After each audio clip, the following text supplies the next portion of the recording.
Hello everyone, my name is SteveTVOnline, and I am going to be submitting Lost Odyssey any % to the marathon.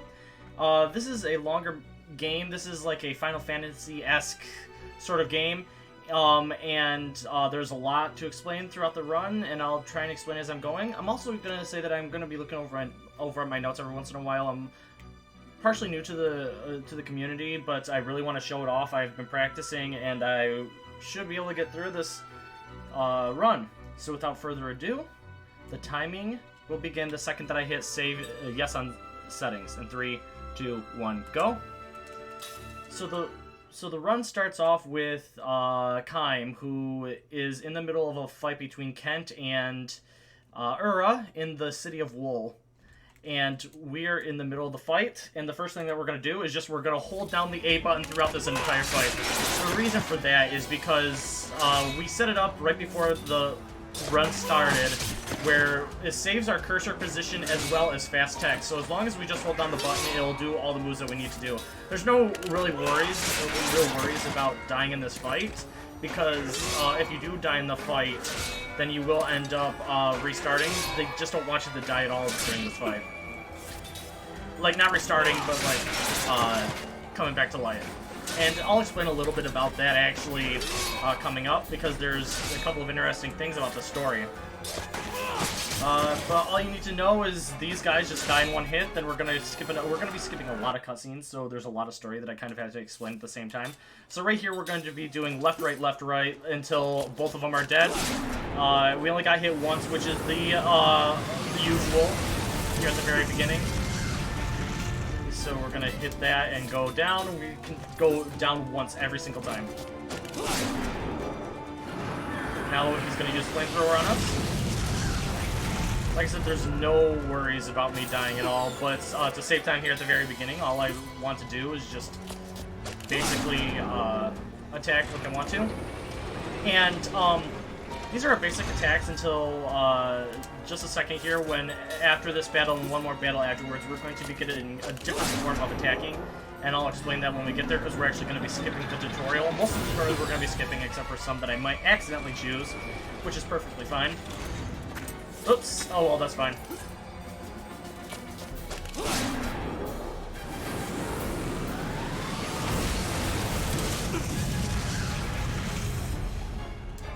So that's why we need to do left, right, because they won't lose any damage. They won't take any damage. So I might die here, lose a little bit of time, but that's on my own self, not the game. So the blade's gonna come up. Normally you would be killing off the left hand for this portion. Actually you would be killing off both of them right here, because as you see, it's the perfect amount of time. But since I accidentally misclicked here, it is actually going to kill me once here, which is perfectly fine. It's just a small time loss. We don't have to start this whole fight over or anything, because Kaim just wakes up.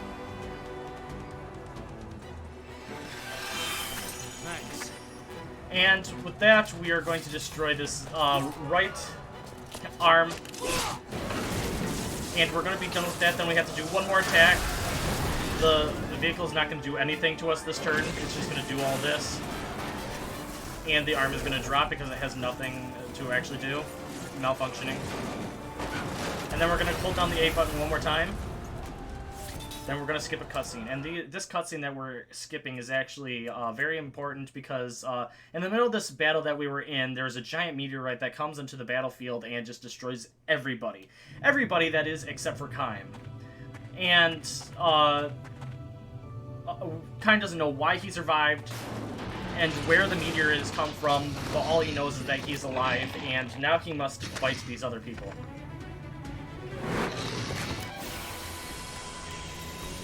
Alright. What? So here we go. All we're gonna do is once again just hold down the A button. Oh, that's one thing I'm gonna explain here. This is only an Xbox 360 or an Xbox exclusive. It was on the 360 and backwards compatible on the Xbox One. And I'm playing on the Xbox One, so the loading times are actually a lot faster than they would normally be. Like taking candy from a baby. We're going to hit A here to get past all that ending screen. We're going to see a lot of those ending screens. And then after that fight, we're going to run all the way up here. Not worry about any more fights. We're going to knock down that. We're going to pick up this thing called the Bruiser Ring. And this is going to give us a... tell us about a tutorial. Oops, and there I went going and accidentally going into the tutorial. I do not want to do that tutorial again. And then we're going to run over this way and hopefully not get into a fight. But with my luck, I'm going to hit it right there like I always do. Alright, so now with the ring system, what we have here is once we hit A to fight, you're going to see a ring come onto the screen. You can get a good, and you can get a perfect and a bad. You don't want the bad, obviously. Good is okay, but if you get a perfect, you get a attack bonus. And that's what we're hoping for. Right here at the very beginning, it really doesn't matter, but I just kind of wanted to show it off. Later on in the runs, the perfects really do help out quite a bit. Alright, so right here, we're going to go into the next loading zone. And now we don't want any fights. At this point, it's just wasting time, because you're not really gaining any experience throughout these. But if we do the fights, then we actually do fight them. We're almost to the end here. Alright, perfect. There was only one fight there, which is really, really good. And we're going to run around this corner here, and we're going to skip a cutscene. And what's happening here is those guys are going to take us to the council, because they want to know, oh my gosh, I managed to get this tutorial as well. No, I do not want to watch that tutorial again. We're going to pick up these two chests over here, just to get items that we're going to need for later. But they're taking us to the council, the Goatson General, because he wants to know exactly why we survived. So they're taking us over to him, and we're going to then explain to him we don't know, but there's going to be somebody else in the council. His name is Gangora. And Gangora is going to explain a little bit about how he was the one that... the reason that he survived is because... Kaim, or him himself, Gangora, managed to put a spell on Kaim, which made him immortal, so he's not able to die. And then the king asks, "Well, why? How do you know this?" And Gangora says, "Well, if I tell you any more, then most people that do that end up dying shortly after. So." Basically, in the words of younger kids, if I tell you, then I'm going to have to kill you, or the whole thing behind that, but a different twist on it. But anyway, after that, they decide, well, that giant meteor that came down, we believe it's from this thing called Grand Staff, this place called Grand Staff. And they're building it, so they want to halt the production of Grand Staff to have it to have Klein, since he's immortal, they have Klein go and investigate what's going on. And while they're going there, we're also going to find have somebody else come with us, and her name is Seth. She is also one of the few people that actually survived the meteor as well, and she's immortal. So I've kind of caught you up. There's a lot of stuff that's happening right here. So all we're doing is just a lot of walking, a lot of skipping. As you saw, some of these cutscenes that I run into, I literally can't skip. I have to just mash through the button. We're going to be doing that quite a bit. Sorry, it's not the Goat's King, it's the Urin King. This is Urin Council right there. And another thing you saw me do is I went up to a poster, and I picked up 100 gold off of that poster. I'm gonna be getting 2 more 100 gold here, which will allow for me to do my first shopping spree right away. Right now, we can't really buy anything because we just have to do the main story. And I'm just trying to talk through this because this is just a really boring section. Once we get past this, then literally the next world we go to is when things start kicking off with movement and stuff like this. This is a little bit longer run because there's not really any glitches in this game, except for one exploit at the very end, and I don't know if you would consider exploits to be glitches or not, but it's an exploit that is interesting to explain, but we won't need to worry about that until around disc 3 or 4. Now, this game used to be a 4-disc game that you would have to put in the discs into the Xbox 360 and switch them out to get to the next part of the story. However, since I'm on the Xbox and it's on the digital version, it makes the saves faster, as well as me not having to load in any of the discs, so it saves a little bit of time. So what I also forgot to explain is that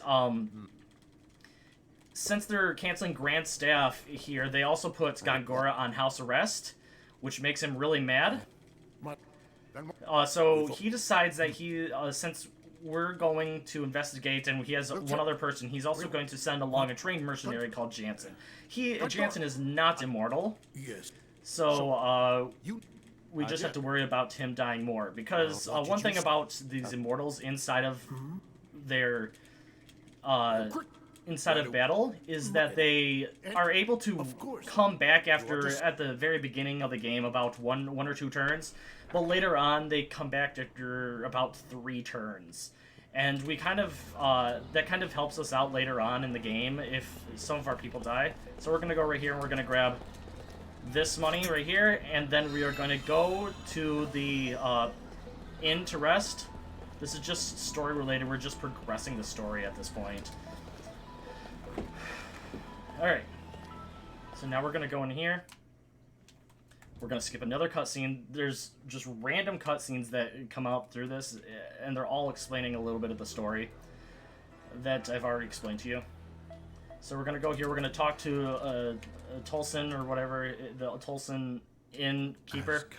And then we're going to get this thing called memories. He recalls a memory. Since he's immortal, he's actually lost all of his memories, and throughout the entire run, all these immortals have actually lost their memory. And they don't know why. They can't remember anything about their past. So we have to get some of the memories. They're part of the story. But then after that, we can bypass some of the memories by going around them. Now, if you play this casually, the memories are actually one of the best part of the entire run. But in a speedrun, we just don't like to have those happen. So now that we've gone there, we want to go up this way, but it doesn't progress the story unless you walk backwards. And with this, we're also going to collect our last 100 gold here, and we're going to go and we're going to run over to the castle over here. And then it's going to talk about a new character that we're going to be introduced to, which is Tolan. And Tolan is the heir to the throne. And he is talking with Gongora, his second in command, or his right-hand man, about they believe that well, he's happy with what's going on with Ura and Kent, but the problem is Gongora is trying to convince him that people will fight against it, but they're one republic, and Gongora wants to fight while Tolan does not. There's a couple of things that happen with them later on. I'll explain those later when it's not as busy going on and mashing. Another cutscene to skip. And then we're going to run over this way. Go in here. Once again, we're going to have another cutscene that we have to skip. Oh, no, not right here. It's going to be right over here, though. A lot of these are just completely useless. We go into here just to do a couple of things and get these cutscenes. So I have to go into this. I'm gonna go up, then I'm going to leave the building. That's literally what I'm gonna do. But I go up this elevator, and once again we have another cutscene. So if we played this casually, you're playing this casually, there's just a lot of story to listen to. It will get a little bit confusing later on. I understand it gets confusing later on.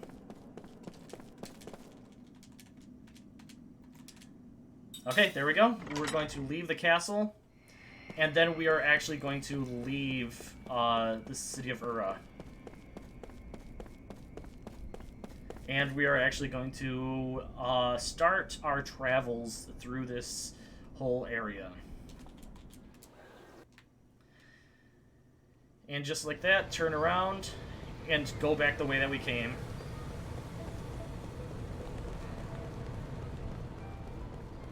Go down here. And then we are going to leave this way. Then, instead of going all the way down all those elevators and everything, we're going to run this way a little bit. And we're actually going to enter into here, talk to this guy. He says, where do you want to go? We want to go to the Great Gate. That's a lot faster than having to go down all those places where those other guards took us. We're going to use that later on in the run just to get back up here. We're going to have to be coming back here a lot later into the run. So they try and give us another tutorial. And then we're going to run down here, and we're going to actually run into our guy that is going to be selling us stuff. And the first things that we have to buy here is we have to buy the flare bomb. We have to buy actually 2 items. The first thing is a flare bomb. We have to buy 8 of these, and then we want to buy healing medicine, 2 of those. And with that, we're heading out.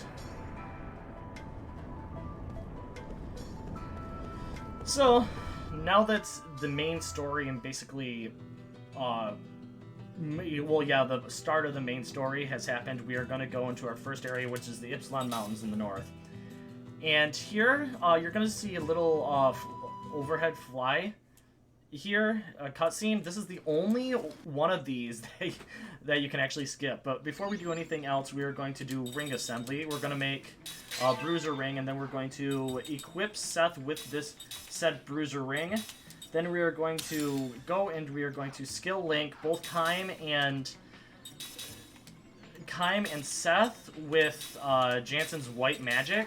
Skill link allows for us to, if we destroy enough enemies, it allows for us to get that spell that we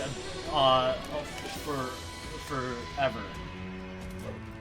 So right here, we are going to go and we're going to learn a tutorial on how to about front and back rows. When you're attacking, there's both a front and a back row, as I just obviously said. And the back row actually has a hidden wall that will make them lose more or take more damage. This should kill them off. Oh no. So another thing that Jansen was just explaining is if you get a really good hit on the enemies, it can actually stun them for a whole turn, which we can get lucky enough to do. So that was an automatic thing for us. That will always happen, just so it'll tell us about attacking. So now that we have that, and Jansen is a spell user, we're now able to use spells, and all we're going to do is, when we get into all these fights, what we have to see here. We're going to attack the Dagger Bird with both of them, then we're going to use Spell on the Cliffhanger, because it will kill him off instantly.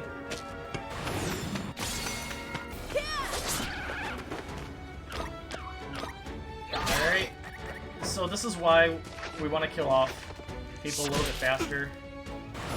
This should kill off the bird. And then Jansen's flare is super strong and that kills them off instantly.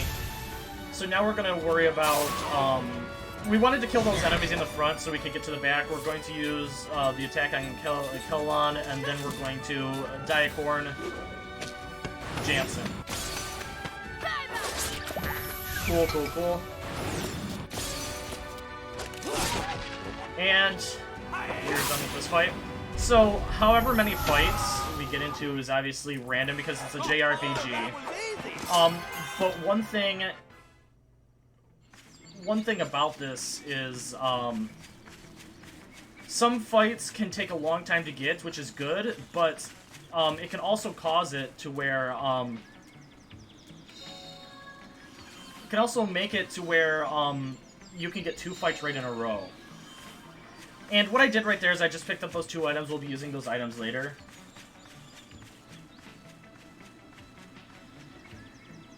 Alright, and with this, we are trying to get over to that house over there, where we're going to... Oops, see... Oh, no, that was right. Whatever. Okay. There we go. Sometimes I just like to get stuck. Sometimes I have to look up at the map up top. Okay, we only had 2 fights, and that's actually perfect, because we just needed enough to get white magic on both Seth and Kaim, as well as Jansen learning black magic level 2. So when we go into here, this is going to be our first area where we actually just go and take a break for this section.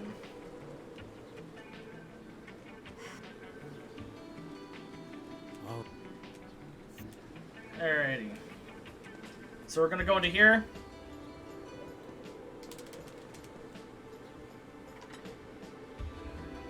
And we are going to collect a couple more things. The first one is right here. We're going to examine this chest here, and we're going to grab up the... I believe it's the search glasses. Yep, whoops. I don't want to turn off the light. That's fine. I just mashed a little bit too much. Then right here, we are going to grab up the power drink, which we're definitely going to be using coming up here. And then we're going to run upstairs. In order to continue the story, we have to talk to Jansen. We're just going to mash the button. And then in the story-related stuff here, what normally happens is there's going to be a little bit of a story that happens where Kaim sees a dream about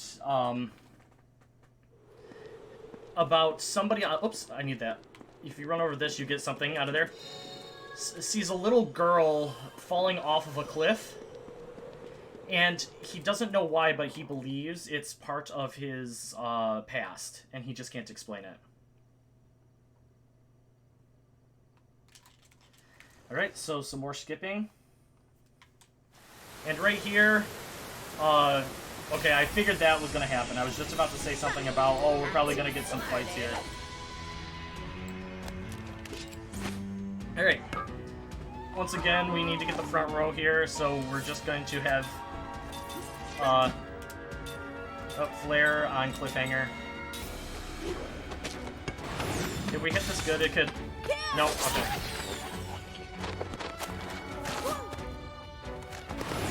It's fine. And since we rested, it allowed for us to actually get all of our health and our MP back. So this Flare is going to kill off that guy, and now we just have one more Diacorn to go. Another thing that you'll notice up at the top, there's a little bar. That bar is going to show off exactly how much health is in the front group. I don't use it a lot because I'm stupid and just keep on forgetting about it. Alright. We need to be at least level 12 coming up. But that's the next fight. But I figured since we didn't get a bunch of battles that last time, we're going to get a bunch here. And the problem is we go slow even if we're holding the run button. Dagger Bird, spell, Flare on the Cliffhanger. We should kill off the Dagger Bird right away. And because of Kaim's level, he should most of the time be able to hit everybody with a perfect kill everybody in one shot.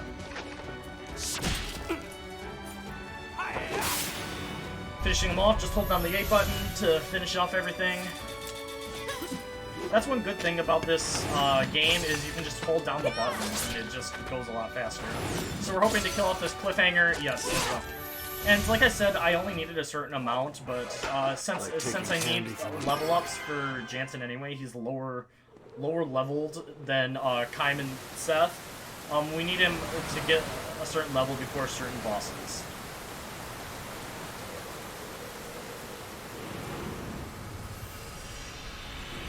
Alright, another dream. Just cancel the dream. And a lot of continues. Or not a dream, a memory. Now Kaim is the only one that's not going to have memory, is not going to be the only person that's going to have memories throughout this entire one. We're going to have other people that have memories that will just appear. So those two fights were okay. That's probably common about the amount of battles that we get here. So we're going to continue on this way. Oh, we're getting there. Good, good, good. This is actually really good. We only have the 2 battles. It would be better to not get any battles. But you can't really do anything when you didn't have any beforehand. Oh, one more before we go into the boss fight. That's perfectly fine. You got it.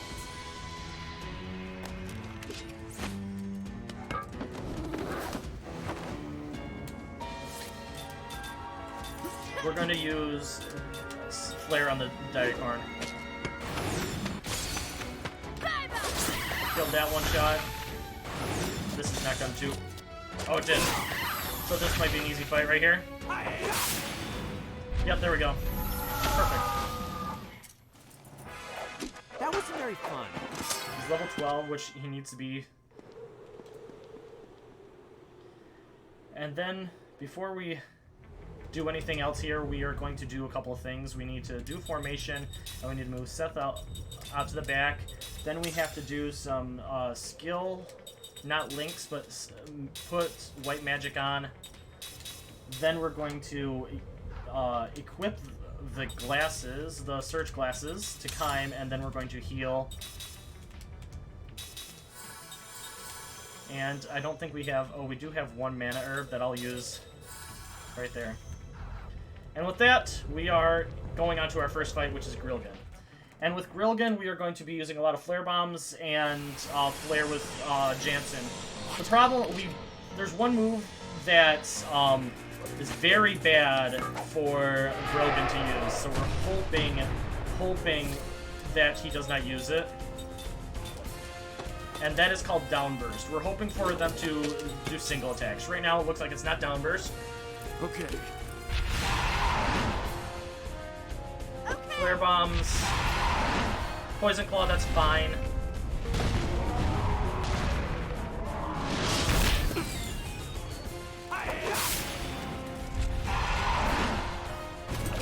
We're just gonna do the same thing.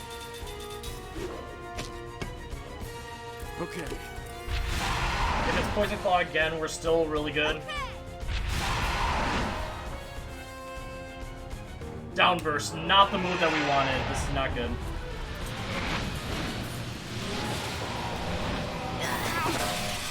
Kime is almost dead. That is not the move that we wanted.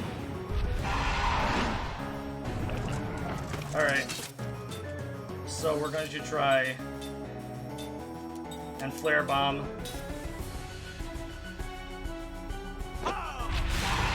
So the reason I'm not picking up Kime is, like I said at the very beginning, since he's immortal, he is able to go and, are you gonna attack Seth? No, okay. He's able to get up on his own.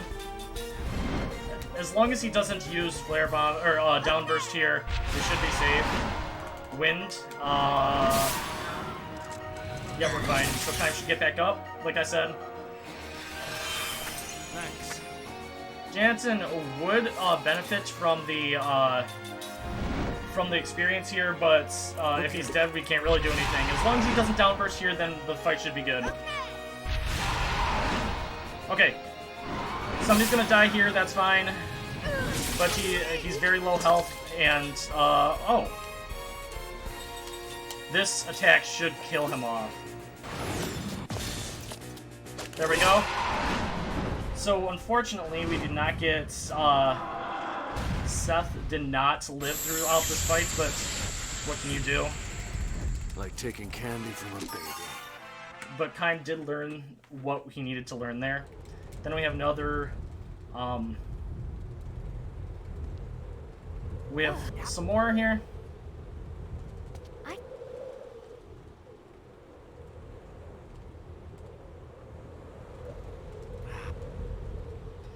So after this fight, we are going to have Kime and Seth use up their magic to get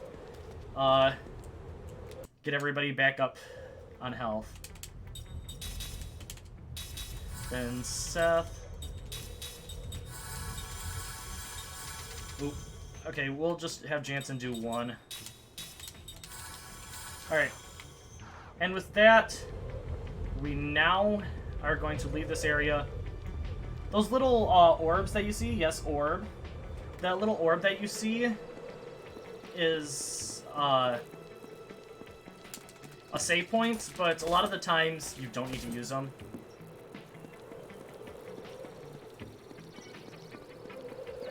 Alrighty. So we can get random encounters here. It would help a lot at this point because neither Seth nor Jansen were able to get experience off of that last fight, which is very unfortunate, but what can you do? Whoops. So once we push that little cart here, we're gonna start heading down. It's a lot of ladder climbing here at the very beginning. Big Owl. So for Big Owl, all we're going to do is we're going to have people do that. This should get us some experience. These are the good ones that we want to happen.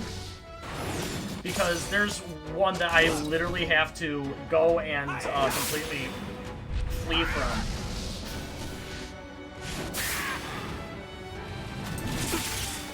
Once again. Come on. Okay. There we go. I am the greatest. Yep, so everybody is kind of low experience. We're just hoping to get enough. Because the next boss is Bamori.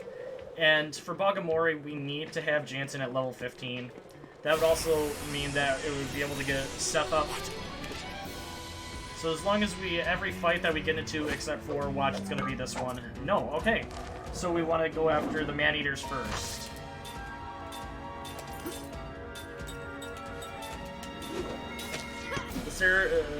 Sarbellas are fine.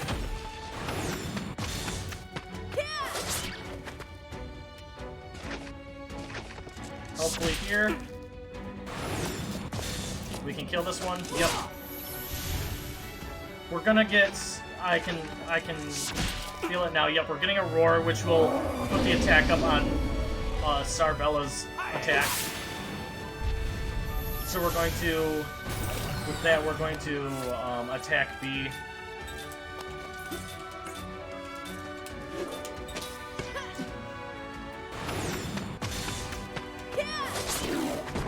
Oh. They're going after Kaim a lot. Well, actually, with that, Kaim is gonna be dead. Yep, there goes Kaim.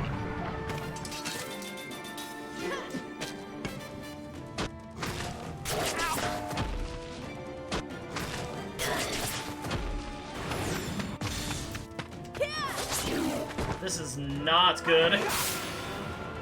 This is a terrible fight.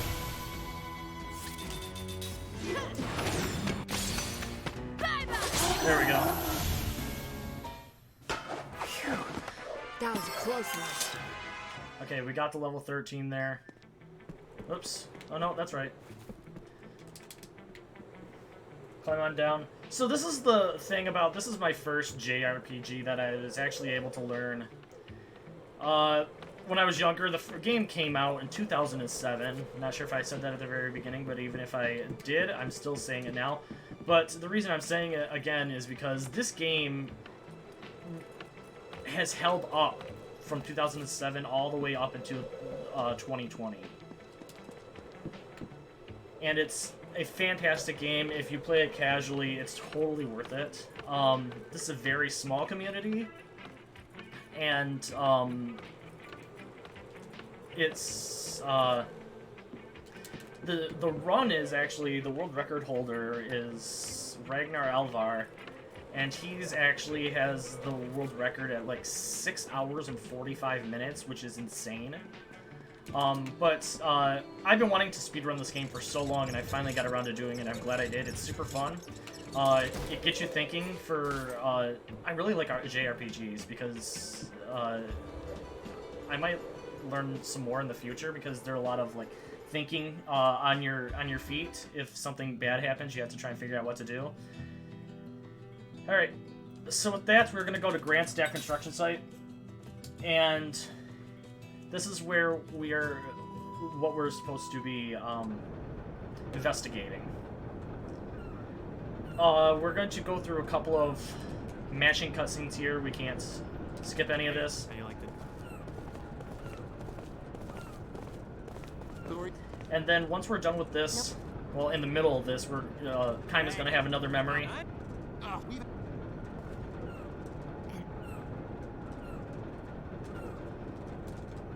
And it's just the meteor falling down onto the battlefield.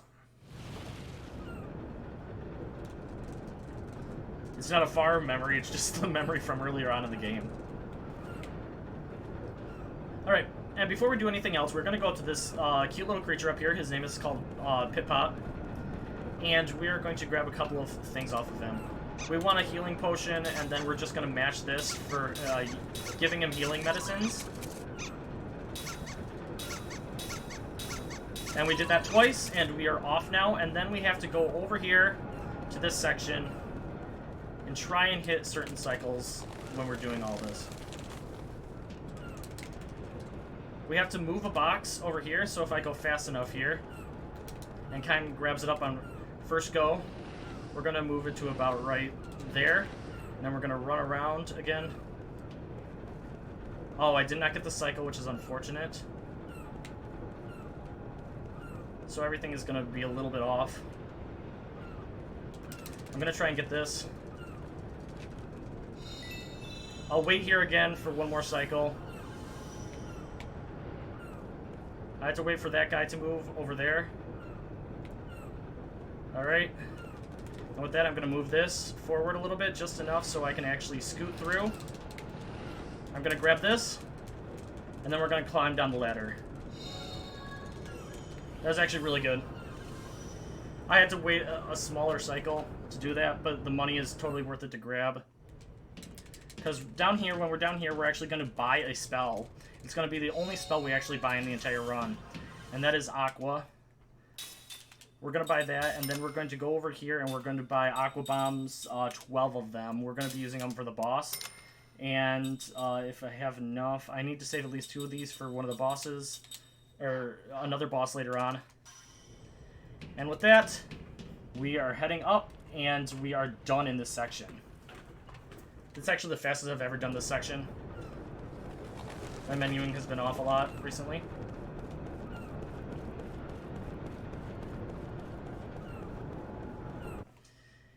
And now everybody's 13, level 13. We need to get Jansen up to level 15 for one of the things that he has.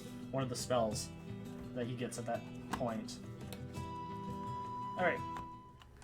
So, we are going to we're just going to not run.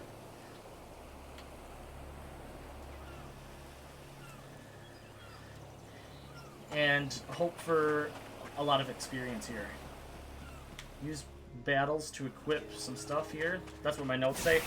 So, one good thing about this, another good thing about this game is that I can actually use menuing here. Well, I'm going to equip this, the Turntail Shoes, and I'm actually going to escape, because we do not, one of the main things is we do not, if there's 2 of these flying fishes, we do not want to actually fight them, which is very unfortunate that it happened to be the first one. Let's get out of here. Because we really need the experience. We can lose a lot of time later on trying to spam in battles here. We're going to pick up that's all shield. And then we're going to run up this way, and we're going to... you saw that thing in the... You might have saw that thing in the background. It looked like a little pillar. and we're going to be getting stuff off of this pillar, but the problem is, if it's flashing, you'll see it flash here in just a second. If it's flashing and you get too close, it will actually make it so you battle enemies, and you don't want to do that. It wastes a little bit of time, and you can't flee from them at that point. Alright, so we got that one, which we needed, and then we're going to go in here, and we have more that we have to end up grabbing up. About 3 more. So we have to watch out for them, as well as... Oh, I was too close, and we go into the fight. So that's what happens. If it's a fight you want, you got it. Well, at least it'll give me experience. Okay, that's not bad. This is the bad part, though. They actually attack first, since I ran into them. Alright, so, one of them is going to be attacked by us, the other is... Oops. The other one is going to have Jansen attack it.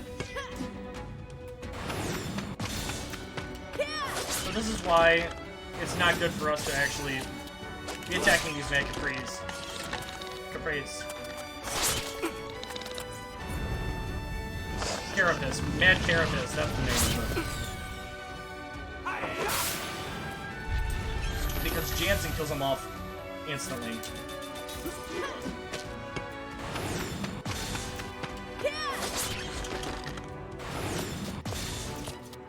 Oh, okay. Well, that was better than I expected. So the thing about that, though, is if I get close again, it can still do the attack once again. So there's one item. Then we're gonna come over here, and we need that one. So I was lucky.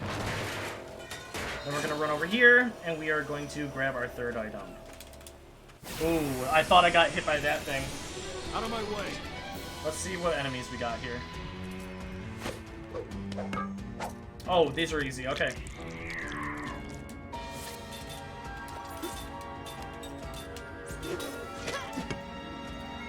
So we're gonna attack these reef worms. They're super easy to destroy, and they don't hit that much. Digestive juice is just going to make it so our defense falls.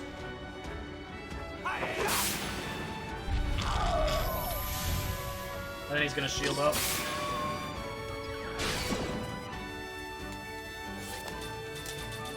And attack him again. Let's hope for a perfect here. Good. And then Jansen's gonna kill him off. Very, very good. So I need to heal myself. That wasn't very fun. Okay, I got that though before that ended up coming by. Then we're going to go in here and we're going to heal up.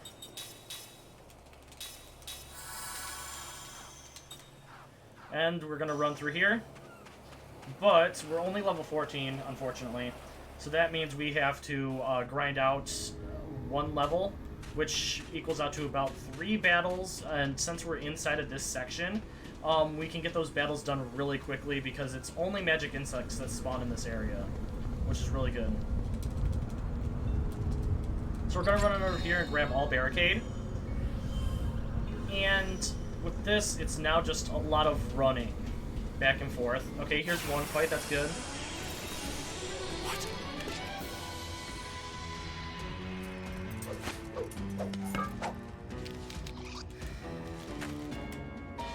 So I'm just gonna hold down the button here because if I do everything correctly, then this one won't attack us. And that one just charged, which is perfect. That's why these fights are amazing. Perfect, perfect. I am the greatest. Turn tail. So the next fight we're going to switch off, take that off of Kaim and put it onto Seth. Cool, that's another fight. Then we'll need 1 more after this. Let's take him down. And if we get these fights really fast like this, then this is perfect.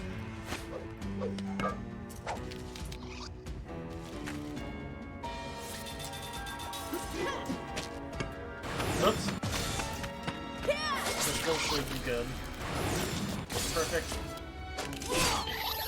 Charging, yes. Exactly what we want. Every time.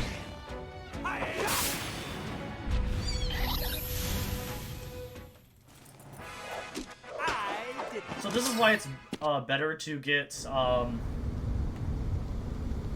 this is why it's better. Ooh, yes. Okay, perfect. This is really fast. This is why you want to get experience later on. So I forgot to put the turntail shoes on Seth last time.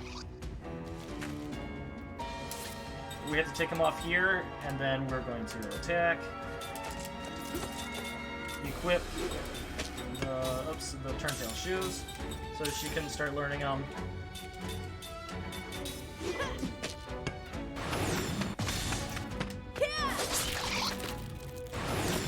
And we're gonna finish off these guys. This will definitely give us our 28 that we need. And there should be a charge for the last guy. Jansen's gonna kill him, and then we're gonna kill off the last guy.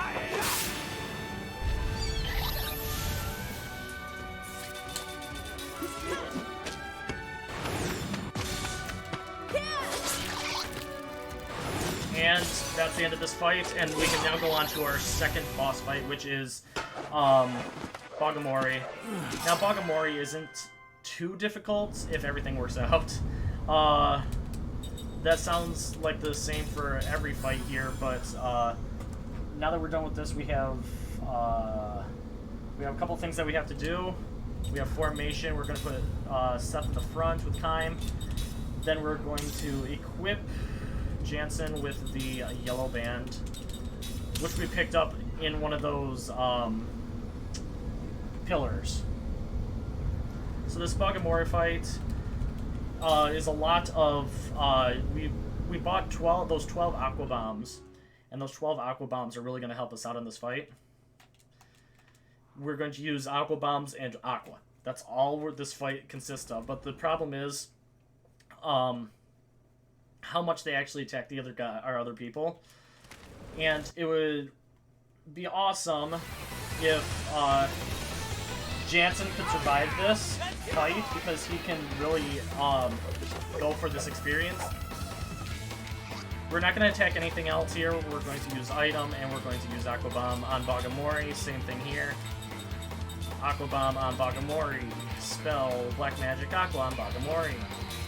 And this is where we can relax for just a tad bit and hope that we hit good.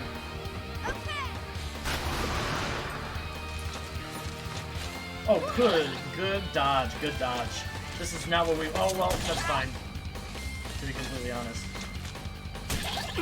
Only 2 charges is... Okay, we'll take that.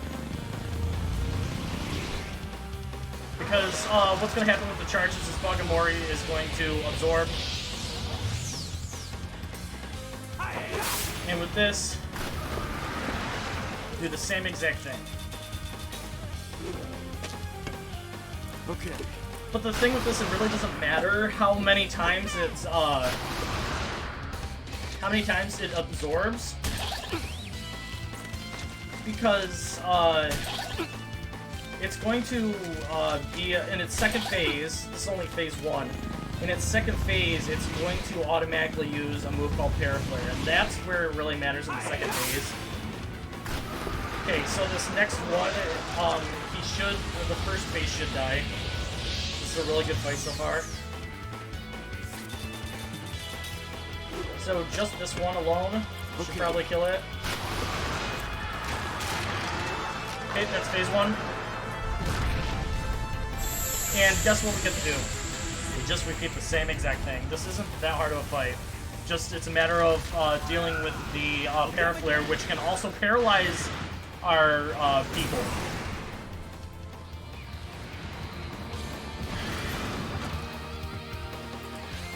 Oops. See, that's why we have to be careful. So, oops. Oh, uh-oh. Well, what are you gonna do?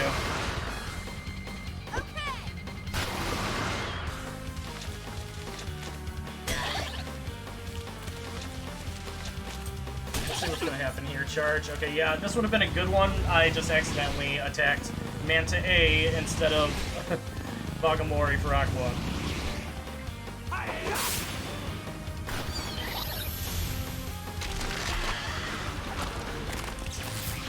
Okay, let's see who can get stunned. Seth and Kaim, they both have a chance of getting stunned here.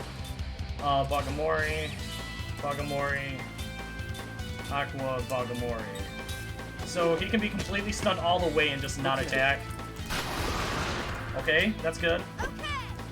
Had we had Jansen actually attack that last turn, it would have been perfect.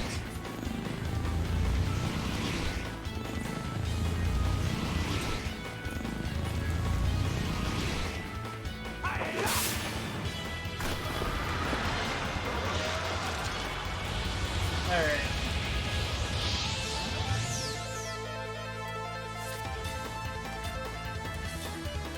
And then we have one more spell here. This would have been almost a perfect fight. Okay. Had I actually done it correctly. That would have been the end. Actually, with Kaim's attack, it would have been the end. This is a problem here, because he can now absorb all that, and he's going to get one more Paraflare off. Oh no, he did not. Okay, we're good. This was still a good fight. I'm missing one, I'm missing one more than I need for the,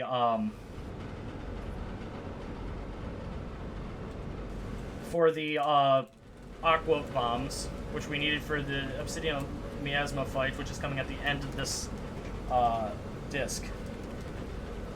Alright, so now that we have all that, we're gonna go up here and we have to look at the engine.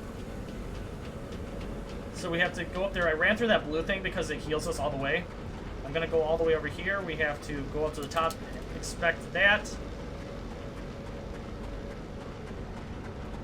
And then we're gonna go all the way over here, and we're going to read that. And with that, we're going into the next area, and we are going to be fighting the Numara Army. And the only reason they're attacking us is because they believe that we are evil, and they decide that we need to die. And this fight can be a little bit troubling. Getting old real quick. So we're going to attack with that. We're going to attack B, and then he is going to use a flare to attack A. Oh, nice crit.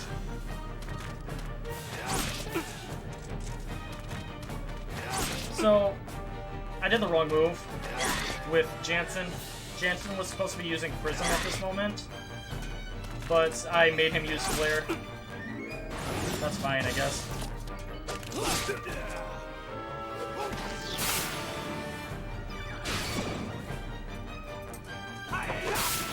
Let's gotta kill off one of the enemies.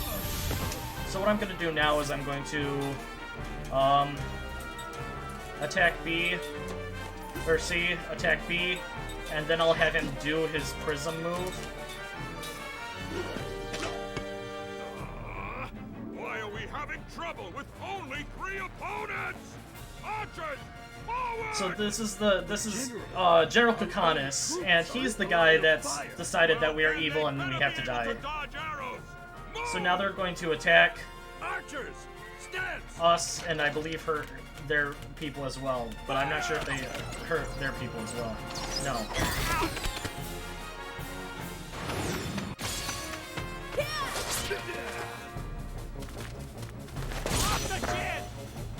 Alright, we need to hope that they don't attack the Jansen in the back. The front can survive a little bit longer.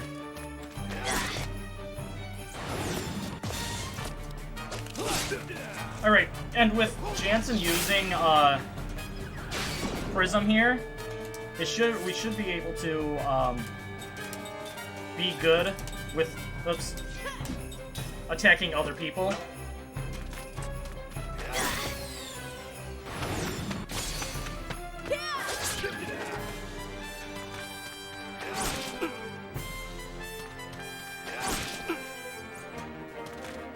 Alright, they have not attacked Jansen in the back, which is good.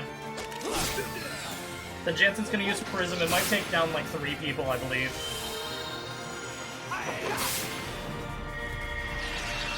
Nope, it attacked 2. Attack E, and then Flare, D, archers. Cool, that's exactly what we wanted. Attacking Seth. Seth's dead. That's fine.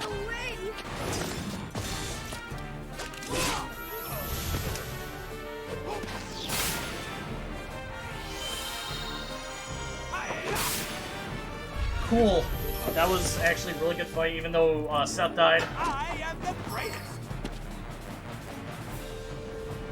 And now, since they think we're so evil, they're actually going to attack us, and they're going to send us into the White Boa, which is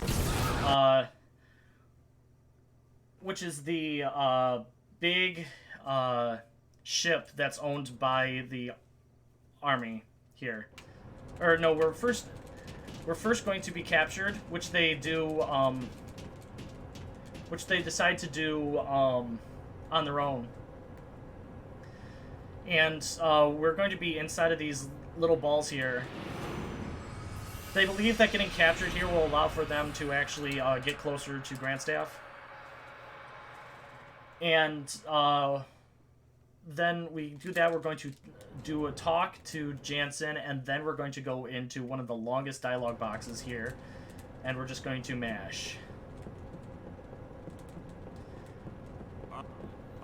So this is where he's talking about how evil we are and why we should be in here.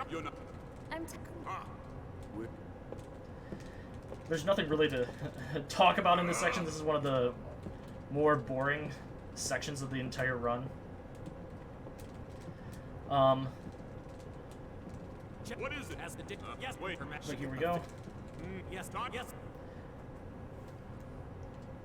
So we have another cutscene to skip, and then we're gonna do something weird here. We're gonna ram into this. They're gonna say, "Oh, that's not useful at all," and then I'm going to say no, and then I'm gonna do it one more time. And with that, we're going to say never mind, and then we're just gonna sit here. We have to wait. There's nothing, literally nothing we can do in this section but wait until the next cutscene happens. So if this was during the marathon, this would actually be a perfect time for donations.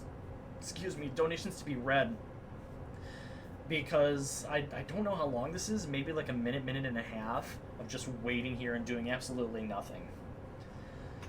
Alrighty. There we go. Oops, I always think that I can skip that. They're going to pick up all of these, and like I originally said before, it's going to take us into the White Boa, which is the giant ship.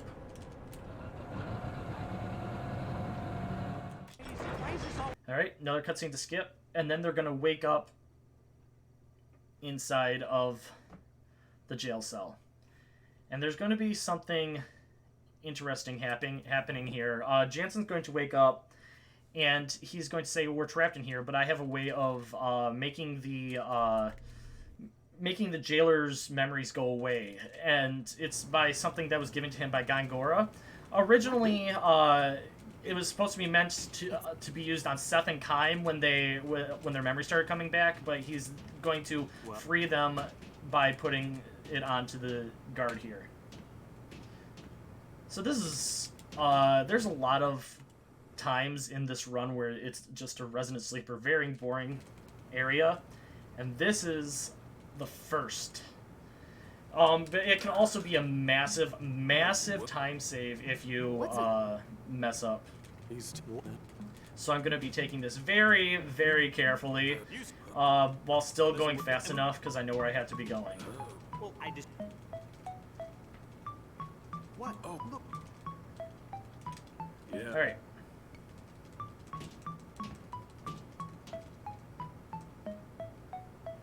He's gonna let us out.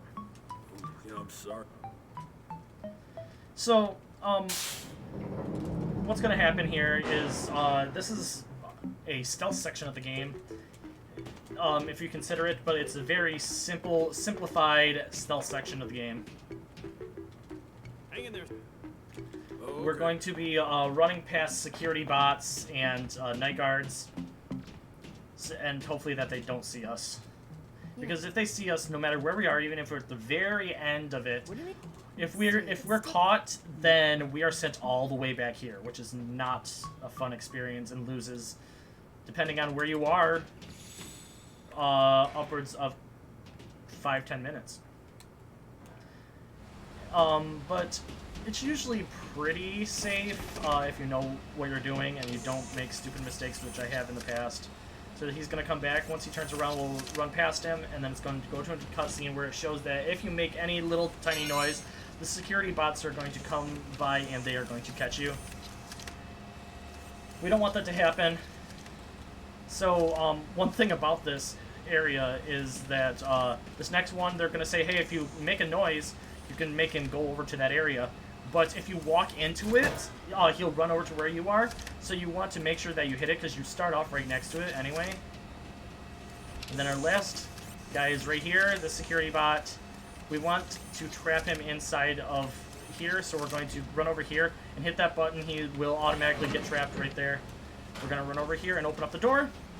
That's done with the first section. Now the next section starts where they add in another aspect to this stealth section, and that is these right here.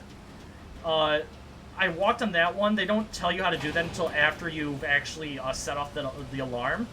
But I made sure to walk over it because it skips a dialogue box completely. So I'm going to be very, very safe here. And I'm going to walk from way back here. Alright, and then we're going to run over here. We're going to... I don't know why I opened up that door.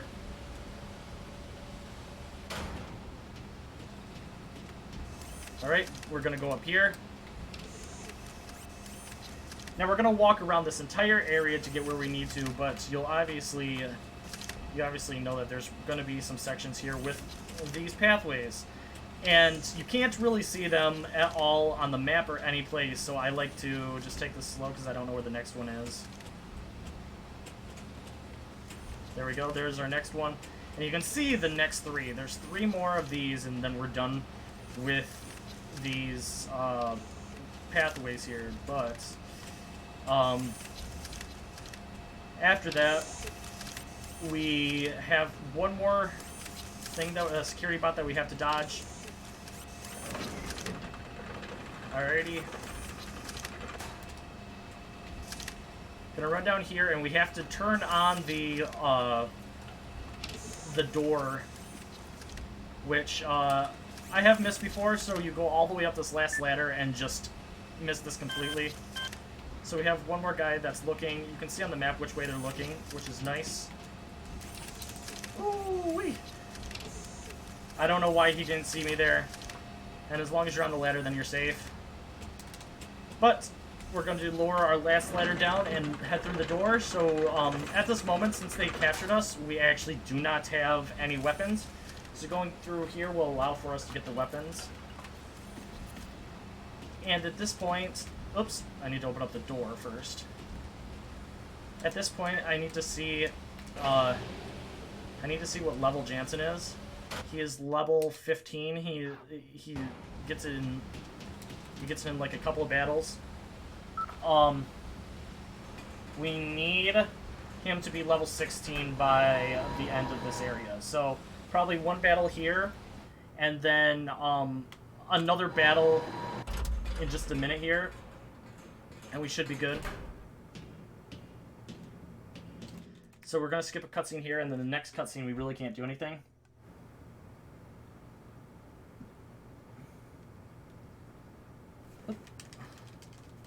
Forgot about that.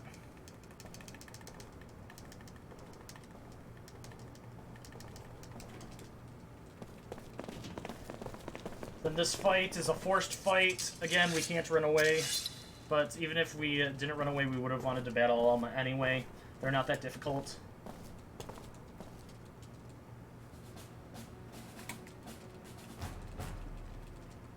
Alright. And with this, attack A, and flare B. Attack A, and flare B.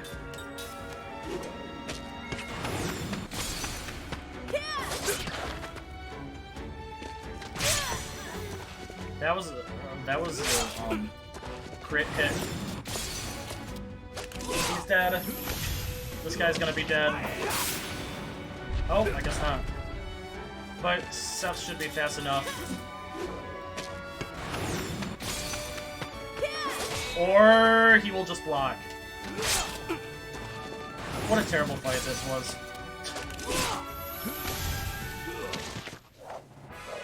Like taking candy from a baby. Alright. So how many aqua bombs do we have? We have one aqua bomb, which we're gonna need one more for the last area, but we have one more shopping spree section coming up right here. Alright, so now we're going into here and we're meeting the king of we're meeting the queen, and her name is Ming. And we have a little memory flashback with Seth, who realizes that she was actually a long time ago friends with the queen. So this is where the story starts to get a little bit complicated with us getting a bunch of different people in. So we're going to run up here, and we are just going to go up here, skip another cutscene, and with this we're going to pretend to be stealing the queen. And we're going to run down here to the door to try and escape. But there's going to be people at the door. So we have to mash through all this.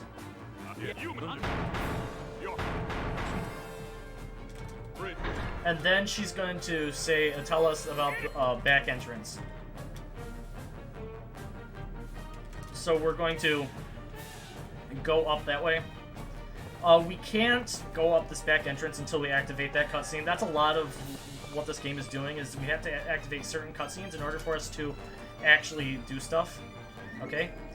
And now we just have to do only one fight right here.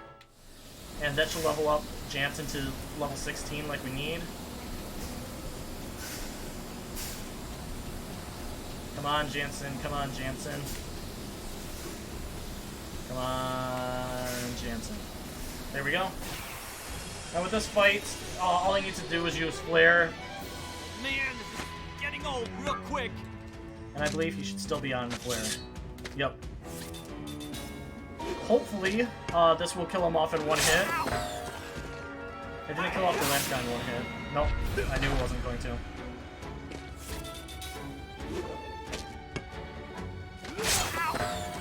Here we go.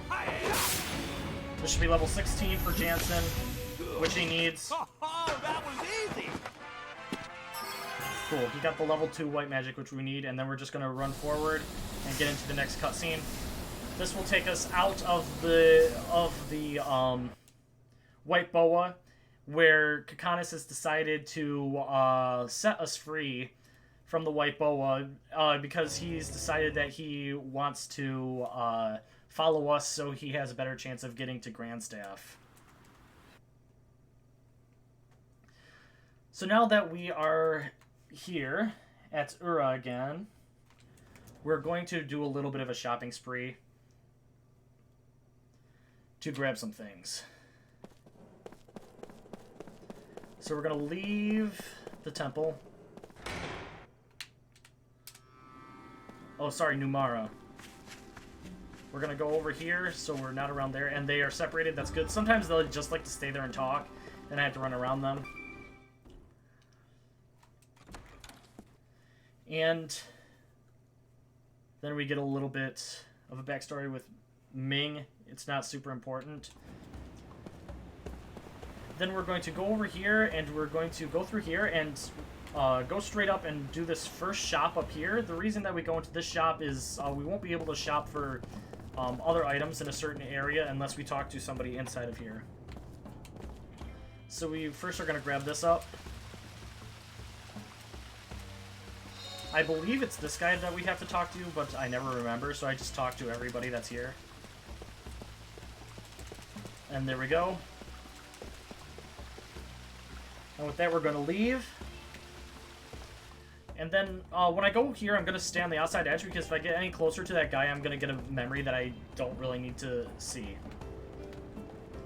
Because you can just skip around it each time. So now that we have that, we're going to go over through here, and they're saying, oh yeah, here's the password. And then we're going to run over here, and we're going to get ourselves a steel sword, turntail shoes, and 8 sticky tape.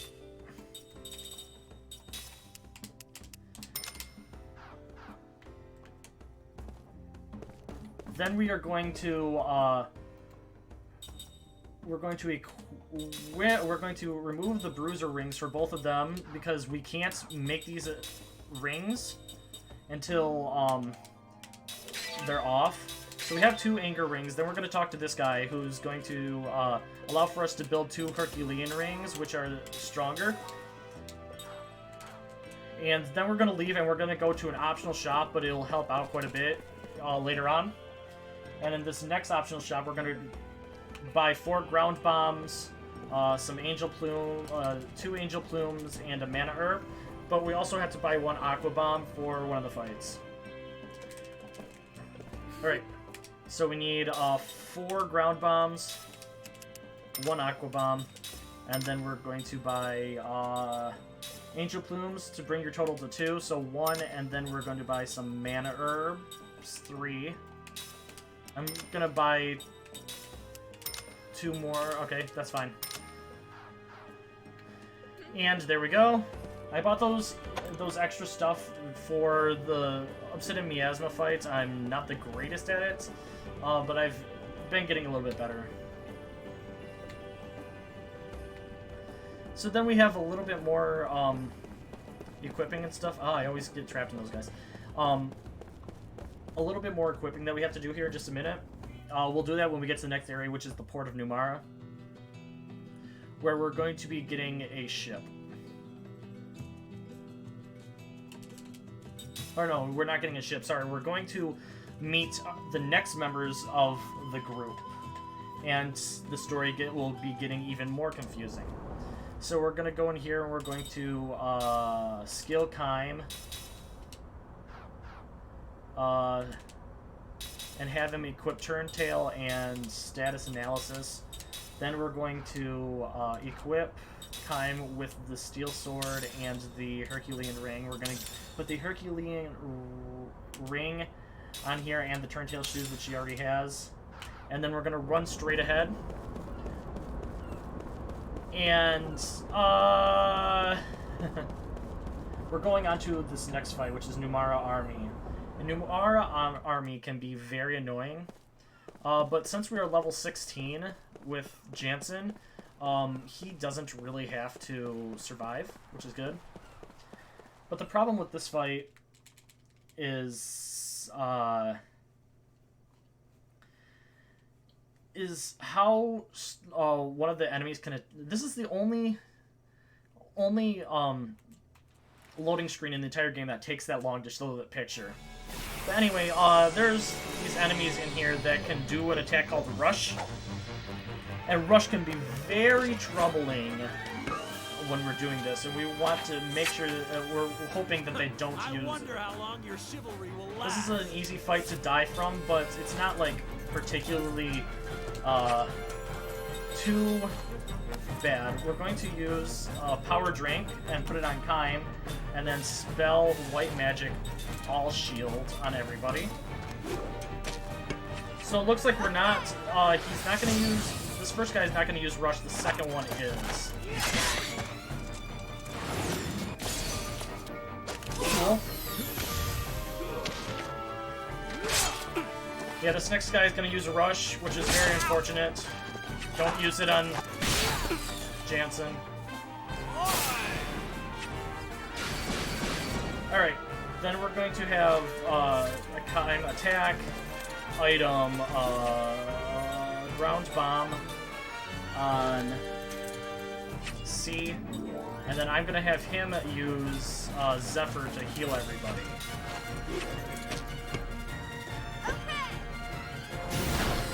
So this guy is going to attack us normally.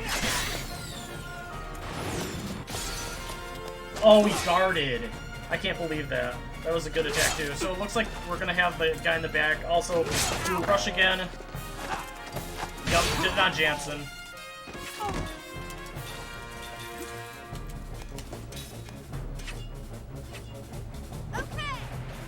So that one's dead.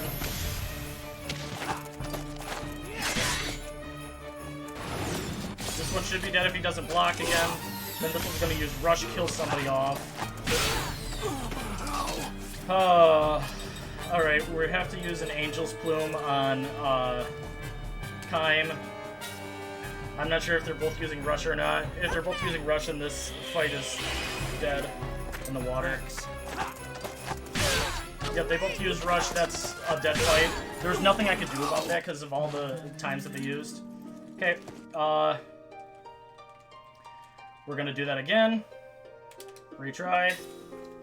Luckily, they start us, like, right here. We don't have to worry about starting way far back. It's just running up again. So we just got very unfortunate with the moves that they decided to do. And we have to do this fight all over again. This is the one thing about RNGs, or not RNGs, RPGs. That's why I'm going to be giving a very lenient estimate here. I wonder how long your chivalry will last. Alright, attack A, item, power drink on Kaim. All shield.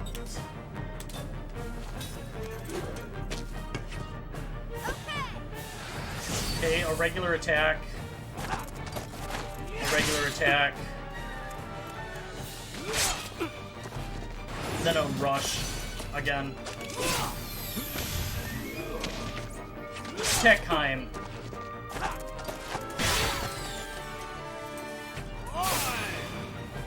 Alright, so what I'm gonna do is attack, then round bomb, and I'm gonna use an item here. I'm gonna use a healing herb on Seth. Oh, they didn't use it that time. They're using a regular attack.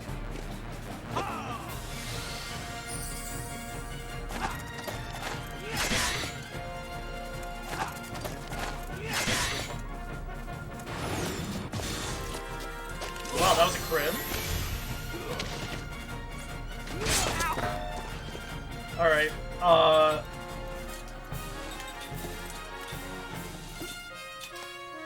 and then I'm going to still use a healing medicine on Kaim. Yep, they're both using Rush.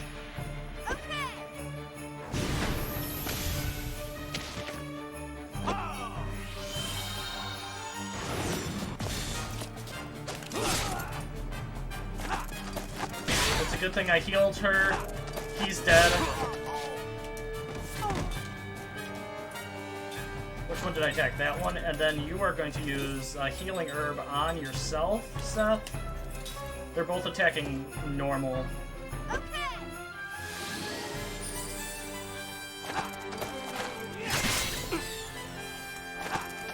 So they shouldn't... They should not kill us even if they do rush, so we're going to... Oops! Did not mean to do that. Waste of a healing herb, but whatever.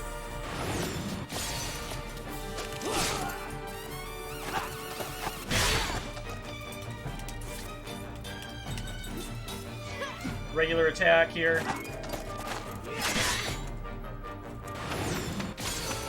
Okay, this is how the fight should have went originally. But we got through it, and it wasn't that much of a time loss. There we go. And now we are heading into the second slowest part in the entire run. But it's kind of a very important one for story-wise. These kids that we run into, we protected them from the Numara Army there. And now we just have to go and we have to go to the house here and see their mother. Because their mother is sick and they want us to see the mom. And when we go into here and talk to them about their mom, we find out that the little girl that was inside of the dreams that Seth had, or Kaim had, is actually this girl. And that girl happens to be Liram, which is Kaim's daughter. So the kids are Kaim's grandchildren. And we also find out that the little girl that fell off the cliff was actually pushed by Gangora. This is where we start realizing how bad of a person Gangora actually is. So, going on right here, we're gonna be controlling Tolan. And Tolan is going to go and ask his dad what to do. And then we're gonna see these mud puppets, and Tolan has no idea who these mud puppets are, what they do. So, he's gonna run at these mud puppets, and he's going to attack for the first time in the entire game. So I'm gonna set up everything here, and then I'm going to do something kind of fun that I like to do in every run. So I'm gonna hold down the A button to attack the mud puppet, and this little clip I have right here, I'm just gonna throw it onto my controller. Because there's nothing I can do during this fight. It's just holding down the A button and letting the game go by itself. It's over. Now, the thing about Tolan is Tolan has the strongest attack in the entire game. However, he has the lowest accuracy. So he has the ability to actually just miss. And we just attack these mud puppets. And I can explain a little bit more about his story. So at one point, Gangora came in and knocked the soup that was in front of Tolan, knocked it out of his hand, and when he did, it landed by a rat, and a plant-like creature came out of that soup and attacked the rat.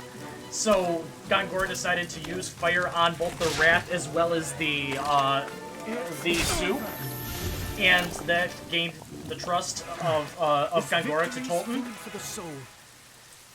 And now after that, we're going to come in and Roxian, who is the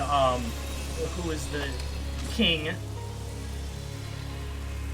here, is going to, or he's not the king, he's part of the council, and he's going to try and inquire on him to not make it a republic and to split them up. But he's going to keep on attacking Tolan, and Tolan's going to go and kill him. And when we kill him, we're going to find out that actually this was, in a backstory, we find out that this actually isn't the real Roxian. Instead, it's a creature that was formed to look like Roxian by Gangora, because Gangora was actually killed in the hands of Gangora. The real Roxian was. I will not stand for incompetence. There is only one way to a Some of the lines from... You must die. Some of the lines from this Roxian is hilarious to me.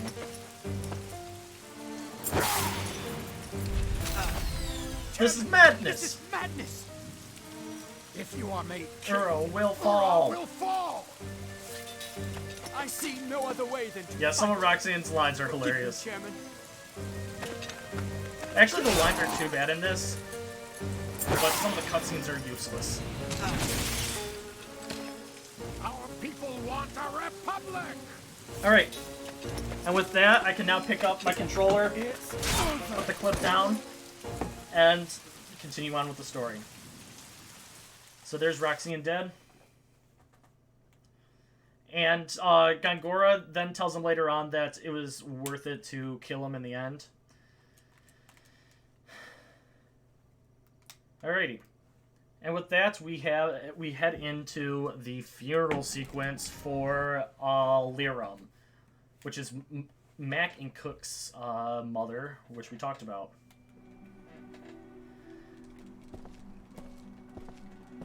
Alright. So in this one, what we have to do is we have to collect 10 flowers, white flowers, and 10 sticks, but they'll always be in the same spot, luckily for us. It's just very boring section. In my opinion, it's not worth it. They could have just put this all into a cutscene. But with collecting all these sticks, I like to play a little bit of game called Counting with Steve. And other than that, donations could also be read in this section.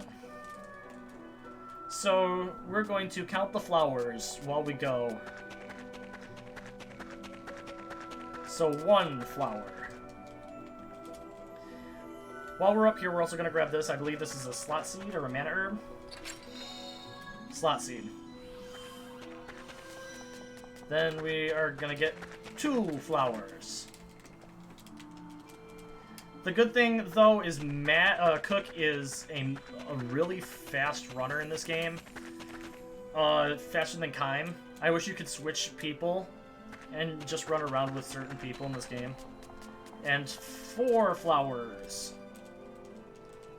So now we have 4 in here. That's all the flowers that are in this section. We have to find 6 more down here. So there's number 5 right there. 5 flowers. Go down here. Go into this section. Grab 6 flowers. Then we'll go down again. And we'll enter into here. And we will grab up 7. Grab it. Cook, please. Thank you. 7 flowers. 8 flowers. So, the area I just entered into right there with, Cook, she's the only one that's small enough to actually fit into there. If you try and go in there with Kime, you can't. 9 flowers. And finally, our last one is really far down.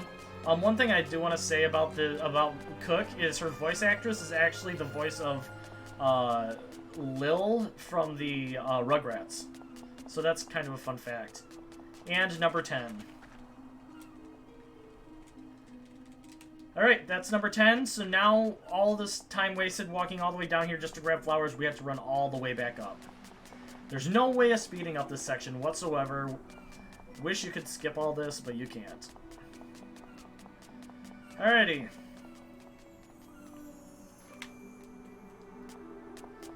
Go up here, talk to this guy.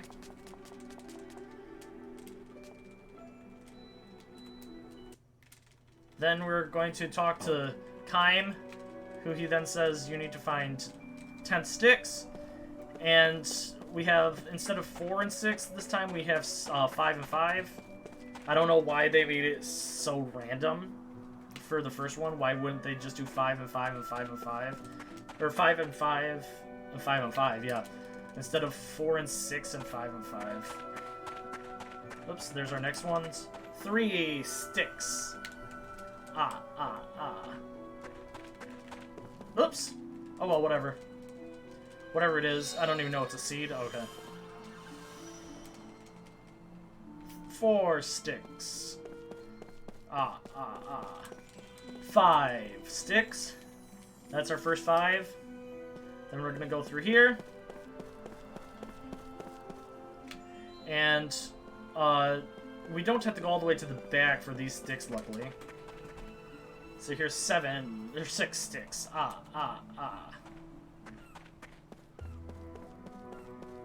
Right, go in here, grab this stick for 7 sticks. 8 sticks. Then our last 2 are right here, 9 and 10.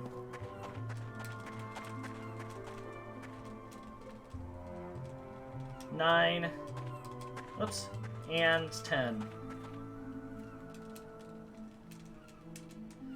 Here we go. And we are off.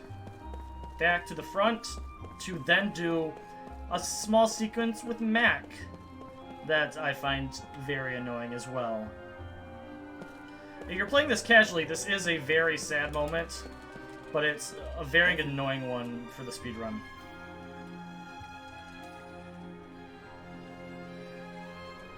So now that we have all the flowers, we are going to set Lyrum up inside of this boat here, surrounded by all the flowers that we picked, which seems like there's more than what we had, which makes no sense. If you wanted us to collect 10, where did all these other flowers come from? I think they just wanted the kids to be involved, since it's their mother. You said... So Cook is the little girl, and trust me, once you hear her voice, you will know that it's Lil from Rugrats. Alright, so what we have to do here is we have to light up the sticks here by hitting the right button combination. So that's right, left, and then it should be up, down. Then this last one, then we can just mash, because this is, you want to know about this tutorial again. No, we don't. This guy, I think, is right, left, down, up. Right, left, down, up. Is that right? No, up, down. I was wrong. Here we go. I was close, though. I got right, left. I can't remember hers. Hers might be left, up, down, right? I can't remember. But I know the third girl is always, left, up, right, down. Up, down, right, left. Yep, up, down, right, left. Okay. So the reason that I try and memorize where the sticks are going to be going is because I can already start heading over to the stick at the same time as she is, instead of having to wait to find where she's going. So I know this is very early, like, this is, like, I'm really new to this speedrun, but if this gets in, I will definitely be practicing this to try and get the time down a lot more. So it's just going to go around in a circle here. It's down first. Alright. And this last one, I can't remember. It's always so random to me. I think it's left, right, up, down. Or left, right, down, up.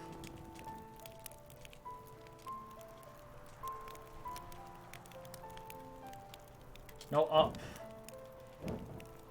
Up, down. No, up, right, left, down.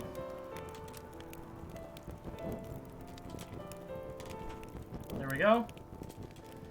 And with that, the funeral is complete. The boat is going to sail out into the water, and that's all we can do about that.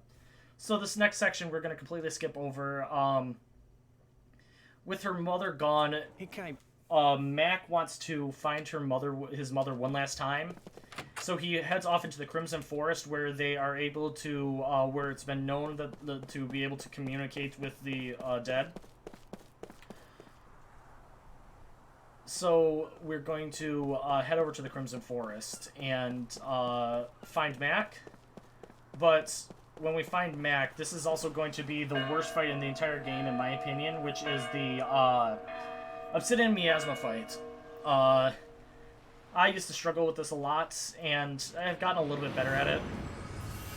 This can be a very trolly fight when it comes down to it. So I hope he doesn't troll me. The trolliness comes from one aspect of the fight that I will explain when we get into it.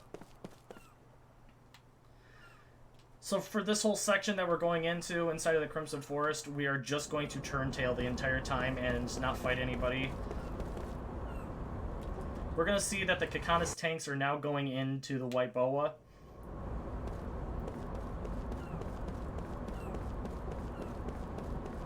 Alrighty, heading off to Crimson Forest.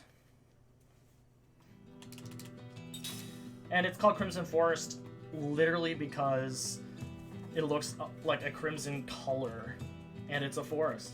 Who would have guessed? Oh, Well, I've never actually had that show up in there. That was a really slow timer. Boy, over. Is the Alrighty. help? Huh? 5. She's just talking about the Crimson Forest and about its color. Nothing too, like, important. So we're gonna run to the left here. Oh, that was a very early, very early one. You want to hopefully not get into any of these fights, but...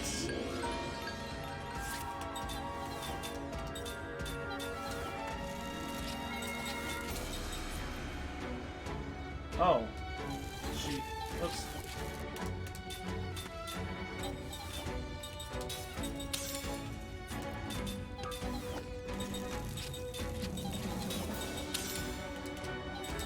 Oops. Okay, we're good. Maybe next time. I did forget to, if we get into another fight, I need to put the, some earrings onto, the apprentice earrings onto, Cook. I think they're called they're called the apprentice earrings, because she's going to be using them quite a bit in the next section.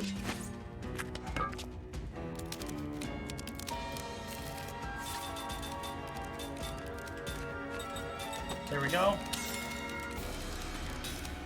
Ooh, we got 2 people attacking us, that's fine.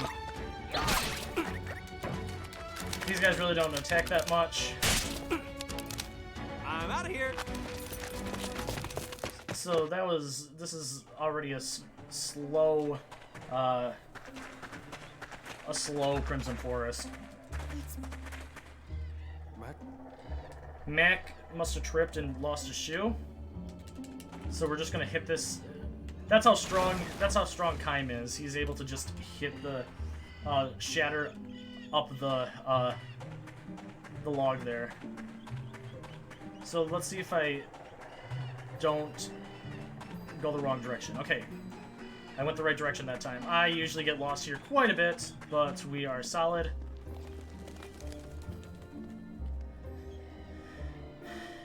Alright. I'm getting nervous because of this fight. After the Miasma fight, we have quite a ways before we really have to worry about another fight really, like, messing with us. Which is until, like, halfway through, Disc 2.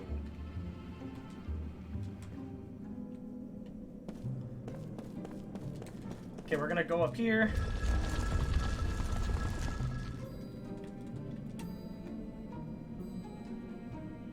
And this is just a little puzzle section. We see that the boulders come down. We're gonna get onto this next one, get out of the way, and then we're going to go down here and we're going to grab this, and push it this way. And go about right there, because that's as far as it can go, and then we're going to run all the way up to the top and activate that. Then he's just going to disappear, and the boulder is going to roll all the way down and knock through the area where we go into Miasma. There's no formations or anything that we really have to do for this fight. It's just, in my opinion, luck. Because of what has to happen here. So we're going to go over here. We're going to get the blue thing that will heal us fully. Then we go into the fight. This is where, when we were in the, if I was just playing the game, I would ask chat to please give me any of their RNG emotes that they have. Alright, we're going to attack Tentacle C where Kaim always is. Then we're going to do a power drink on Kaim. Then we're going to spell. We're going to flare Tentacle C. Now we're hoping that I can get myself a perfect here. Awesome.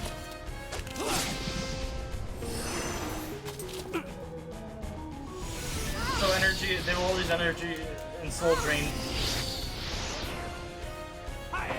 So this next one is attack the arm. And Jansen will all barricade.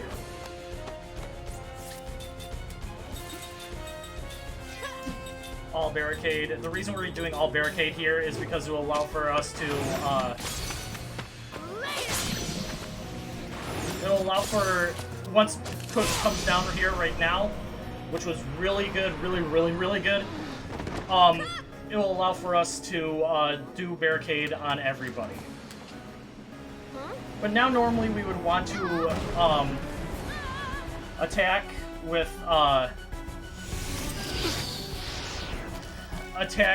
Jansen and Cook and Seth and Kime, but once Cook comes down here, I'm going to have her spam Zephyr so everybody stays healed.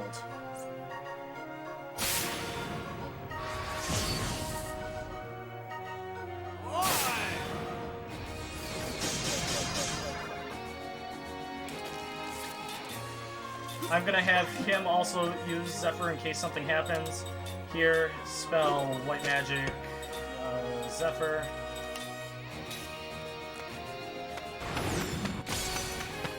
Since the other arm is down, we can now do more damage to the arms. That's fine. This is why we're healing. With both people. Okay, I wanted to do that. Then we're going to attack the tentacle, Black Magic, Flare, and then I'm just gonna keep her doing Zephyr, because I never trust this fight ever.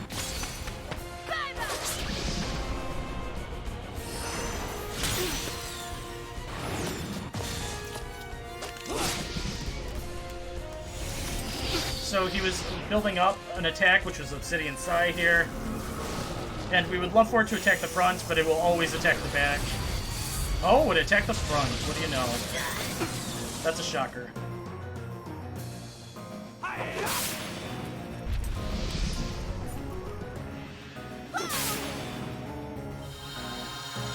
So once again, I am going to do the same thing here.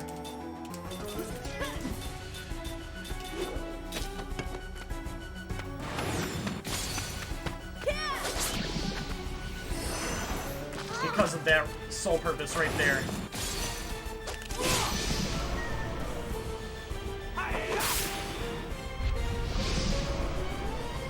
That's a problem. Well, no, it's not. It's actually not.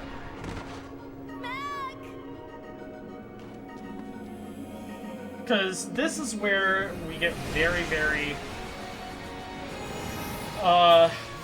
trolly. We're going to defend here. We're going to have her use a healing herb on Cook. Then we're going to have him use sleep. And we're going to have her continue her.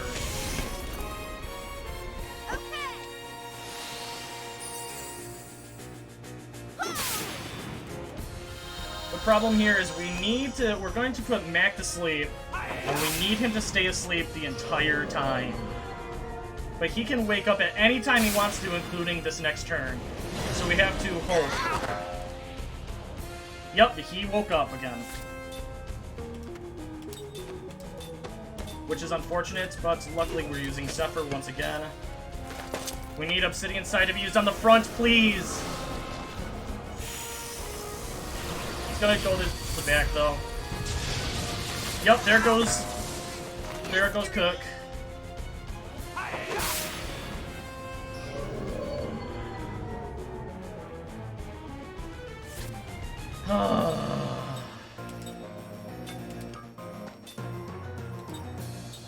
Item. Angel's Plume on Cook. Oh, great. Item. Mana Herb on Jansen. Item. Angel's Plume. I can't do anything. Mac is literally awake again. Okay.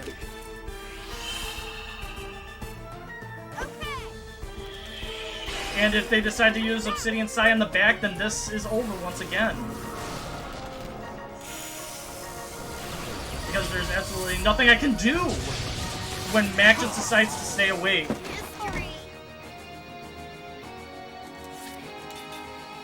Angel's Plume on Jansen. Healing Medicine on Kaim, I guess. Okay. That was close. Gonna attack everybody at this point. And there goes Jansen, and there's nothing we can do here, so the best thing that we can do is just attack Mac to finish this fight off. Because once Mac is dead, then we have to restart the fight. So this is one of the downsides. This second area is just terrible, terrible. Because there's nothing you can do.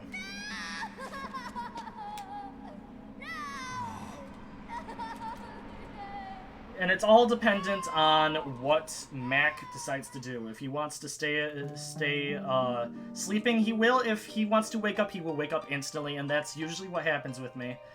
So we're going to do it again. We get to do this whole fight over again, unfortunately. I literally did the best I could with the worst situation possible. So right here, we're going to, if we're going to do the fight over again, this would be, once again, the time for donations to be read. This does not look good. But right now, I'm just going to talk it through again.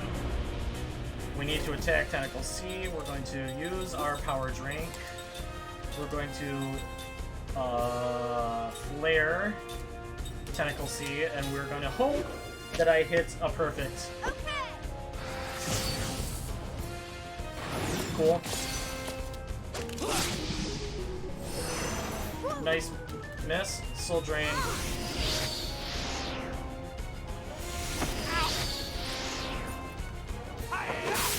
Flare in the arm.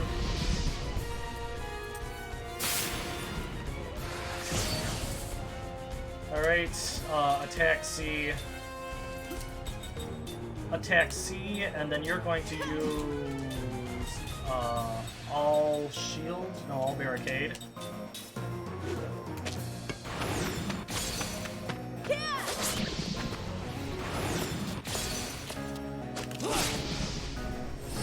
What? Okay.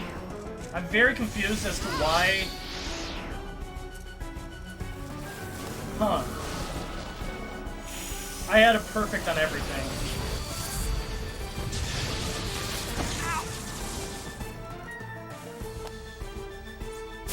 Don't tell me. Alright. That's fine. We'll deal with this. Arm C. Arm C. Black Magic on Arm C. Or no, we're gonna have him use Zephyr for when everybody is here.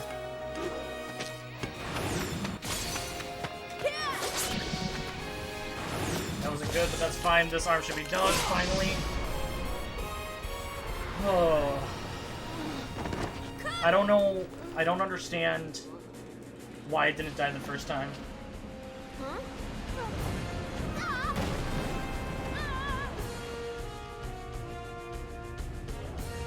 Alright.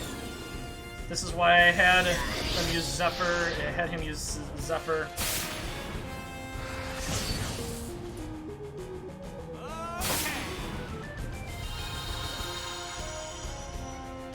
So we're going to attack with A, spell White Magic Zephyr on everybody. Spell White Magic Zephyr.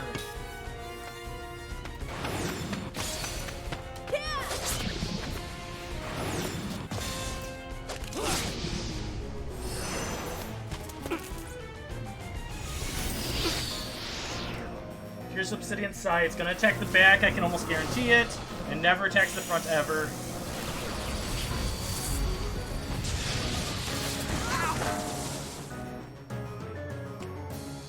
And this is why I Zephyr everybody.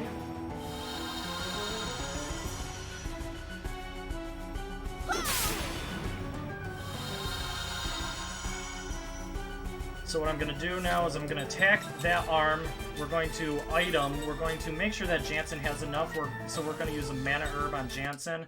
Then we're going to spell. We're going to flare the tentacle. And we're going to white magic because he is now more powerful.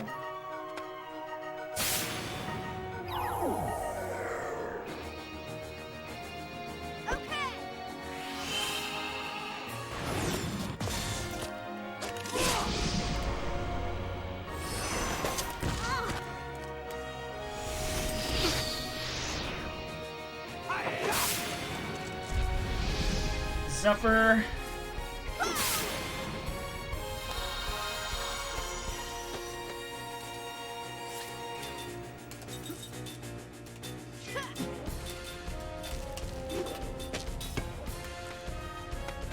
Once again, attack.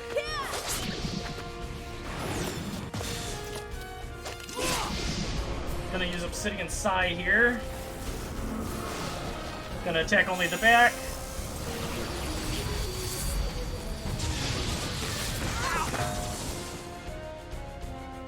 Attack front.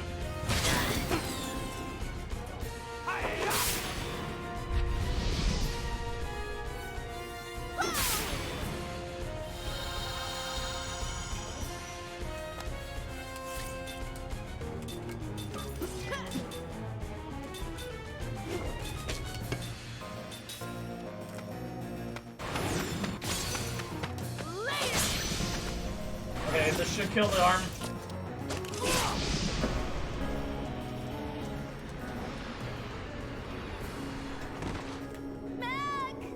Alright.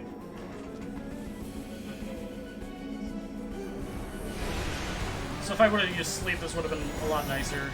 Okay. No, we need to defend.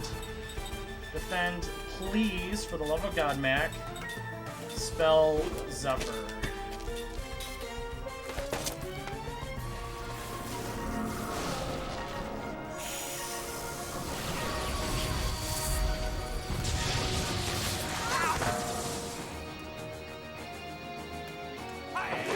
For the love of God, Mac, stay asleep.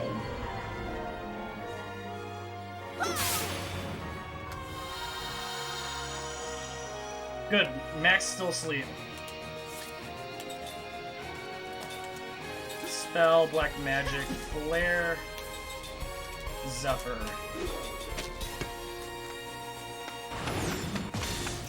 Oh, wait. So you saw Seth there did not attack really well. We need to use ground bomb.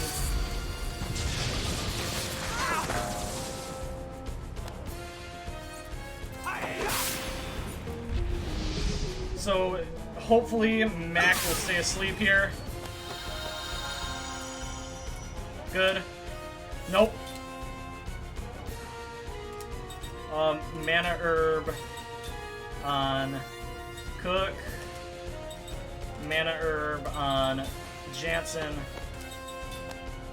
black magic, sleep, spell Zephyr.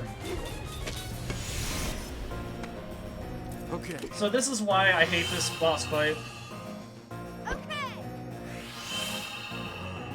This boss fight is the worst just because of Mac here.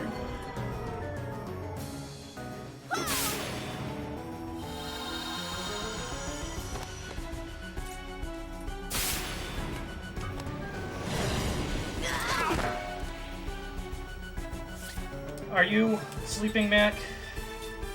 Item, ground bomb. I need to use a healing herb on Cook.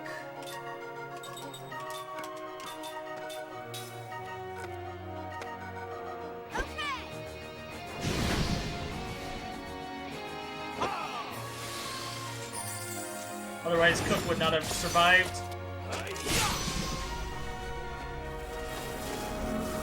Oh, we need Cook to survive at this point.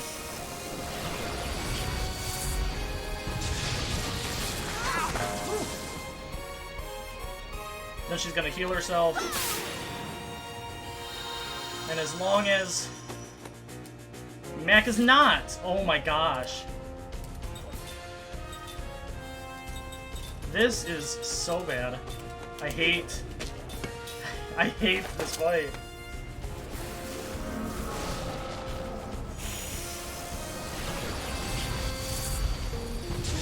This just shows how bad of a fight this can become. And I'm glad you're seeing it firsthand right now.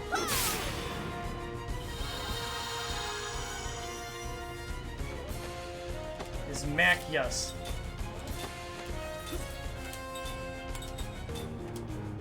Black magic flare, please. This should kill the boss.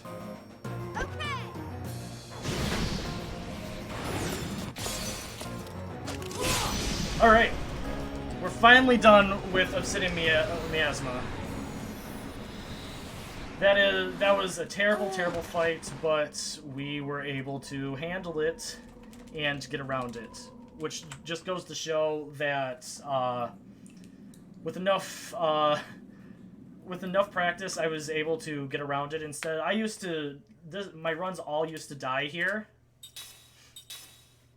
So we're not going to do a safety save because we really don't need it. We are going to be saving later on before another boss fight, but there's nothing really else that can mess us up. So at the end of this section, the area that we skipped over was Mac saying that he felt something strange inside of him, and Seth came and decided, or told Mac that he has a different type of magic inside of him, which happens to be spirit magic, which we're going to be using quite almost the entire run. Alright, so with that, we are off, and we're going to go right here. We're going to go onto this, and we're going to go up, and then when we go up, there's going to be a very small cutscene here. Going towards, when we head towards this light here, and we want to pick up this light just for the sole purpose of collecting 2 items that we're going to equip here in just a second. Alright, now we're going to run away and maybe not get a encounter here. Alright, so this is why we need the that magical energy, otherwise this would not lift up and we wouldn't be able to go over here to grab ourselves the demon warrior's blade and the demon warrior ring, which are pretty good. We'll use them for a lot of this disc. I say discs even though I didn't have to change my discs out at all, but it just helps to oops, I completely did not hit for the disc. Alright, and with that we are going to go down here. There's going to be this other memory that Kaim is going to have.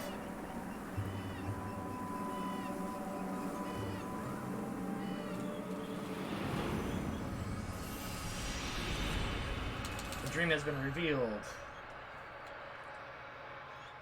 Like I said, if you play this game casually, this is a really good, the memories are a great thing to watch. So we're going to go back to City of Numara, where we will once again be stopped by none other than Caras and his army again. So we're going to equip the Demon Warrior Blade and then the Steel Blade right here. Now, this fight, has... Well, before I explain this fight, right here, this cutscene, we're going to see that about the completion of, or talking about Tolan and the king, how he's dead, or that Roxanne is dead, and that the Republic is joining up together. But they're going to see it through the eyes of Jansen, to make them think that Jansen is actually a spy.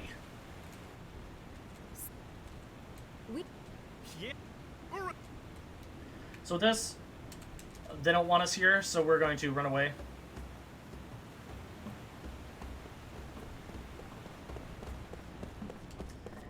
And this is where we're going to get captured again. Now in this fight, there is an ability with the with the enemies called Armored Bullet. An Armored Bullet is very, very strong, to the point where it can one-shot Jansen, and it can two-shot Kaim and Seth, so we're hoping that they don't do that. So we're just going to use Kaim on this over here, and then spell Flare on A.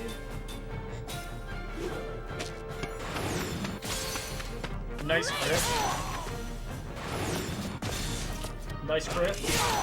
Okay, this is a regular attack. That's fine. That's also fine. Good. Now let's see if it's Armored Bullet. Yep, Armored Bullet.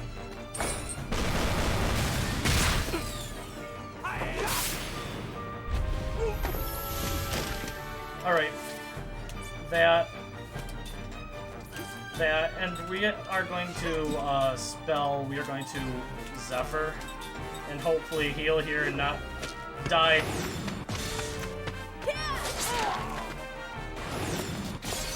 They can also block our attacks, which is really bad. Armored Bullet, who are you using it on? Not who I wanted you to use it on.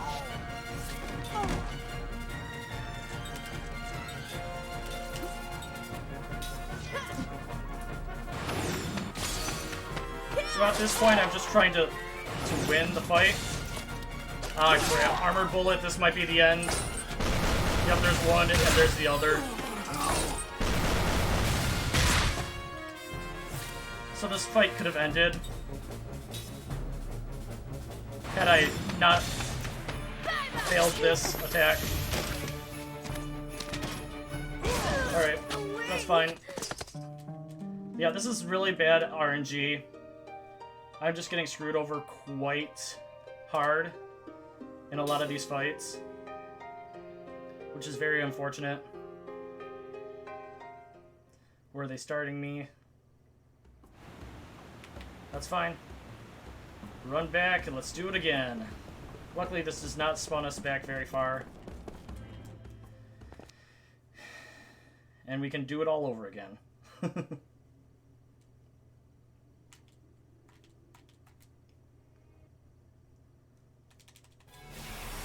Hopefully my RNG starts to get a little bit better. This isn't the greatest fight. A, B, Flare A.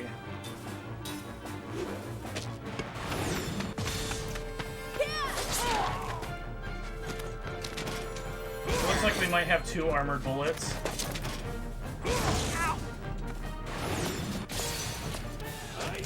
Nope. There's one.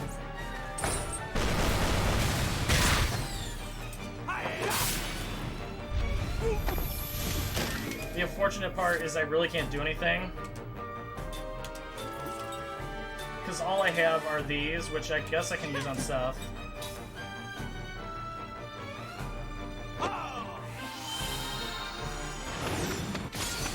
Guard, nice guard.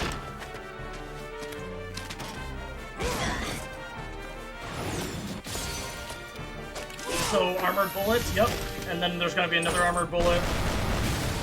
And it's gonna kill Seth. Nope, okay.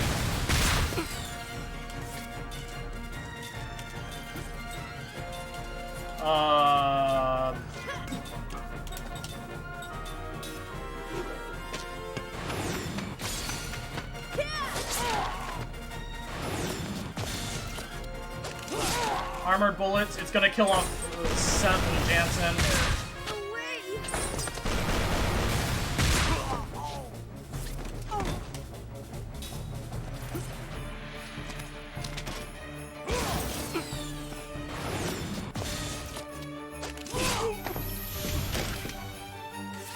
Okay, I have a chance to win here.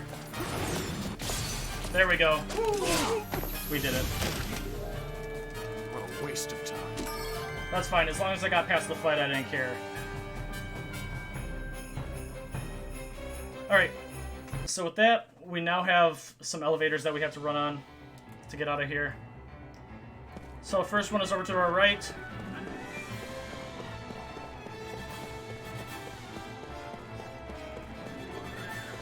I hope that even with all these, it's showing how big of RNG that this game can get, as well as some of my improv skills that I'm able to do. Alright, so with that power drink that we got, we're just going to run around him so we don't have to attack anybody. Going to go all the way over here, going to the middle. Nobody's going to come and get us. That dog is just going to wait for us to go down the elevator. And then we're going to go over here, and we are going to go around over to the left, and in this elevator.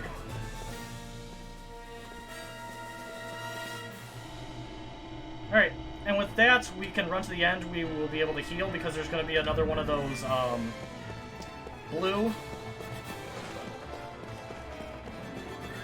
Right there, and then we can run through. And with this, we have a little bit of formation stuff that we have to do.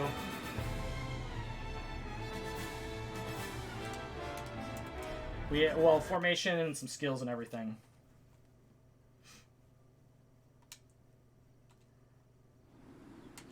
We're going to get formation. We're going to move Mac in the back with Jansen and Cook. Then we're going to skill link Mac for level 2 spirit magic, Mac level 2 spirit magic. Then we're going to equip Kaim with the demon warrior ring. And that menuing was really fast. So now that we're done with that, our next fight is just as, well, not as bad. It's pretty chill. We just have to be a little bit careful during the fights, but other than that, it's not something we really need to worry about. Alright. So, first we're going to... This is Kakanis. He's still trying to... He's still trying to stop us. And he's coming after us with his tank, the tank that we saw earlier. We're going to attack the cannon. Item, power drink on Kaim. Spell... Oops. Flare. Oops. Spell... Flare on the cannon. Spell Shadow. Spell Flare on the cannon.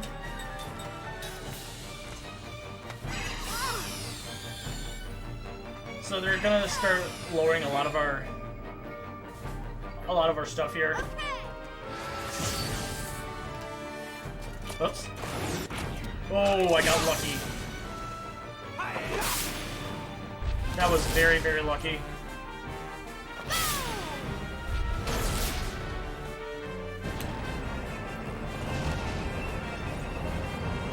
Cool, that's who we want him to attack because he has such strong, that much health.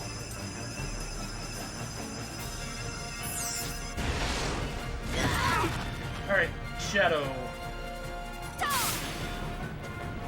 Then attacks everything. Then attack cannon, flare, cannon, item, aqua bomb, sure, cannon, flare cannon.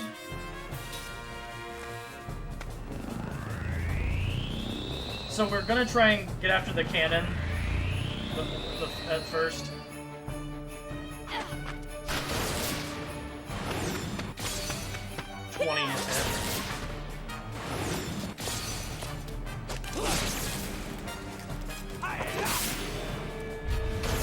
Alrighty. This is pretty good. Just attack Seth or Kaim here. I mean, it really doesn't matter. You can attack Mac also. He has pretty good health. Cool. That's what I needed. Then he's gonna do Volcannon one more time.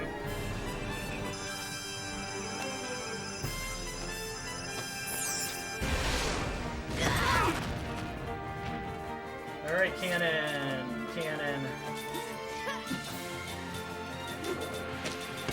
Mac might be able to... No, he won't. I don't think it's enough. I was gonna say, Mac might be able to kill it with just his thing here.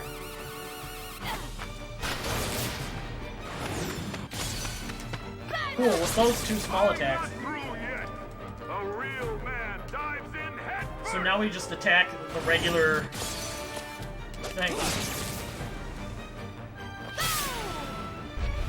This is really good so far.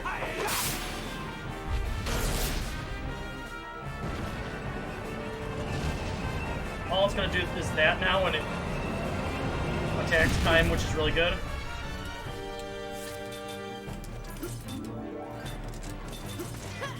Spell Black Magic Shadow.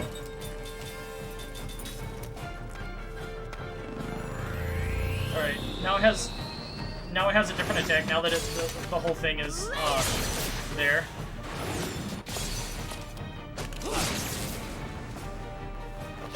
Flare. It's almost done. This has how much does this have? It has 5,200 damage.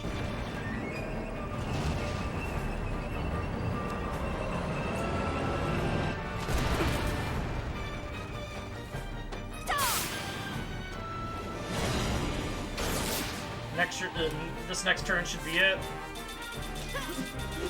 He's gonna charge it. He's gonna get some energy.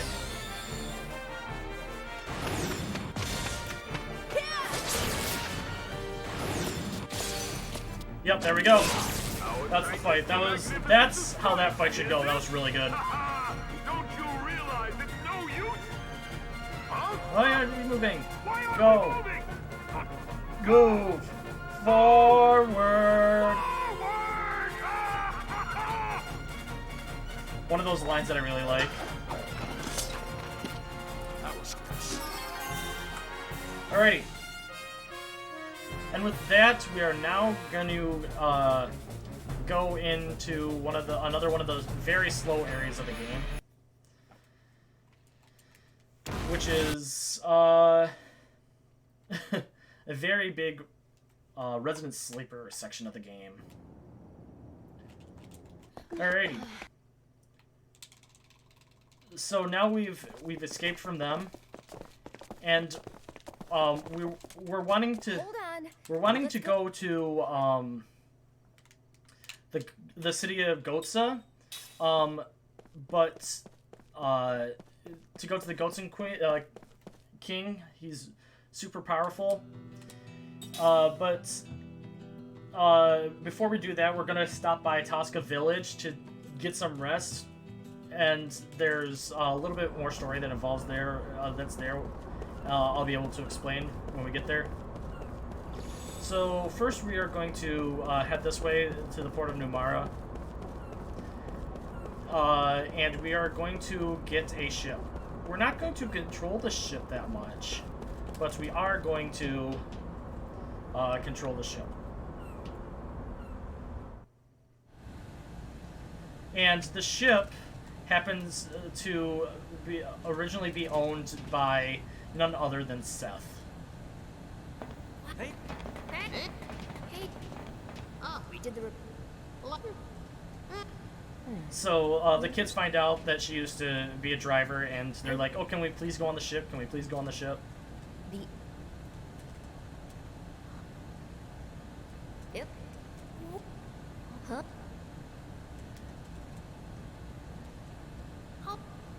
Alrighty. Yeah. Just a lot of talking here. Nothing much to explain.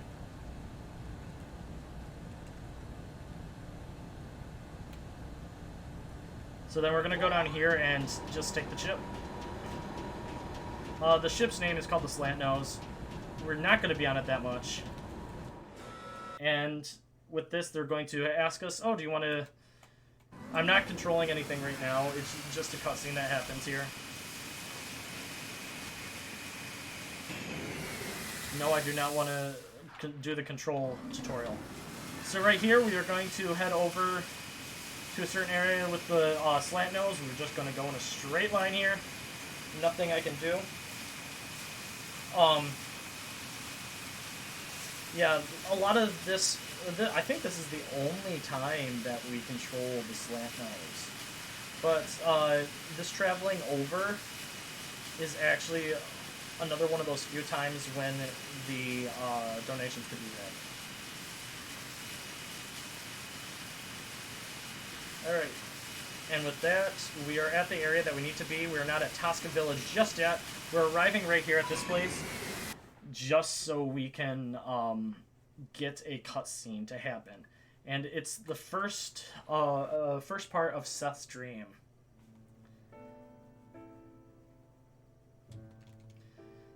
It's just gonna show white for a second. Always does. Then a dream has been revealed. Seth's dream part 1. Do do do do do do do do do. That's another thing about this game, is the music is really, really good. Alright, Tosca Village. So Tosca Village is where we're going to be getting a move called Gamble. And with Gamble, we are going to be using that throughout almost the entire rest of the run. And it's called Gamble for a reason, because it can hit for single-digit attacks to upwards of like 2,000, 1,800 to 2,000 damage each turn, and that is really good. But it's rare for it to hit the bigger numbers. No, I do not want that tutorial. We're going to go over here. We're going to grab that up. And then we're going to talk to this guy who's going to give us another memory. So a lot of this game is just skipping well, like a quarter of this game is just skipping cutscenes. That's what a lot of speedruns are, though, aren't they? We're going to run over this way, and with that we are going to go into here and make sure that I say yes, rest here. Then we're going to go into this building and skip yet another cutscene. So while we're in Tosca Village, we are going to run downstairs. We rested here because we are going to go into the Black Cave, but we're going to find out when we talk to the innkeeper downstairs that the Black Cave is actually sealed off by the old sorceress at the mansion.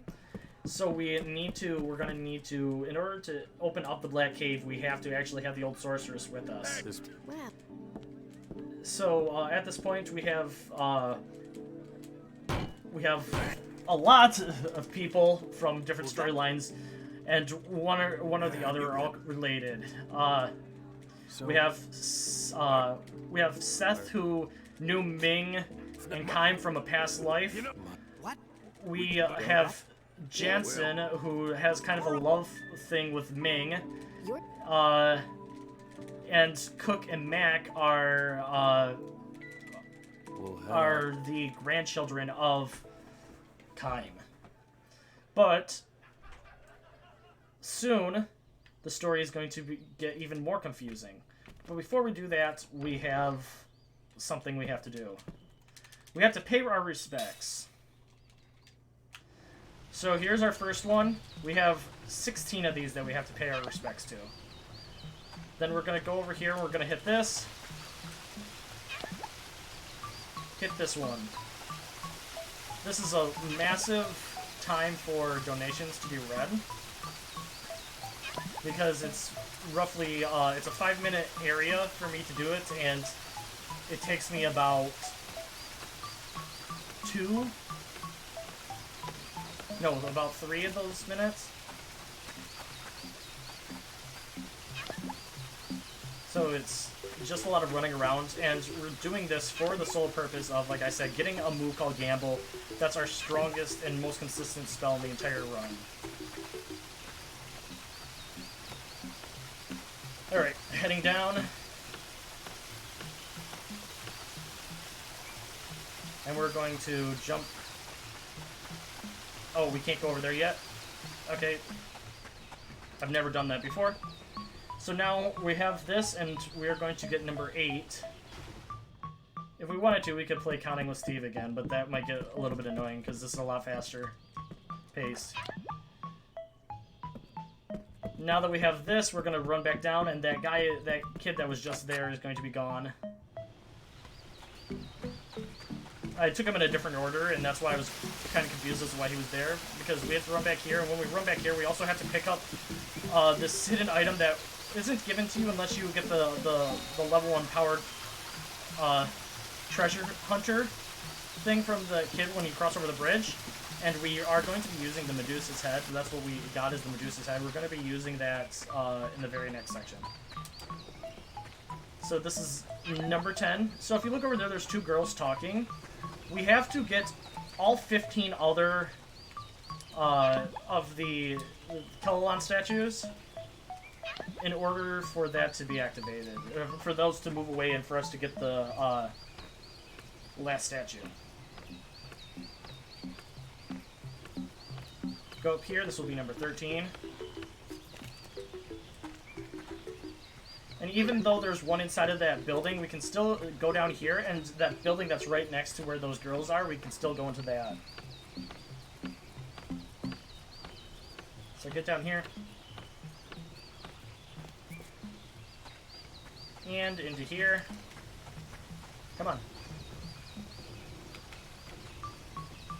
This is going to be a little bit slower than normal, but we're fine. Alright, 14. Those girls are still there, so we're going to cross over the bridge, and we're going to hit one over here on the other side. So that guy would have been blocking our path had we not done all of these in the specific order that we're doing it.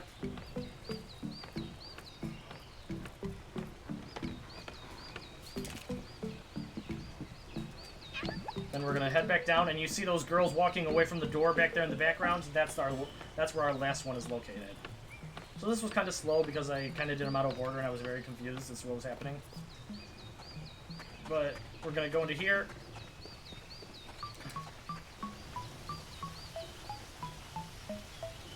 And then we are going to grab this up and get number 16.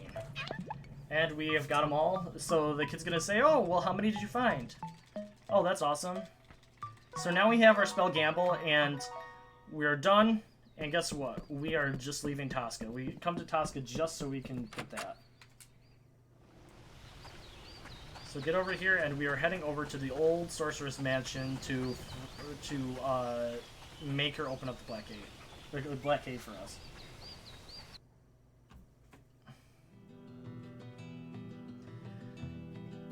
All these places that show up like that are all new areas that we can go to, but we obviously don't need to if we're doing an 90%. All right, this is a lot of cutscenes in this area, and this is when I was younger. This was one of the areas that took me a long time to figure out what to do. All right, so. We are going to do a couple things here. We're going to formation. We're going to swap Cook with Ming. Change formation. Then we're going to skill Kime. Set Point Magic with level 2. Then we're going to put on Turntail as well as level 2 Spirit Magic. She doesn't have status analysis. She never does. And then Ming, we need to skill link Mac with level 2 Spirit Magic, and then we need to equip Ming with Turntail Shoes, whoever has them. Turntail Shoes, and then with the Medusa's head. Alright, and with that,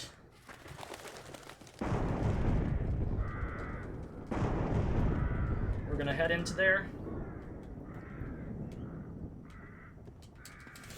And we're going to follow the ghost. Now you would think, why in the world would you follow a ghost? Well, we believe that it's... Actually, I don't know why we're following a ghost, to be completely honest. Maybe they think it's part of a memory. So it's going through that mirror, but unfortunately we cannot go through the mirror just yet. So we're going to run this way, and we're going to go into the second door. And this is where everything starts to change. You're going to start seeing...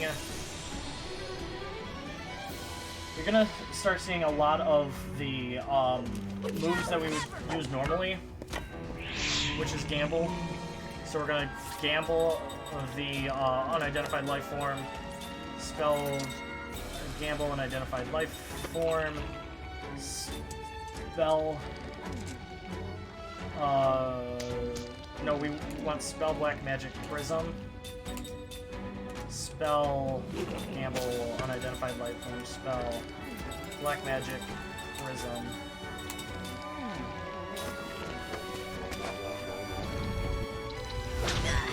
So they have the unidentified life forms have about 510.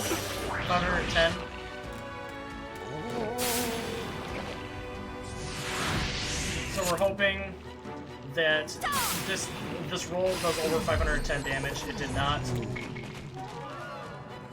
Maybe this one can take it over. It did not.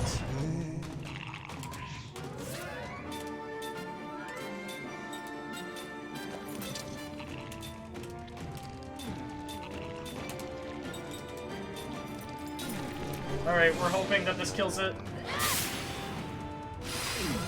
There it goes.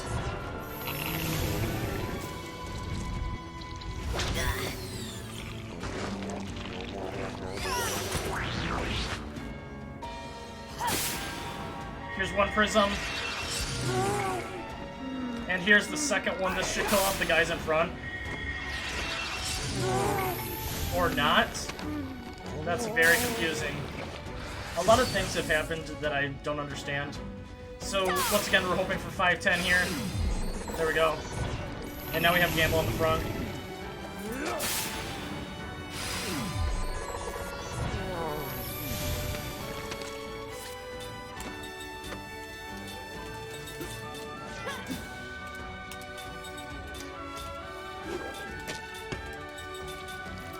Oops.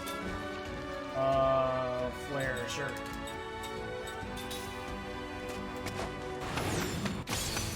Oh, that was perfect damage. Alright. That was a close one. And with that, we're going to pick this up. And this is where it gets confusing. So that's the large mirror gem. This is going to allow for us to go through this mirror. And this will take us to another part of the tent mansion. And we had to take all of these pathways and do specific things in order to get certain items. And I'm very, very happy that I was able to memorize a lot of this.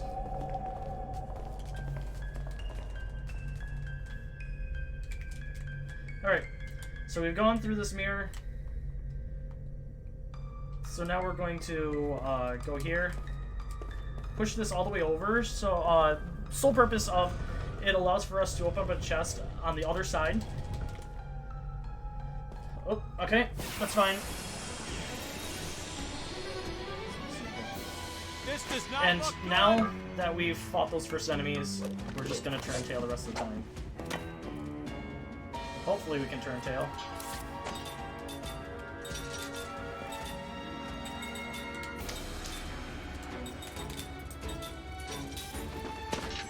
And with this, we're going to, you saw me running up towards this. Up here, we're going to run into the little girl again. We're going to just keep on following the little girl. Or get into another fight. This is the only bad part about this. I'm always ready. We're going to turn tail once again. Or they're going to attack a couple of times.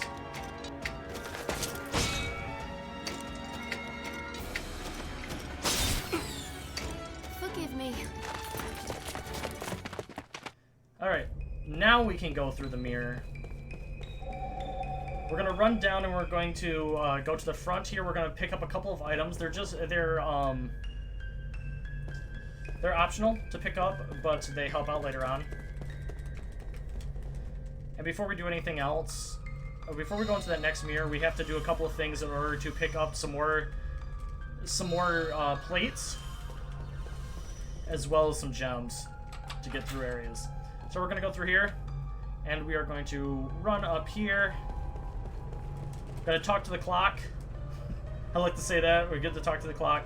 Then we're gonna go over here, pick up this item. We're going to get a grounded bomb, and then we're gonna go over to the clock and make it pot o'clock. Since it's legal, I guess Kaim wants to have it now too. Alright, this is gonna get us another one of the plates.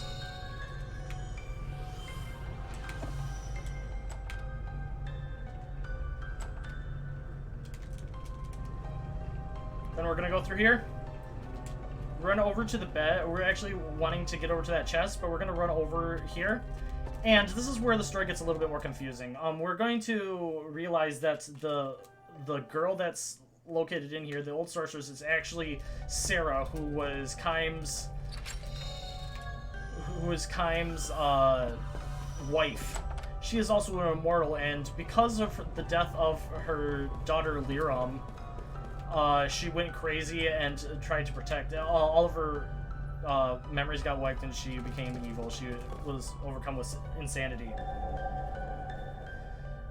So now we're gonna go through here. One last time, go through here, then go through the other door.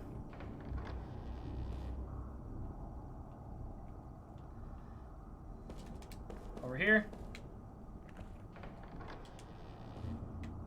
And get the last chest. That's right here. So now we, ooh, okay. It's now or never. Just turn tail. Cool. Maybe next time. Come on, go through the door. Thank you. Sometimes Kaim just doesn't want to do what you tell him to do. Now we're gonna run over this way.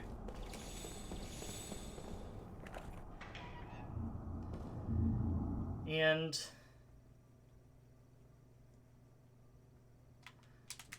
they're gonna tell us to put the plates in, but we don't have all the plates. And they have to be set in a specific order for the door to open up. The Celestial will be on the bottom, the bow is on the left, and the wheat is on the right. So we have to go into this maze here. Grab our last plate, the bow plate. Not bow key, but the bow plate. Then run all the way down here. And this is a little bit touchy, so I'm going to walk slow here. We're going to place the Celestial right here on the bottom. Good, it set it there. Then we need the... Whoops. Oh, I hit... Okay, that's going to be the wheat plate. Might as well put that in while I'm right here. Then put this one on. Like I said, this can be very sensitive. Bow plate. Excuse me. And then with that, we are now heading into the last area. I'm just gonna do one thing really quick. We really don't have to... Well, we're not going into the boss area just yet, but before I do enter into the boss, I'm going to just put on a couple of mana herbs. So we're gonna go into here and we're gonna talk to the stone tablet, read the stone tablet. And then we have to solve the riddle. And as speedrunners, we have it memorized. It's inner left, outer right, inner, outer left. So as long as we go into these, we will be able to solve the puzzle very easily. I don't remember exactly. This is, like I said, when I was younger, I wasn't really able to solve this. I had to look it up. Inner left, outer right, inner right, outer left. Even with the notes in front of me, I still was able to know where I had to go. Yeah, when I was younger, I don't even remember the casual way of actually solving this. And then outer left.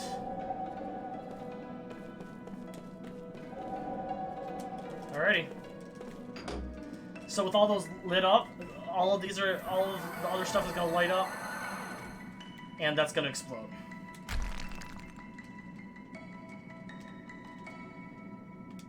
Alright, so I'm gonna put some mana.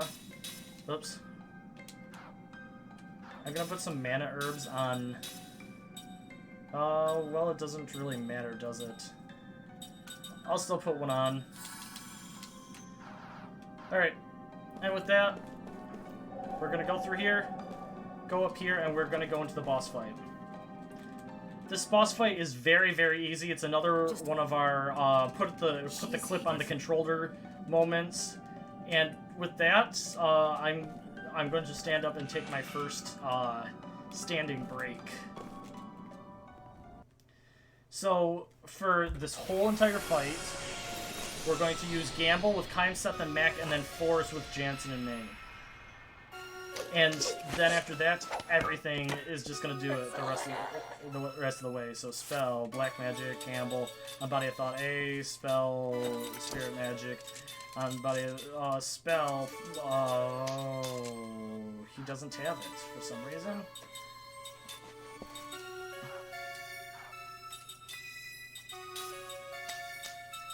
Sure. We'll have him use Gamble too, I guess. And then Spell, Black Magic, Force. And with that, we're going to put our clip on and just relax. We're going to stand up and we're going to do some stretches. This is impossible for us to die. We don't get hit at all. So I'm just going to stand up and stretch for a second.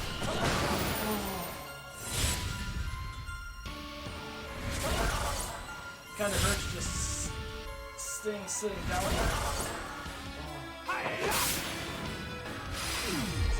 Okay, that was terrible.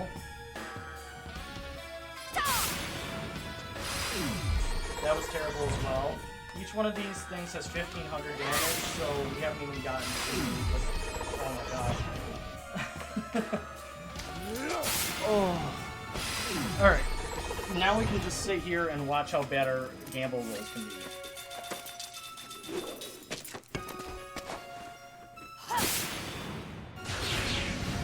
Yeah, normally we would want that Body of Thought to be dead by now.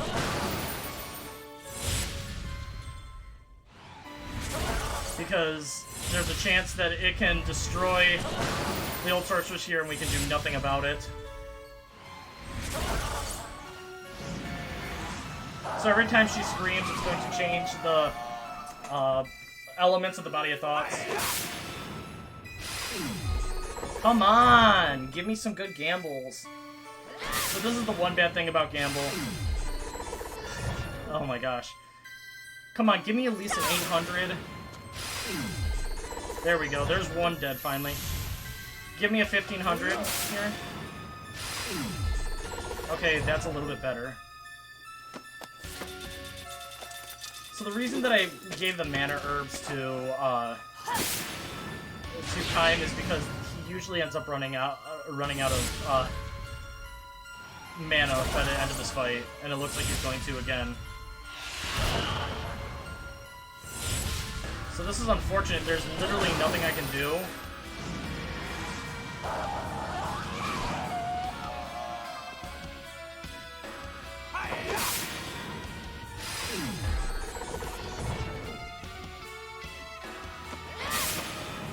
Come on.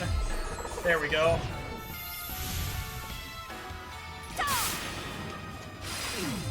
There we go. Come on.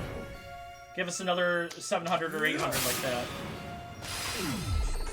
Yes. Alright, we're safe. So this should be the end of the fight, hopefully.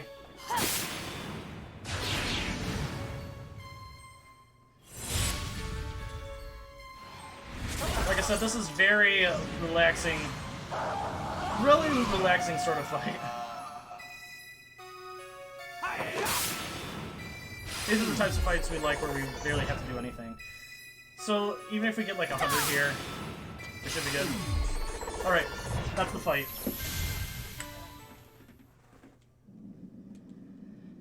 And with that, we get Sarah back, and the only reason that Sarah remembers that we are the, husband and wife is she wrote it down in her journal. And the only way that she came back to life and got her memories back is by Mac and Cook singing a family lullaby to her. And if this game is chosen, that's going to be one of the incentives, is to show the cutscene of the lullaby. Sarah, we need... That Yeah. So I don't understand why Jansen didn't have the black magic. I'll check when we get out of here. Actually, I'll check right now. Formation, swap.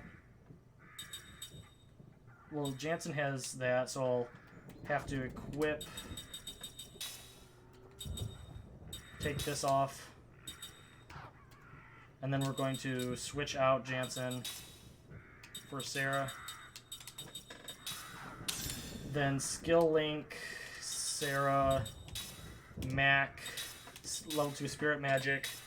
Then we're going to equip Sarah with the red copper band, and that should be it. Let's get out of here. And now we're going on to the Black Cave. And the Black Cave is... how shall I say this? Something else.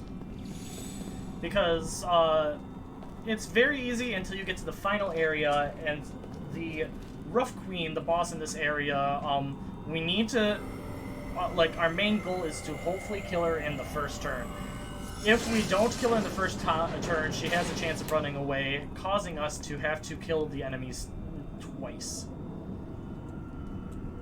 Alright. Black Cave. And when we go into here, it's going to automatically make us, go into a fight right here after this cutscene happens. Alright.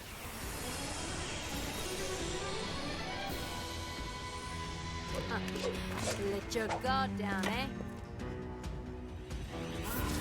We're gonna defend.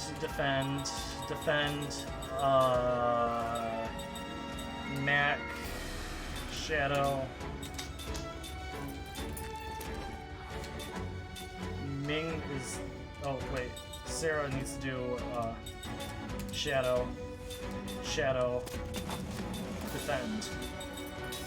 So all these things are gonna attack us.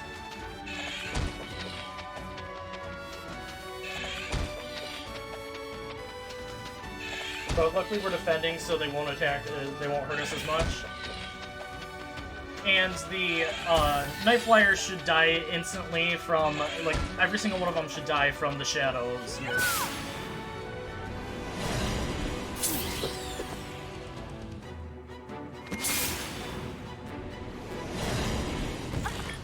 And he's gonna do it again. So what's happening with this, with the shadow? He's actually attacking us again.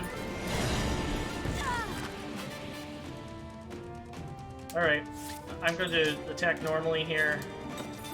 And Sarah, I want to try and keep alive, but let's go for it. Ming, I'm just going to have defend because she needs to get some of these her stuff as well. Alright.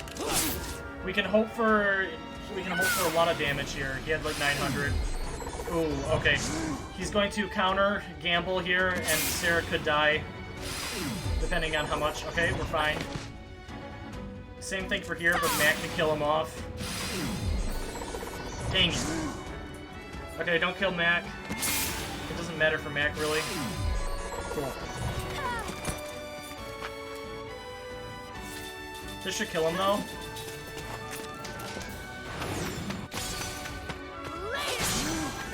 With these two attacking. There we go. And with that, everybody should learn what they need to. Cool, that's exactly what we need.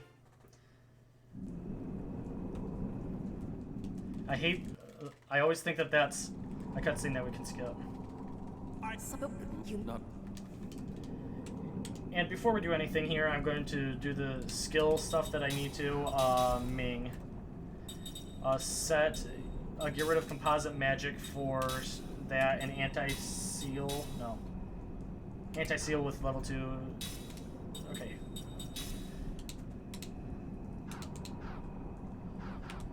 And then we have just a lot of running that we have to do until we get to a certain area. I still will run, but it'll be a little bit different movement that we're going to be doing. So right here, he's going to see the shield, and for some reason it's going to give him a memory.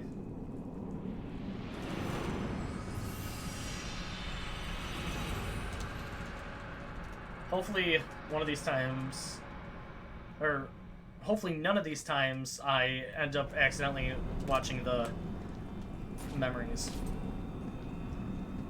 Dang it. Okay. At least we have Ming with Turntail as well. It's just all Turntails from now on. Until we get to the boss fight. The Night Flyers might. Turntail. Turntail. Defend. You do not have it. Ooh, okay. Let's get out of here. That's good, that's good. Okay. It's not this area. It's the next one after this. We have a little... Well, no, not after that, sorry. We're going to go through here, and then we're going to go into another very small section that shows the cutscene. But then after that, we're going to be running in a little tiny area, and we're going to be running around the outside edge of that, and following the map, or following the outside edge. The sole purpose of that is because if you run into the middle, you have a very massive chance. I don't even know where the holes are, but as long as I run around the outside edge, I'm fine. But you have a chance of falling down the holes and back down to here, where we're at right now. They're gonna attack Sarah, I know it.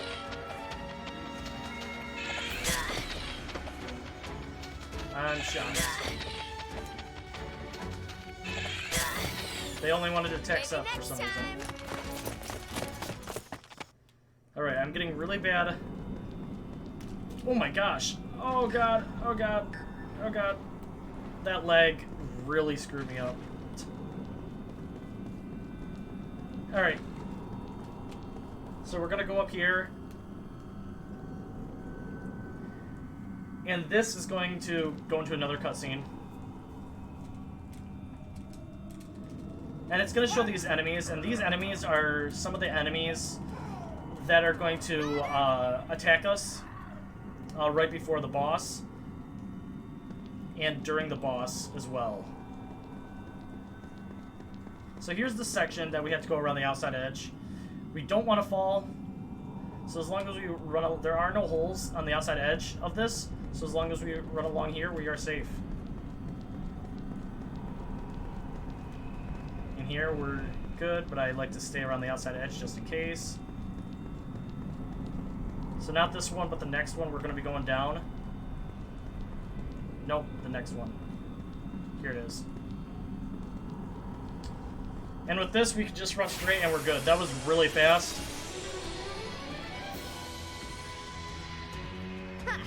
Not too smart, eh? Okay, that big thing is going to attack. Oh, we got lucky. Okay.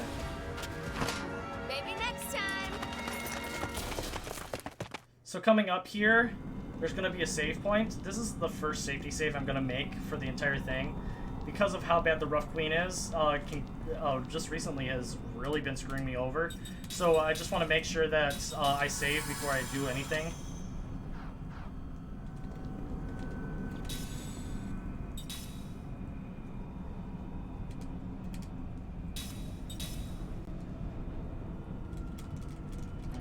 Alright. And with that, we're going to go back this way. And we're going to run out. So for these fights, what I'm going to do is I'm going to run towards the green guys and I'm going to have them attack me. I'm going to walk up to this slowly because I have had it to where Kaim has just walked up to it and just stared at it and not attacked that like he was supposed to for like a minute or two. He just did nothing. So right here, I'm going to run up here. And I'm gonna get attacked by both of these things. Well, the other one ran away, which is unfortunate. But when we get into here, we're just gonna Turntail. We have to do this 2 more times after this. This will allow for the Rough Queen to finally spawn in.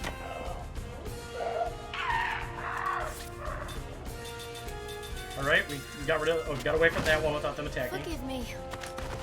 Run up to the next one. Get me. And then the third one is around the corner. If you get lucky enough, all three of them will spawn right there in the middle for you. Alright, we got lucky, got away from that one. Maybe next time. And then our third one is right around here. He's running away from us.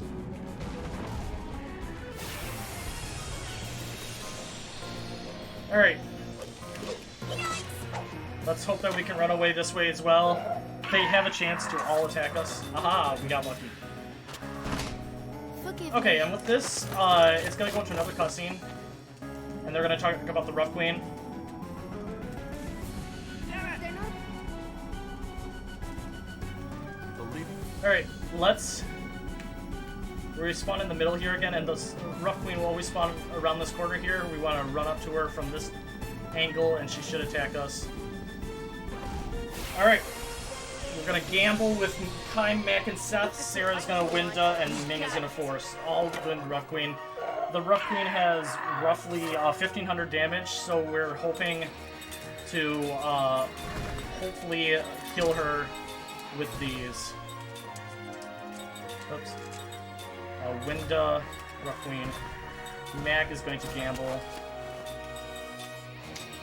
And she is going to Force, which is right here.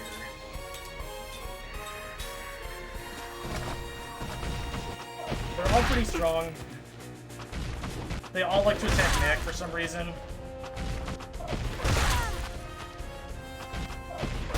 And now she's going to use Pheromone, which is going to make one enemy get enraged.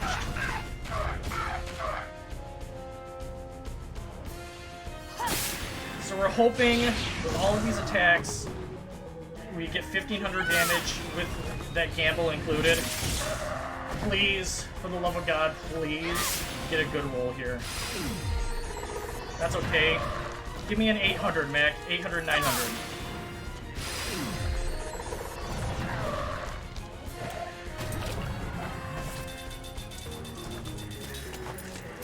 Please.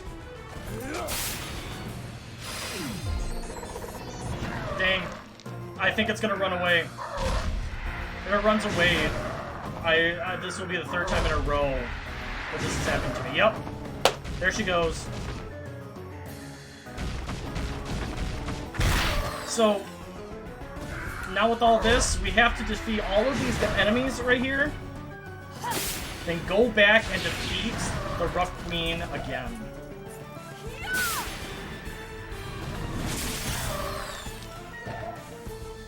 That's why we need a massive gamble a lot of the times.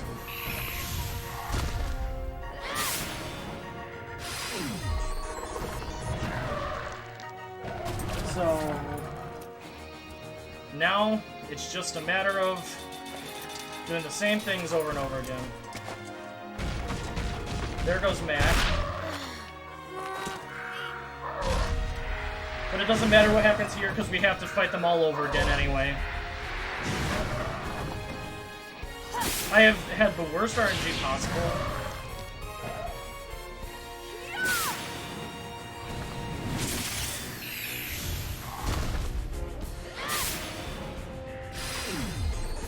See, that's what I needed. Watch, I'm gonna kill this in one turn. Nope.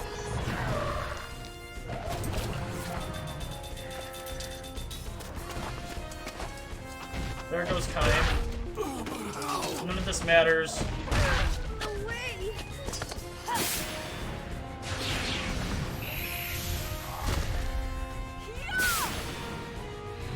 Alright.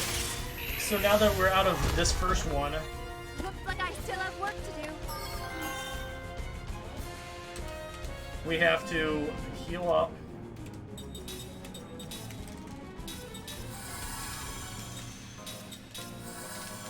Then get to the Rough Queen, which is way over on this side. She will spawn over here.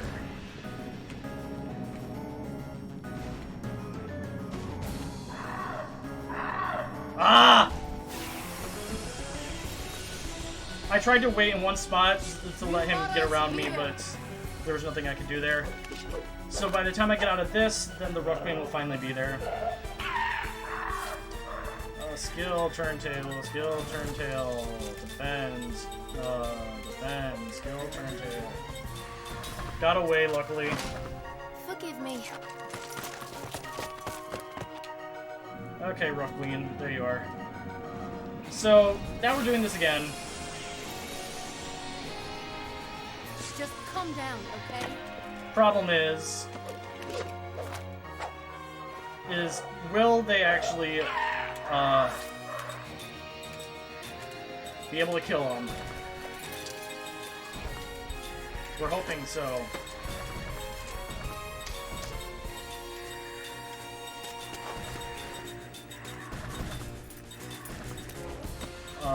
Force.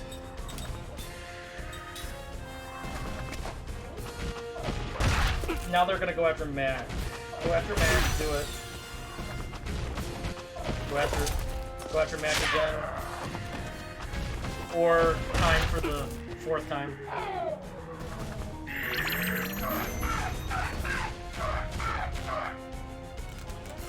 Now watch, this one force is gonna kill him, kill her off. Nope.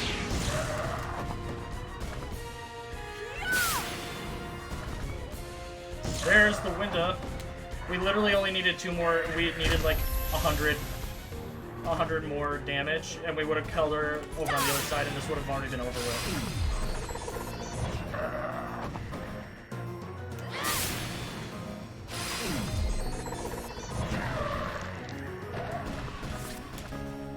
Oops.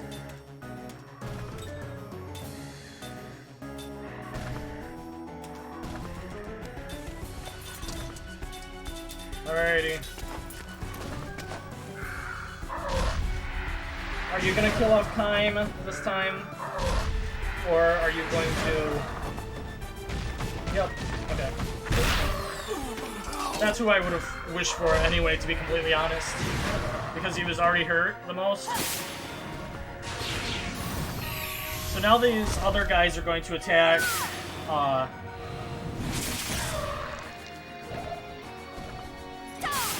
by themselves.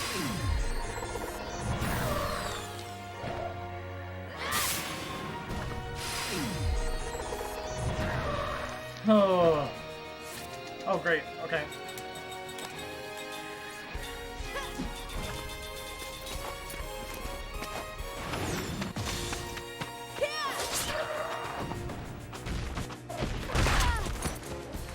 Go after Mac. I really appreciate it. Max should be dead. Oh. Force is gonna kill it.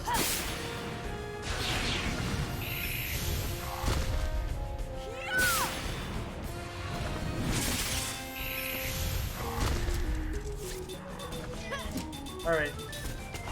Get a good attack here, Mac.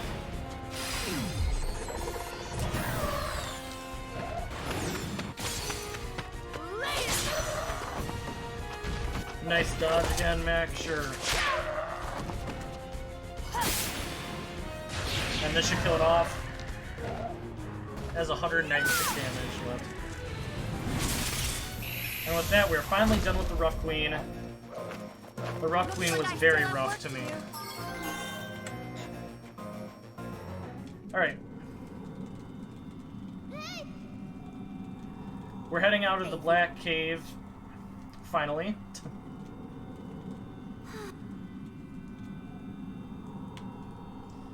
And we are going up here.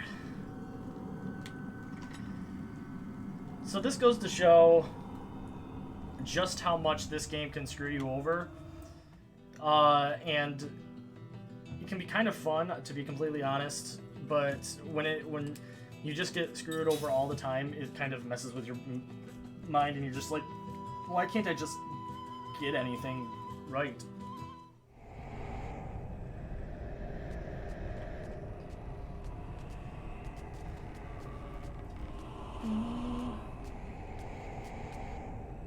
Formation, swap Mac out for Jansen. Before I do anything here, I'm going to do my formations because I have been known to forget doing all these formations, and it's very, very, very important that we do these formations. Swap out Mac for Jansen. Then everybody here is going to skill link with Jansen for steel. Oops. Jansen, steel. Jansen, steel. Jansen, steel. Jansen, steel. Now we do that on purpose because it's very important at the end of this disc. So after we're done with the Ruck Queen, that's very hard. The end of the disc is very, very, very, very simple. All right. So what I did there is I went to go onto the boat, but they told us that I need to buy 2 Sorcerer's Earrings. 1 second. I need to focus here for a second. By grounded bombs, we need a total of 9. Wind bombs. Wind bombs, total of 10. Aqua bombs, a total of 10. Flare bombs, a total of 11. Then an Angel's Plume, total of 5. Then we need Bind Healer, 5 of those. And the Healing Herb, 5. Mana Herb, I'll buy 4 of those. Now, all those stuff that I got... Wait, do I have ground bombs? I don't think I bought ground bombs. Not regular ground bombs, I did not. Buy ground bombs, total of 10. Ooh, alrighty. So all of those items that I bought are very important for, a lot of them, some of them are for this disc, the other ones are for disc 3, starting disc 3. So right here what had happened was we went to go out the door, but we got stopped because that guy said that the captain is missing and we need to, in order to go onto the boat, we need to find the captain. Well, luckily for us, the captain is right here. This isn't the captain. Oh, you thought this was the captain. No, no, no, no, no. The captain is right here.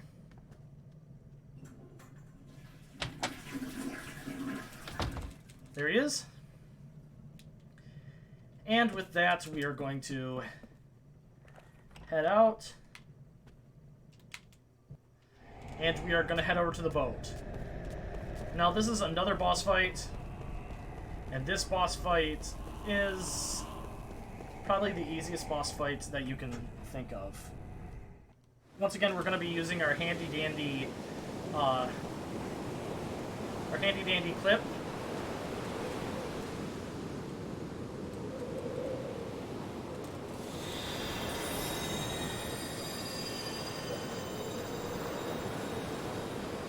Alrighty. Do the skip here. Board the ship. So what we're going to do is we're going to climb Seth and Jansen, grounded bomb the first creature, Manta A. Then Sarah's going to ground the other Mantalist, and then Ming is going to defend. Do all of those for this for each one of the phases. And with my clip that I have here, I'm able to do it without touching the controller once again. Looks like we have to fight. Alright, climb Seth Jansen.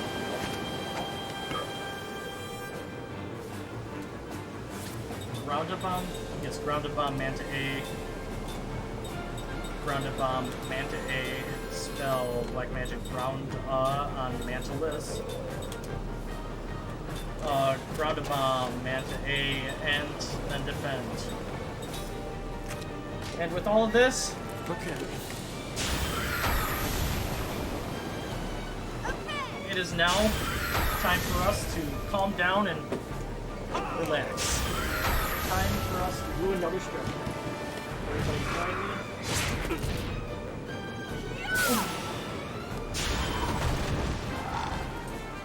This is the best time when you actually go and use the restroom and something. There's literally nothing to do. Just get everything set up and actually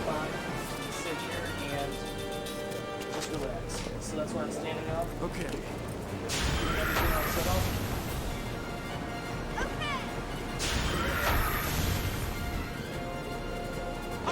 Alright.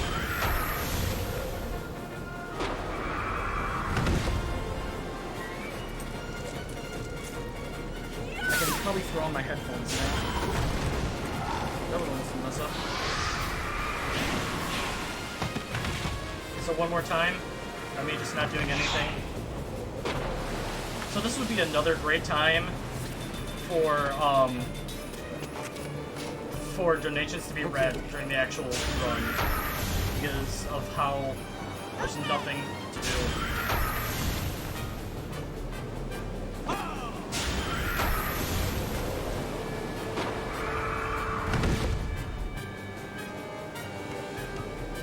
Alright. Round. With that, the fight is over, and we should all have steel. Everybody should have steel at this point, which is exactly what we need.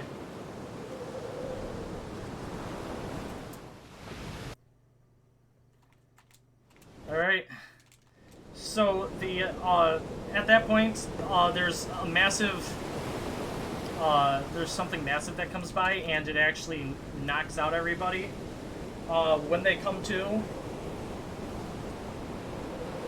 well, actually, it's after this, Seth dream here, and this cutscene, there's going to be a giant wave that comes by and a storm that's happening. It's going to knock out everybody, and when they wake, they're actually going to be at, where they want to be. Right here.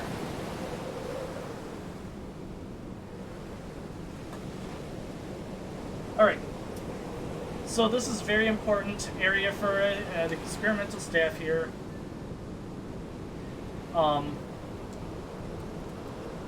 We are going after Gongora at this point.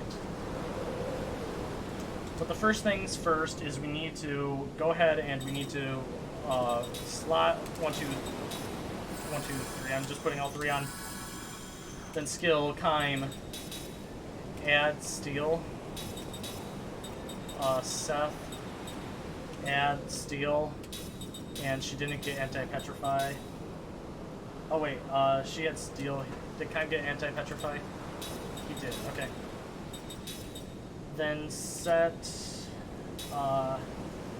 replace relax with steel and anti-petrify with level 3 spirit magic. Then replace level 3 with, oh, she doesn't have steel. Alright, well, she's the only one that didn't get it for some reason. Because I didn't put it on her. Oh well. We only needed it for this one thing.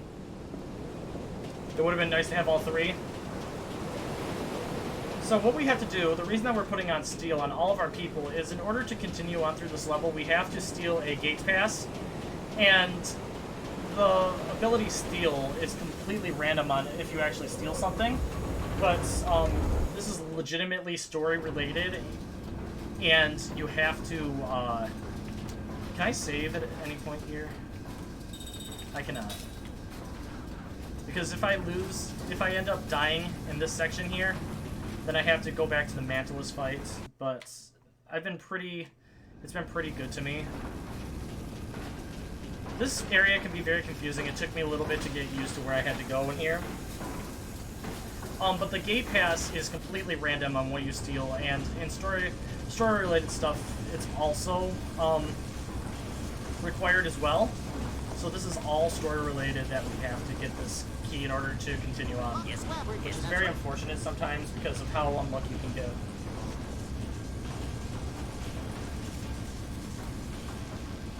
So once again, the kids run away to do their own thing.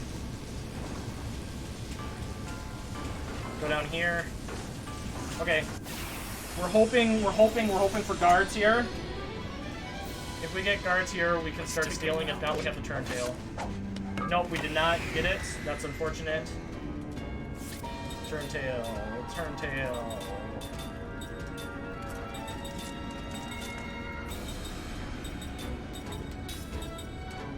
Defend. Skill. Turn tail. Alright.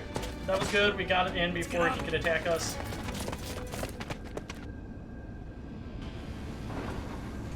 We go here to get another cutscene.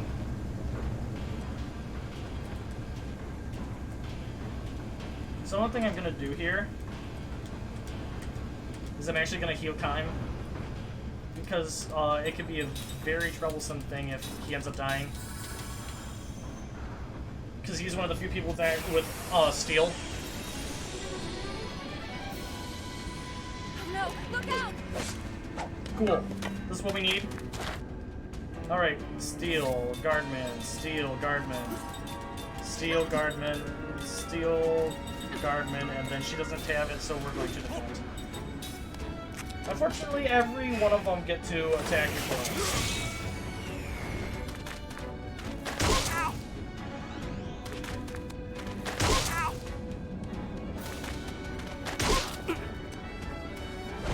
Alright, so that wall guard really doesn't affect us in any way. It just makes it so if you were to attack the back, it would be a lot harder. Okay, she failed to steal. Got it. Cool. And with this, now that we have that, we can now all turn tail. Does he have it? No, he does not. Okay. Cool, cool. We are out of here, and we don't have to worry about him again as long as we have that gate pass. And we're going to run down here. And now we have a little bit of puzzle solving that we have to do here. But first, we have to run up the stairs. So the thing about this is, if you play this casually, you never know. What you don't know is that later on in the run, you're gonna have to go back down this way anyway, and you would have to basically memorize where you're supposed to be going. Okay, skipping a cutscene with Gangor just walking. So, this puzzle, we have to run onto this, go all the way around, this way. This is another, I mean, this is a JRPG. There's going to be a lot of points in this game where a lot of spots can have donations read, and this is definitely one of them.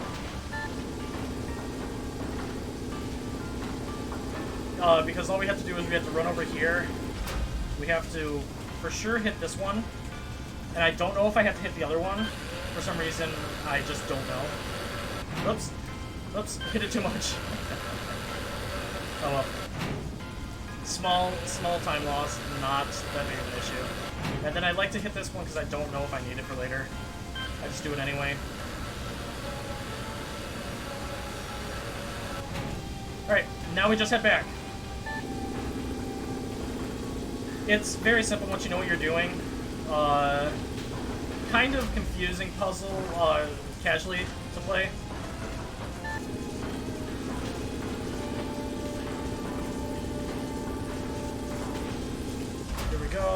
Go down here, hit this. There's a lot of going back and forth to different switches here. So we're gonna hit this. Go back over to the thing that's moving back and forth. Turn tail. Looks like we have to fight.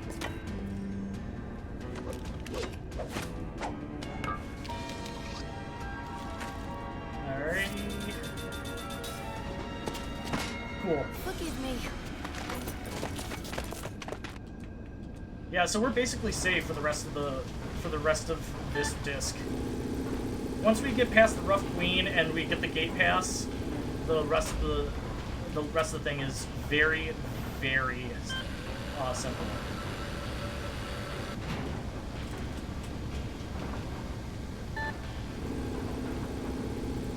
Here we go. Go over this way. Get on this, and then we run down.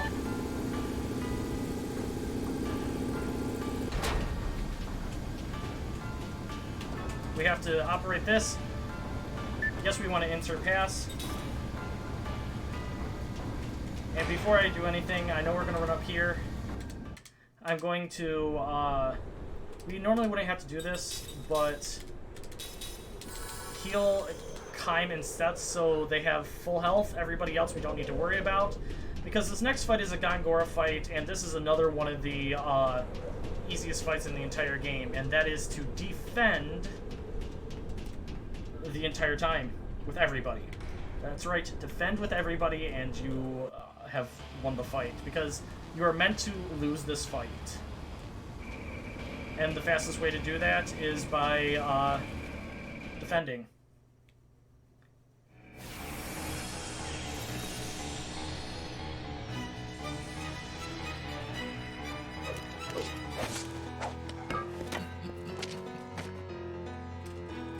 Just as you were regaining your memories, you return here only to lose them again? You're as stupid now as you were 30 years ago. Alright, defend, defend, defend, defend, and defend. We're gonna use our handy-dandy clip once again. Do relax. Just what is magic energy? There's literally nothing we can do at this time. There's no use in actually going. There's no use in actually going after.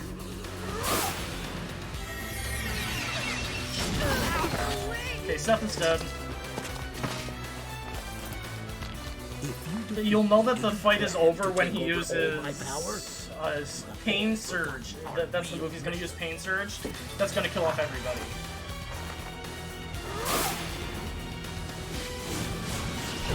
I'm glad that we don't have to do this fight. It seems like it would be a very annoying fight. Immortal beings with no guidance put this world in jeopardy.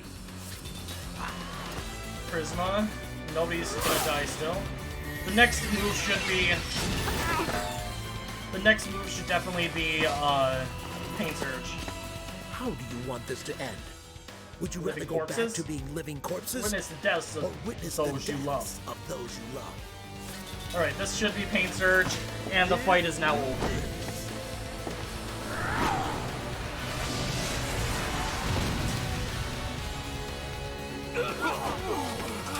How ridiculous.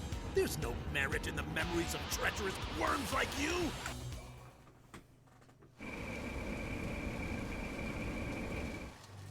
Alright.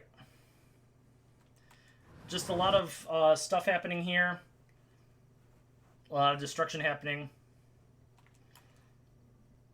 With what Gongora did, he sucked everybody into a black hole, but then something overcame it and woke up Mac and Cook, and they were able to wake up everybody else.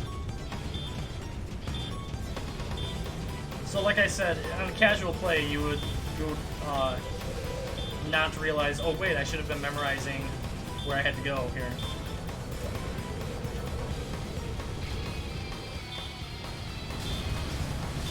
Alright, and sometimes I even forget. I have to... this is kind of like one of those Final Fantasy things, with the timer countdown, and this time isn't going forward, it's escaping. Well, I guess it's an escape sequence at the beginning of 7, isn't it? But this is only the first escape sequence that we have to do.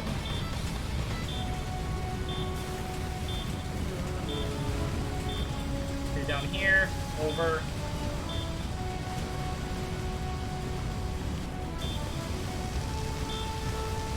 Here we go. Go down and over. Then we have a couple more ladders that we have to go down. So far, so good.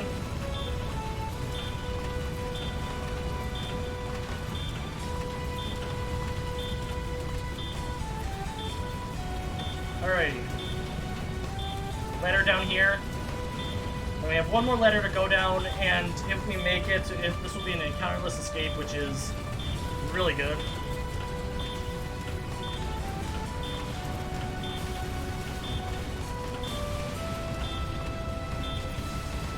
Oh, we didn't get the encounterless. Oh wait, that's fine.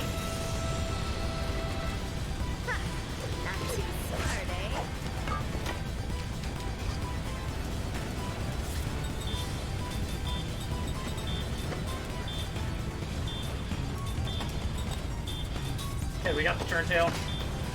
out of here.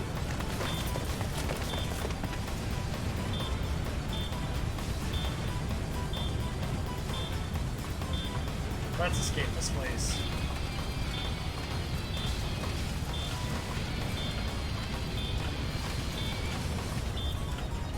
This is the last ladder. We'll go around the corner, and then we can't experience any more encounters. So we reach the very end here, and this is the end of the disc. We're getting on the boat to head back because Gongora actually escaped in Grand Staff or Experimental Staff there. So we're wanting to go after him. I didn't actually cancel the disc thing this time.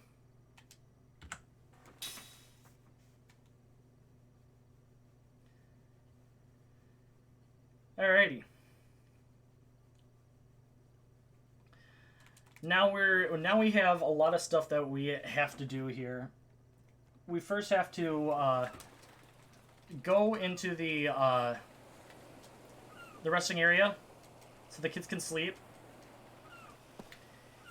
And now that we have the boat here, they escaped just in time for the boat, and they're gonna find out that the attack that happened, the large thunderstorm that happened while they were on the boat, actually opened up an area inside of the ice cavern that allowed for the group to go through now.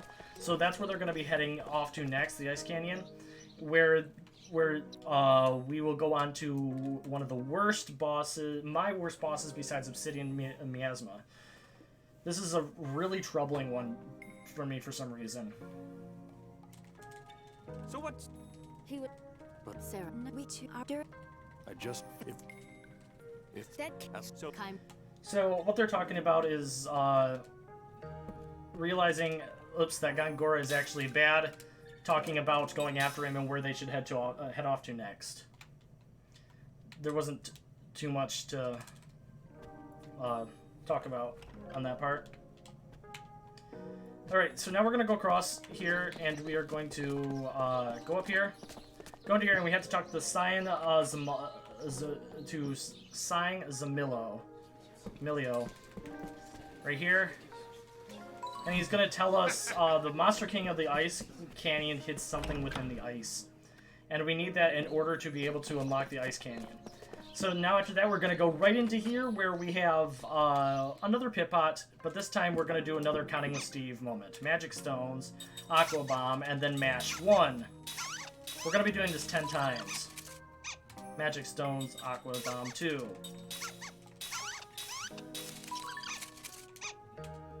Three.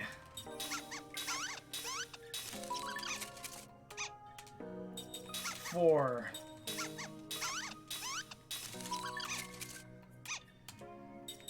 5.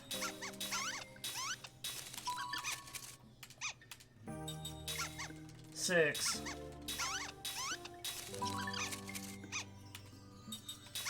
7.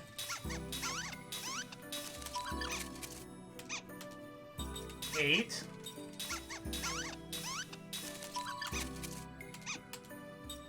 9. One more. 10. So that's why we bought all those wind bombs, those aqua bombs, and those flare bombs. They allow for us, the way that we did all that, it allowed for us to go and collect a bunch of power drinks that we'll definitely be using throughout the run. So here we go to the Ice Canyon.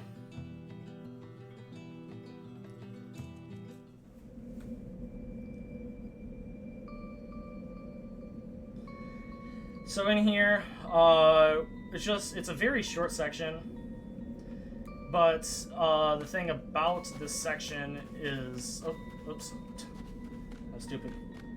The thing about this section is the boss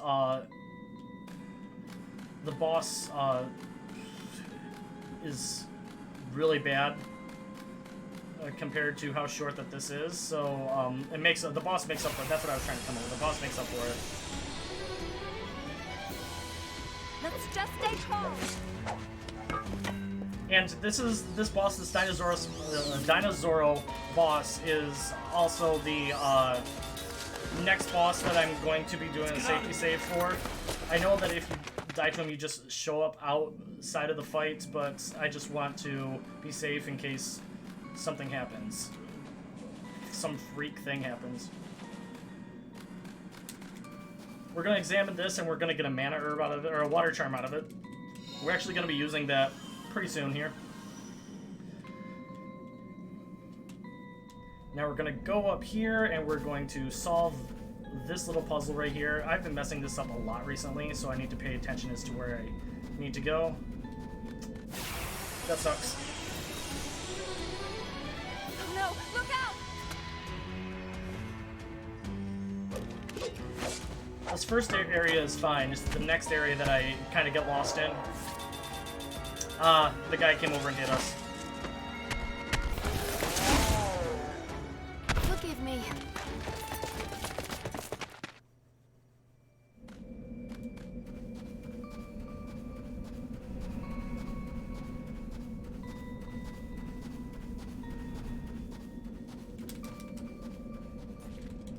Oh, crap!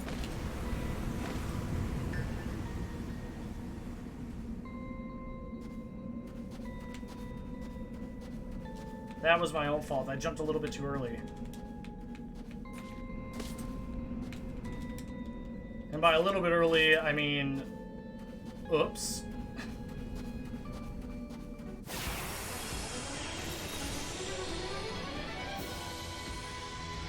Keep your guard up.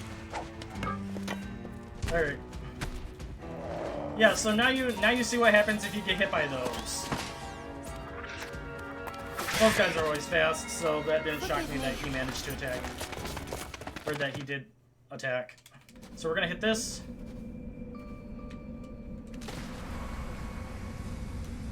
Then we are going back up and going around down to where that is. Have to wait.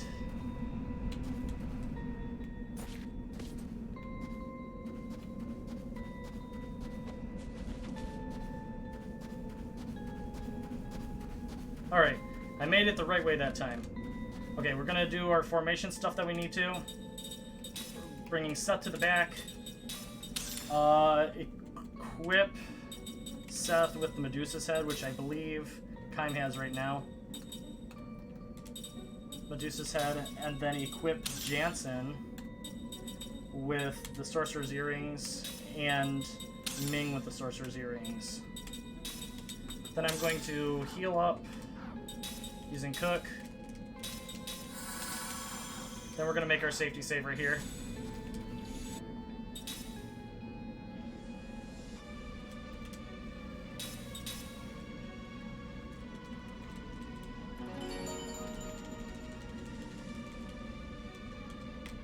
Alrighty, and we're off.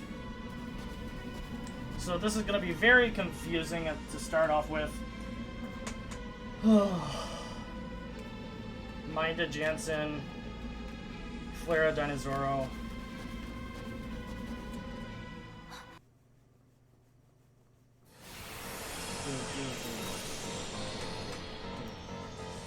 So, Dinosauro will eventually use a bind voice attack here. That's why we needed our spell Spirit Magic Minda on Jansen. Sarah's going to spell Black Magic Flera on Dinosauro. Jansen is going to cover Kaim. Ming is going to Minda Sarah.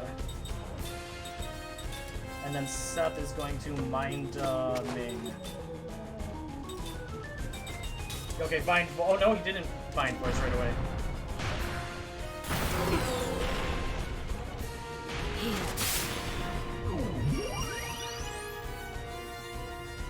Alright, so this is where things start to...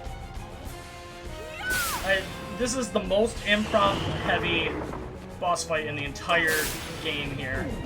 So we need to figure out what we're gonna do really fast here. So we are going to, I think we need to do gamble. And she needs to use Flera. But he is going to... Oh wait, no. Spell... You know what? I'm going to heal with him.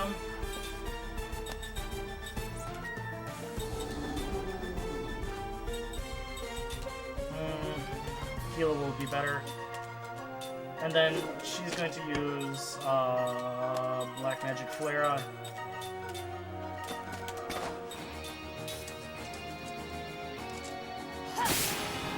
He might be using Bind Voice.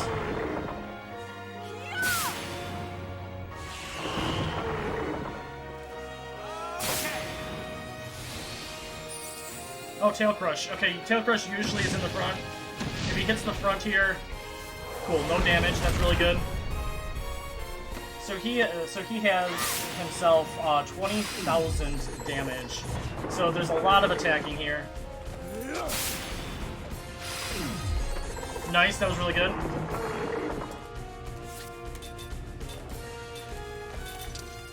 Black Magic Flera. Nope. Black Magic Flera, spell, Dinosaur. Bind Voice. Cool. That's fine.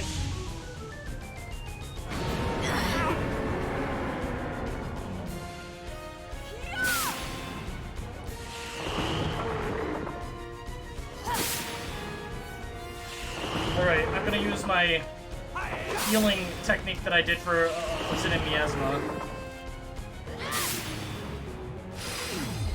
Okay, we'll take that.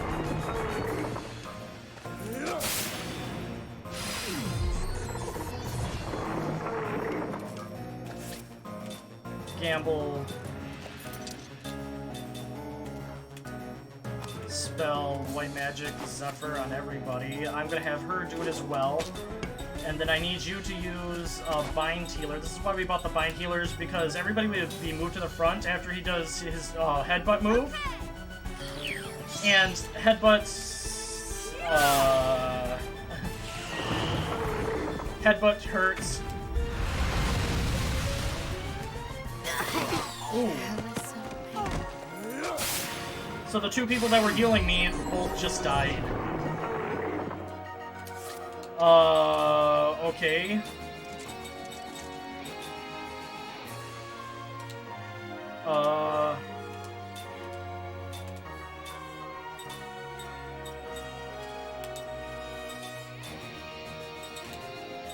Problem is, I need to do the formation here and get everybody back to the back.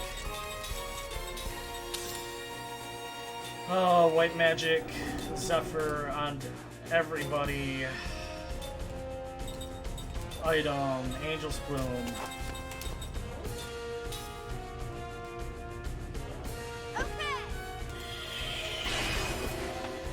Jansen is one of the only immortals not here anymore in this group. Everybody else is an immortal.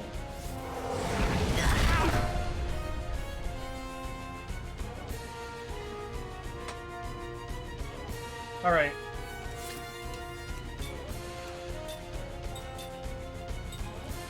Kime.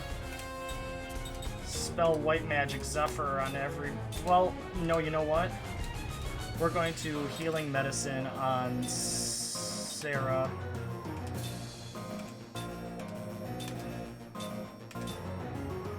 Healing Herb. Item, Healing Herb on Sarah. Zephyr on everybody. Healing Herb on Jansen. Okay.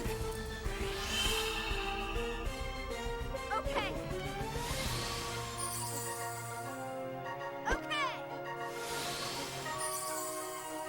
Tail Crush is gonna, kill Kime.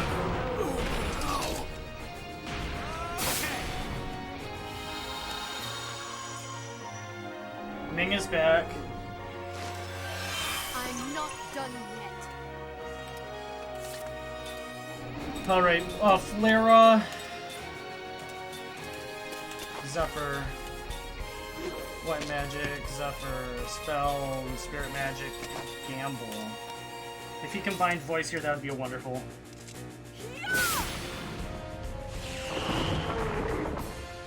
Tail Crush is gonna knock down Ming.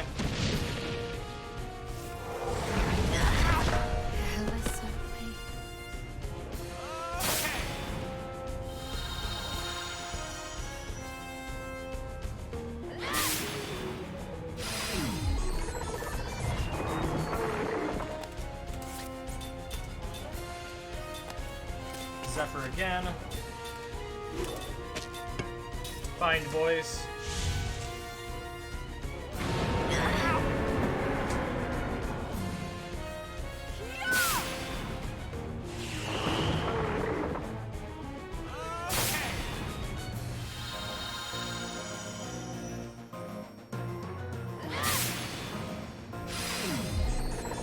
Alright.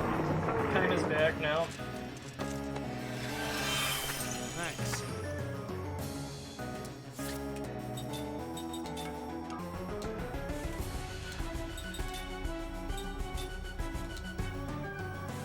A spell, spirit magic gamble. Spell Flera. Spell Flera.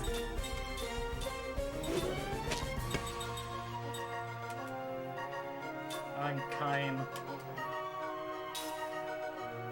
Okay.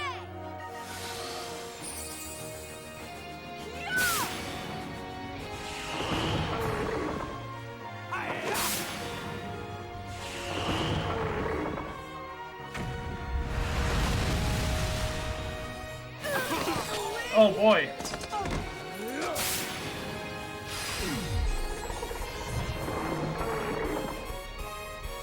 Yeah, this is a very annoying, very annoying fight when it goes bad. Item. Angel's Plume.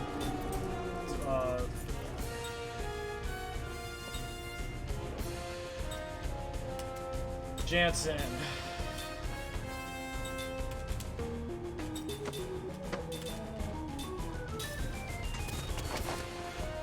Okay.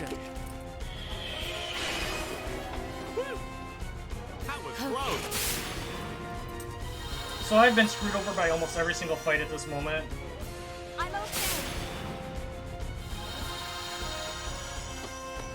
Tail Crush is gonna hit everybody and might kill people again. Ooh, okay. Formation.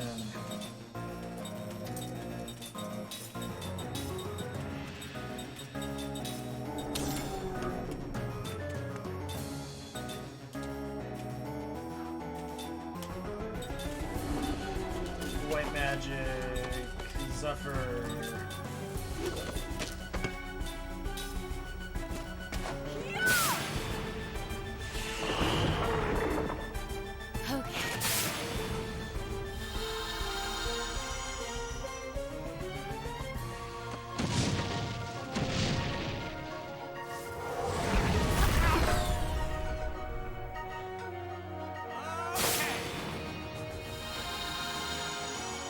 Alright.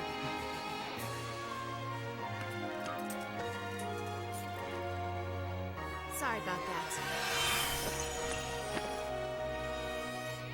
Spell, Spirit Magic Gamble, Spell, Clara, Spell, White Magic, Cover, Kaim, Spell, White Magic Zephyr, Spell, Spirit Magic Gamble.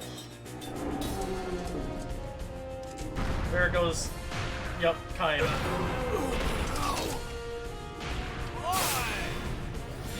Okay.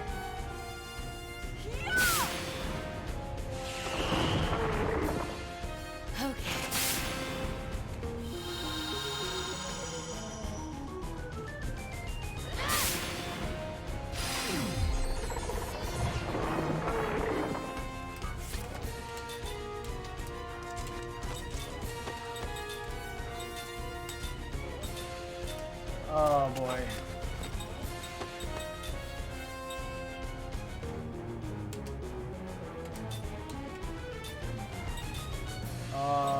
Is there anything? Oh, mana herb.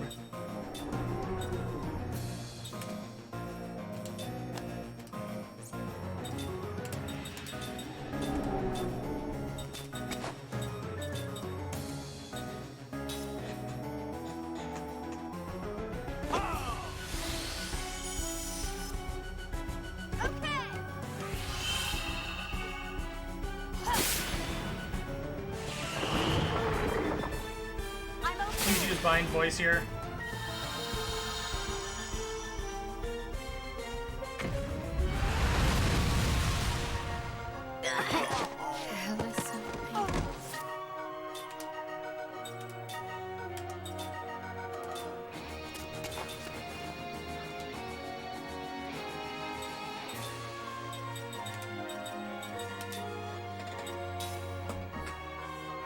Whew, man, this is a fight.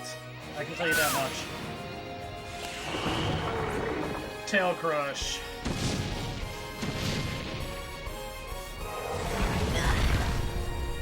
Kaim should be back good. Thanks.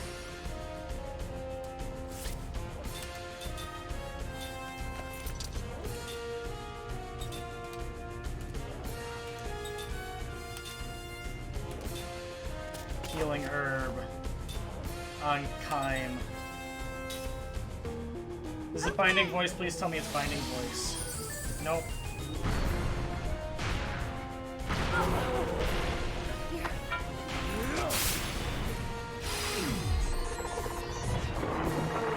Bing and Jansen are back. I'm not done yet. Oh my, Jansen can't come back.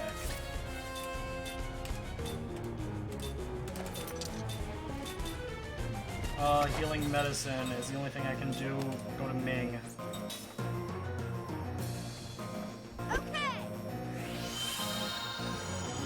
If this is Bind Voice that he's using, then the fight's finally... Nope, Tail Crush again.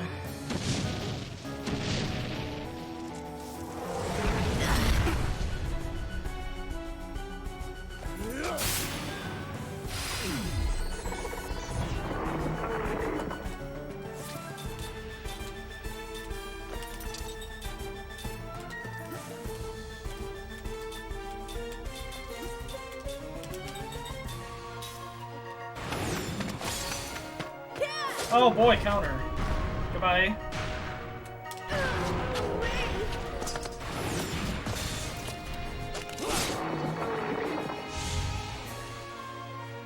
Alright. Fight's finally over. That was another really bad fight.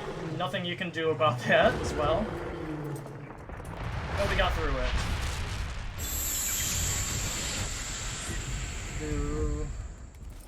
It appears I've still got a lot to learn. Jansen is so low in health right now.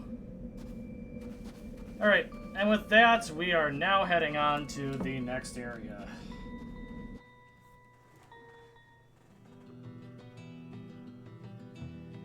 Whew, man. Go to City South.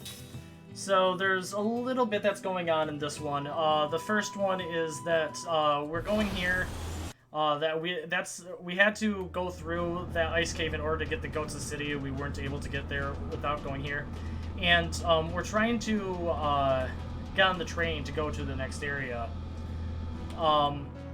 But where we're going to be going, they're not going to allow for. Oops, they're not going to allow for us to go on.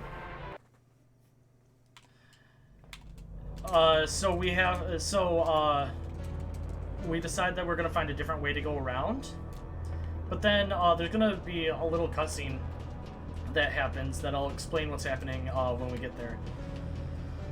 But I'm glad I lost a bit of time off of that fight there, but there's really nothing I could have done with that fight. Alright.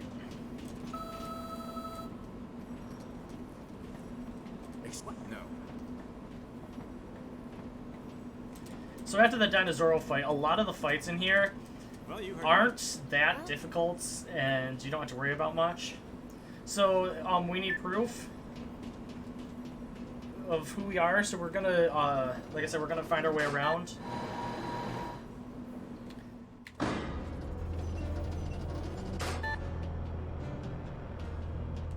So we're gonna go this way, but we're going to get stopped around right here, and when we're passing by, that guy that's walking is going to drop a coin that's going to allow for us to enter in, and then he went away. So Seth and Kaim decide that they're going to go and try and find who that guy is that gave us the coin. I just want to make sure that I have enough money as well, because at this point you should have 14,000 gold, which we do.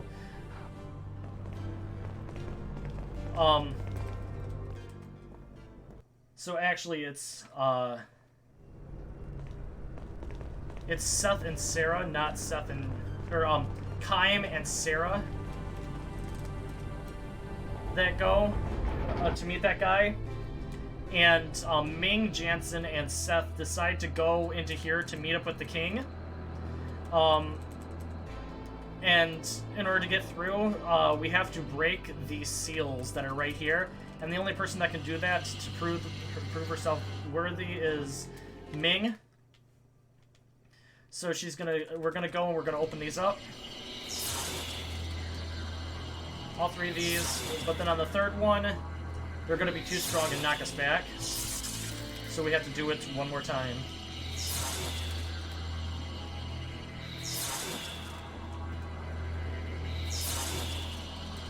Alright.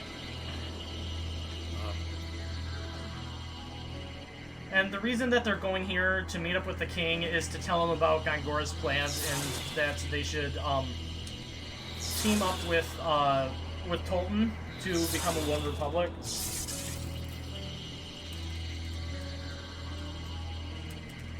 Well, this... Your Majesty.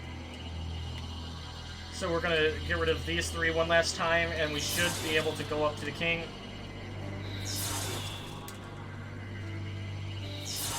So we're going up here, but as we get closer, we realize something about the king. And if you see the king's name as we go through really quick, it says King Gotza, question mark. This is not the real king. He's actually sitting in for the king.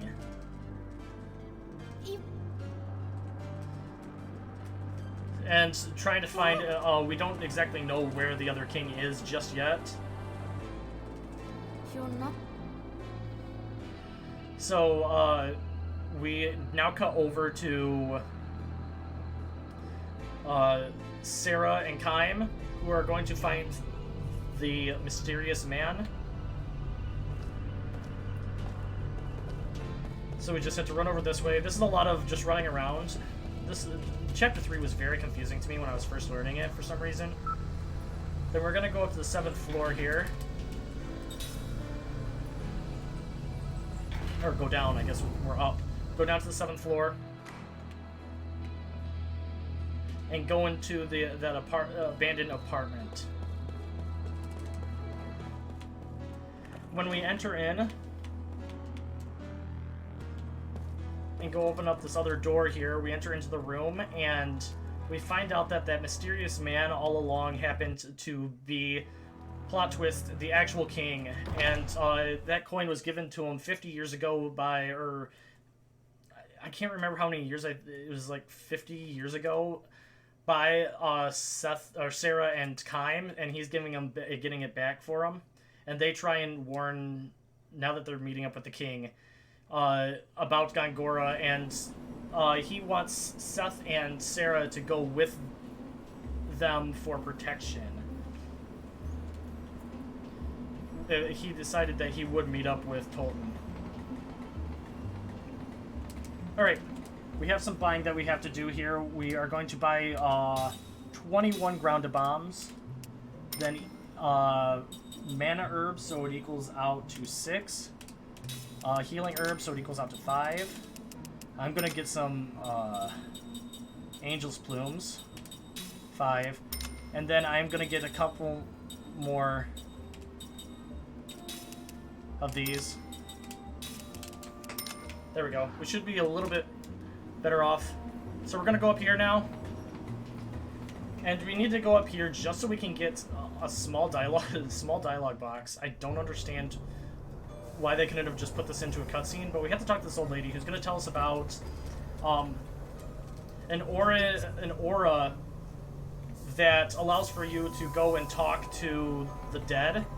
So Mac and Cook want to go onto this, but they want to figure out how to do it. So we're going to run over to the other set of trains over here. And when doing this, there's, for some reason, nobody patrolling this train over here. So all this trouble, a lot of this trouble in this happens because of Mac and Cook. So we have that cutscene, and then we go right up here just to get another cutscene, which makes no sense to me.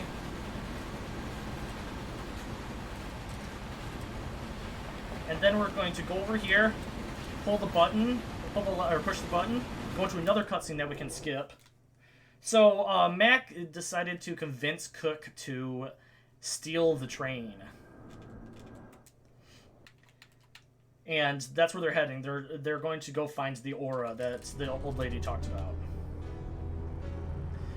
So now we're going to run down here. We're going to get out of here. And since we have the coin, we're now able to go through the area. So just remember, all of this was happening, and they just left Mac and Cook by themselves for no reason whatsoever. They all went on their separate ways, and Mac and Cook were all alone.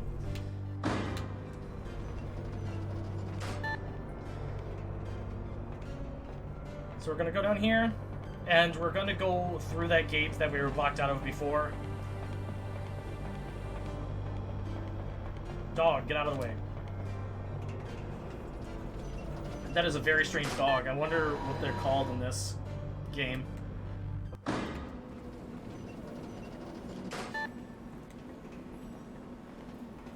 Alright. Back through here.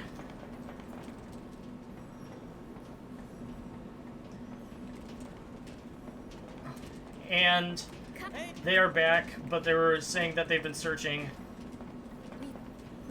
And they realized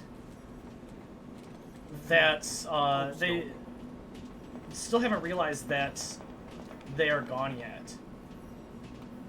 So we're gonna go over here, and we're gonna go try and go up here, but they're saying, hey, you can't go up there. But we are saying, yes, we do. Yes, we can. We have permission. Oh, okay then.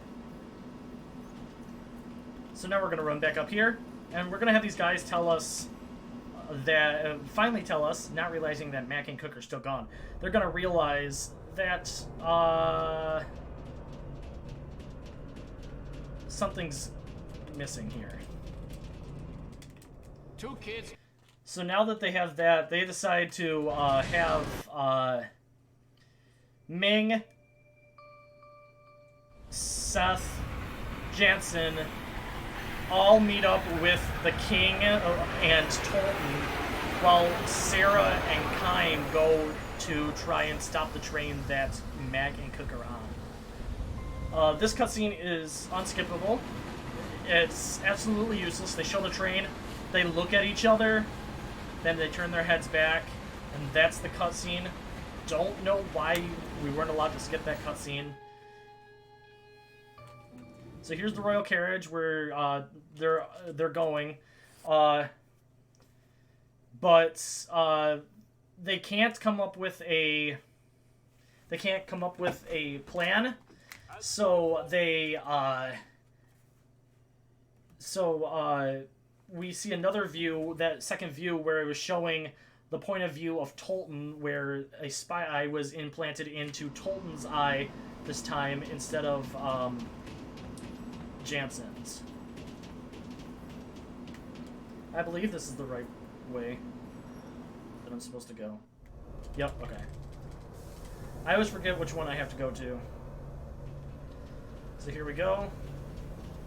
Going here.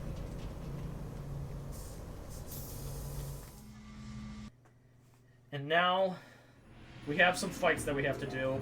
These very first ones are easy, but then it comes into the next set, which is the armor train, and that's where some of our RNG comes into play because of the gamble strats.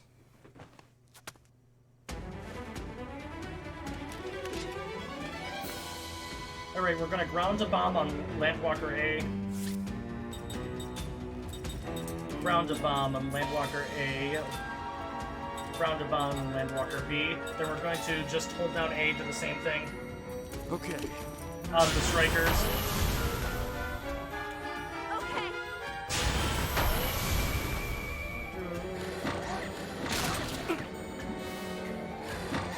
They always attack there. Okay. Then once again, we're gonna go to another phase here. Okay. And we're just gonna hold down the A button again. I actually remembered it this time. Okay. Landwalker A and Landwalker B. Okay. Then we're gonna get, Kaim is gonna get attacked again. We're going to, ground a bomb, Landwalker C, and we're going to, heal Kaim. Okay. And then we're gonna ground, we're both gonna ground, the last, thing here. The external engine. Alright. So that's super easy. Okay. Now we come on to the next thing, the armored train. Okay. We have another cutscene to skip, and armored train is always, the first thing it's going to do is always going to use protection. Oops. Okay, I made a mistake here. I was supposed to have Sarah use cover on Kaim. But that was good.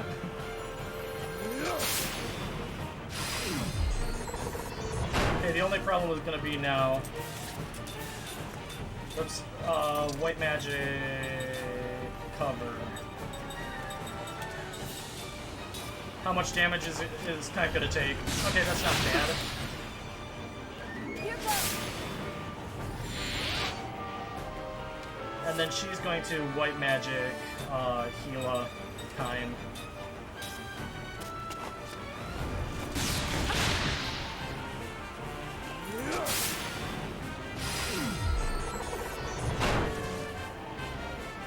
I'm okay.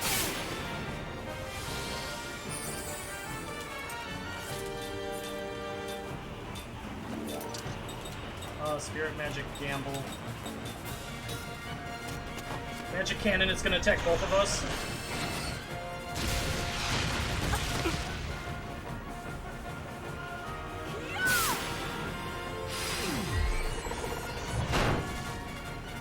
This has 5,500 damage, so man alive.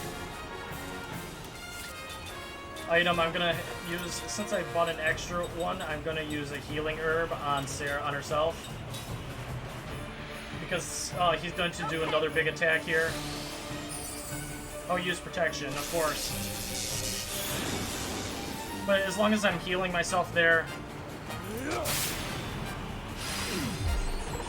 Nice. Item, mana herb on myself. And then spell spirit magic gamble on the armored train. Okay.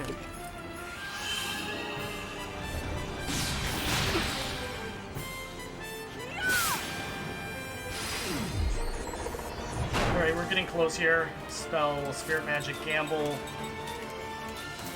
Okay, this could finish it off.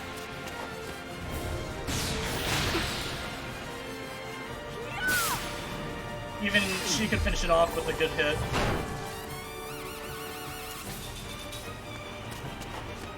Come on, Kaim. Get us over 1,000 here. Nope, that won't work.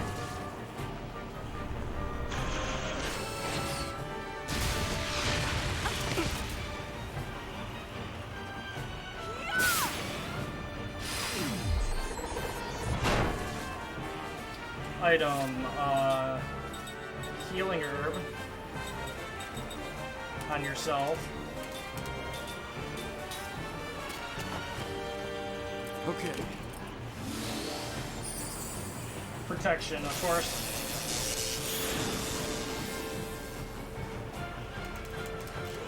Come on. There we go.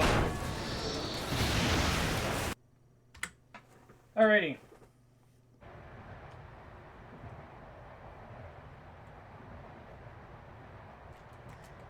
Okay, now we have to just get past all of this. So we got past that armor train, which is really good. Now you. Like I said, a lot of the rest of this area is very fine until we get up to a certain area in here. This. We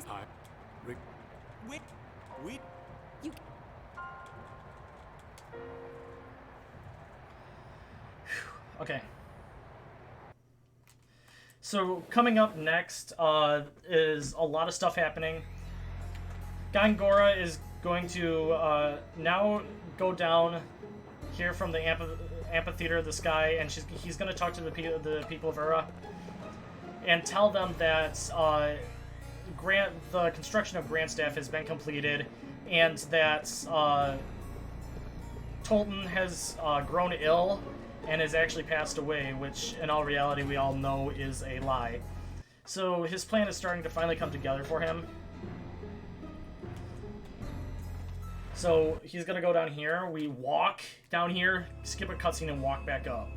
Like, this is another cutscene that really didn't need to happen, or a short walking section that really didn't need to happen, in all honesty.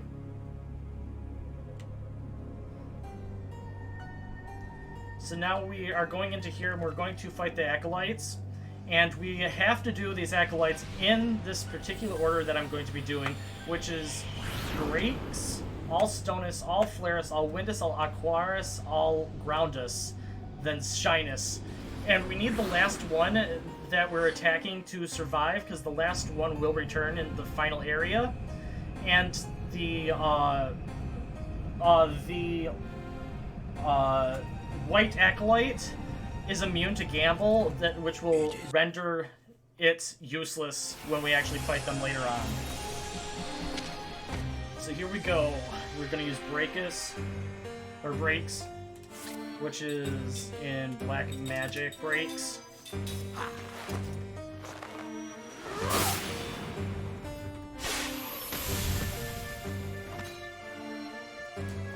All Stonus, all Flaris, all Windus, all Aquaris, all Groundus, then Shyness.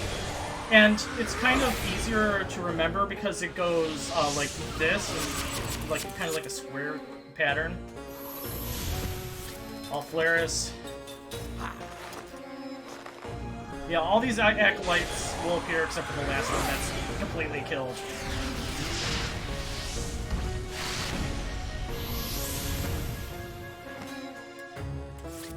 All Windus.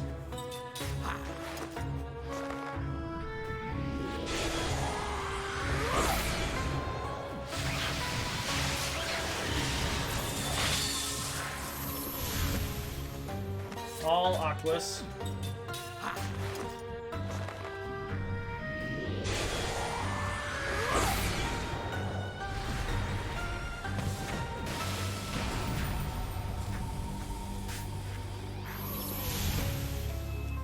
Then I'll ground us, and then finally Shyness, which is a white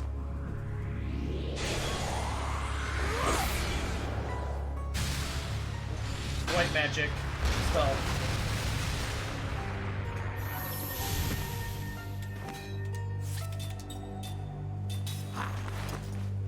He will use barricade.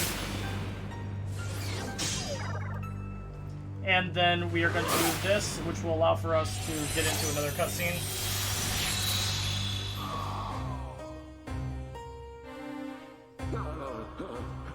Please, stop. How does dying show our loyalty?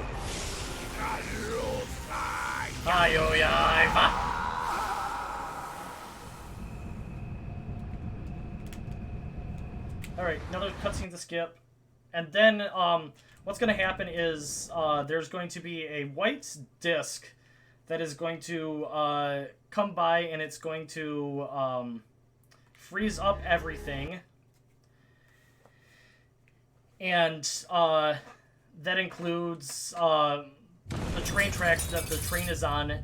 So Kaim and Sarah jump onto the train that's taking the kids on it, and they decide to run up and save the kids.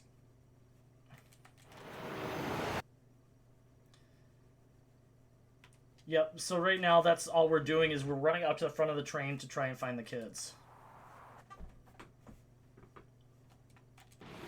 A lot of skipping cutscenes here, just for a small section for me to explain.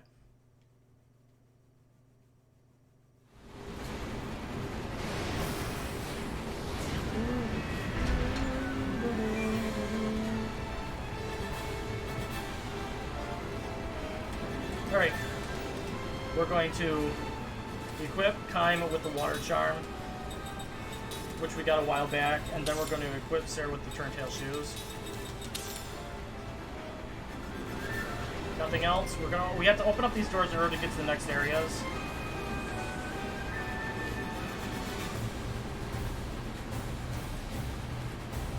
Monsters, even here. Alright, in this fight, we are going to do Gamble with Kaim on the Glacier Fragments, and then we're going to ground the Glacier Beast with Sarah. And we're hoping that we get a high enough... the Glacier Fragment is 640, and so is the Glacier Beast, but the Groundo will automatically kill the Glacier Beast. Alright, Gamble on the Glacier Fragment spell, Black Magic, Grounda on the Glacier Beast. Come on, attack Kaim. There we go.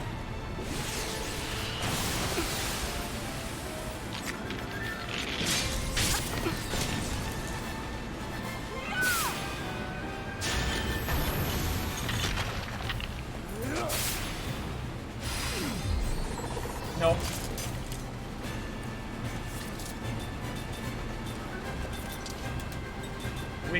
He's probably gonna know he is not. A lot of the times he'll do protect. There we go. That's what we needed the first time, but whatever. Like taking candy from a baby. Let's go. I'm worried about these children.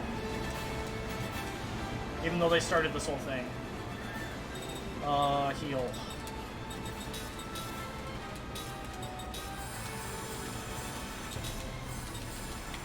Now we heal up so we can just run. And who likes being chased by ice that can freeze you in an instant? Well, I guess these guys do, because now we also have to do a puzzle while ice is coming after us. So these first set of puzzles, we just have to push everything forward. So we can get out of here. Super fast, and I'm surprised that Kaim actually grabbed onto everything the first try. He usually doesn't. Oops.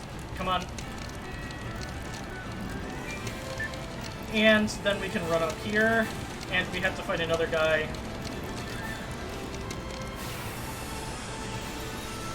Let's take him down. So these are two forced fights that we have to go through, I think. Yeah, okay. Spell, we're going to just gamble. Both guys.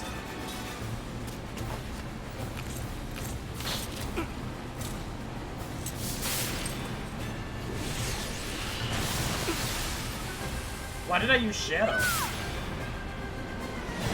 Oh, that's not good.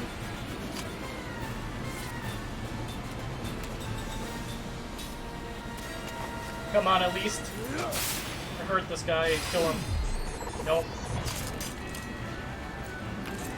Can you do his protect? Nope. This could be the end for either one of them. Yep, there we go.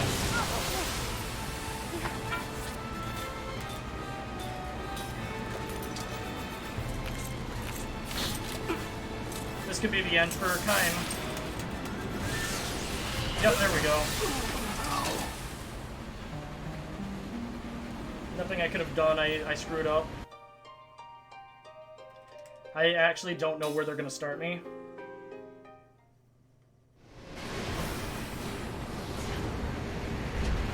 Okay, that's fine.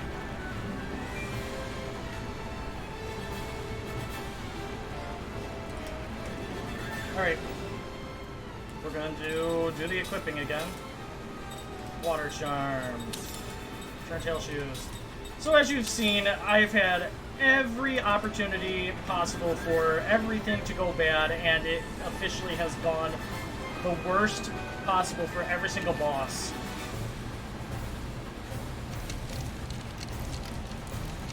So this just goes to show that there's so much more that could be done better for this during the marathon.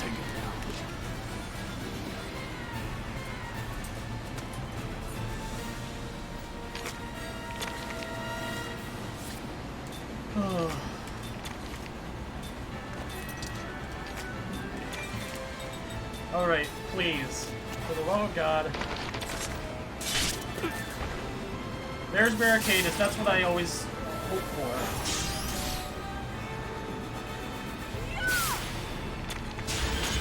I guess it's not.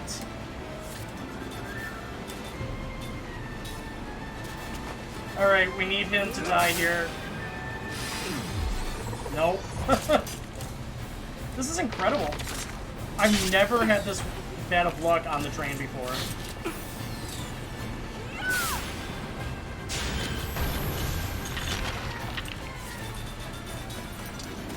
Like, it never ceases to amaze me. We're not even in a marathon and I'm still having marathon luck. Nice damage.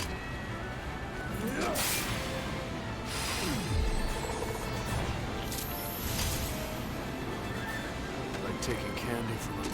This is incredible.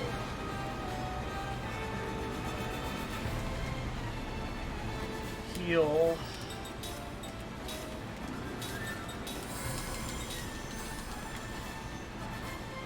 Alright, let's run up here again. Get these puzzles solved. This part is not supposed to be that difficult. I'm just getting screwed over by gambles and what the enemies are doing.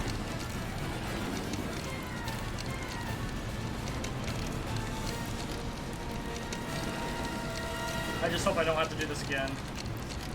Like I said, it's not supposed to be this difficult.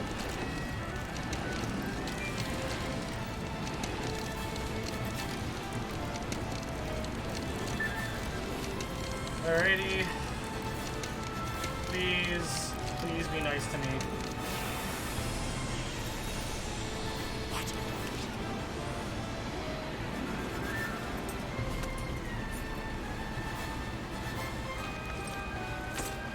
Gamble. Black magic. No, spirit magic, gamble.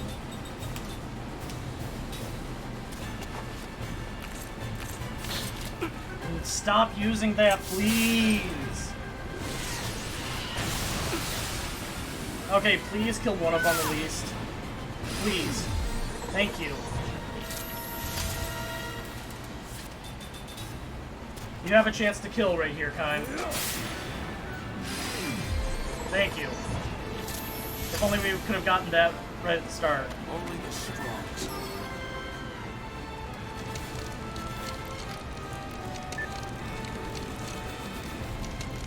Alright, so now we have more of the puzzle that we have to solve, but I'm gonna heal myself, heal really quick.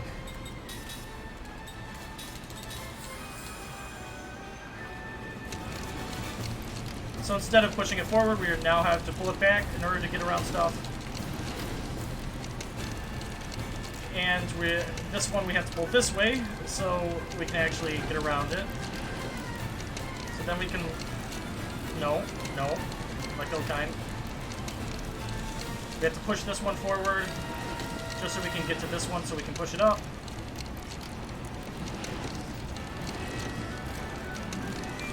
Let go, Kaim. There we go. Get through the door. And then we have a code up here. It's always the same, 9240. 9240. Oops, not 30. 9240. So here are the kids that caused the whole thing. So now we have to go into the equip and we have to get rid of all of our enhancements and accessories because we're going to be using them later, because all we're doing in this fight is using grounded bombs.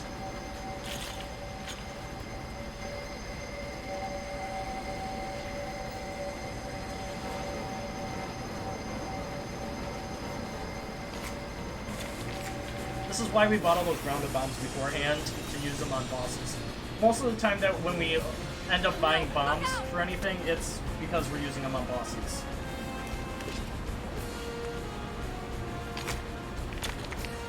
Alright, so item, grounded bomb, item, grounded bomb.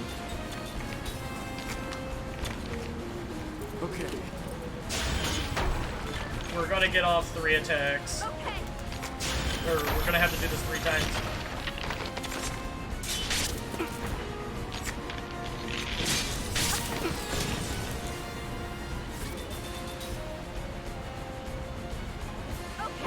I've never been hurt this bad. Okay. Thank you. Alright. We're finally done with this section. Once we get this guy here. Okay.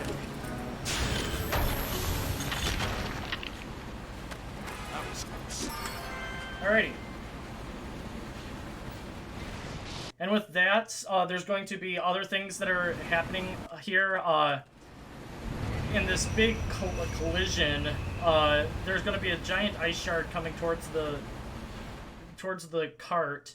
So Sarah and Kaim split the cart in half, while the kids' half slows down to a halt, while Kaim and Sarah's goes and crashes into the ice fragment.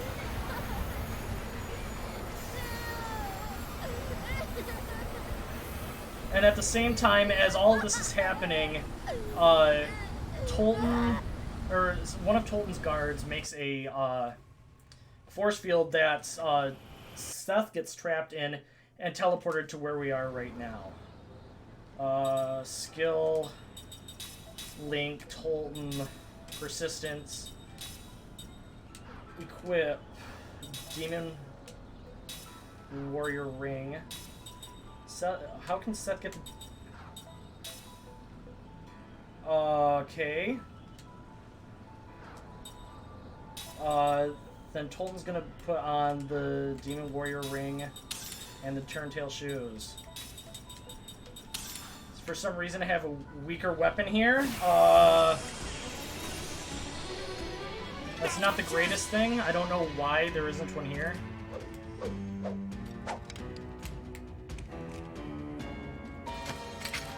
We want to attack the guard here. Because, the guard can really hurt us. There we go. It's over. And then we just attack normally. Now the skill that we're getting from Tolan with Seth here is called Persistence, and Persistence is by far the most exploitable skill in the entire game. It allows for us to, if we go below 0, we'll stay at 1 health no matter what. So if we have Persistence on and we get hurt, and we don't get hit again, we can then heal ourselves or put on a different equipment, and then that will allow for it to reset.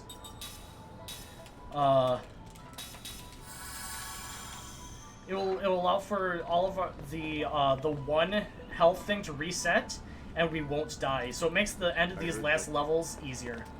Did you? So what's happening right here is the king in that thing that we saw from the announcement we saw from Gongora. He was going to kill off. He was going to sacrifice a bunch of people, and one of those people was going to be Seth, which happens to be confusing once again Seth's son. So where Tolan and I are heading off, where Tolan and Seth are heading off to, they want to go up to the amphitheater, or Sky Amphitheater, to try and get Seth back.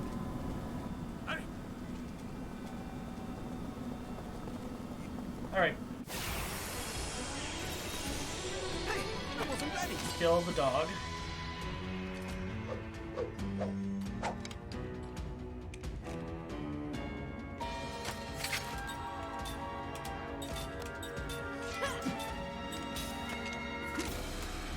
Uh-oh. Yep, that's what I thought.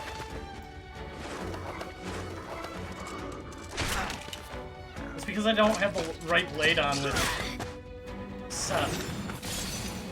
It's over.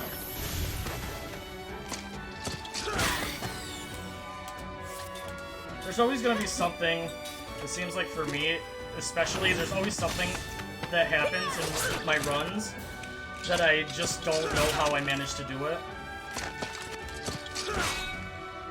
And this is a pretty big one. It's over. Because we need more of that attacking power for what's coming up.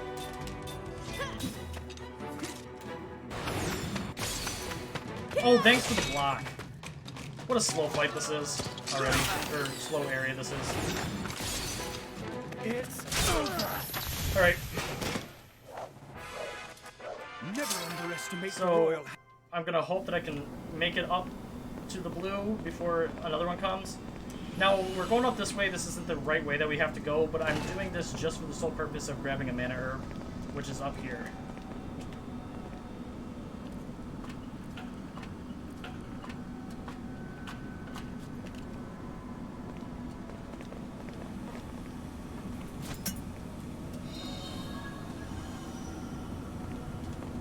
When was Kaim supposed to switch off for a different weapon? That's what I don't... Oh, okay, I see. That's fine. Alright, and now we are doing a lot of walking. We're just going around, trying not to be seen because they want to kill us. So going around is a lot easier. So we're doing this last fight. This isn't that big of an issue. We want to get into this fight without turn-tailing because it'll allow for us to get our last get persistence on for Seth. Okay, good. That was good. It's over.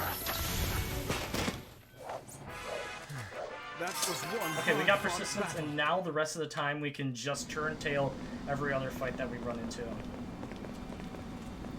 So the reason that I was not doing too hot on multiple of those fights is because I was supposed to switch off the Platinum Blade with the Demon Warrior Blade for Kaim during the Glacier fights, and I forgot to do that.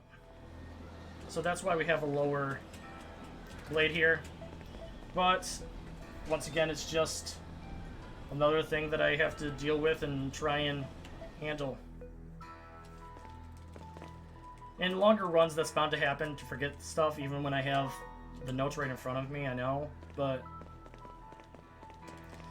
So, this innkeeper is going to tell us it's a little bit too dangerous for you to go out there, so why don't you take the back entranceway? So that's what we do.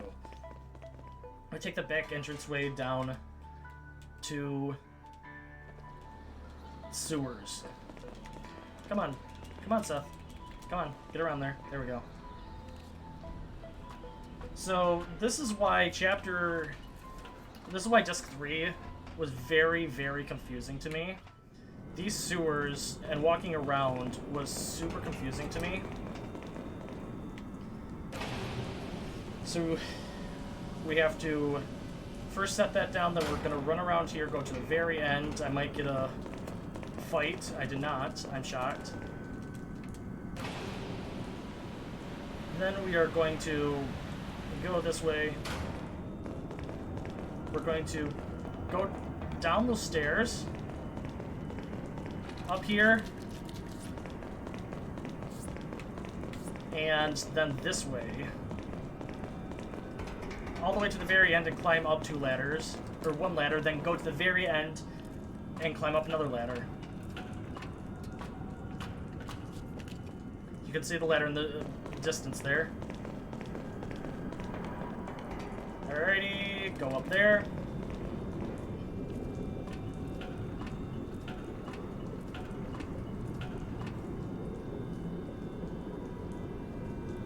So now we are out of the sewers again, and this time we're going to go to the right and go this way.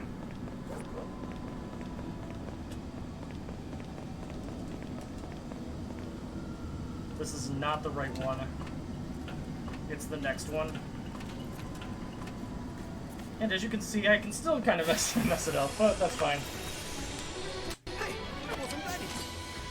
I lost like 5 seconds climbing up that ladder partially. Turntail skill. He has turntail on. Cool. Thanks, Tolan. We must flee. Here we go. This is the one that we need.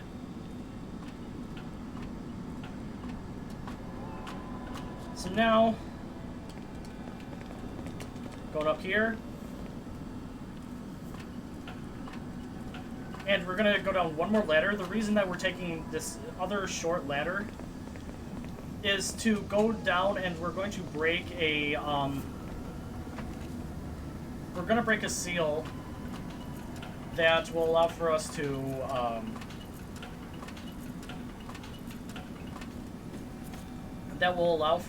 get better weapons for Tolan. Since obviously I can't read notes.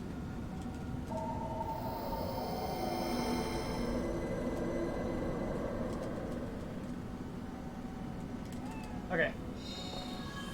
And with that, I'm gonna put on the stuff right now. Equip Tolan with the Royal, and then equip Seth with Persistence.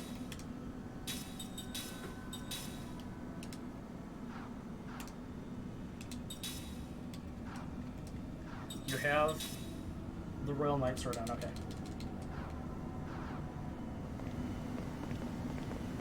Alright, and with this, we're going to do a little manipulation coming up here very shortly, or we're hoping that it's a manipulation that will work. And I'll explain it when I get up here. So we have this last ladder to climb down, and this area that I'm going to be going into, what we're going to try and do is right before we enter into the loading zone to go to the next area, we're going to try and get into a battle. That will cause, how this game works is there's multiple battles within a range of steps. So what we're hoping will happen is within these range of steps, if I get into a battle here, it will not set up another battle later on, which you cannot escape out of, and it becomes very, very difficult. It's a very difficult fight if you have to fight multiple ones. Alright, so we're going to do this, we're going to run away, and then we're going to run through the area. So let's hope this works. Cross your fingers. Oh, crap.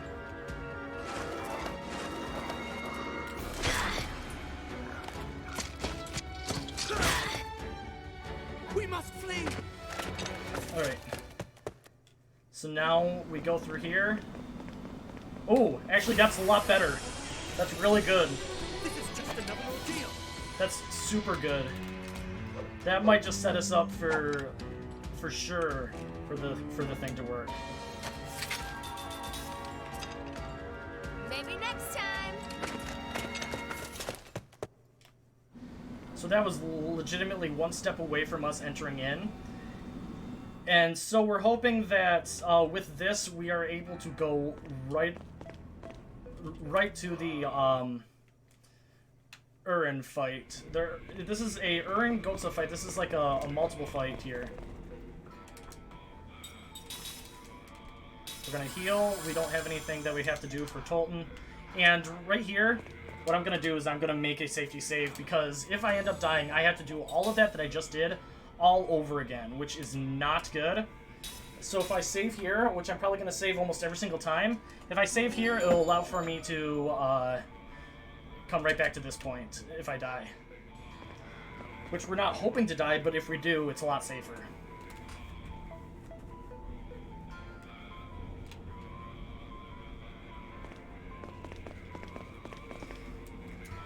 And with that, we're gonna have another cutscene with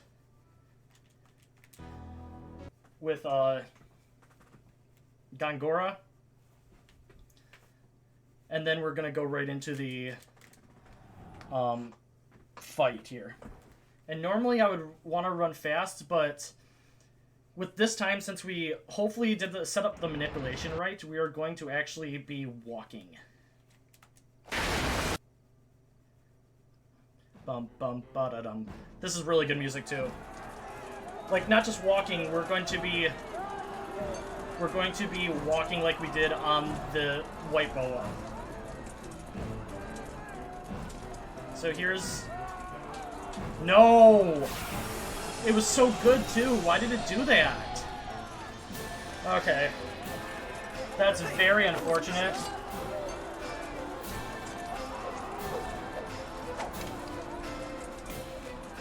Alright, item, power drink on Tolan, and skill, cut down all the enemies.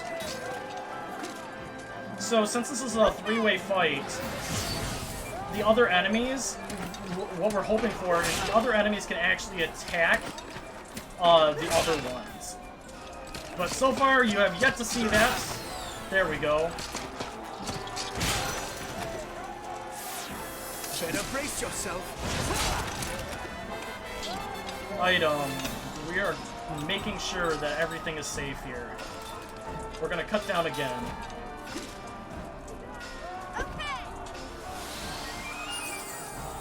Okay, that's fine. There we go, that's what we're looking for. A attacks the teammates and the enemies, okay. Better brace yourself. So now we're going to just try this round along with just cut downs and attacks.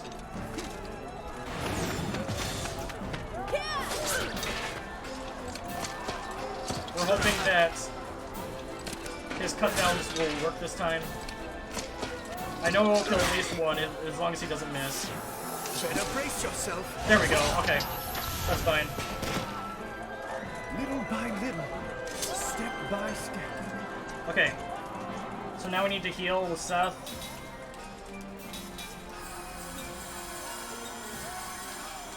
Items, mana herb on Tolan.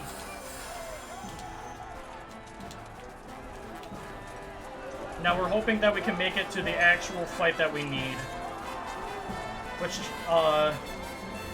so far so good. Alright, we made it to the actual fight.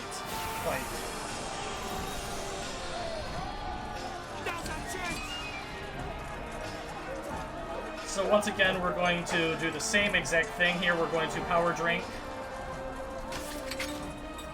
Power drink on Tolan. Skill cut down. And we're hoping more for, since there's more guys here, we're hoping a lot that they will attack the other people. Like that, please. More of that. Cool. More of that.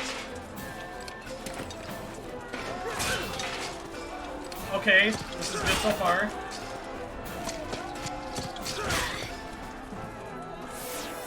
Better brace yourself.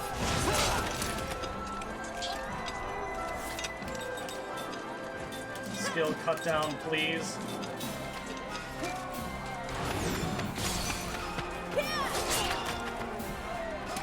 We can't have a lot of attacks here. We can have those attacks though.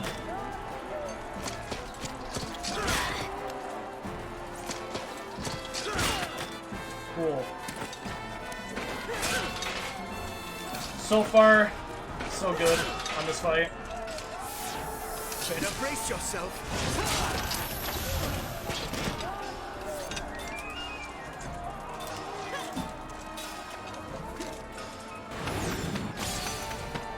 Okay, we should be good. The rest of the fight should be good. With Colton's cut down, Better brace yourself. Oh, no, okay. That's fine. Attack.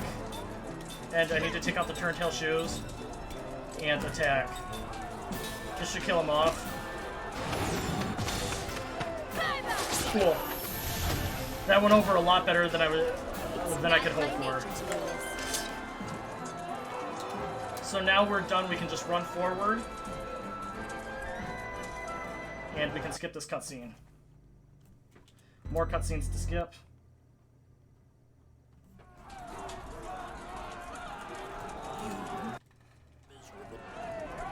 Now we have only a couple more boss fights in this area of this disc, and they're pretty easy, to be completely honest.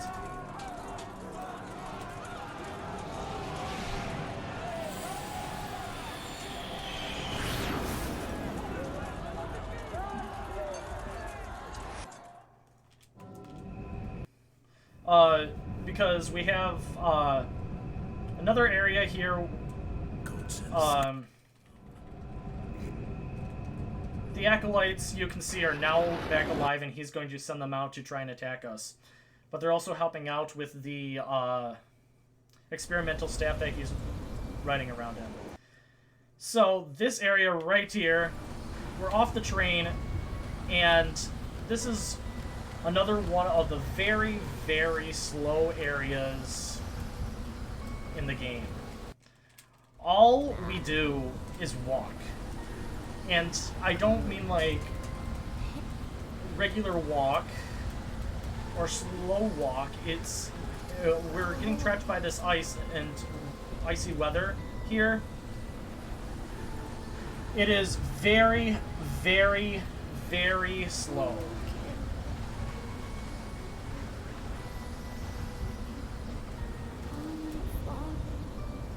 So here we go. This would be like the longest segment in the game for us to be able to, there's no way of speeding this up. This is the longest segment in the game that will allow for us to read off donations, because if nothing happens here,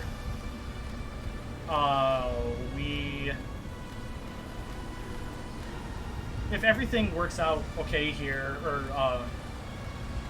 yeah, if no fights or anything happen here, then we will be golden for like to read donations for a solid like 3 to 5 minutes. I'm not sure exactly how long this is, but legitimately what you're seeing me do right here, this is the whole entire section right here, and we still have a while to walk. So, since this is the marathon, I want to explain that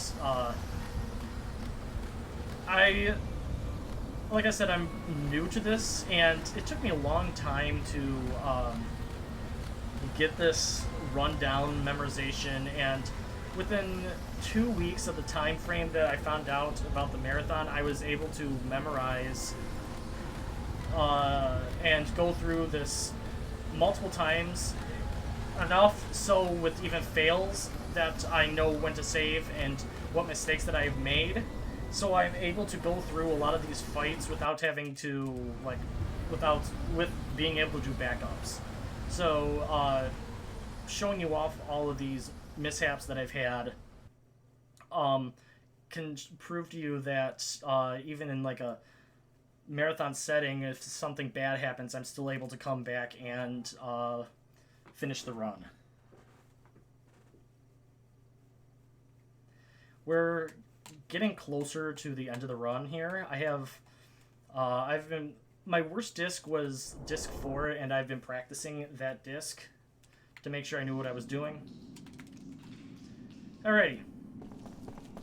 So now we're into a section here where the lovebirds here, Ming and Jansen, have gone and rested up, and now they're going to go find the kids because they got separated from everybody because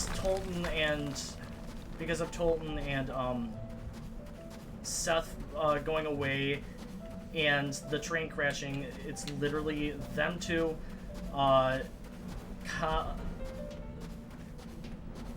Kaim and Sarah, who actually I forgot to mention at one point during the collision they actually got frozen in ice. So the next area that we're going to go to is actually an area with the ice to try, and we're finding a way to free Sarah and Kaim.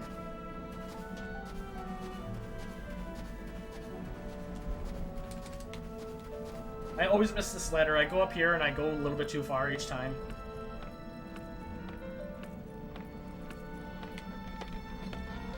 Here we go. I always think we can skip right there.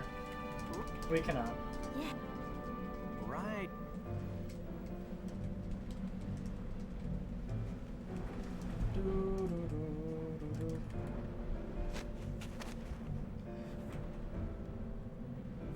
Alright. So this goes on to show more of the love story behind these two. It wouldn't be a JRPG without a love story between the most awkward character and the sorceress.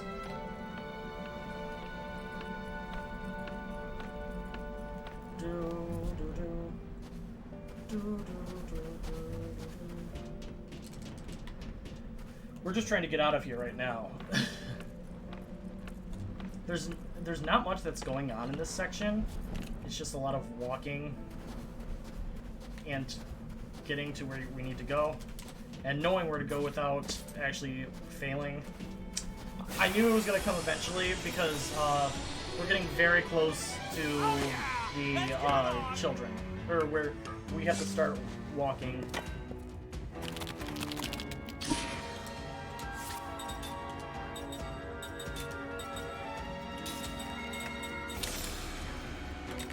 Turn tail, and you should have turn tail. Alright, there we go.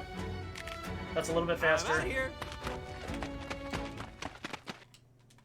We're gonna hit this and go through here, down.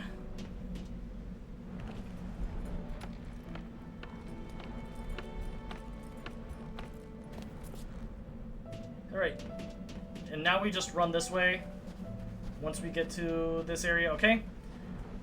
Once we get past that area, then guess what we get to do? Oh. I was wrong.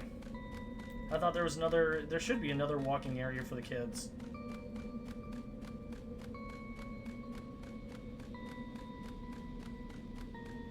Da-da-da-da. So, this is one of the most boring areas that we basically don't do anything. I'm always ready. Okay, these guys are super fast. I have a feeling I'm gonna get hit by them. Ooh, I got lucky, okay. I'm out of here. And are we gonna make it through without getting another fight? Yes, I was looking at the mini-map to see how close we were. So here's our last walking section. We're going to get up to a certain point here where a cutscene is gonna happen, and then we're finally gonna start having everybody meet up with one another.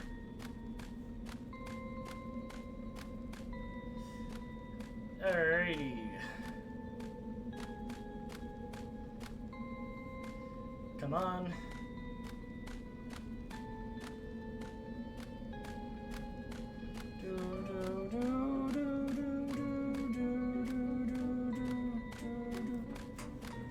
Alright, so you see that wreckage up there, that's about where we need to go.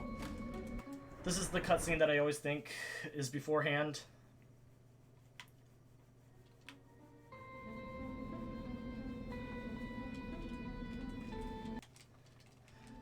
So, if we manage to die on this next boss, Living Ice, this is where we will spawn back. What is it? I don't... So I'm not too worried about if I manage to die, but it wouldn't be nice if I died. But with how badly this run has been going, I wouldn't be surprised. You know, it's tough being so popular.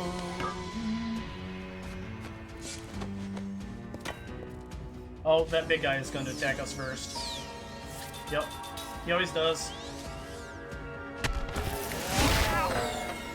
I'm out of here. The problem with Jansen now is he's died so many times that he's very low, very underleveled, as you can see. He's level 19 compared to level 25.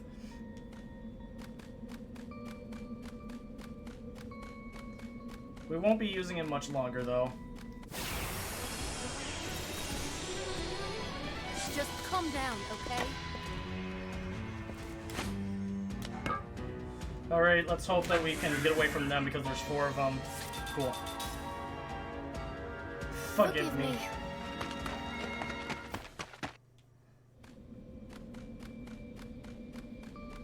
Please, please, please, please, please, please, please, please, please. Alright. Mac. So right here we're gonna have Jansen cover, Ming equip the talisman and gamble, Cook equip and cover Mac, and then Mac equip water charm and gamble. This is just on the first round. And what we're hoping for here is we want to cover self. We need the yellow band. No, we don't. Red copper band. No. He's just not high enough level to cover oneself. Alright. Didn't he just cover somebody the other time? Okay, that's fine, I guess. Then he's going to go here. He's going to equip the red copper band, which he already has. Spell. He's going to use spirit magic. He's going to gamble. Then she's going to equip the talisman. Absorb magic, and she's going to gamble. Spell white magic. She needs the sorceress earrings. Oh, look at that. Sorcerer earrings.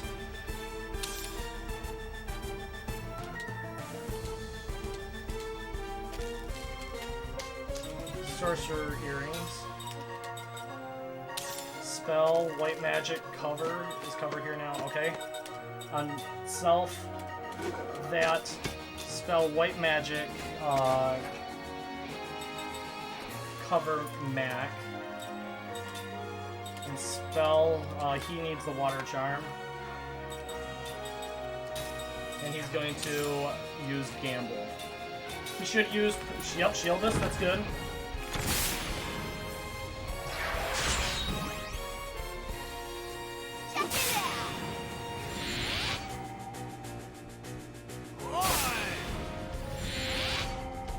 Alright, so now we're on to the second set here. He has 6,500 damage, or 6,300 damage, and when he gets below 1,000, we have to be watching here.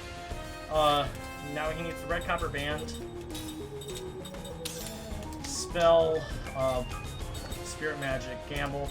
Once he gets below 1,000, he's going to do, reflect, and then we have to start using grounded bombs. But I also have to watch out for it because I have to switch over,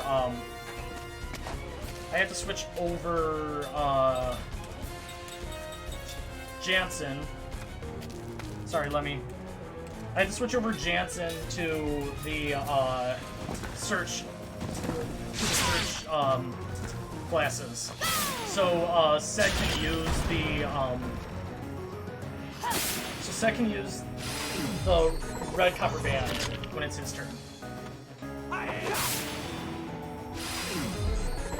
Alright.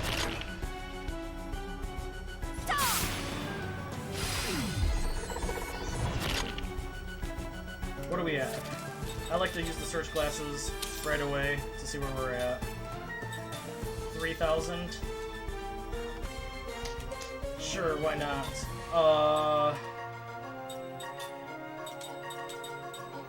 Item. Round-a-bomb.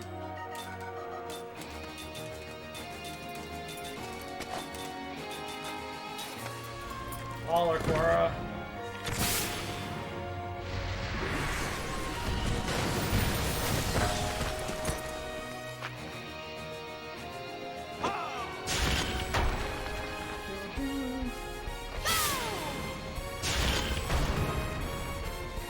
Okay, we're hoping for some big rolls here. Nice.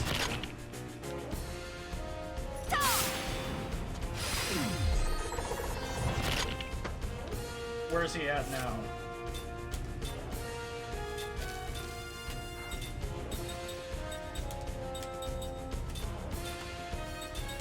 You know what?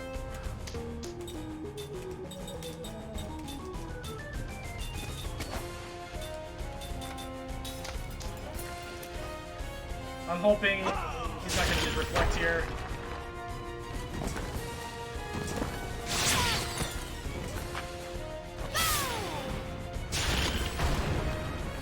Alright, have a nice gamble here. Cool. So he should be below. Item, ground a bomb. Item, ground a bomb. Item, ground a bomb. And quit. Defend is fine.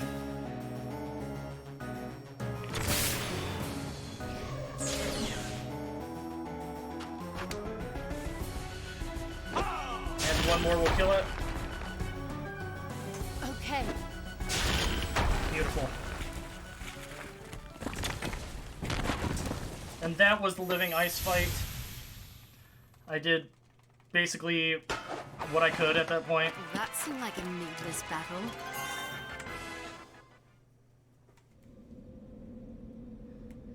Alright, and after that living ice, we have another fight down below. Hey, you up? What happened? They're upset that they stole the train and wondered where Seth and Kime were, and they were sad about what happened and how they got there. Oh.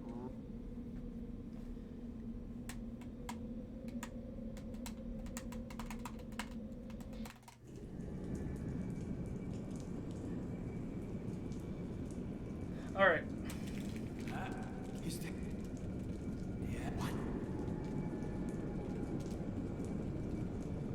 So a lot of this we need to have the Don't be afraid. we need to have the turntail shoes when we get a chance onto Tolan, because this sewer section is also a very long one as well. It's kind of confusing, so I'll try and explain it as we're going through. So we're gonna go up here, go over and down. Oh, okay, we're already into a fight. This will get the turntail shoes onto Tolan. Give me a break. Turntail, oops. Turntail. Equip. Turntail shoes. Skill, turntail, and turntail. Cool. Because of Tolan being there. We must flee. So now we're gonna go down here and around. Get into another fight. Hey, take the initiative, I always say. And just hold A to turntail once again. Tolan out on the front again. We must flee. Alright. So we're gonna see a lot of these doors. These are the doors that we're gonna need to go to. And then we're gonna go down here, go up this ladder. Any ladder that we see, we're basically climbing up or going down. Head over here. Get up here. So you don't have to actually hold up on these ladders. If you get onto the ladders, they will start climbing. No matter who it is, they'll just start climbing. Open up this door.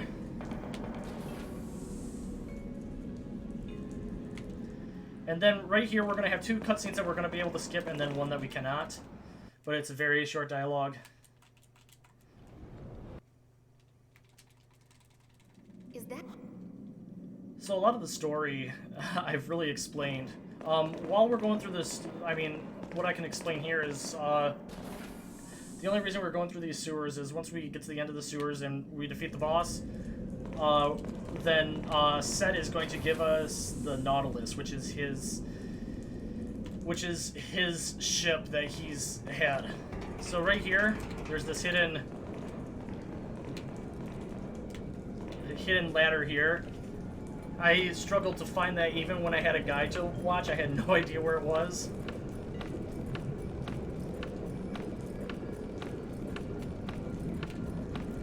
We're gonna go all the way up here. And in and around.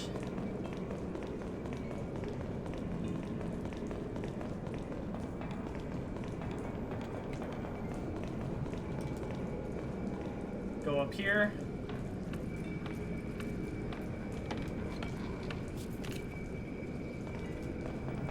And go up here.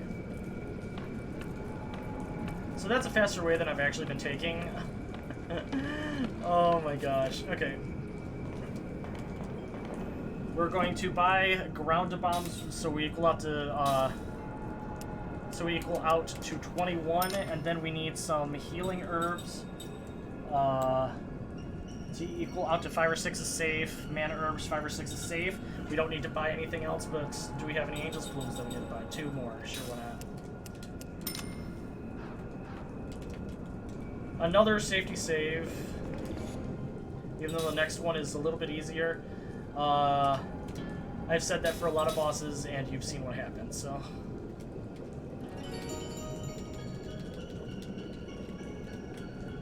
Alright, get on there. We're gonna hit this. Go all the way over here. And hit this one twice. Because it's raising up the water to get the water out. And then we hit it again, and it's gonna lower the thing back up. Or lower the thing back down, not lower the thing back up. That's an oxymoron. And then we're gonna climb down the... Oops, no! No! Well, that was a time waster.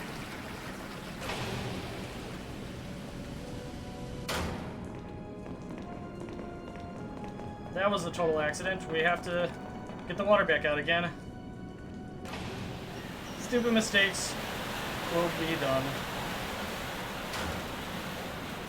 All the time I saved from going the actual right way just got lost.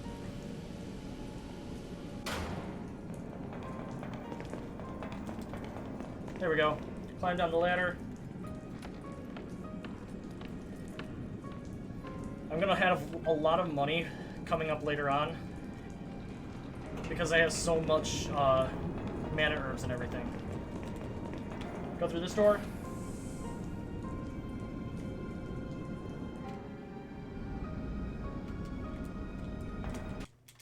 And we have more ladders to go jump through instead of hoops.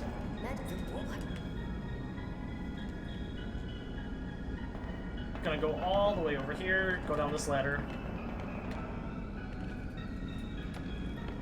And then we're gonna run across that bridge and over to the other side to get to another ladder.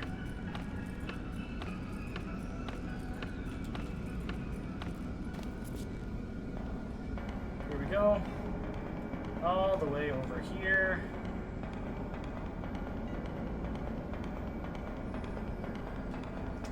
Hey, it took a while to get to another fight, but I won't complain.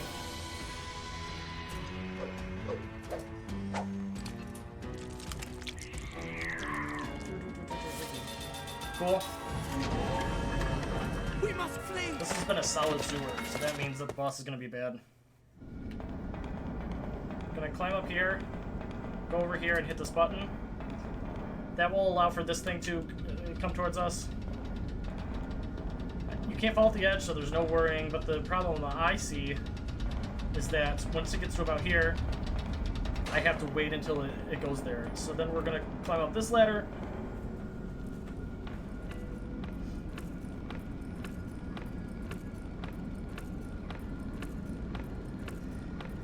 And go around this little doohickey, run across, and go through another door. Then we have to get, if you saw in the background there was a little pathway. We have to get down to that pathway. So we're going to go over here, and we're going to go this way, up and around. Go over here, and in.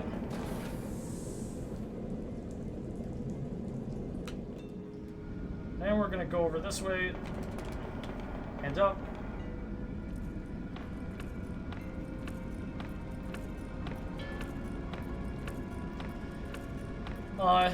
Yeah, at this point it would be one of those points where if they want to say you can cut in at any time, I would let them cut in at any time and just read some more donations, because literally this is all that I'm doing. Hey, take the initiative, I always say. Hey! So far we haven't got hit. I'm out of here.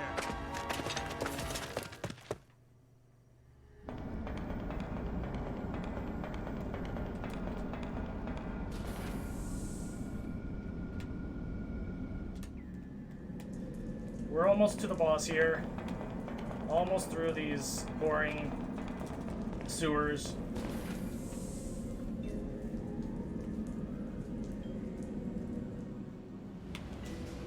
And here we are. This fight is a lot of gamble, gamble, gamble, gamble.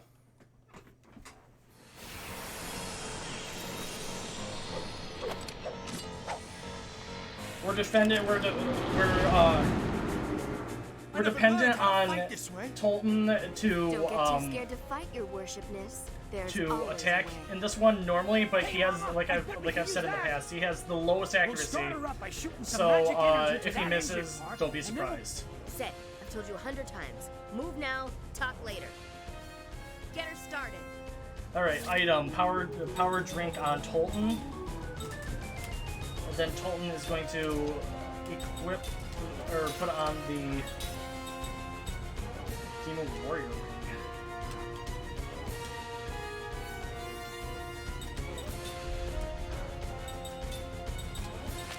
Alright, item, power drink. He can't put on the Demon Warrior ring if it's not even there. And then he's gonna put on the unequip the Turntail shoes. Alright, then he's going to attack the Magic Beast. Red Copper Band. To spell Spirit, gamble the Magic Beast. So this might be a little bit of a slower fight because for some reason Tolan doesn't have the Demon Warrior ring. Oh, that was perfect actually. Now we're hoping for high rolls here because this Magic Beast has 10,000. Or we can get a 33.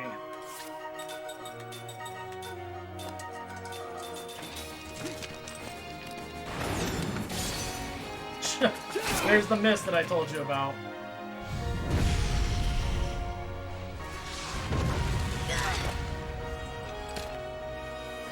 So far we've got 1,144, man, and a miss. Okay, there we go.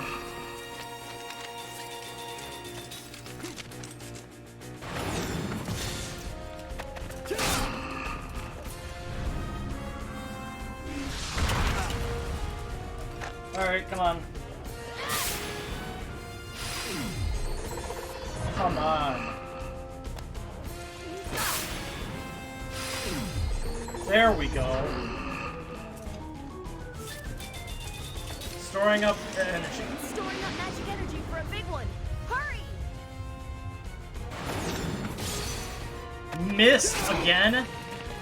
Wow, what is this fight? What is this fight?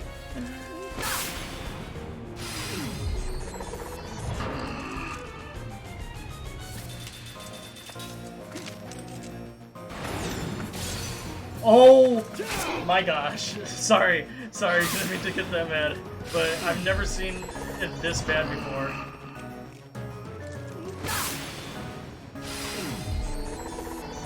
Alright, so one of the things with Sed is he has an ability called double item, so I'm gonna use it here to our advantage, double item, and then healing herb on Tolan. Here! Here! Please don't miss again. There we go.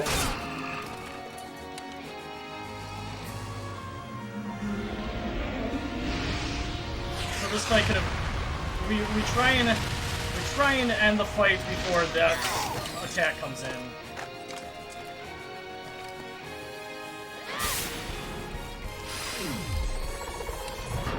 But as you've seen, Tolan just doesn't want to worry about that.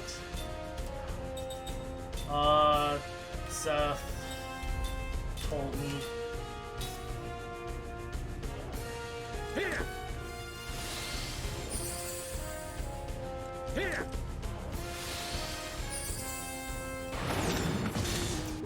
Holy crap! I am flabbergasted as to how bad he is right now.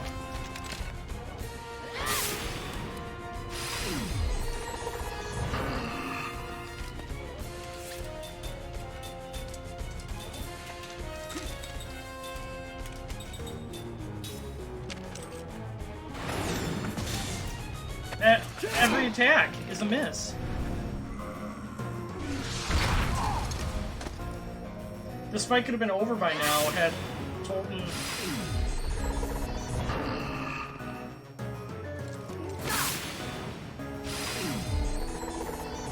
been able to attack.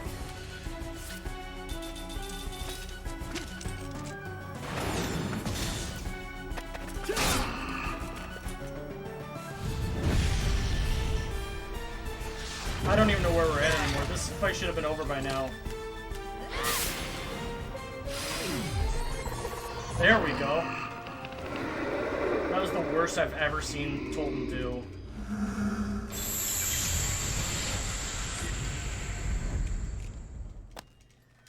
Alrighty. It's not in my nature to lose. Alrighty. And with that, we are done with that fight, and we are going to be going on to a couple of other things here.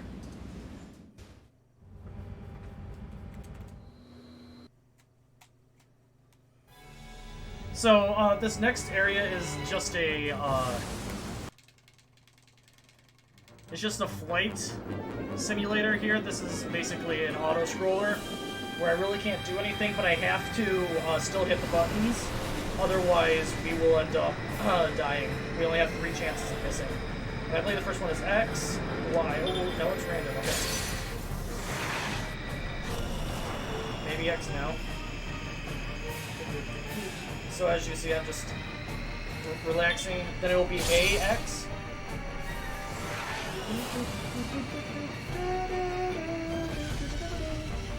Here's that good music again.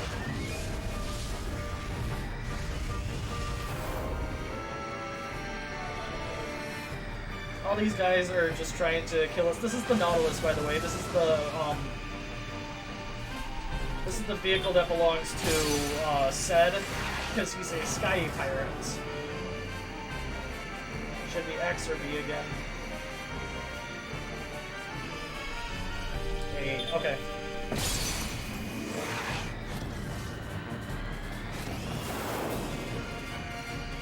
Y and then B. Or is it X for fast?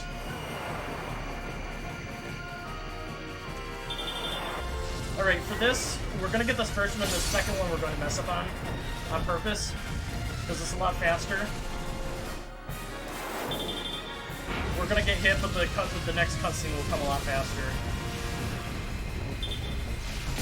Then we're going to do this one more time at the very end. There's going to be 3 of those instead of 2. And we want to make sure that we only fail the last one.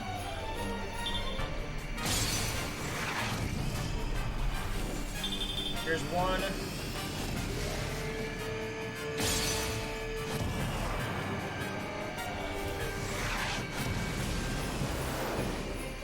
Here's two. And then we're gonna fail the last one on purpose. Because it's a lot shorter.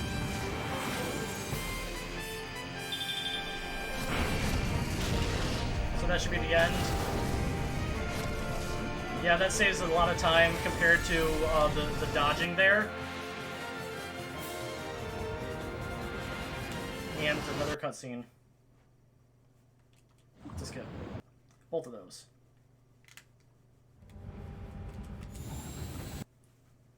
High five! I laugh at this next cutscene. High five. Great jump! Do do do do do do do do do do do do do do do.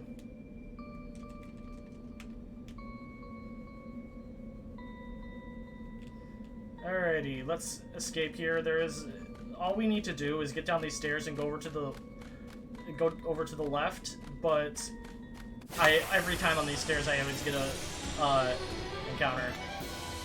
Numara's here.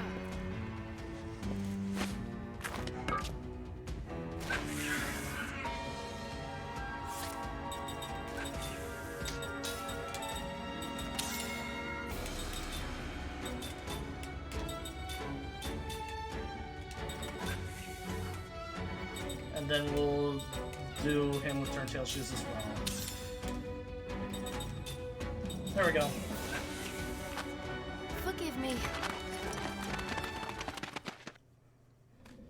And I'll probably get another one I usually do. Oh, I'm shocked. So now with this, we are going to go over to a small refugee camp in the west.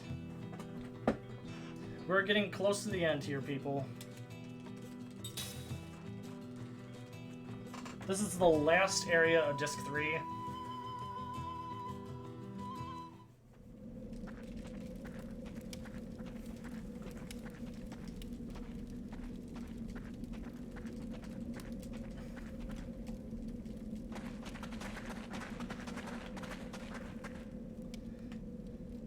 So we're going to go over this way, and we're going to go through. There's nothing else we need to collect. There's just this that's happening.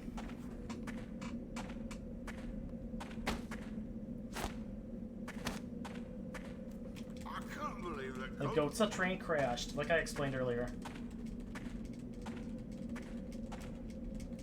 Did you just like it? Did you just like him? Please. Please?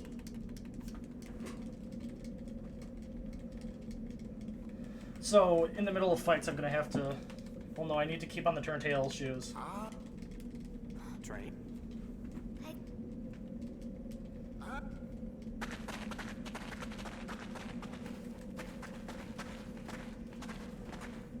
I love this guy.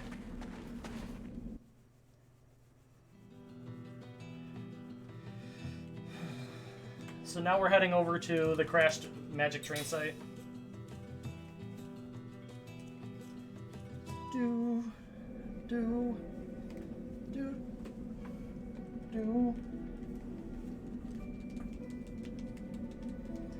do. We have to walk up here, and this is the site, the site of the crash for Ming, or not Ming, Sarah and Kaim. Wow, I keep on messing up that group.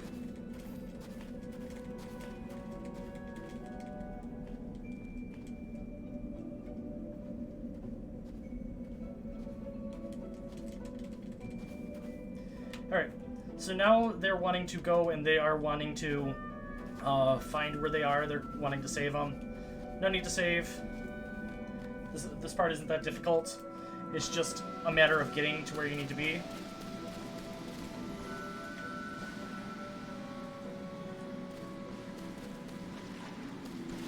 So there's a lot of these water geysers, and you saw what happens if you get hit by geysers earlier on when I made that mistake.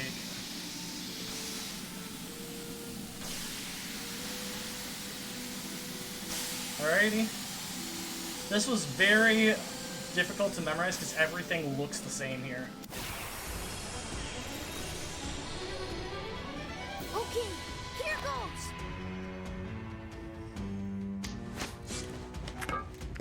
Alright, gotta turn-tail our way out of here. Good thing we put Mac on with it. Sorry, got homework to do. Let's get out of here. So now we're coming up on another new feature of these cave systems. And it's going to... Well, it's going to come in after this. But what's going to happen is there's going to be... right here, gas. And we just have to make sure we know where we're going, and then after we get out of it, we're going to heal each time. Use Cook, and she's going to Zephyr everybody once. And as long as you don't mess up, make a mistake, you should be good. Even if you get a come on. Even if you get a fight when you're inside of the poison here, it won't affect you as long as you're outside. But that's why we want to move super fast here and know exactly where you're heading off to. Alright.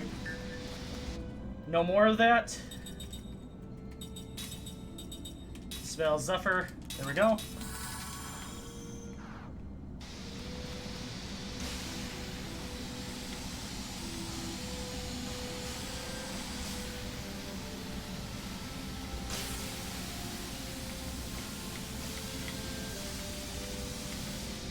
There we go. I always forget where to go there. As I said, it's very confusing because the whole layout just looks exactly the same the whole way. Let's get him!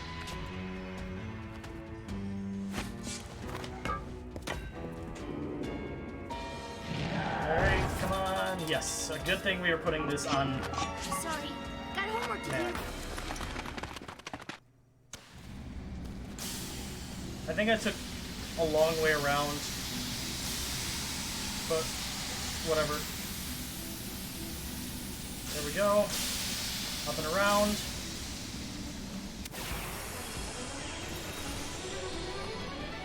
Okay. Okay, here it goes.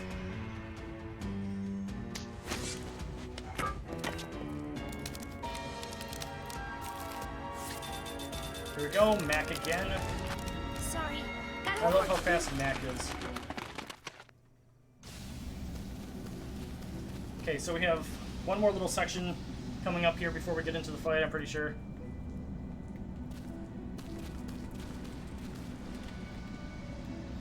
Just running forward.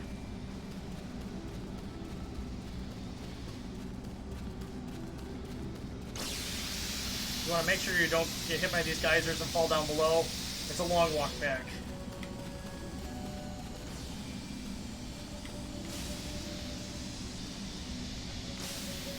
Alrighty. So now we are going to jump on the outside edge. If you jump to the middle, you can see there it looks a little bit different color. If you fall into it, actually, or if you jump onto it, it actually falls down, and you have to walk all the way around again, losing a ton of time. I found that out the hard way. Alright, we're gonna switch out. Well, let me get closer to it.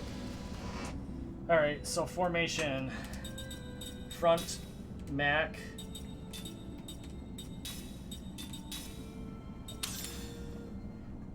Equip Water Charm. Equip Switch Talisman for the Sorcerer Earrings. Jansen needs the Talisman. And replace Steel for who? Ming? Replace Steel with Absorb Magic.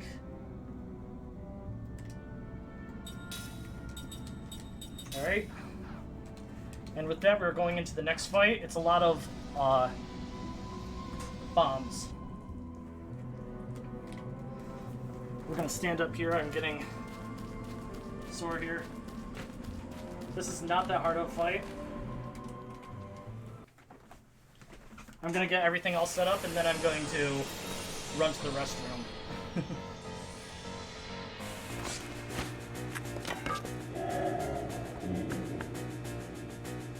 Oh, yeah. More good news. I didn't know a creature like that lived around here.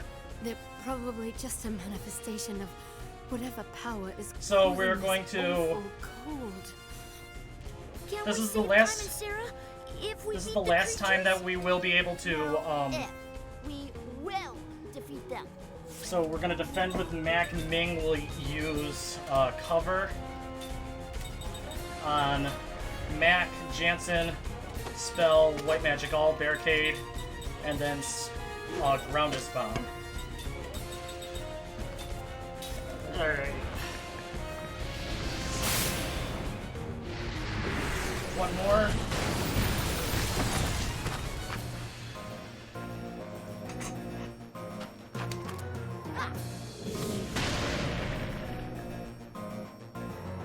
Here. All barricade. And then everybody is going to use ground bombs. Ground a bomb. Ground a bomb. Ground a bomb. Ground a bomb on him. We're going to use this handy dandy clip once again. And I will be right back. History.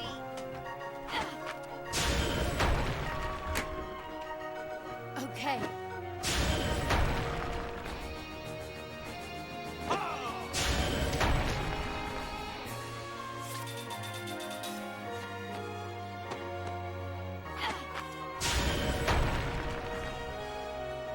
Okay.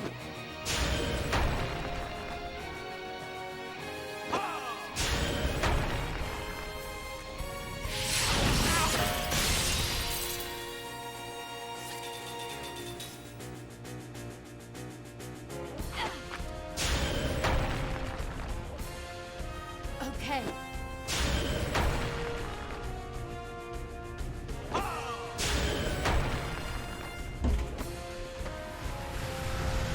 Alright.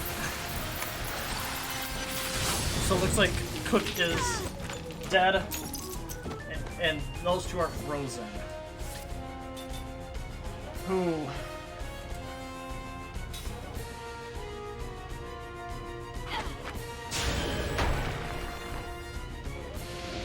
That's the move that we want him to use, is Ice Mine. I'm only hoping at this point.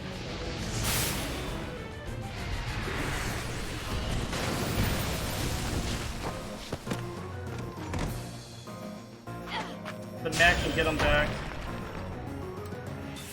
Oh, it looks like Mac ended up winning the fight. Cool. So that's the good thing about a lot of these fights. I can just put on the clip and I was able to use the restroom. I wish I was stronger.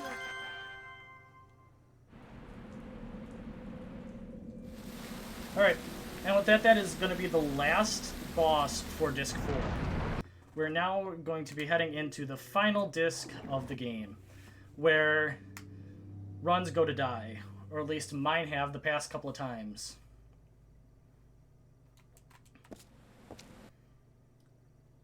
Alright, with all of this, I'm going to save the disc in case something bad happens. This is the one time in between that I'm actually going to save the disc.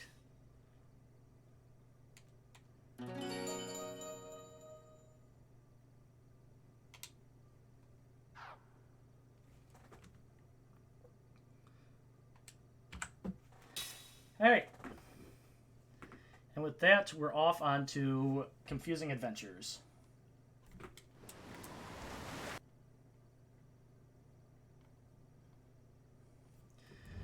So we're going to start off first right in the Nautilus, and we are going to be going to a specific area here.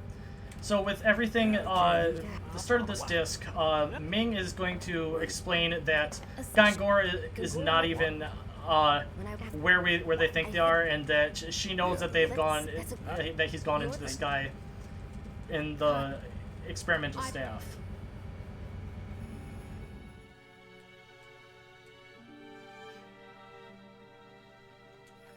And this is where we learned that they were all part of something 1,000 years ago. They don't know what it was for, but they were part of something 1,000 years ago, and after that 1,000 years pact, Gongora betrayed them by taking an item from each one of them, and it allowed for him to then erase their memories. So what he's trying to do, he's trying to legitimately destroy the world by opening up the Tower of Mirrors, which sends out an energy from the other world that all of the immortals came from originally.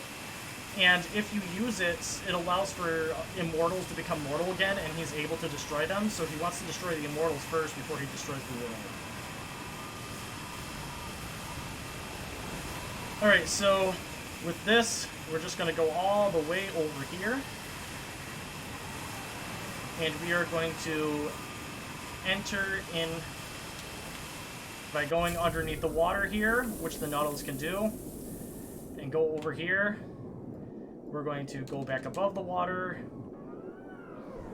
and enter into the Great Ruins.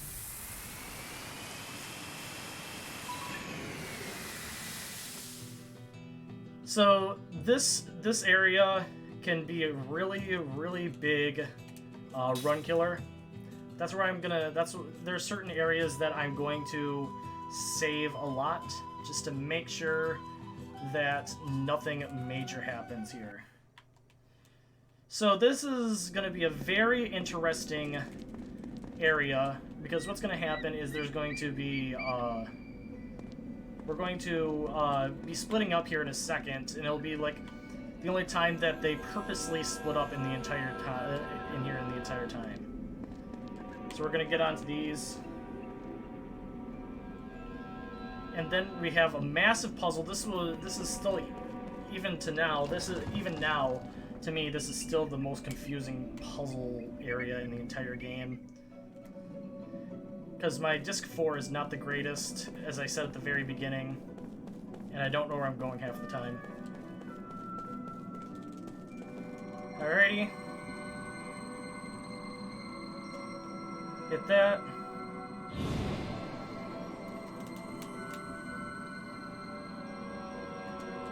I need to do something here as well. Equip Kaim with the Platinum Sword,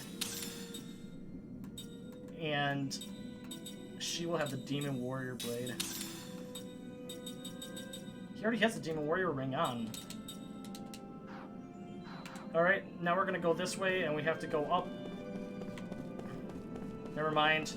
I just took the long way around. I thought I was in a different area. This is old. Getting old real quick. Skill. Turntail shoes. Skill. Turntail. Defend. Skill. Turntail. Skill. Turntail. Defend. Skill. Turntail. I'm out of here.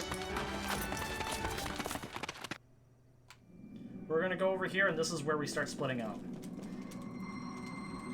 to solve puzzles. So here we go. We're gonna change over to what's her face, Seth. We're gonna go up here, and we are going to knock this down for Seth. Then, once that's knocked down, we're going to run over this direction and run down the stairs, get onto this. What we're doing on this side is we're going down. When we get to Seth, we're going to be going up. So now we have this. So now Seth has a lot that she has to do. The first thing she's going to do is she's going to jump onto the one that we knocked down for her. I said we were going up, but you will see we will definitely be going up. So, oh.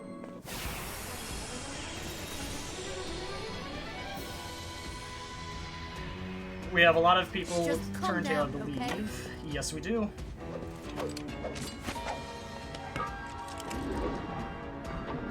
Skill turntail. Skill, you don't have it. You're gonna defend. Skill turntail. Skill turntail. Defend. That's fine. I'm out of here. We're gonna go over here. And we're gonna go up here. Oops, wrong way. We're gonna go all the way over here. Around. And go to this. This will raise us up. I still do get lost here. Then we're gonna go across. And knock this down for Kime. Then we're gonna switch, hit that button, go up, then we're gonna meet up with Seth for the first time. Because we have to run over to that symbol that you saw me cross. So we grab Seth. Ooh, okay, that's fine.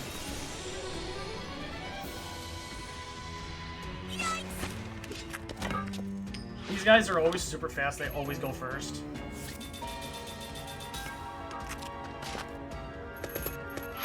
They don't hurt super bad, but they are very annoying. Sorry, got homework to do. Alright, so then we're gonna get over here, activate the ancient shrine, and then we're gonna run up and get out of this first area. So far, so good.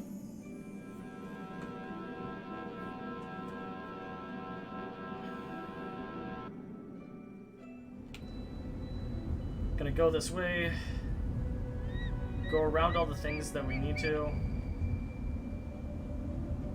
and head down where we can refresh all of our health on one of those blue energy fields, blue orbs.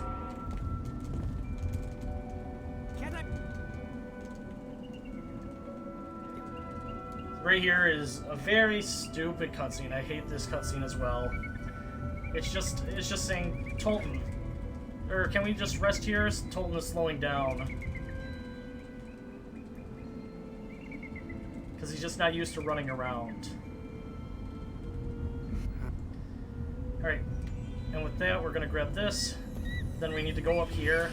So they'll get another cutscene that will move us up to there, even though we were partially down. Then we're gonna go in here, get into this. We need this for finding items later, which is a magic powered locator, level 2.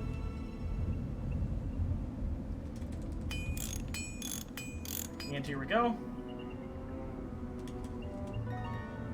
Then we're gonna go this way. And we're going to head in and separate once again. It's going to get even more convoluted coming up in here.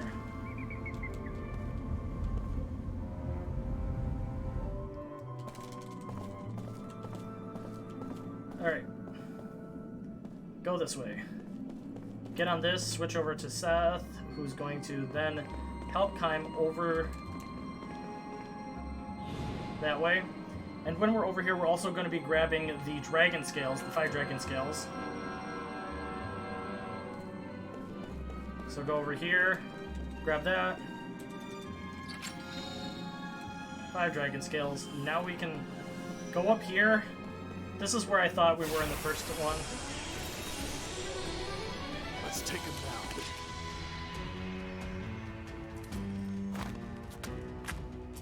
Okay, once again, we hit these guys.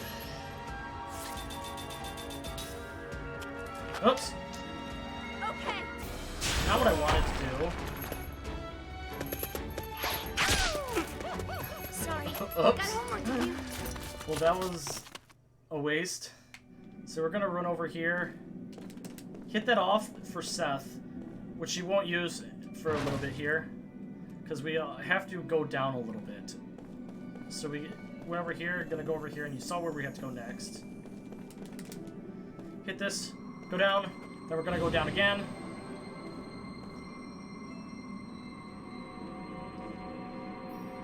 By going this way.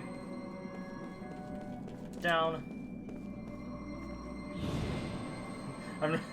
That was weird.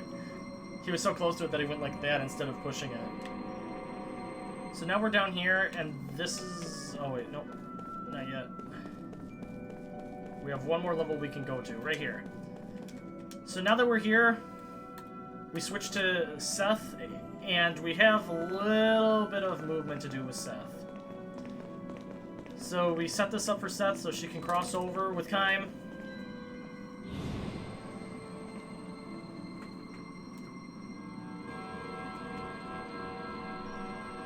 And now we're going to head over and we're going to, if this is it, oopsie, that was my fault, because we have to go down one more level and then over. Hey, take the initiative, I always say.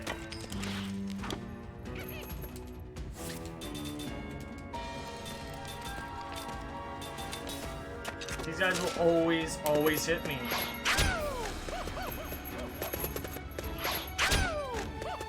Maybe next time. Alright, go down one more, and then... The second you grab those things, enemies cannot get to you. So, that's unfortunate that I ran into these guys once again, so they can attack me even more. Stop attacking Colton! I'm out of here. Alright, grab this. Here we go. So we are going to be moving quite a few of these blocks because there's no energy source that will drop down these platforms, so we have to bring these onto it. So now we're going to go up here, across, and we're going to move this one as well. But not just once. No, this is a long, slow walk. They like to put very slow, annoying walks in this game for some reason. And I don't know why.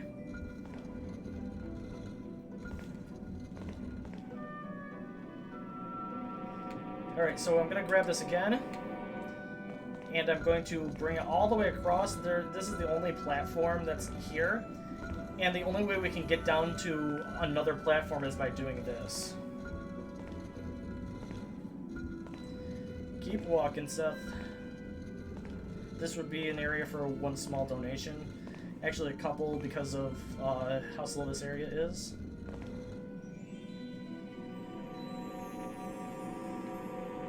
Okay, now we're going all the way across. Over to this. Pulling this one off, so we'll raise up so Kaim can have it. And you know where I stopped? That's going directly where I stopped with Kaim. So now we're going down here, getting a fight. Leave now.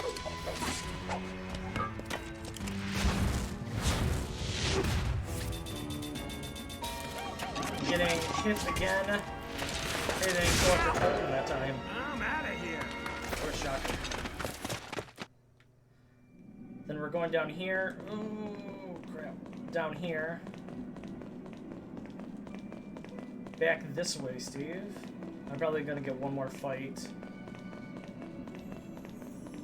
Then grab onto this. Pull it off so Kaim can come down here, and as long as I just stand right here and switch over, the second that I get onto here and talk to Seth as Kaim, then we'll be done in this section.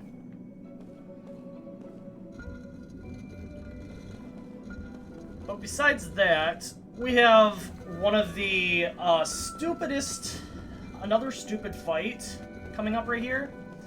And that's Ancient Fiend. It is definitely a lot of healing and mostly gamble. Grab it, Kaim, thank you. My notes for this section are called gamble, gamble, gamble, gamble, gamble, gamble, gamble, gamble, gamble. For the sole purpose of what we do in this fight. And here we go. Take one step this way. We cleared it, and we can go through the door. Alright. Time for formations and skills.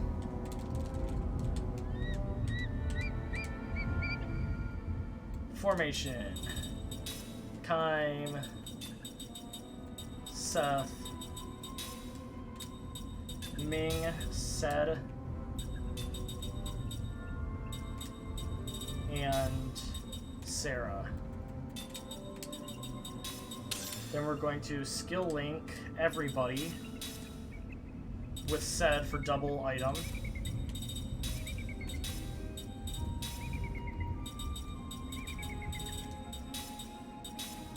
Sed double item.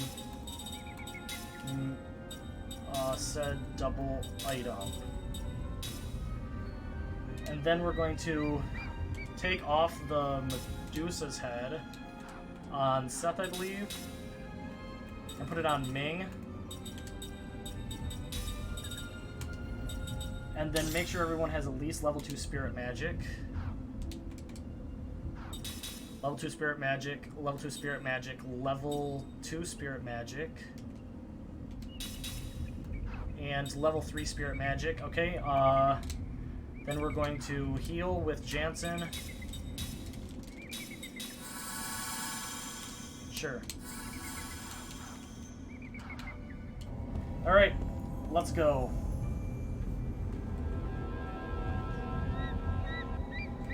So, the ability for my, with the ability for my, Immortals to revive in 3 turns, we're gonna use that to our advantage a little bit. All party members gamble. All party members gamble. All party members gamble for each one. Spell. Gamble on B. Spell. Spirit magic. Gamble on B. Spell. Spirit magic. Gamble on B. Spell. Spirit magic. Gamble on B. Spell. Spirit magic. Gamble on B.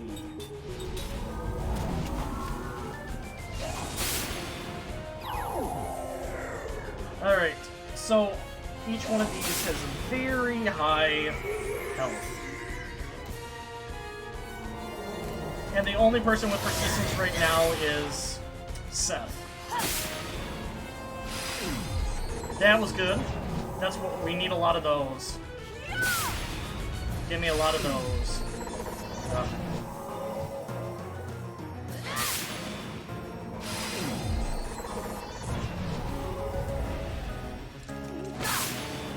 Come on. Yes, there we go.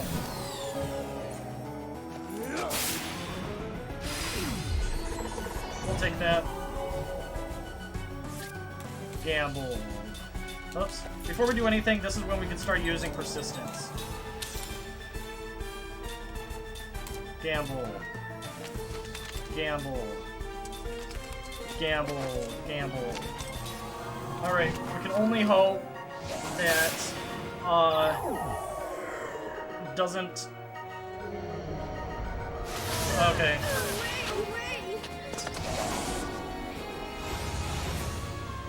So now we need, if we get a couple of thousands here, we can kill off this one, which would be a really good fight.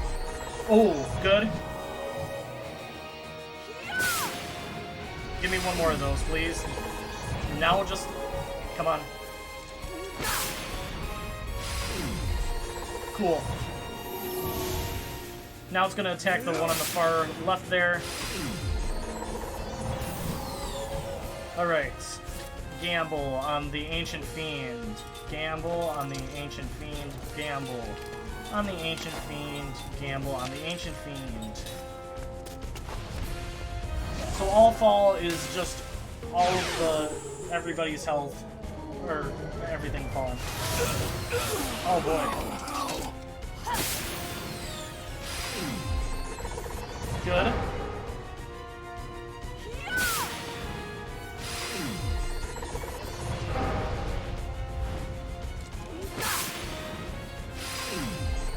Ooh, that's not good. We're gonna use double item here. We're gonna Angel's Plume, both Seth and... Oops, Angel's Plume. and Kaim and Seth. Here. Thanks. Here. Sorry about that. Alrighty. It'd be awesome if they shuffled back to normal. Okay, that's not bad.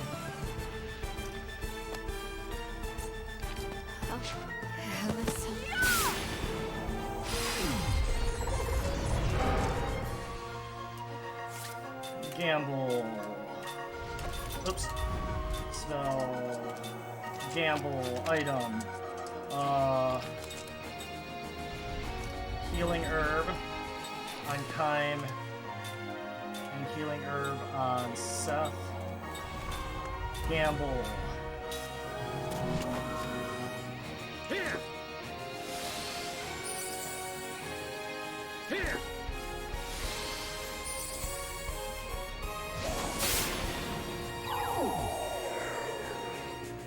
Find hit is what we're looking for a lot of the time.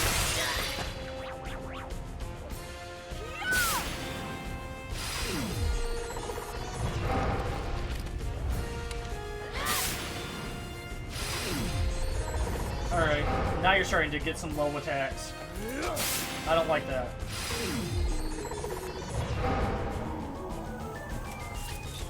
$12,000 still. Gamble. I'm gonna actually have you gamble.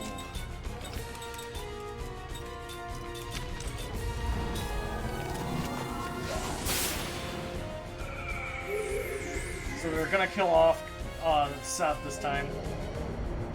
Oh no, okay.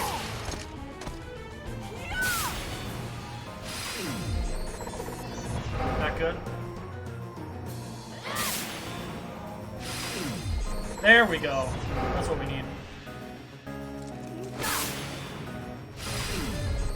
Oh, yes! It's rare to see that high of a hit. Ming is back, which is good. I'm not done yet. Alright. Item.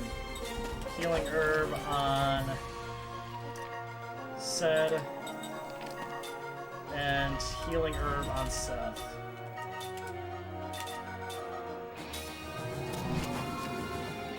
Here. Those are our two big hitters. Here.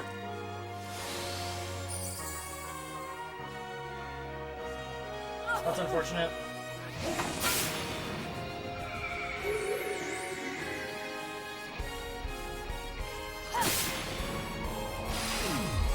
Nice.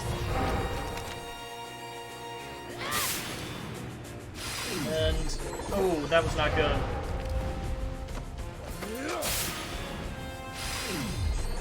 Okay. That's fine. Item. Mana herb on Kaim.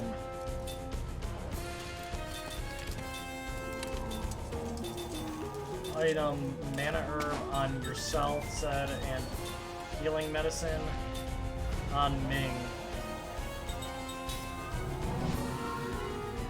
Okay. Here. Alright. Here. Who are you gonna hit next? Cool. That's what we want.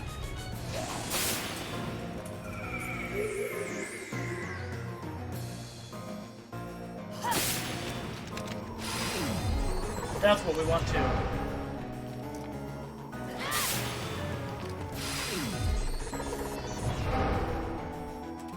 Oops. Down to 5,000.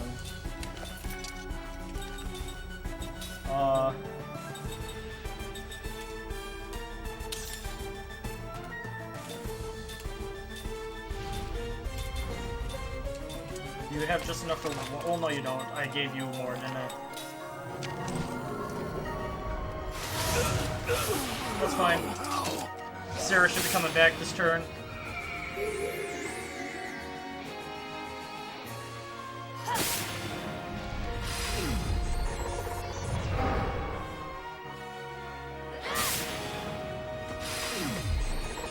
Nice. Give me another 1,000, would you?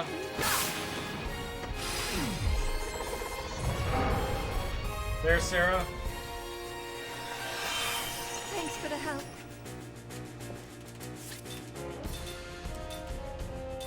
2,000. Seth needs equip.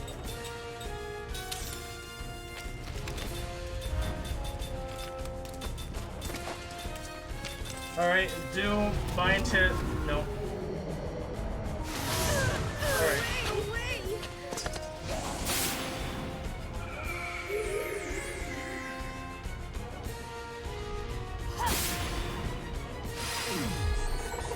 Okay, that's good. Give me over 1,000.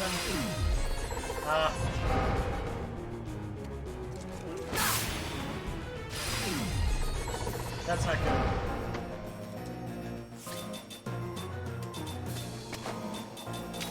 Please hit sad. Oh, hell, that's so...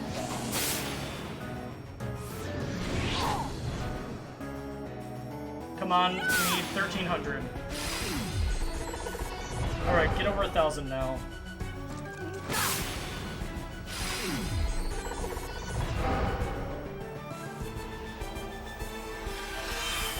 Thanks.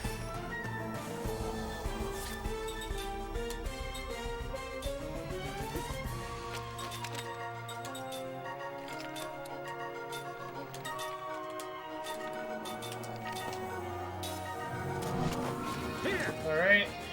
Sorry about that. Here. I'm not done yet.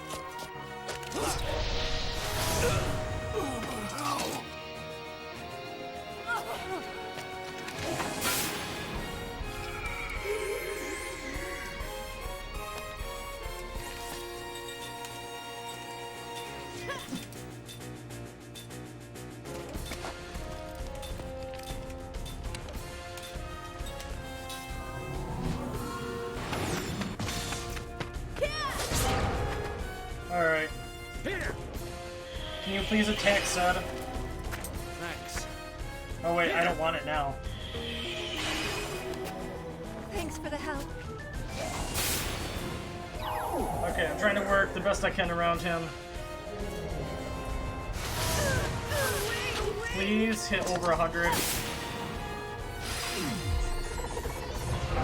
Holy crap.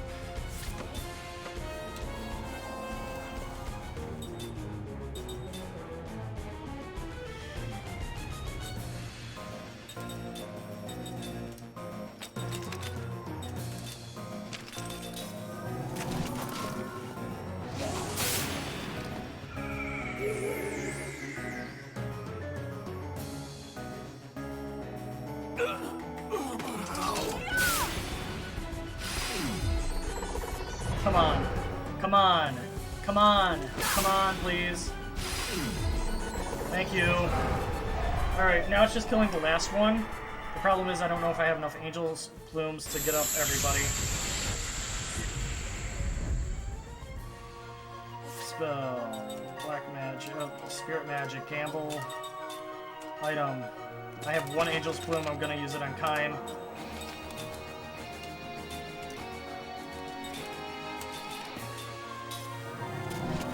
Here. Thanks.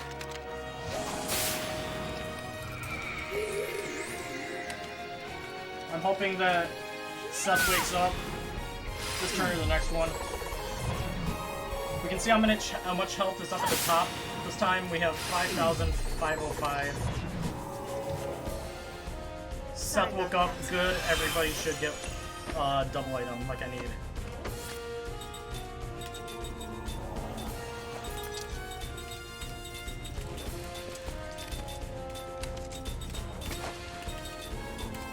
Perfect.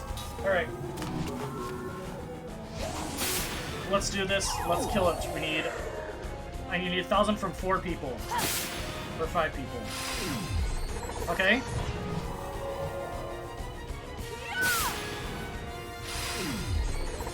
Okay, I'll take that.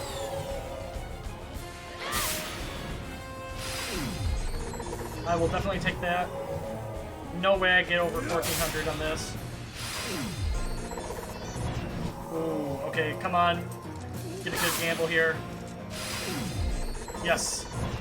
Beautiful fight. That was actually pretty decent. Whoa, I'm getting too old for this. But I got everybody what they needed. Which is really good. I'm gonna be traveling and buying stuff here in just a minute anyway.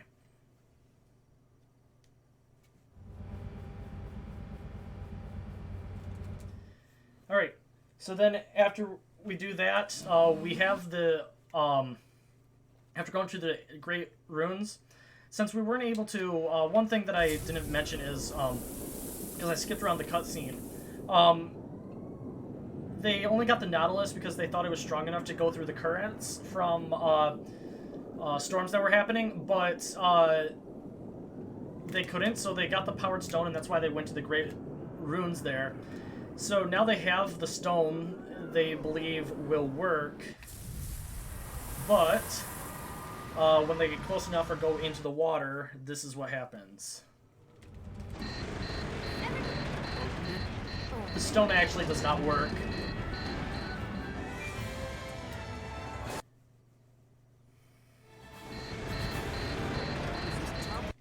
Alright. So with that, we are going to get out of that area. And I am going to travel to the nearest, or travel to a new area, which will be the Great Gate of Ura. All the way up at the top. We have to travel to the city first in order to do it. Then we're going to go over here, talk to the guy. I told you we would come back to him. We're going to go to the Central Station Square. And we just have to go talk to one guy, one kid, and that's the competitive boy Tunkin. And competitive boy Tunkin will get us one more item.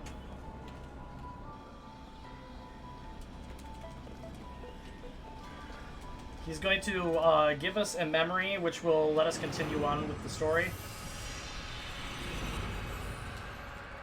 Oh crap! I accidentally went into the memory. So this is what one of the memories looks like. Like I said, it's not that exciting. Well, now you get to hear the beautiful music from one of the memories. I accidentally did that.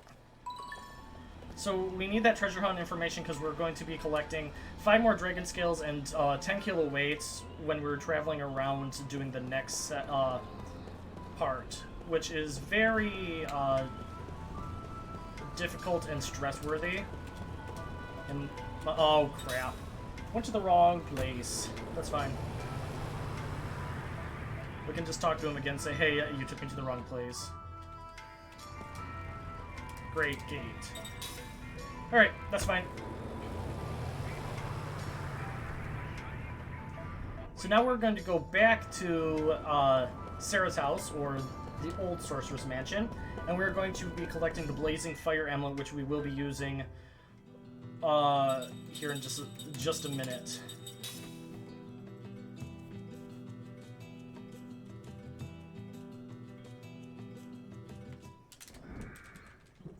So this is one of the areas where I might do a save point because we're coming up on a very difficult and, like I said, stress-worthy area.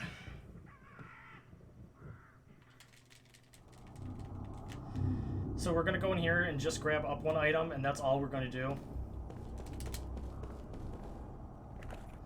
Because the only reason I would save here is because I'm not sure if the refugee camp has a save point. I believe it does, but I am going to save here just in case it doesn't. And then I'll still save over at the refugee camp again. Alright, so... Ooh. I've never actually gotten Guess we have one no here. choice.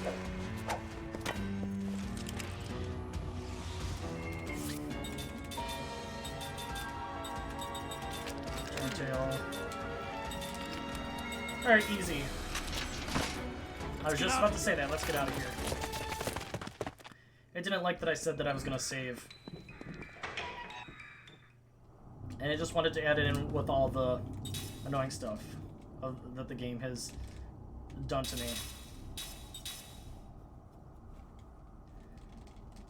Alright.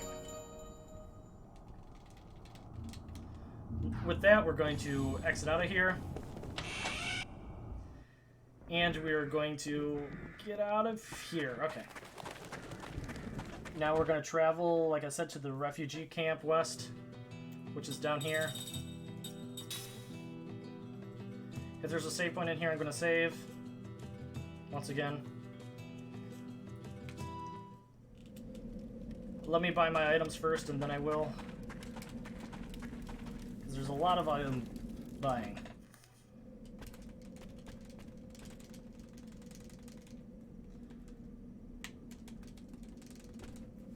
So we're going to go in here, and we're going to go to grounded bomb. We need how many grounded bombs?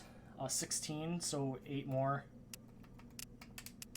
Wind bomb, 38 of them. Oh, I hit 39 now. Aquara bomb, 16. A flare bomb, 16. Then we have Angel's Plume, 5. And I'm gonna buy some mana herbs. I'm gonna make sure I can buy the other stuff first. We need Beast's Horns. Beast Horns, we need 16 of them. Then Raging Beast's Eyes, 28 of them. We need Whetstones. We don't need Sticky Tape. Beast Rasp. We need 12. And then Whetstones, we need that. I'm gonna go back over here and buy some mana or healing herbs. How much more do I have? 5 more. 5 more. Alrighty. And with that, I'm going to make sure that I have all the items that I need here. Aquara bombs, 16. Wind bombs, 38. Ground bombs, 16. Flora bombs, 16. Okay. Gonna go over here and save for major safety purposes.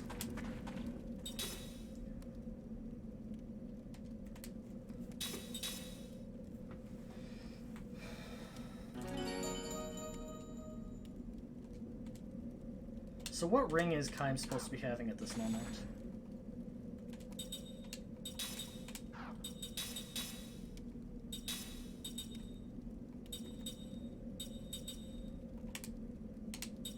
Sure.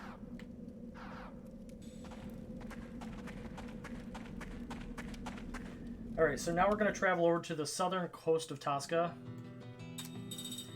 And when we're here, we're going to do a little... We're going to start moving, but then we're going to... I'm going to make sure that I do everything correctly here because I screwed up here last time. Ruined my run. Alright. Formation. Kaim in the front. With Sed, Ming, Sarah, and Toten. The only reason we're having Toten in is to get persistence. We're going to equip the Blazing Fire Amulet. Equip Ming with the Sorcerer Earring. She already has them on. And then we're going to skill link everyone with persistence.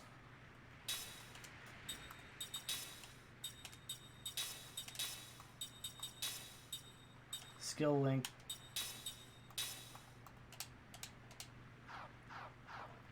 Sed doesn't need to be here, does he? Ming Sarah, set in Tolan. And then I will make sure that it's on there. Skill link persistence. Skill link persistence. Skill link persistence. Ah, no. Skill link said Tolan persistence. Alright. And then we're going to set double item. And then Ming set change turn tail to double item and absorb magic to anti-petrify. Spirit magic we don't need, double item. Sarah skill set steel with double item and spirit magic with anti-petrify. And then make sure everyone has anti-petrify. Anti-petrify, no. She doesn't have anti-petrify. Anti-petrify, okay. Ming, well, she needs the sorcerer's earrings. Alright, we should be good. Hopefully I don't mess it up. I just wanted to make sure that I had everything correctly there.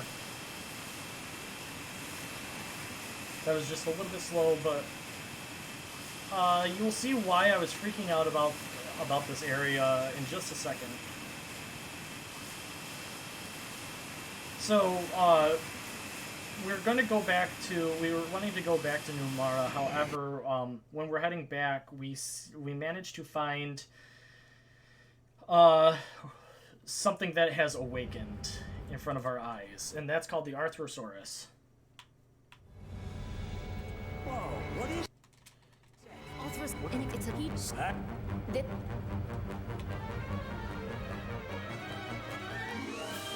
Alright, let me just double check. Skill Kaim, persistence, Ming, persistence, and okay, let's go.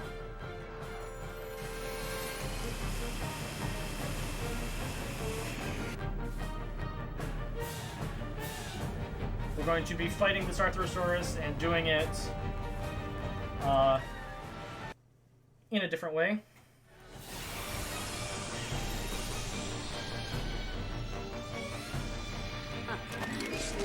Let your guard down, eh? Item, Winda Bomb, Tolan, Winda Bomb. Spell, Black Magic, Winda. Item, Winda Bomb, spell, Black Magic, Winda. We're gonna do that twice. And then we're gonna switch over to Winda Bombs with everybody. Okay. Okay. Here! Here! Alrighty.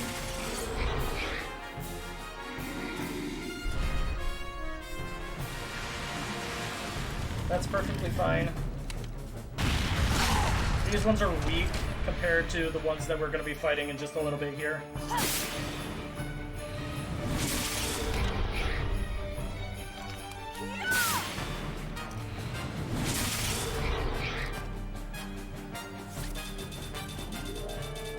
Oh, that one down.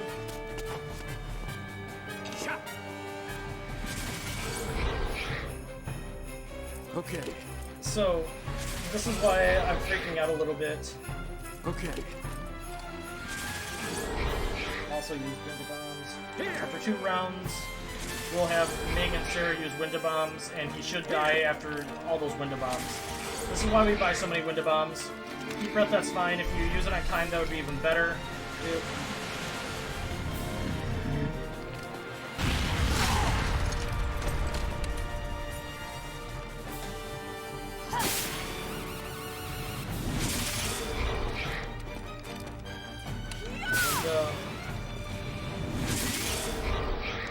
Alright.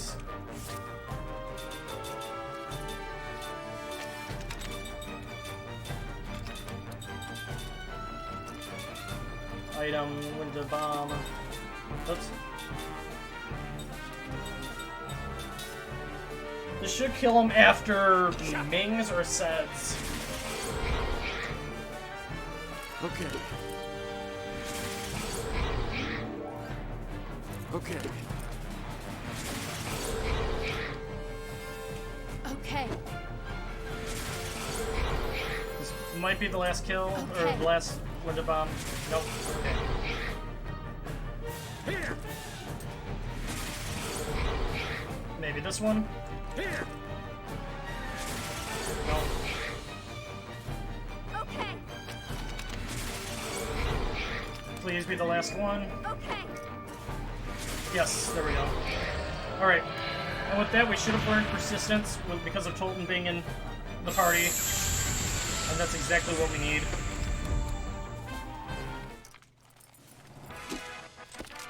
Looks like I still have work to do. Everybody learned persistence that needed to. Ah! They go too fast. I caught myself on this one again.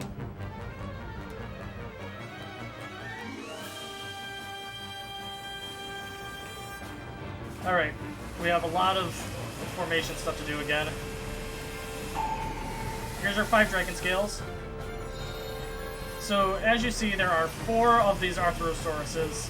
We're going to be doing a little bit of manipulation on them to make it a little bit easier, but it can still mess up here. Alright, formation.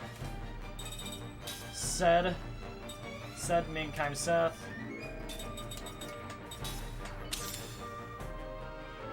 Equip Ming with the dragon or crystal fragments.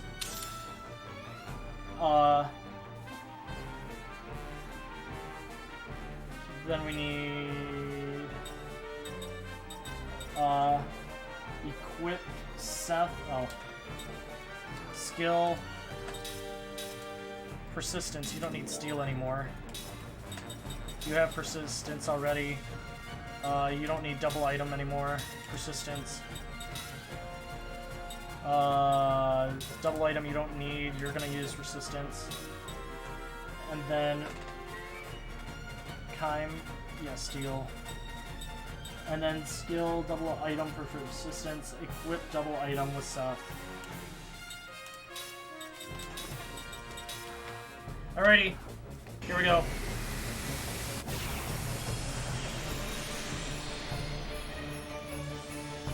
So we're going to put these first 2 on this side to sleep. I also forgot to heal.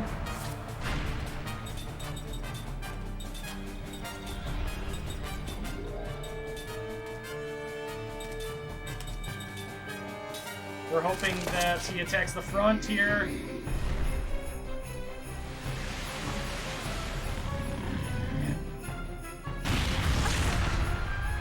Sarah's still alive. Oh yeah, we put persistence on. I'm not too worried about it. Is he awake again?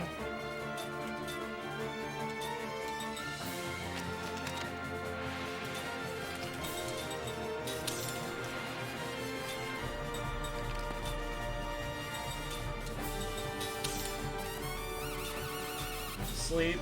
Yep, he's awake again. So this is why it can be very not good.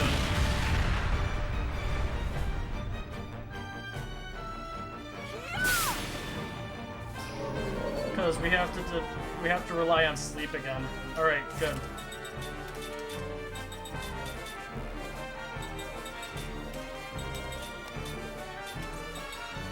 He's sleeping, so we can go to the next one, which also needs sleep.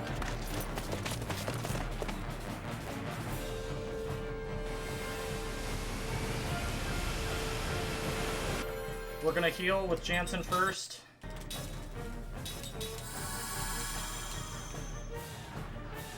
And sleep, this guy.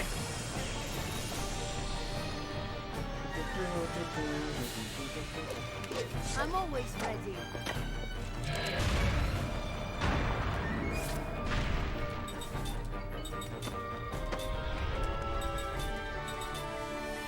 asleep, please?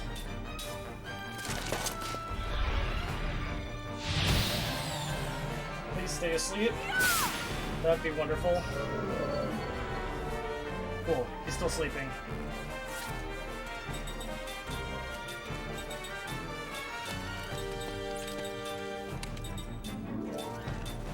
Cool, cool.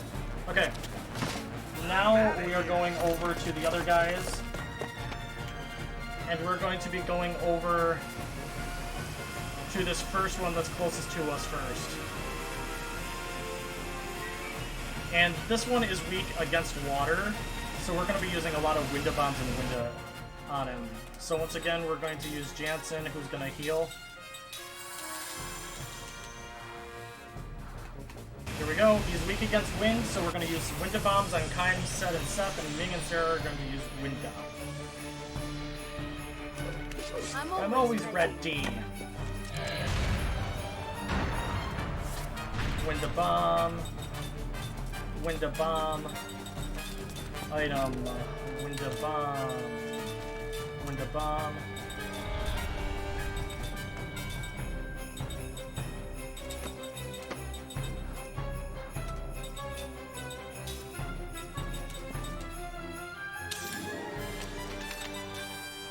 Winda. Item. Winda Bomb. Winda Bomb. Spell. Winda. Okay. Okay.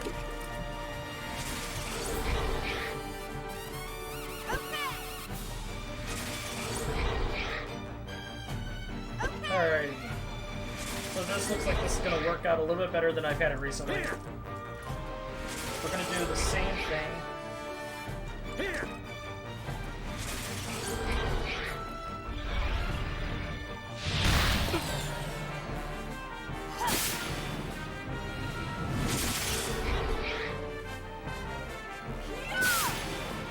And then after that, we're gonna...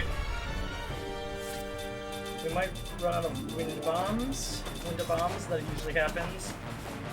Okay. Yeah, I'm not too worried about any of this failing. But this next guy is weak against water. So we're gonna be using Aquara and Aquara bombs. This is why we buy all these items that we can at all these stores. They're here for a reason. This is another area that's really calming, relaxing, not much to worry about.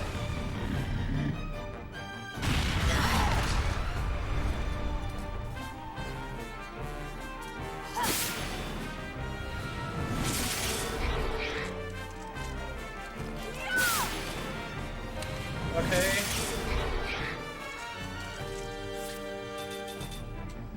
Seth.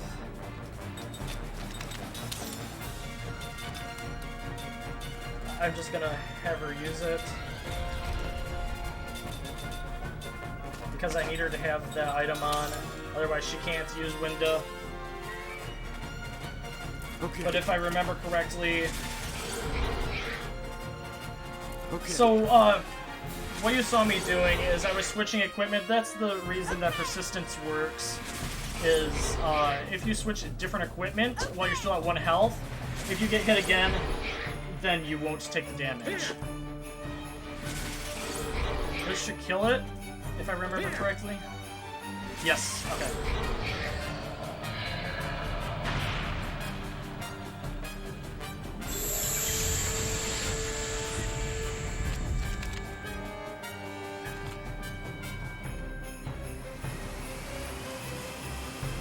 We're gonna get our 10 kilo weight. And we're gonna go over here, and this guy's weak to water. Even though he's walking in water, don't understand how he could be weak against water.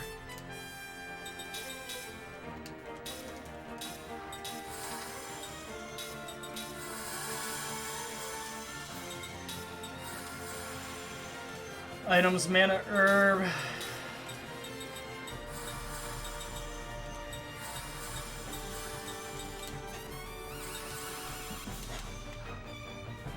Alright, Next up, water guy. What? And we need Aquara bombs and Aquara.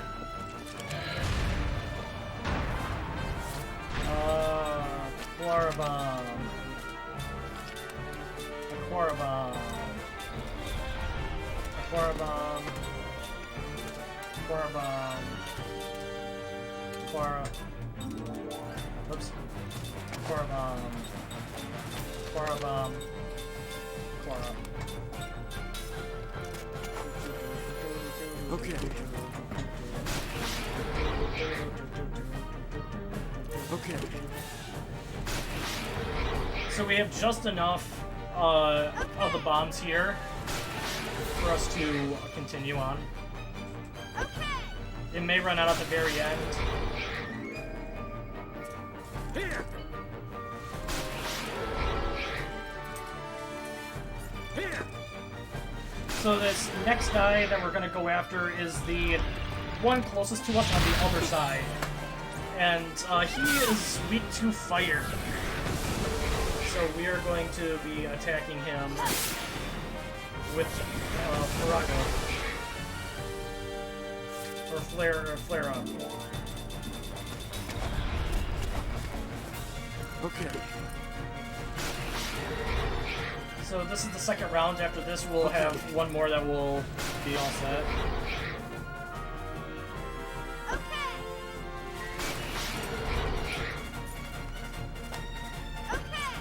This is going a lot better than recent times that I've done this. Here! 5, is fire, and then ground. Cool, just a single attack again. Perfect. That means I only have to heal one person.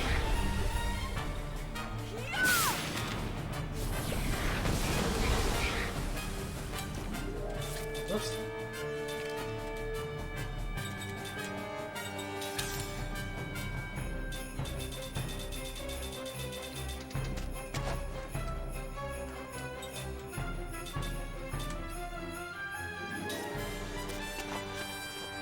Here! Okay. I think, we just missed out. I was going to buy, I should have bought 18.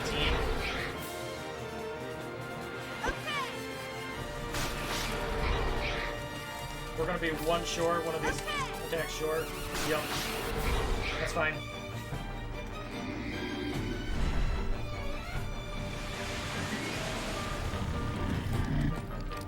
Still only one person, nice. So this is going to kill this guy. Now we're going up to the next guy. If you look on our mini-map, the navigation map there, it's showing two people. One is asleep and one is still moving. You know they're asleep if they are blue on the mini-map. And I am going. Well, now he just woke up. That's fine.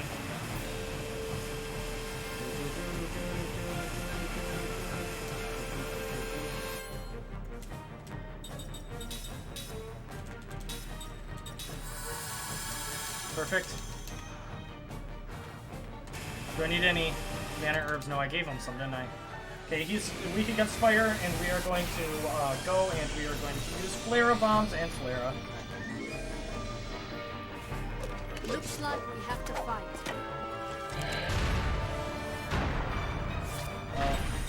Flare bombs.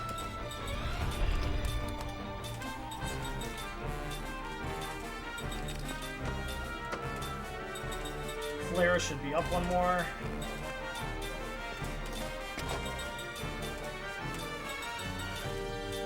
Flare, cool. Okay.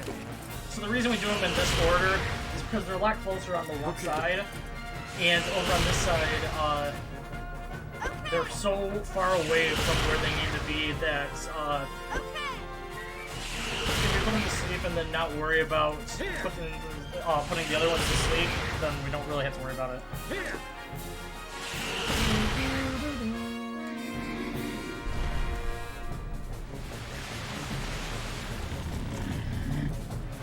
That's perfectly fine.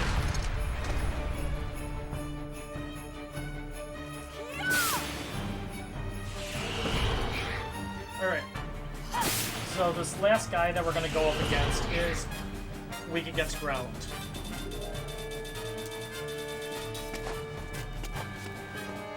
Okay. Okay. I hope you like this music, because this is all we've heard for the past while.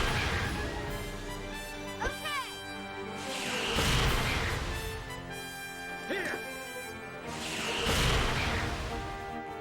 Here!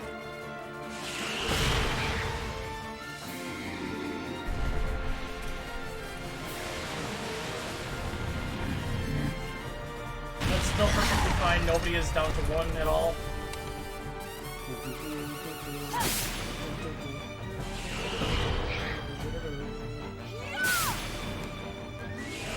Alright.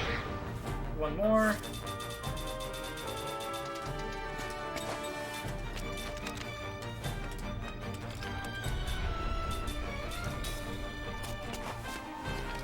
Here!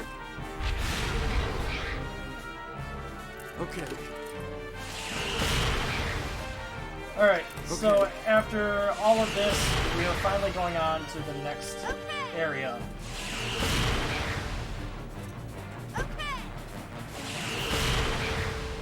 This will be our last one here again.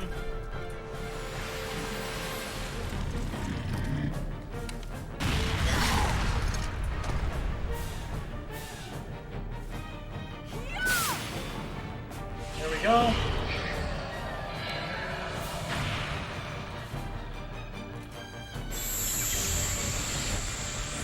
That's funny. Kaim didn't get attacked once this time. The other time he was the only one that got attacked.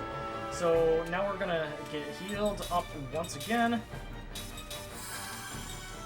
this will be the last time that we'll have to heal, because after this we are done. So now we're gonna be using Grounda Bombs and Grounda, and we will be done with this fight.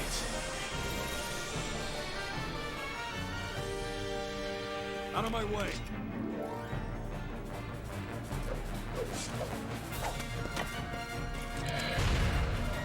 Alright. Oops. We want Grounda Bomb. Grounda Bomb. Grounda Bomb. Grounda Bomb. And, Grounda. Oops. Grounda Bomb. Grounda Bomb.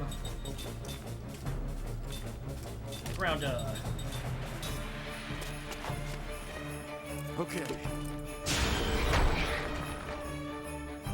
Okay.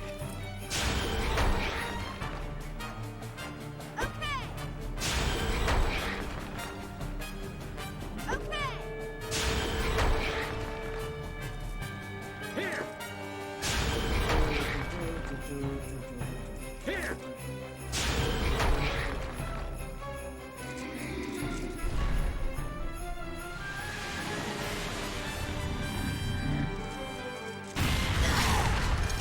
We are almost done with this fight.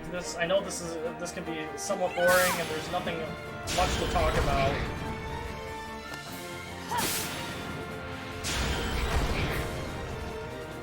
But it's part of the game, and it's very slow, I understand.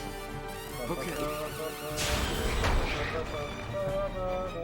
Okay.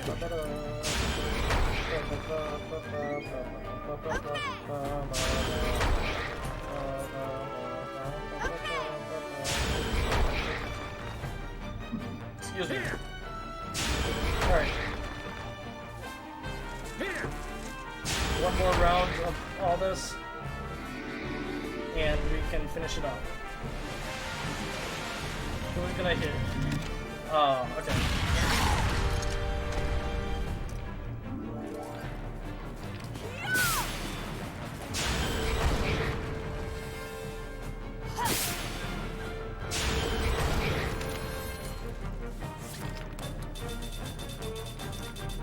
What do we got for you to use? Winter bombs? Sure.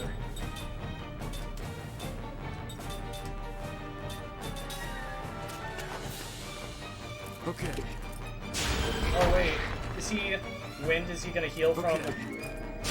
Are we gonna make him stronger?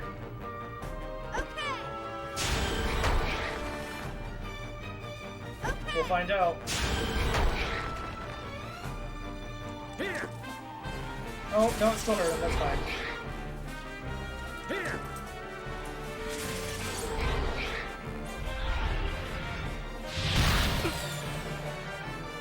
Alright. Awesome, we are finally done with the fight. That was really solid.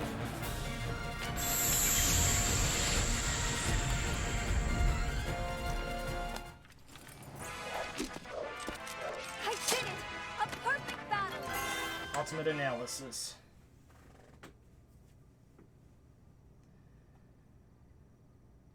Alright. So now that we're here, we are gonna go over to Numara.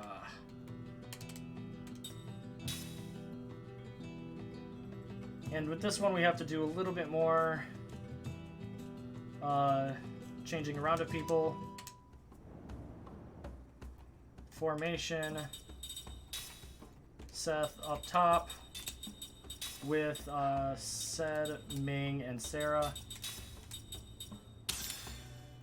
Equip Seth with the blazing fire amulet. Kaim set skill set. I'll replace status analysis with fireproof. Yeah, don't have that. Alright. That's fine. Then Ming is going to be set and replace anti-petrify with level 2 spirit magic and level 4 black and white with level 3 spirit magic. I don't have level 3 spirit magic.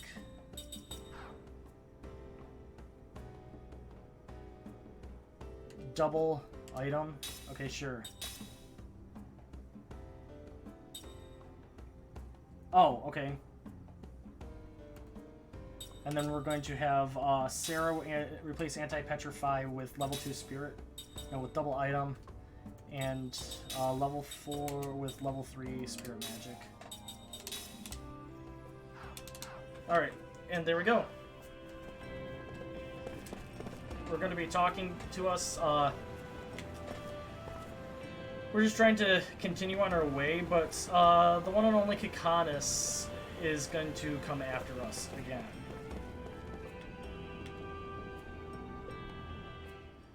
I know why I didn't get status analysis, equip, or a fireproof, but what can you do now? Just, sorry, I need to check. Herculean ring, what is she supposed to even have at this point? I don't exactly know what she's absolutely supposed to have at this point.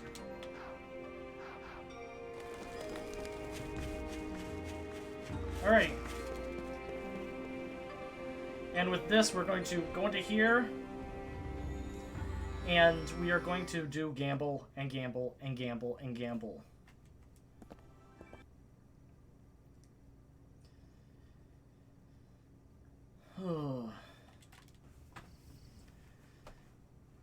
And in order to do that,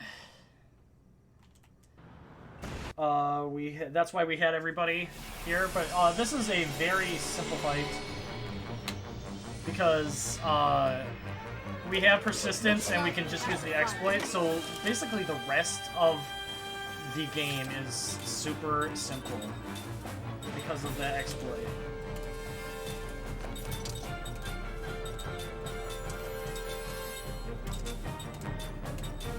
Gamble, spirit magic, gamble, cannon. Alright. This guy has 5,200 damage, or health, the cannon does. So, we want some high rolls here. Ideally, you could destroy the cannon in one go, but I highly doubt that could happen. Alright, it's already started. Okay, that works. If we can get some really high rolls here, please. No, there's no way.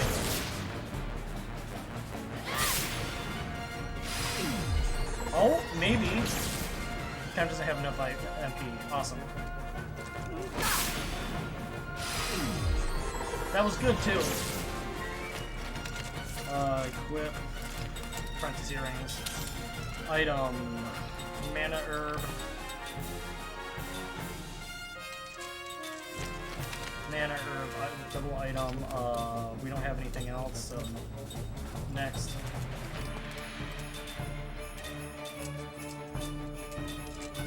Oops. Alright.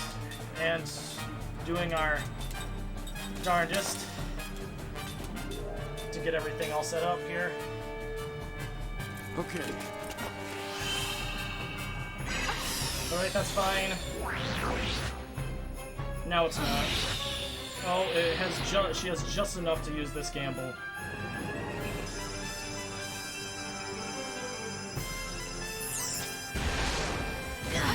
Set's dead. Nothing I can do about that.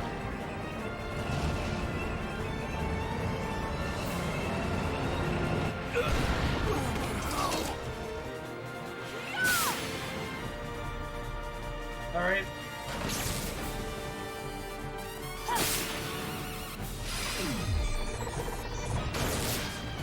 That's the next one that we're going after is Kikana's tank A.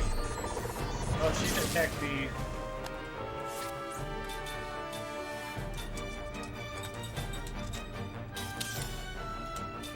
She needs to use a mana herb on herself.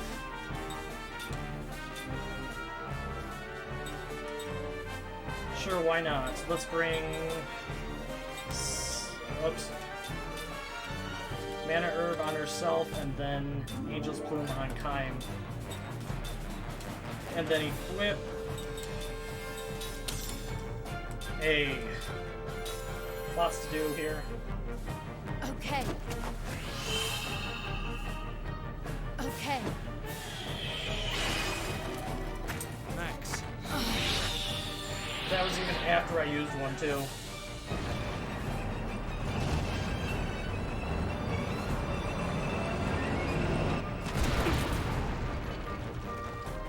Okay, and here goes Kaim once again.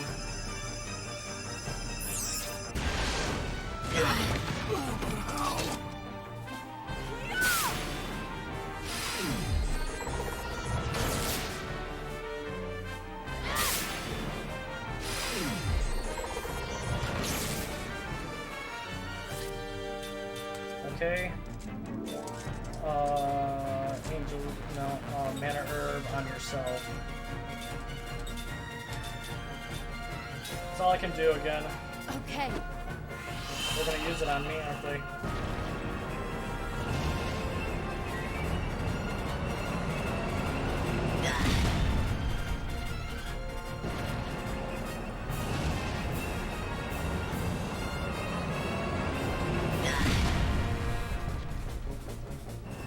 This could be the end of this fight. This is really bad.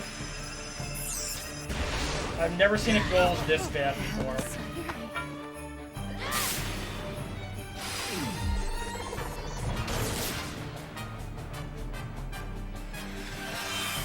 Thanks.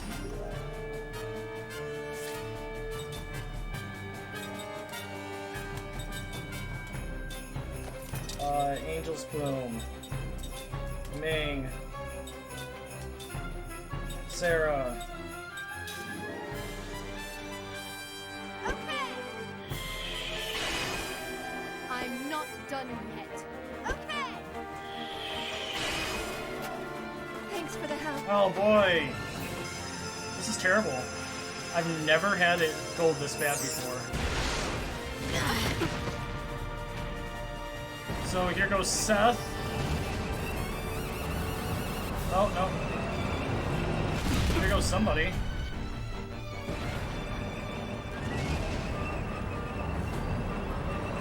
They wanted Kaim to really bad.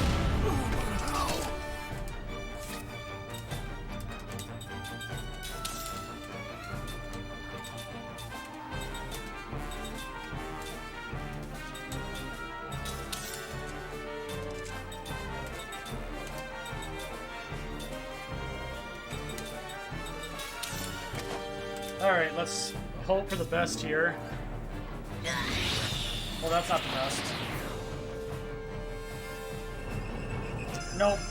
Somebody's about to die again.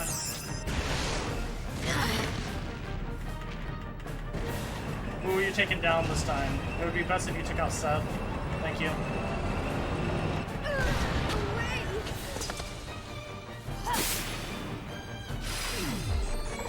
Come on, I need over 1,000 here. 95. Oh my gosh. Kime. Seth.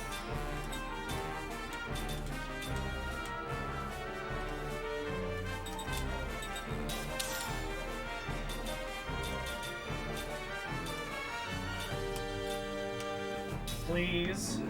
This is the worst Caras fight I've ever seen. Thanks. Okay. Sorry about that.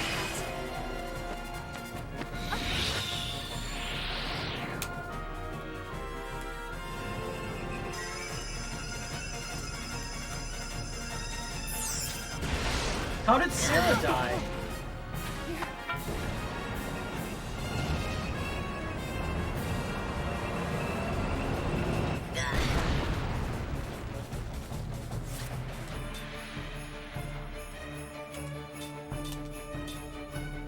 Oh my god. I have no way of... Alright, it's attacking time.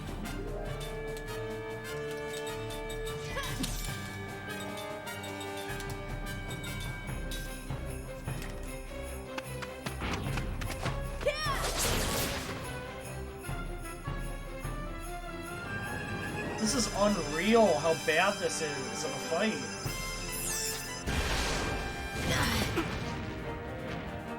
Who are you gonna kill this time? Let's find out. Ming? Alright. That makes sense. Now you're gonna go after Kime, aren't you? No, you went after Seth. I'm shocked.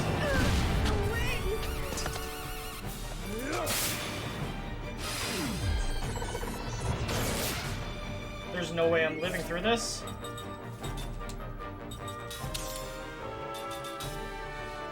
Oh yeah, definitely not living through this now. There's nothing I could do during this fight at all. I just got screwed over right away. Instantly, I was just dead. Because he took all of my magic away right away. There we go. Everybody's dead. No matter what I did, there was nothing I could have done. Alright, let's see where they start me. I've never died there before.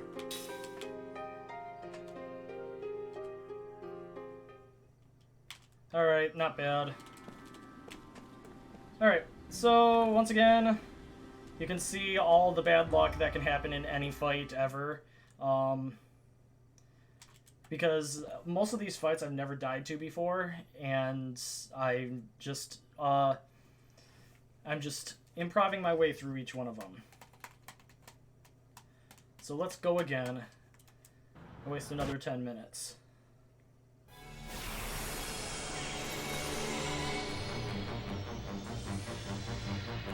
You want a piece of me? Alrighty. Gamble until dead. The cannon. I never would have guessed that. Oh look, he's actually alive. Wow. He wasn't alive at all the last time.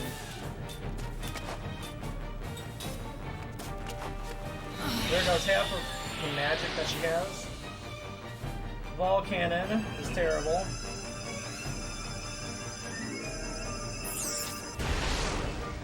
Alright. Actually, that was exactly what we needed. What the crap. That's what we needed last time.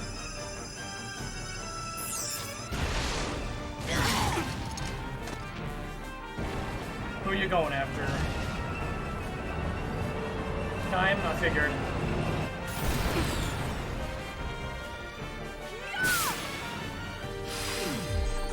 Alright, that's good.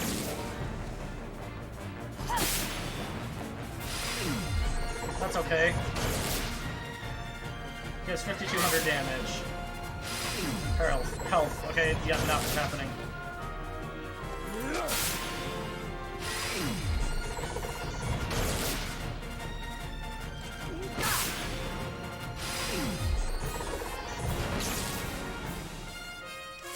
$500 damage left.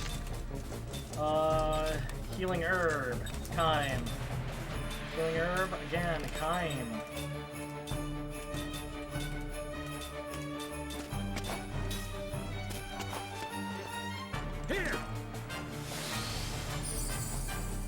For the sole purpose of, I know they'll probably go after him. And there goes Ming's magic.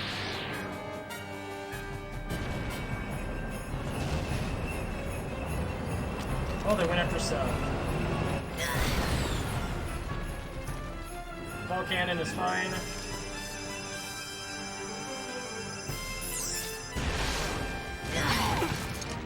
Oh, and then here's Seth. Or Seth is gonna die. Oh, he's not.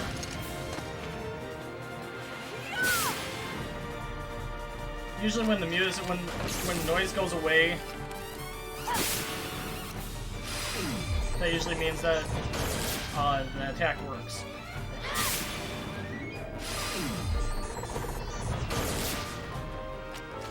Come on. Get some high attacks in. Okay, whatever. Support. Item, mana herb on Ming. Healing herb on Sarah.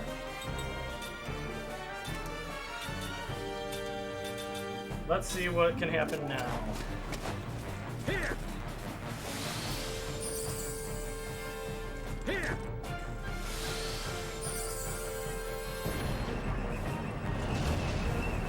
Alright.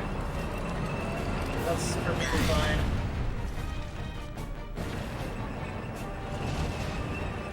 Going after Seth? Nope. Alright, nobody will go down, will drop.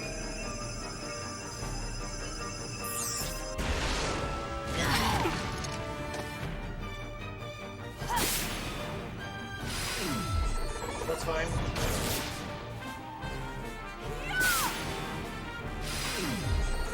So I'm just gonna keep Sed on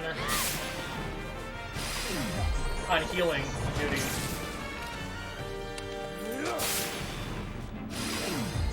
Since I have so many.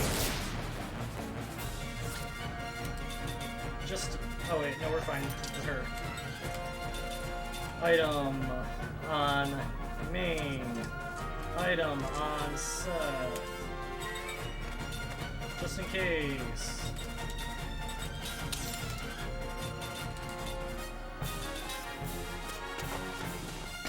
Here!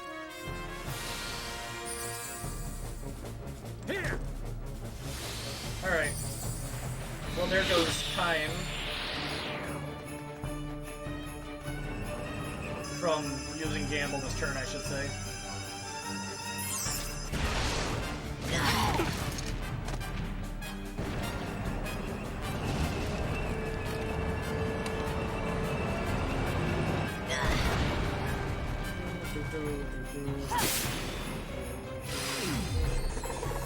Alright, finally. Got that one done. Useless, Your Highness! Still got it in you! So now we have to go after B. Till they are destroyed!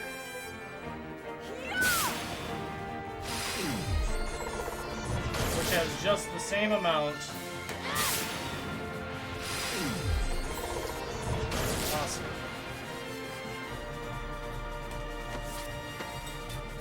Healing herb, we're gonna go on Seth. Mana herb on myself.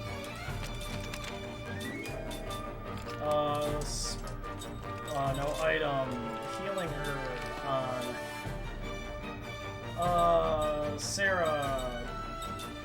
Mana herb on Ming. Healing medicine on Ming. Next spell.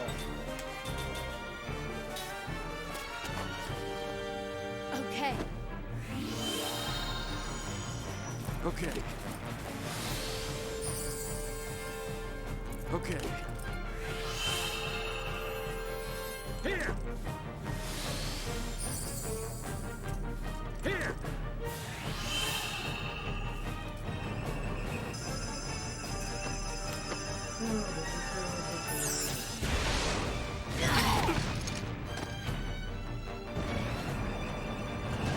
Going for Kaim. Nope.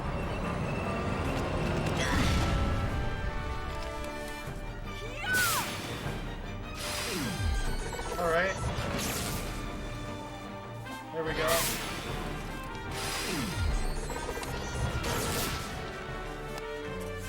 Spirit Gamble. Spirit Gamble. Spirit Gamble. Spirit Gamble. And Spirit Gamble. Alright, this is the best I can do this time. Who's gonna die? Holy. Looks like Seth will. Whatever would I have done? Oh no. Oh my god. Please. Please take this tank down.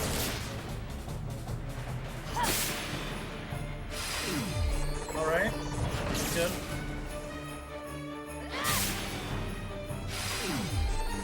That's not.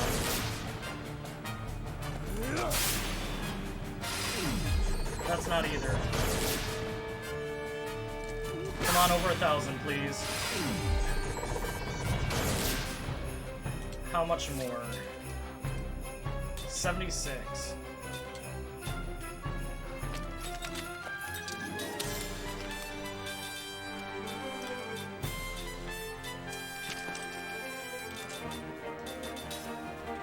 Tank hits on Seth. How much you want to bet?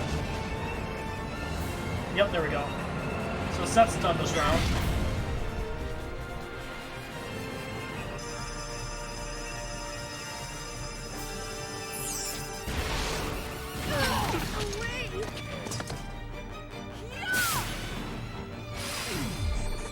Oh boy, 70 left.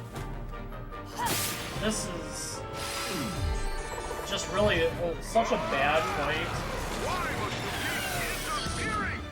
I can make this nation stronger than pacifists and cowards like you. I am not. I will destroy you. Alright, so this fight didn't go super well, but there's nothing I really could have done. That was really good. Oops. Gamble. Item. First Angel's Plume of this fight. Double item. Healing Herb. We'll give it to Sarah. Spell, Spirit Magic, Gamble on that. Here! Sorry about that. Here! As long as they don't attack Ming, which they probably will. Nope, okay, we're good.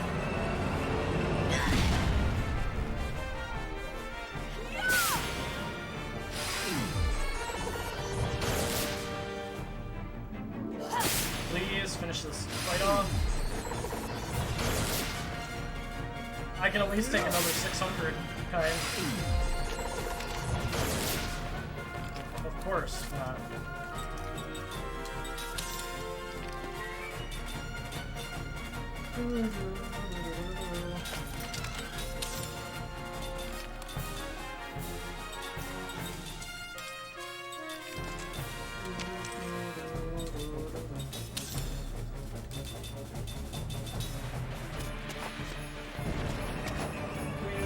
Trying to kill off.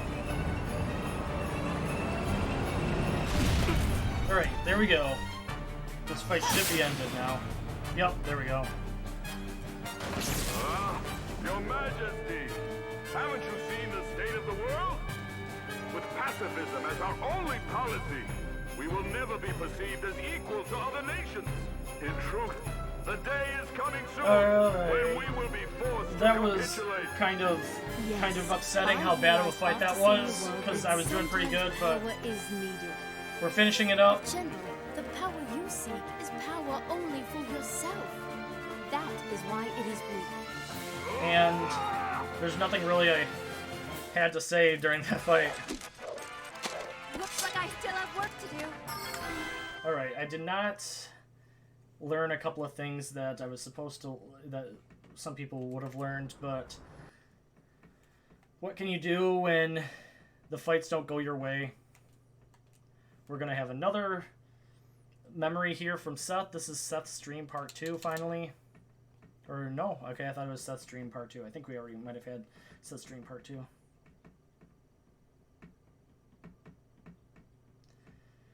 Alright, gonna skip this. And then, what that was basically talking about was telling us about how we were going to go and use the white boa to get past the area that we need. And that's exactly what we're going to do.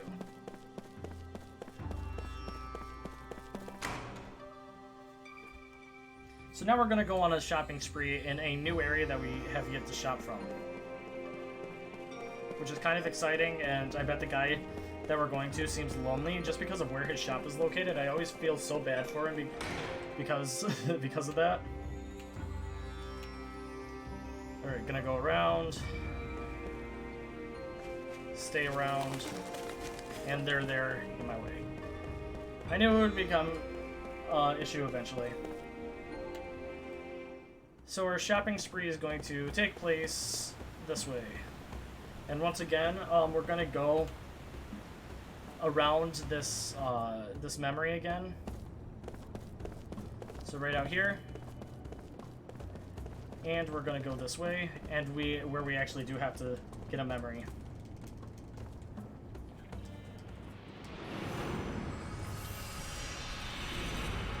The dream has been revealed. Return of the native.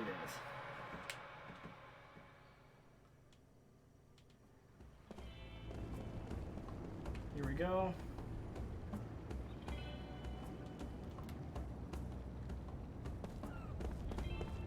We're gonna go this way because I believe it skips another memory. I'm not for sure about that one though. That kid was not in my way that time, which was good. And now we're gonna go over here and we're going to shop from this guy. We need groundus bombs. I'm making sure of all of these. 1 groundus bomb, 1 grounded bomb, windus bombs, 11 windus bombs, 1 winda bomb, aquas bombs 1, aquara bomb 1, flaris bombs 11, flare bomb 1. Then we have platinum brand. We need 2 of these, and then we need beast claws. We need how many of them? 36. We can buy 3. We're going to buy the 10 kilo weight. That will allow for us to get the beast claws, king claws that we need. 33, so we have 36 of those. So the reason that we do that is we're going to go down to ring assembly. 1, 2, 3, 4. 1, 2, 3, 4. 1, 2, 3, 4. Then we're going to do formation. Seth and Kime. Then we have Sed, Sarah, Tolan.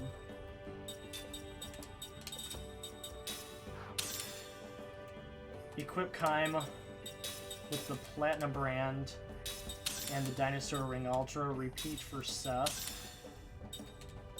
Platinum brand and the Dinosaur Ring Ultra. Equip Sed with that weapon And then Tolan, give him the Dinosaur Ring Ultra. And equip Sarah with the Turntail Shoes.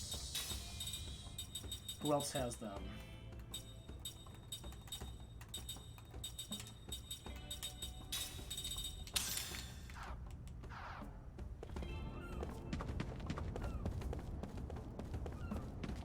Alrighty.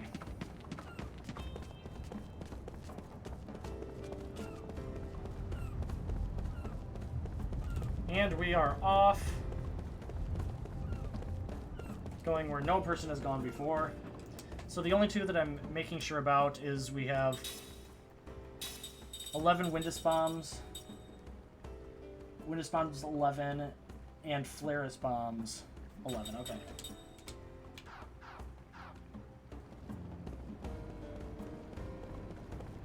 We're going to leave here and go on to the next area.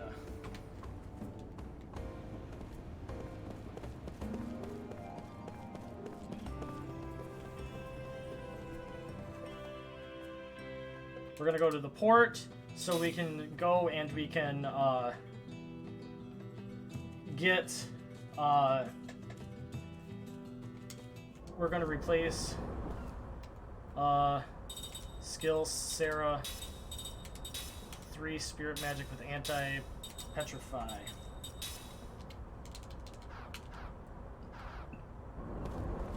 We're gonna go to the white boa because that's the best way for us to get through all of the ice. And that's basically what had happened. Is it built up a bunch of ice that we weren't able to get through with the Nautilus or the slant nose. Now we're gonna go this way in here.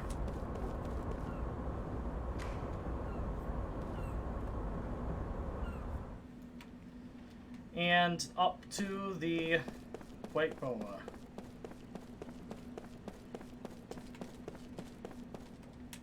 I always do that aboard the ship, yes.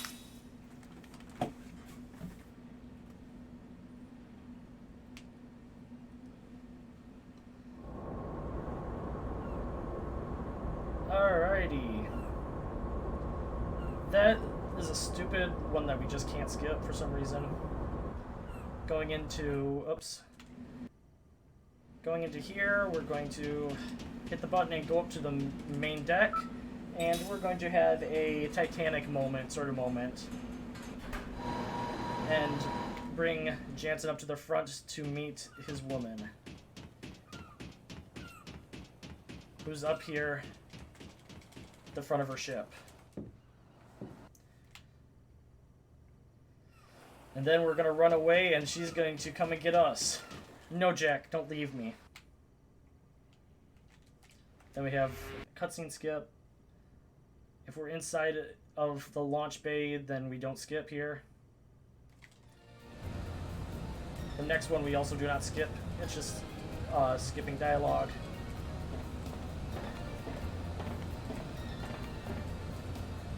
Alrighty.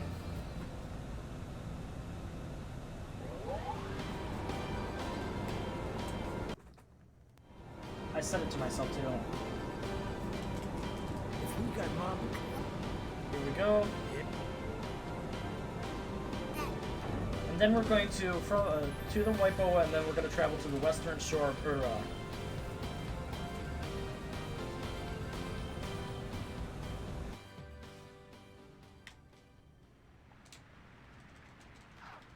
One more. Yes, travel to the nearest destination. Travel to the western shore of Ura.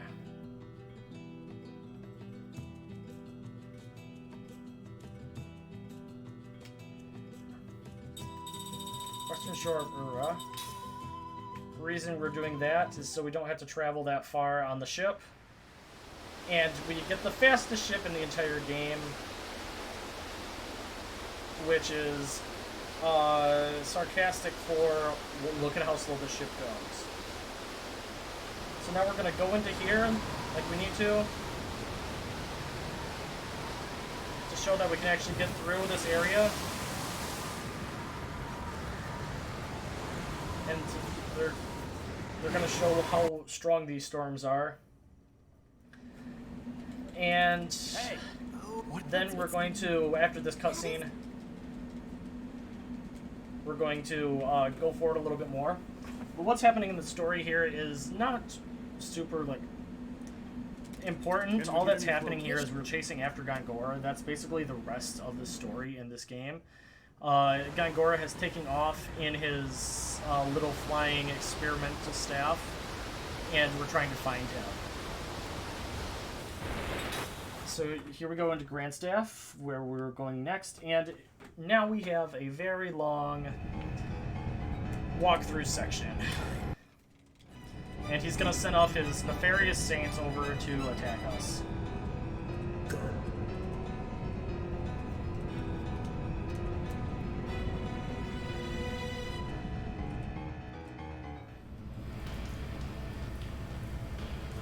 Nothing to skip here.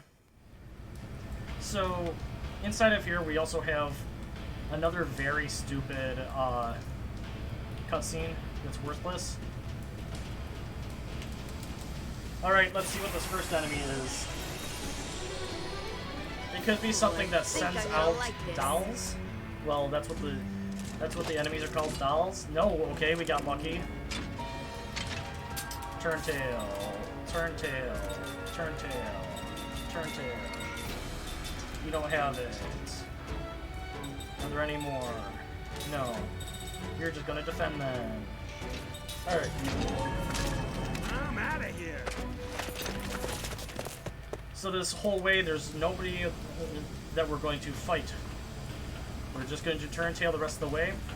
But first we have, we're also trying to get to where Gongora is.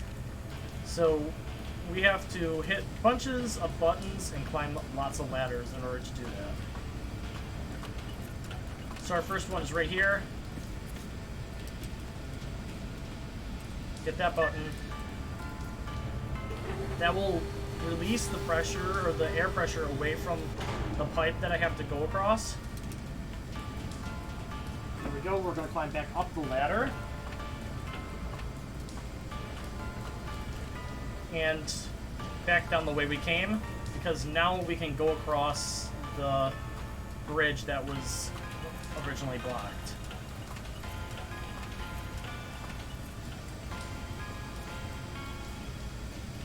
Which is right here. But the thing is, we have to make sure that we go straight enough there, otherwise we will fall off and we will have to climb our way back up. It's happened to me on numerous accounts. And it's not fun. So now we go up here. Gonna run all the way over to the left. Ignore that ladder. We're gonna be taking a lot of elevators to start in this section. To go up, because that's where a lot of the fighting is up. Is this? No, this is not. But this is kind of... So, instead of climbing down ladders or doing everything else, first they show this cutscene. That's a cutscene that you can't skip. We're just going to fall down a vent system. And falling down this vent system will then get us to this button that we need to hit in order to clear out the next steam. And in order to get to that steam, we will jump across these things. And run across.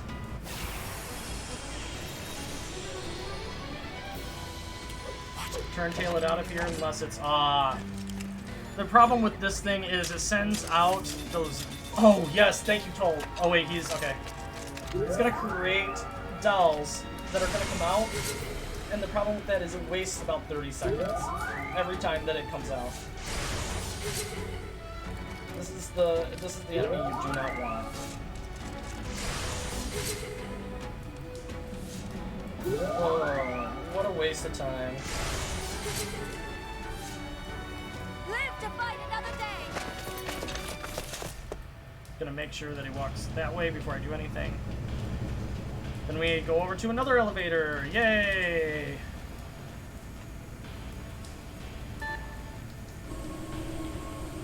These people just love elevators in this in this whole universe, don't they?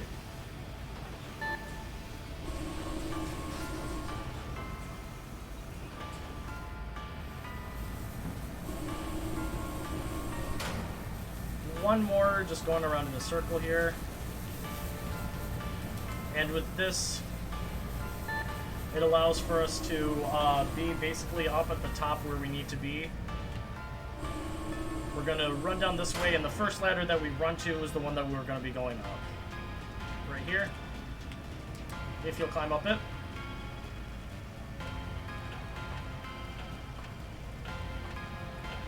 Here we go.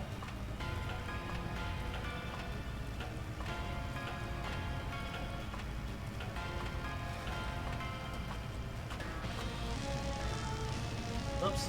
We're going to go this way, and we're going to go down this ladder.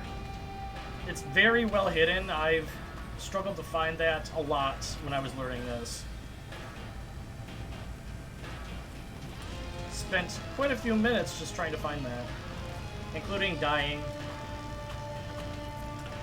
because I thought I had to push a button.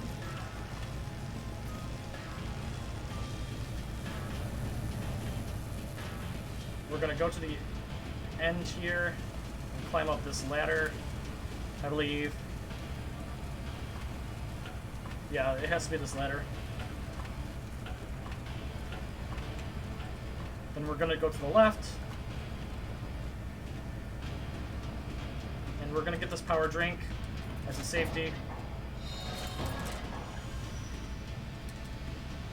And then we're gonna go up this elevator. And with that, we haven't got hurt, correct? Nobody needs healing. Alrighty.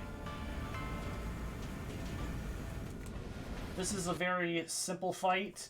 Once again, I say that as you watch me go and die. Skip this. These are the nefarious saints.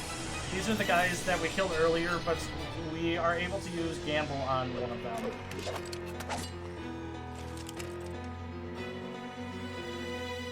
Are the darkness.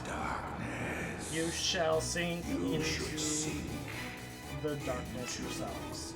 The darkness yourselves. Alright, item. She's gonna use Wind Dust on the green.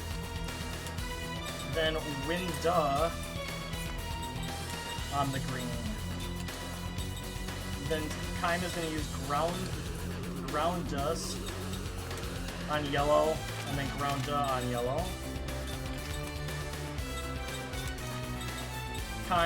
Set is going to use Flaris on red. And then Flera on red.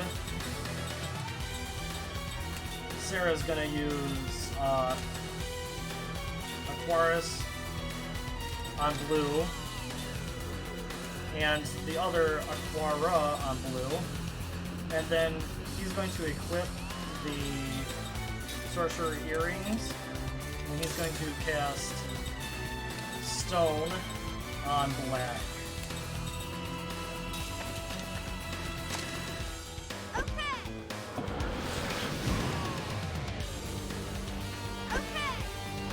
There we go. So with doing it in this order, this will allow for us to not really get hit off of this fight. Okay. Like I said, as I say this, watch this fight go really bad.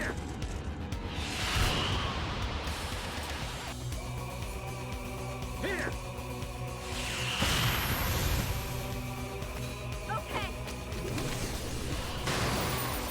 Okay. And then we're going to use Stone.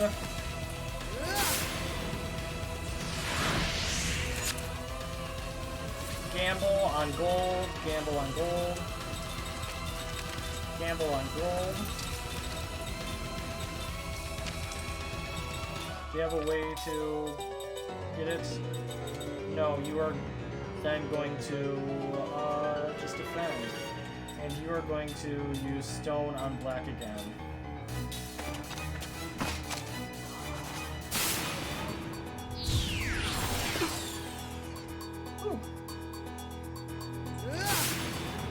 That was intense. They each have how much health? 1,500. There we go. Maybe we can get 1,500 on him as well. But with the Stonus, he should be dead.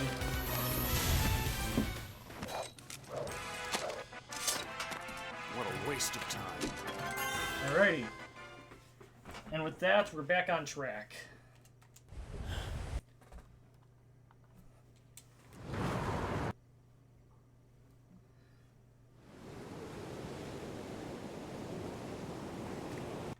We now have another section here that can be kind of confusing.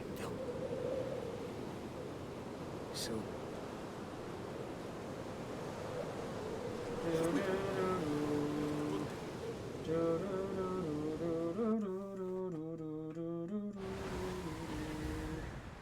Alright, so this is a spot where we get to see the awesomeness that is the Nautilus. With the Nautilus, we're going to go out here, and we are going to get a little bit of a distance away, and we're going to jump and fly into the air. This is the only time, unfortunately, that we use this cool feature. But it's helps us get quite a ways closer to where we need to get to. So we're going to splash down right here, because we need to go right in here. Pursue Grant Staff again. And then we have another large section here that we have to push buttons in. We cannot... Oh. Alright. Rock jump. Oh, you will... The rest of this area, once again, as I said, it will start to become pretty easy and simple. So I think it's this cutscene right here that we're able to, that we can't skip. Yep, it's this one. We can't skip it for some reason.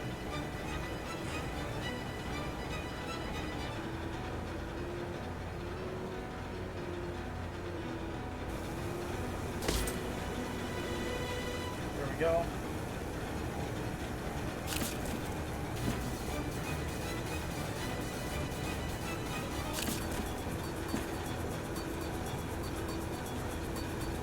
And let's see if I can do this properly. We're gonna make a safety save. We haven't saved in a while, and don't trust myself all that much.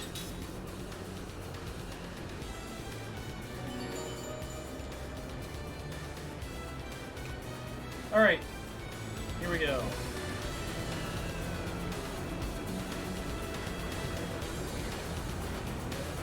Now, I'm not sure if I go here right away first or not.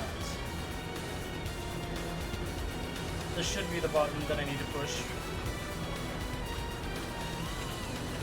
Yes, this is. Okay, now we go up here, and we're going to go up an elevator once again.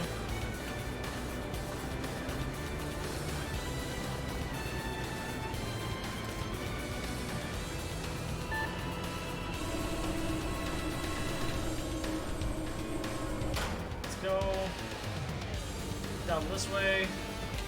Oops. We have to hit that. Skip a cutscene here. And then that moved a lot of stuff. We're gonna run all the way over here.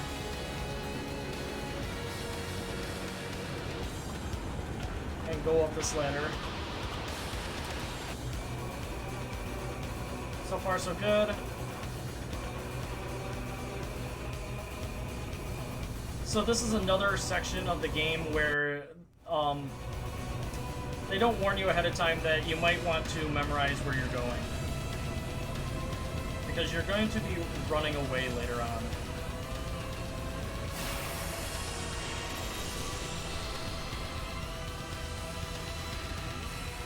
let's take it down. Let's run away.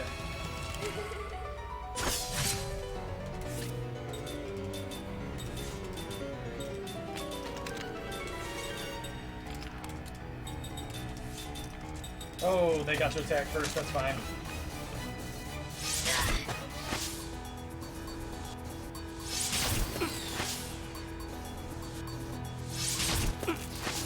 I'm out of here. Alright, and with this, we're gonna, oops, come on, Kime. Oh, oh no, we can operate it.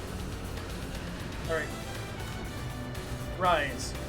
Rotate left. Rise. Rotate left. Rise. Rotate left.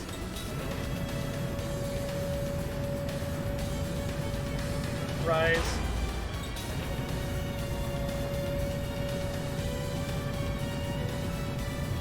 Rotate left, then rise again.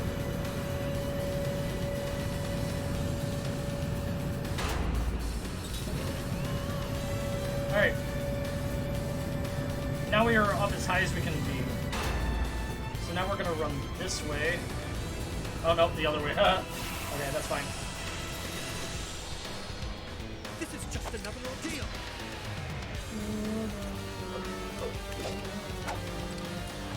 Ooh, what's that thing? There we go. Maybe A lot of next these time. enemies are really cool. But unfortunately, we can't just fight them.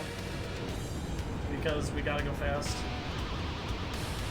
That's why this game is so good casually to run, or to play. Because then you get to see a lot of the cool enemies that are involved.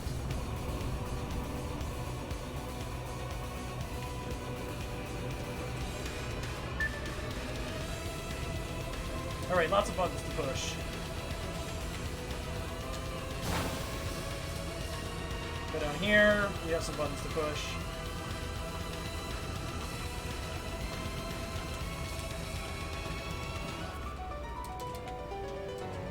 Push the button, Kime. Can you grab it, please? There we go. Grab it! You just did not want to grab it. He's like, you've been running for too long, I'm tired.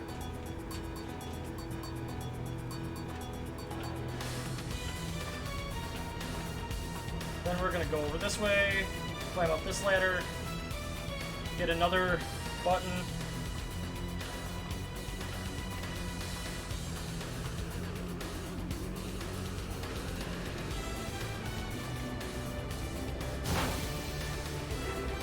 And then there's one more ladder over there, as you can see. That's where we have to go for our last button.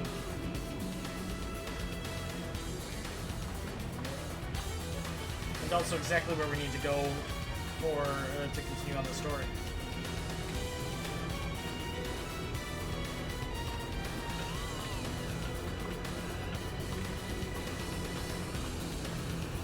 Alrighty.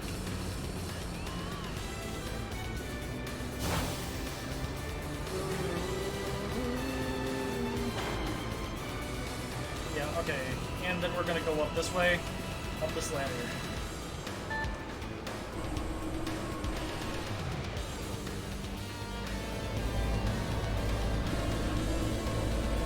And with that, we should be to the next area that we need to be. We're gonna try and go up there where Gangora is, but it's blocked off. So we are going to go back down this way.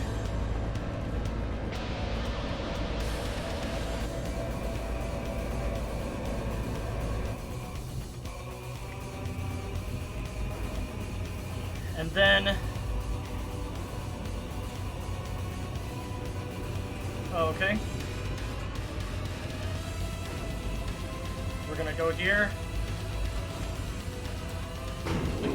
This is going to activate it, and then we're gonna go into the next section where we're gonna split off into 2 teams during the fight, which is very interesting and super fun. Yeah, let's go. We're going to say yes to that group. And we're going to say yes to that group.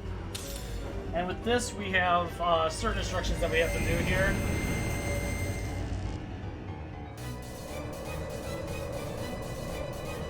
These guys are interesting.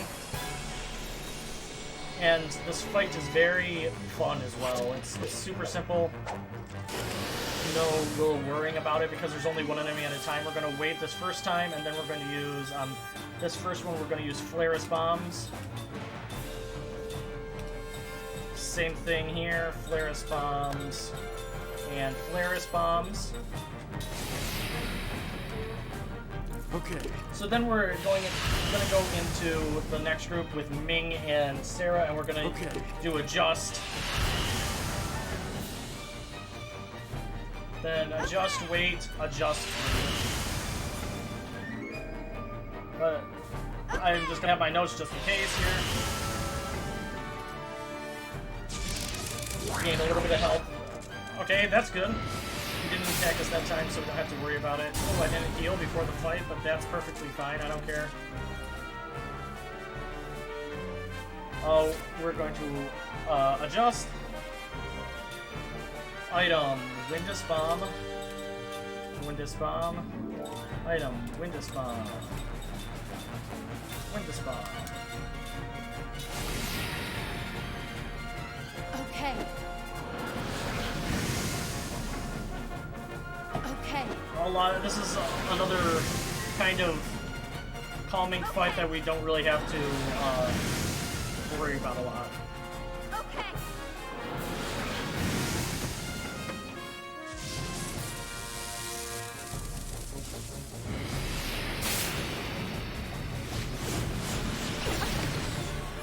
That's perfectly fine. We have persistence on, and we can do that.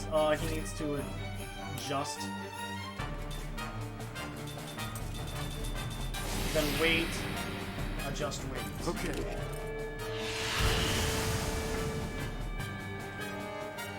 Okay. You can see both of their health up at the top, right?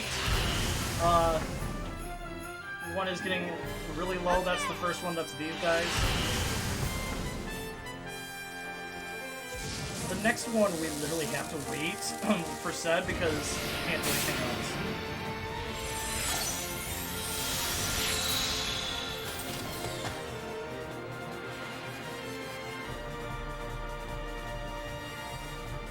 Wait.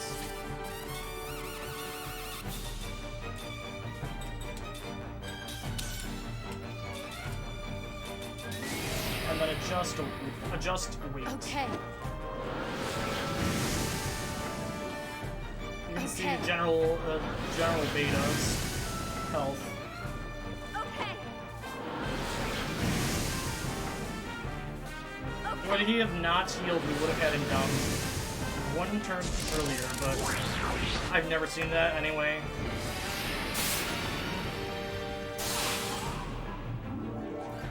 Alrighty. Adjust. There's nothing else, so I'm gonna have to defend. This should kill it though. Yep. Okay. That's one done.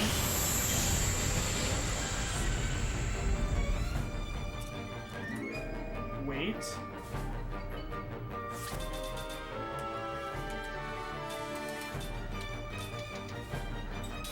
Alrighty, and this should kill this one. Okay. Okay. And we are done with Alpha and Beta. I can't afford to lose.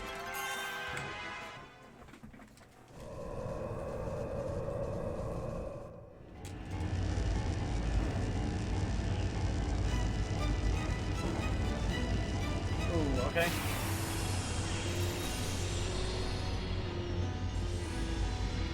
Out of my way.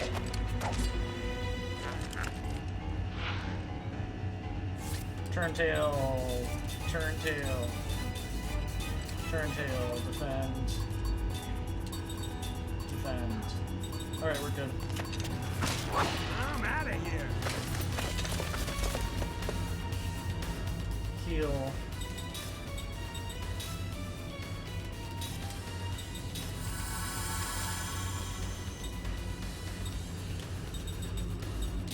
Alright, and then we're going to skill link before I forget it with Seth.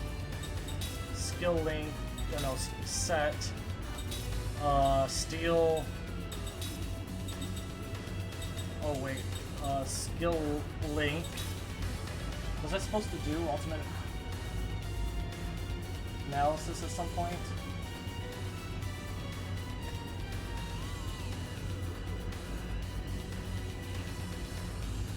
No, okay. So we're going to skill link SED for ultimate analysis. Same thing with Kaim. SED ultimate analysis for this next fight that we're going to be coming up on.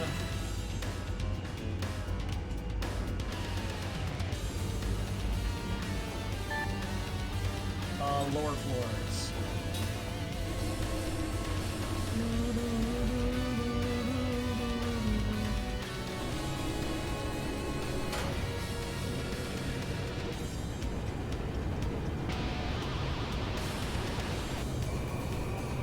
Not the right place that I need to be. We must go to the upper floors.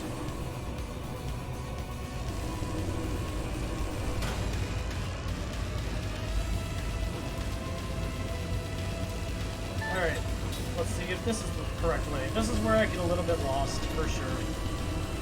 Still looks pretty good. Yep, this is right.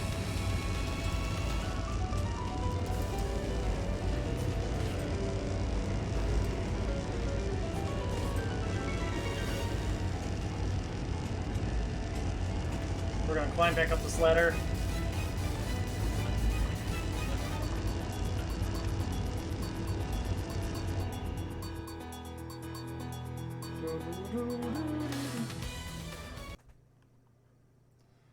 Alright, perfect. We got ultimate analysis, like, we put it on because we needed to. A lot of attacking here. Seth is going to use Power Drink on Kaim. And Seth, you're going to attack. Seth is going to attack.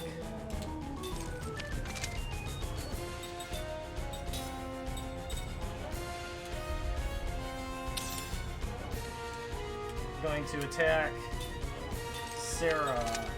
Power Drink. Seth and Tolan. And then Tolan is going to attack.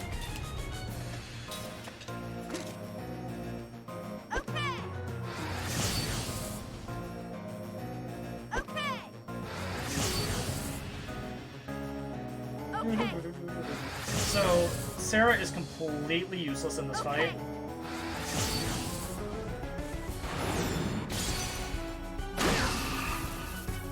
And a lot of the times, it seems like it's a little bit easier with all these higher rings that we have. It's a little bit easier to attack with.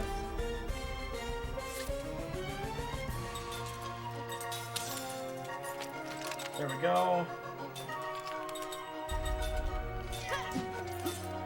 So Sarah is just going to defend the whole time.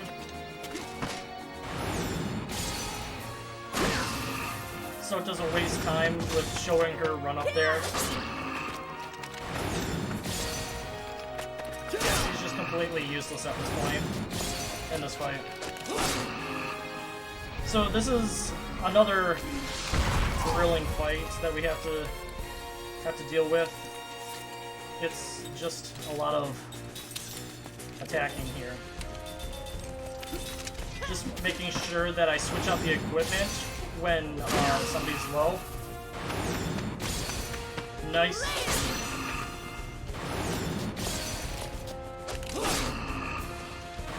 As long as... never mind. Why did I even try and say anything?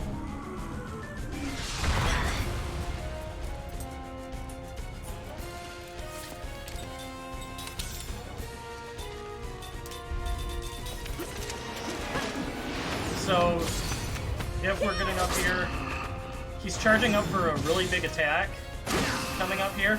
If we do good here, we will kill him before he even has time to do that.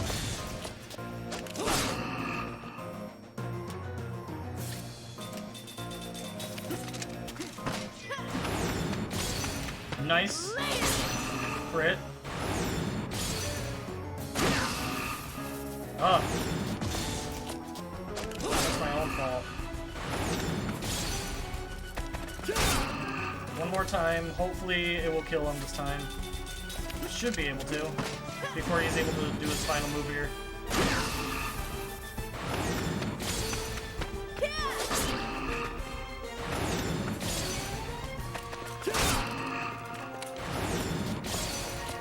Yes! We got it. That was a solid, solid fight.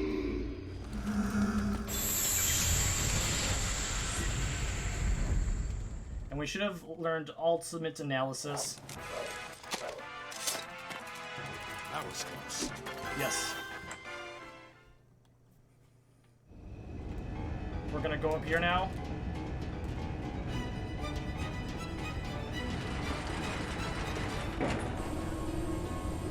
So this next fight is another scripted fight. And it's with Gangora. Wait, did I say Gangora? No, this fight is with somebody we might know. Somebody that's helped us out through thick and thin.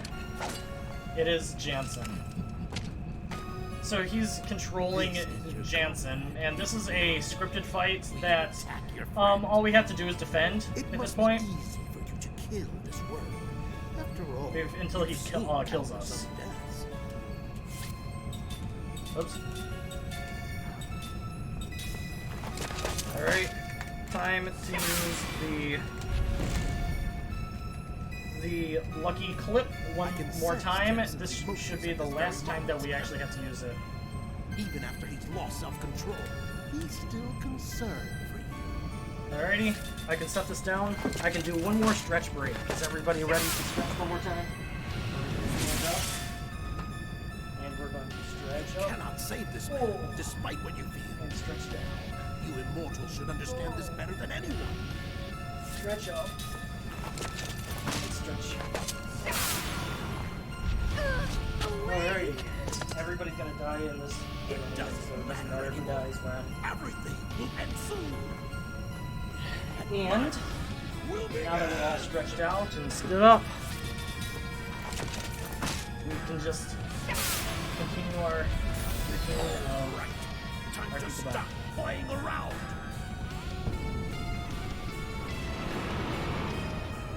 Here we go. This should be the attack that kills us all. And good to say, everybody, wave goodbye to the clip. Because we are not going to be using it anymore. We're on to the final stretch of the game here, ladies and gentlemen. So as long as I get out of here fast enough, then we'll be really good. A lot of cutscenes to skip, and then we have another escape sequence that we have to do.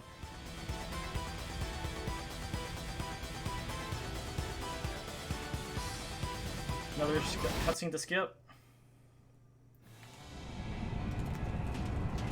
Here we go. So I have to talk to myself here. We're going to walk straight back and go into the elevator, Steve. It's just going down the way that you came in.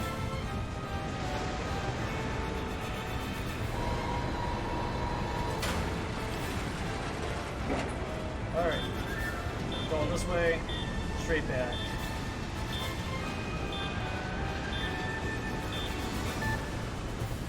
And down.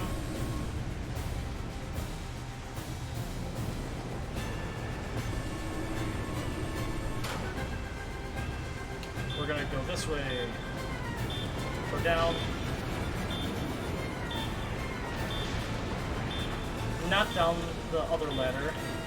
We're gonna go down the elevator here. Or this ladder. not the other ladder.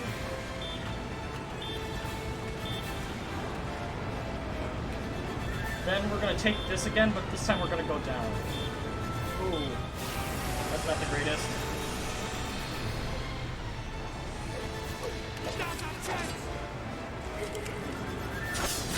These dolls have a really fast attack.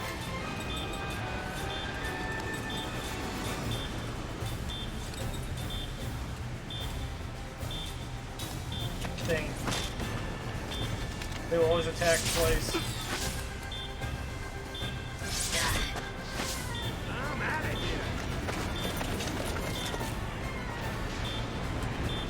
Alright, we're going to descend, then rotate right, descend, rotate right, descend.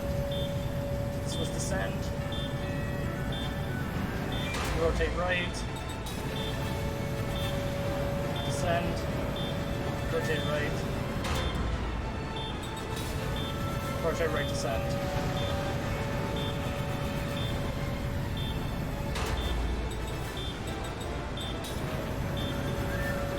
Descend.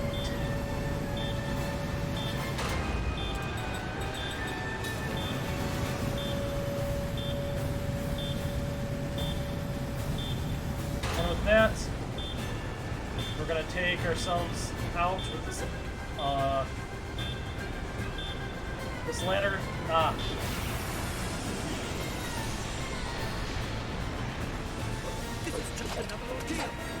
Alright, we can outrun him. There we go. Maybe next time. Down the elevator.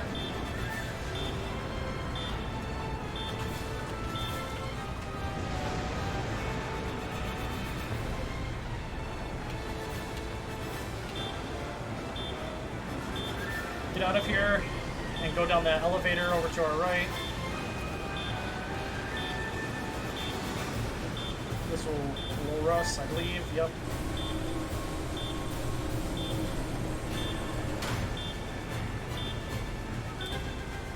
Up this ladder, I believe.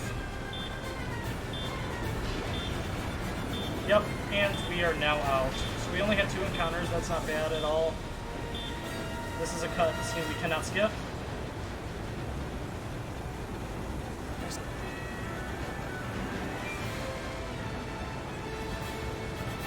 And we officially escaped. A couple of cutscenes to skip, and then it's going to ask us if we want to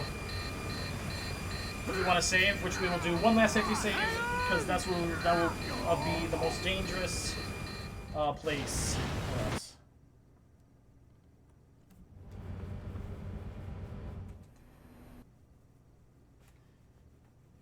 In case we mess up, we can just head back. Would you like to save? Yes.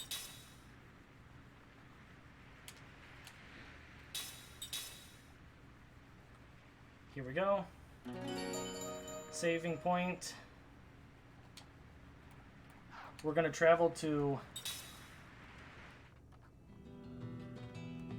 We're going to travel to the city of Numara. And we're going to go see that lonely guy down below again.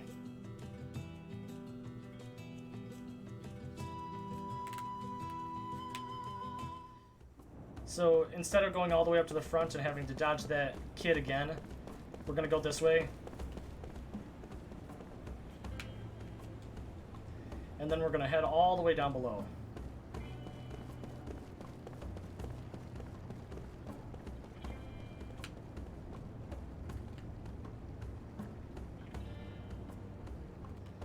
Alrighty.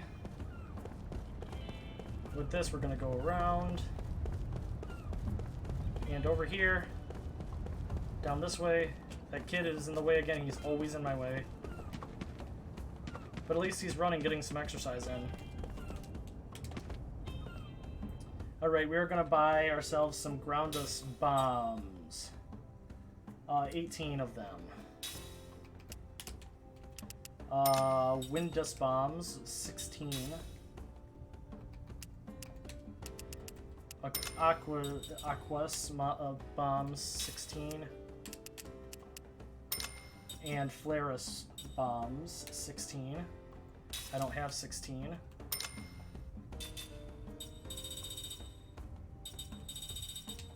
So we're gonna sell a couple things here.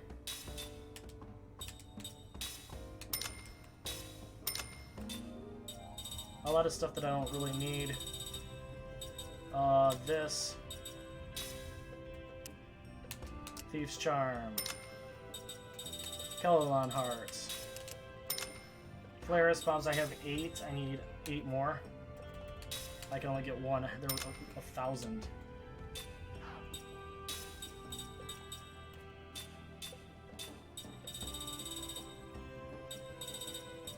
I have 10 dragon scales like I need.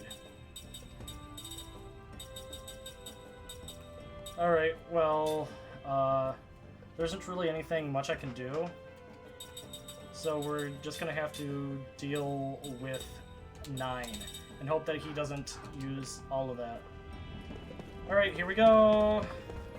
On to the final stretch, which is just happens to be 2 bosses right in a row. And we'll make sure that we're all healed up. And skill. Set, we don't need steel. Ultimate analysis. And, status analysis, we're gonna put ultimate analysis. Here we go!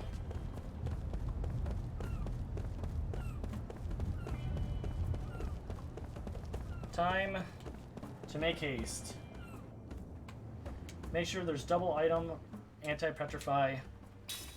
That's what we need to make sure. Anti-petrify we don't have. Anti-petrify, double item, and ultimate anti-petrify and persistence. Alright. So this is where our persistence use is going to come in handy. We're going to go to the Tower of Mirrors, where everything is going to go down, where Gongora is going to release the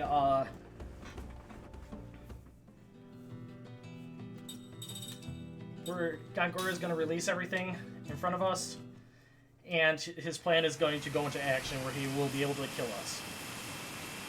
But the other people are going to help us out. So here we go into the final fight.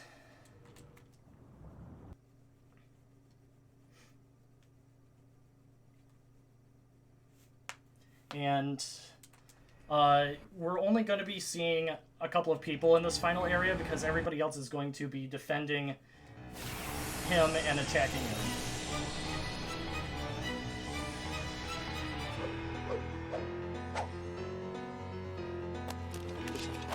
Alright. Time, attack, power drink, time, and Seth. Seth, power drink, time, attack, attack, set, attack, item, power drink, Tolan, set.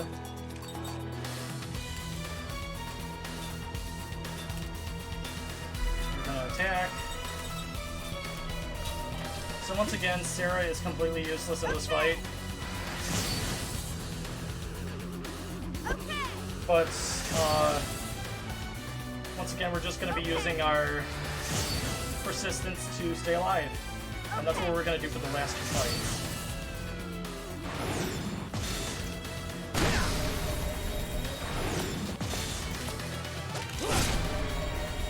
Wow.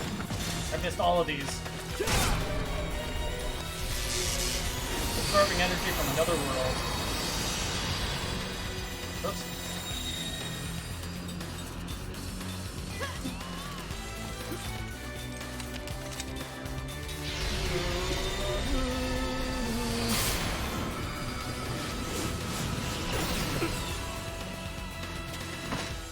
Man alive. It's gonna take a little bit longer of a fight just because of how much I'm actually missing here. There we go.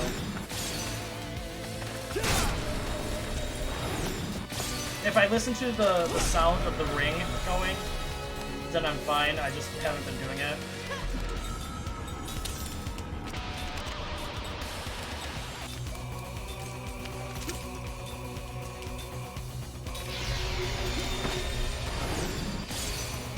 Now we're getting the hype music. We have an even better music track after this.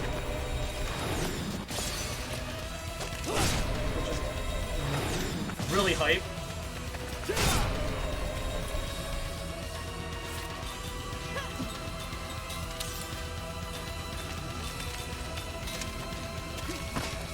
So just having Sarah stand there, like I said, is a lot easier than having her run up there and waste time.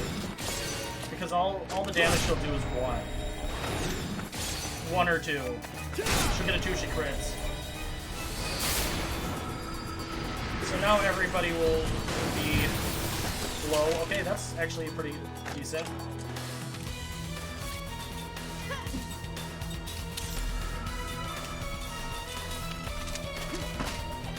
He's the one that we really want to hit really good, said, because he's hitting for 2,000s. And Kaim is hitting for 1,600. I just don't depend on Tolan half the time.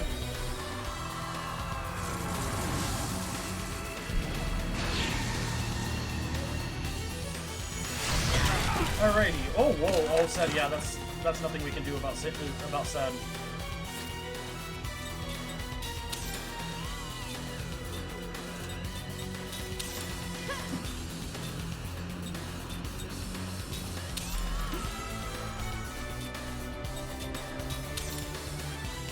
So we have to do this every time now. It wastes a little bit of time, but there's nothing more that I can do.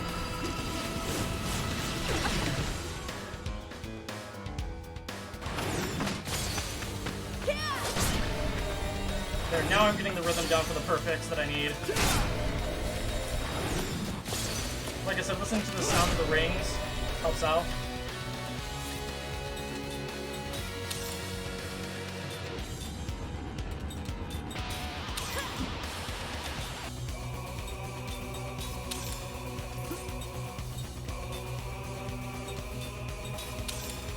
There we go. I wonder if they know about this Mistwalker. I highly doubt it. I mean, what are they gonna do? Patch it out after all these years?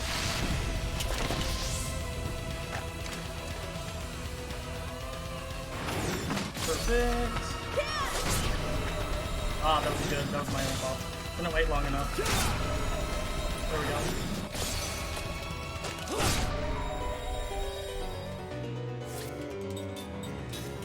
Attacking, switching, getting into a rhythm now. As I say that,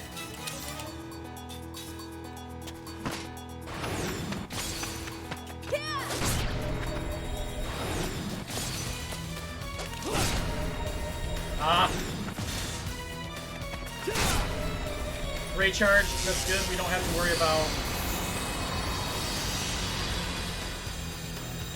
But I'm just gonna do it just to get used to it.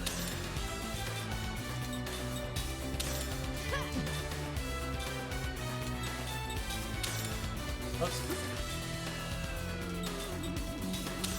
1,400. Oh no, okay, good thing I did do it. Otherwise everybody would have been dead and I would have had to restart this.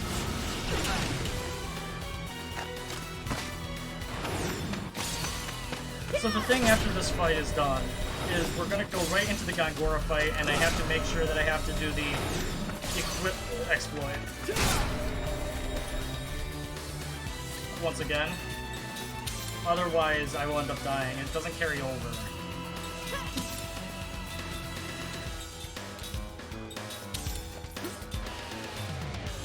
Okay, I thought I was in a rhythm, but I'm not.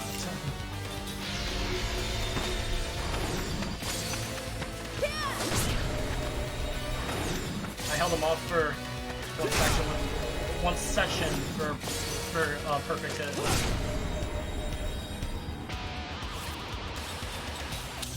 He has 4,000 health left.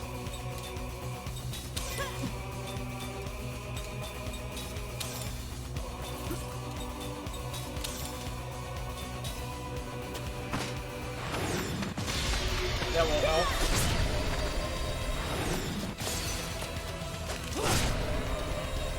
Alright, so next turn, he should be dead.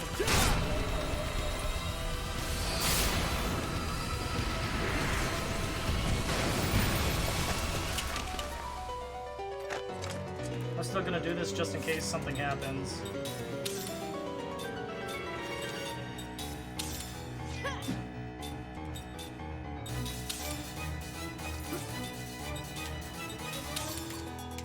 Alrighty. We're done with the Luminous Beast. Oh, Luminous Magic Beast.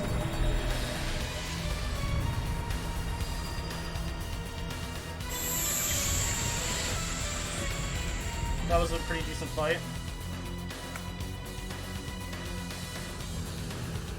And now we're going on to Gangora. Now this is the reason that we needed the ultimate analysis. Because ultimate analysis would tell us what element he is, and that will make it to where, that will make it to let us know what bombs we have to throw. Hey, we gotta do something.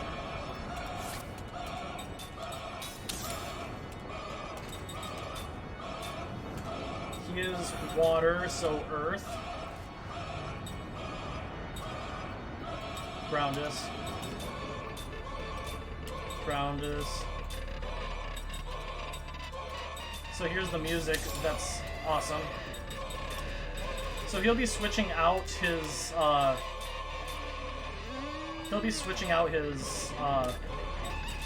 style, what he is, every turn. Or that's what our hope is.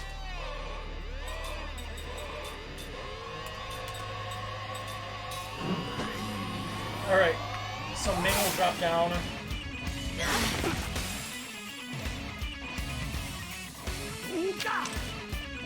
Support set.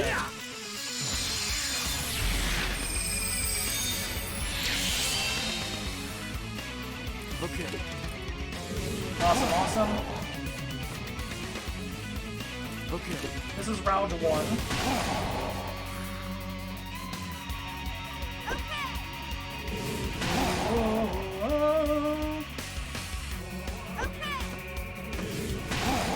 Cool. Okay. So this is a very anticlimactic end fight with the persistence glitch that we have. Okay. But we still have to maintain it. We have one more round of actually attacking him before we can start defending.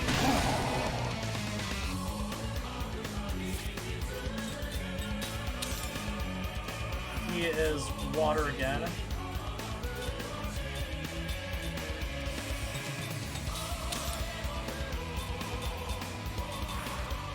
Now I have to do this for her as well.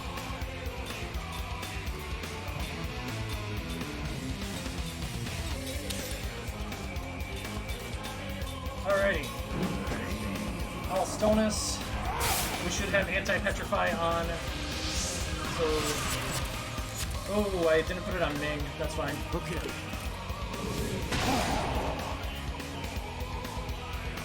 Okay.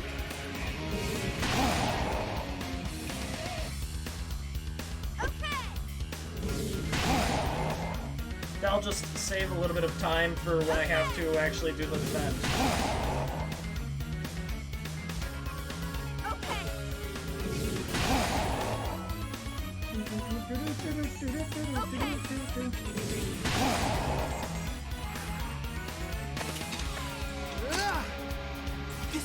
Support Tolan.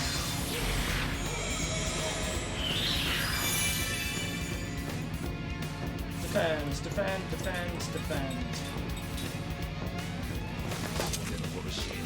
Wall break.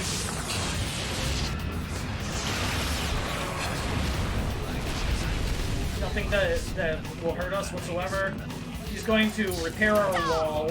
Let's go!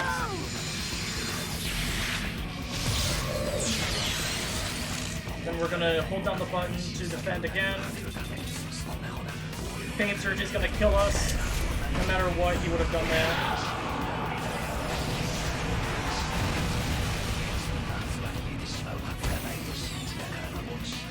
Heal me, thank you.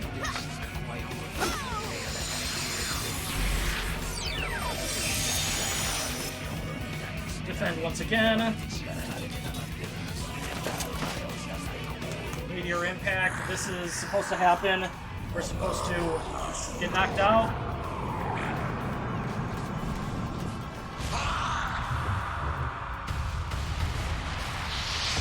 And then until we get the cutscene that we have to skip,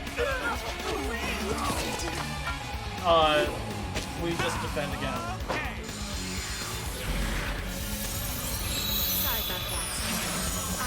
Beautiful. Defend again.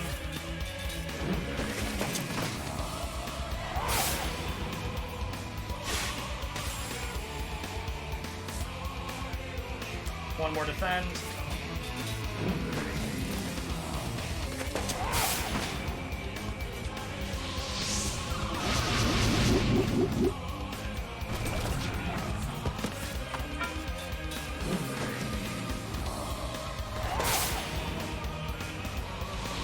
We're supposed to have...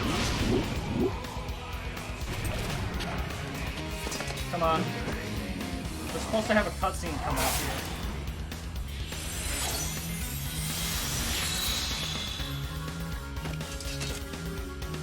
What? It told us that... Okay.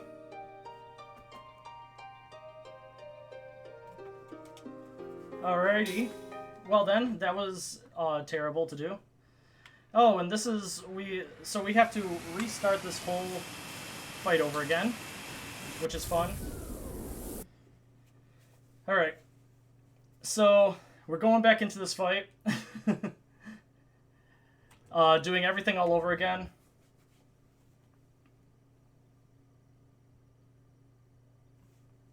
We didn't get the cutscene skip like we were supposed to, or the cutscene that was supposed to happen.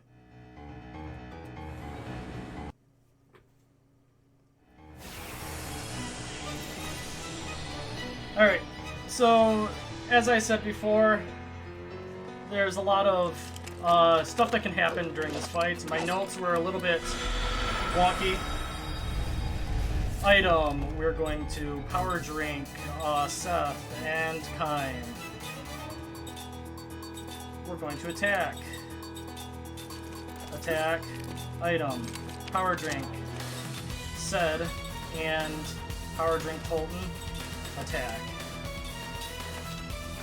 This is just attacking once again.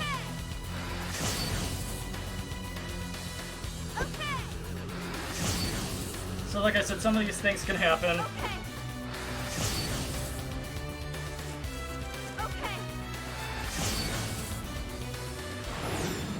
There we go, that's a much better start than the last time.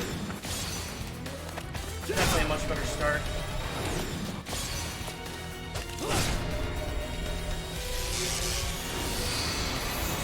Now Seth actually has to attack. Or Seth. You're gonna defend. Who are you gonna attack? Seth? Okay. Fine by me, that was a really small attack.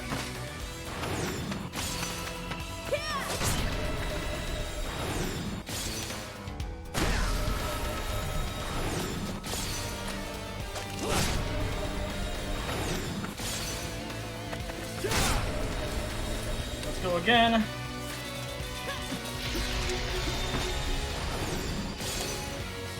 Cool, we pushed him back.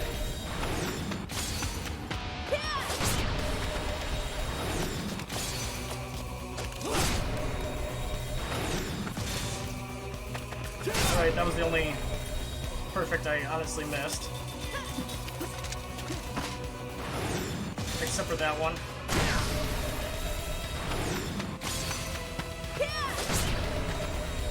Here we go.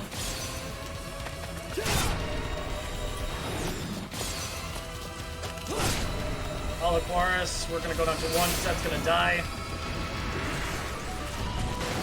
Oh nope, I was wrong. We're still really good. This is a much faster fight.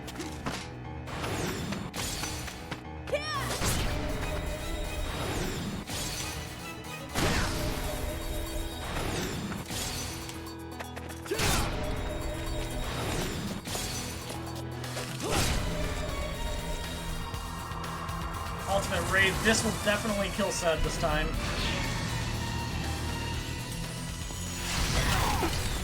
Oh no, it did not. Wow, okay. Here we go, now we have to get into our rhythm once again.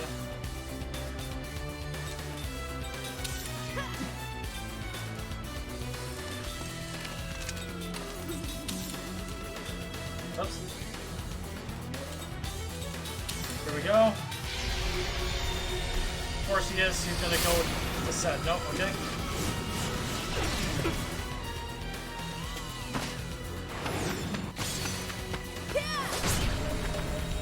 This is the fight that we needed the first time. It's a much better fight.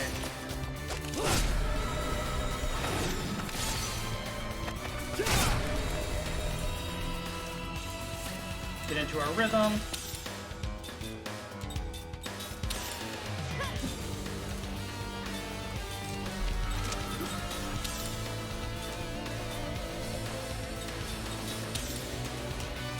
$15,000 more damage. All Polaris, this is now going to kill Sed. Unless he survives somehow. There he goes.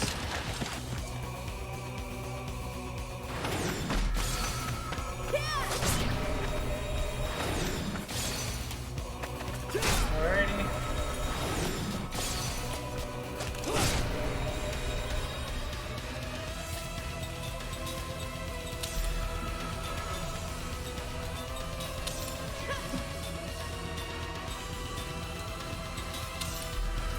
Up, over.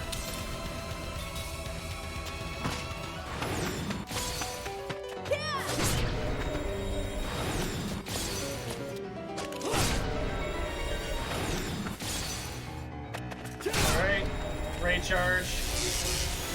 Sorry, we're gonna take another world. Almost done here.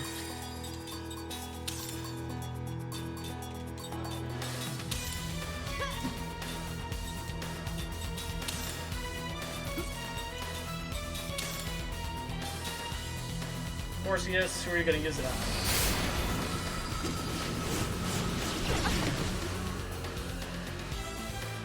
Yeah, honestly, wouldn't have mattered if she died anyway, because she doesn't even do anything.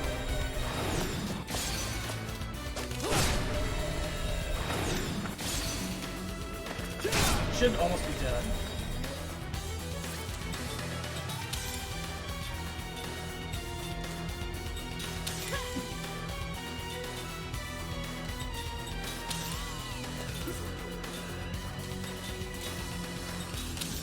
Alright, this should kill him outright. Probably from one attack. Yep, there we go. Alright, let's do this again.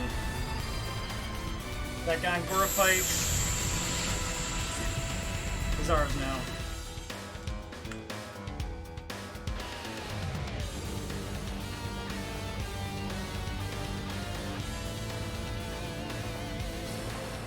Alright. Let's see if we can do what what our notes say.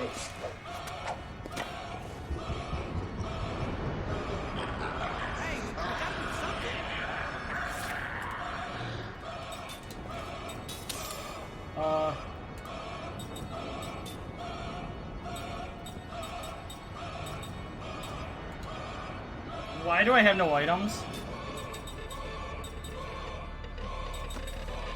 Oh, I know what happened. Okay,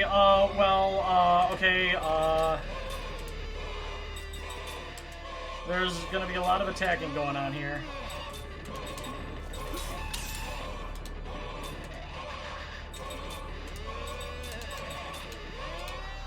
So what happened was,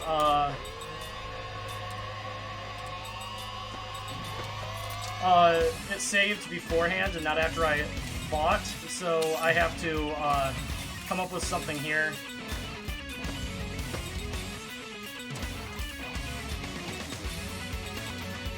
What is he?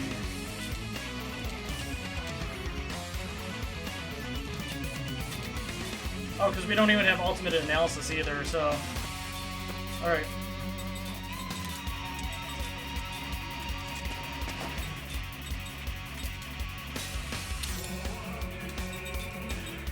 Alright, we have to work with this.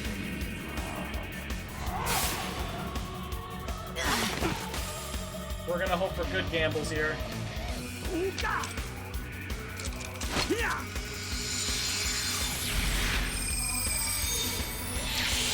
So this is round one.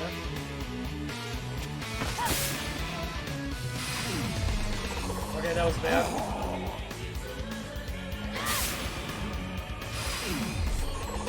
That was good.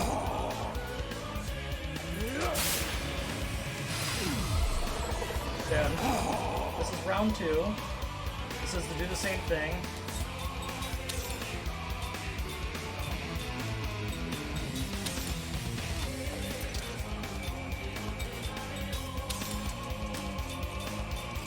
Alright. This is round 2.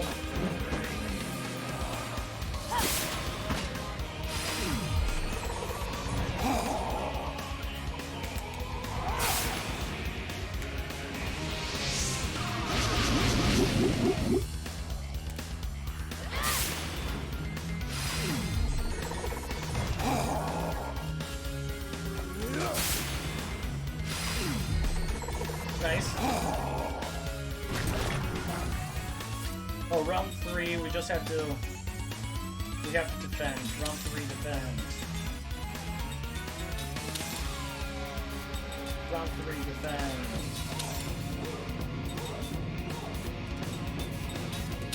Defend.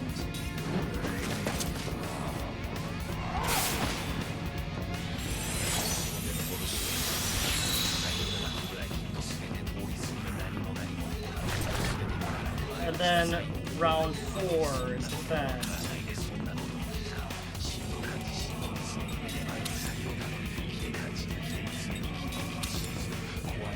Round 5 or 4. So that was 1 of the 3.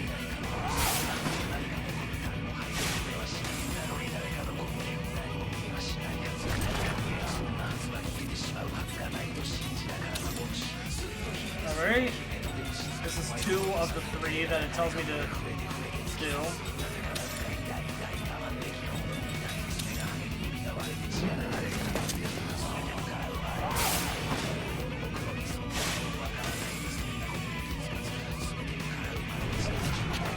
Oh my gosh.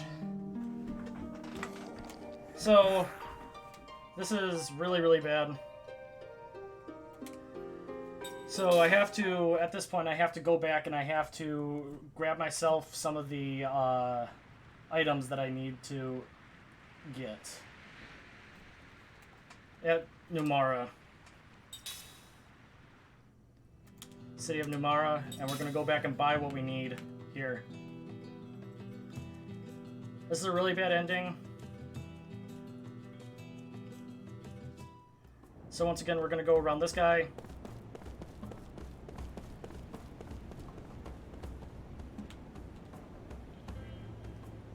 Go all the way over and get our hidden friend over here.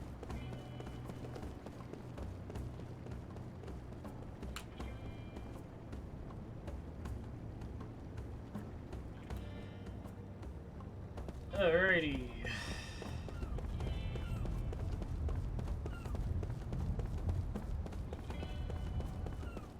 Okay, get out of the way. So I know that I don't have a lot. I'm just gonna go from bottom up here. Groundus bombs 18. Windus bombs 16. Aquas bombs 16. Flarus bombs, however many I can get. 8. Okay, let's go. Let's do this fight again. For the 3rd time.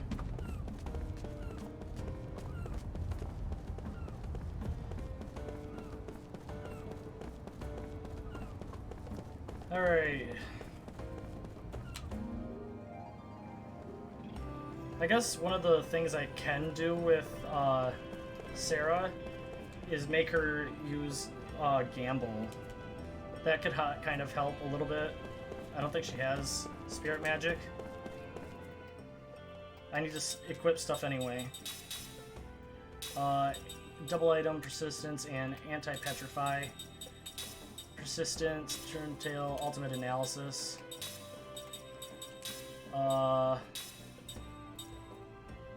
White magic, ultimate analysis. Sarah. She can't really do anything.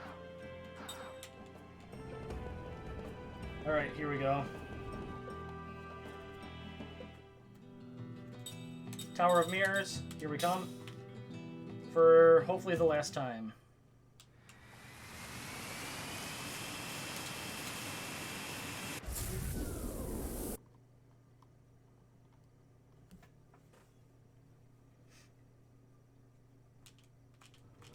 Alrighty, let's do this.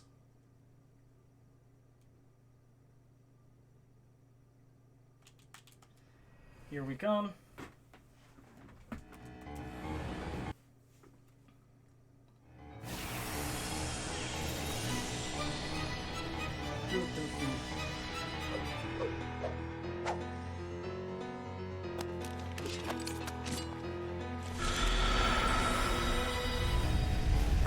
Power drink Seth and power drink Kaim.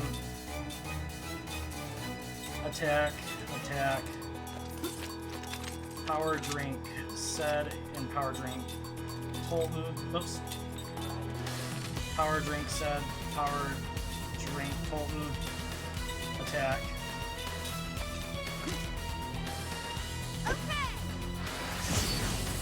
We're gonna get through this. Okay. Okay. Okay.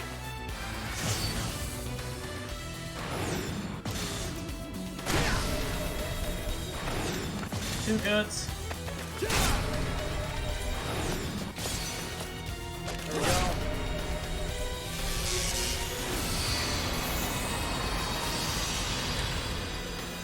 Attack, attack, attack, defend, attack.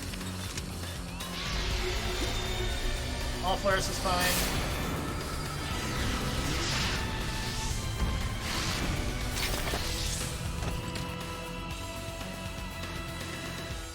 Brought two people down.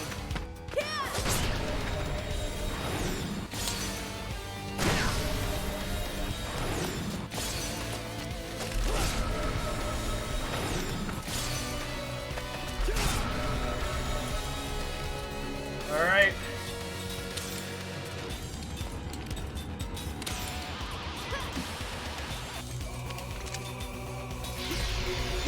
Morpheus, who are you going to use it on? Said, I figured. There goes Sed.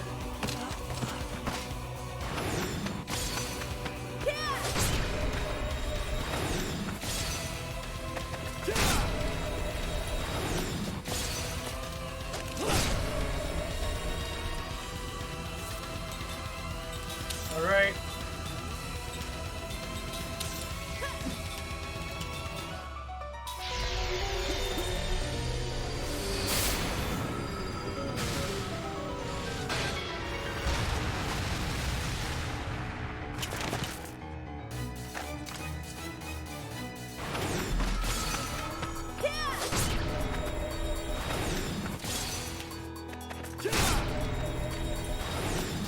This is getting to be quite the ending.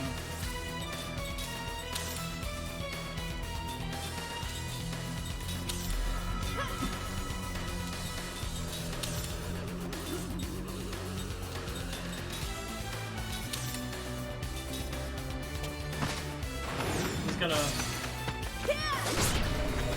grab their light.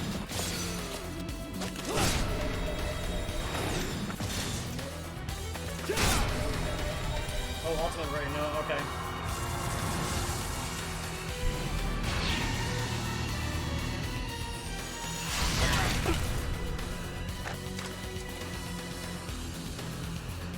Alright.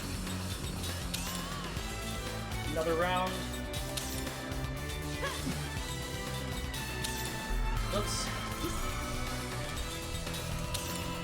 30,000 more.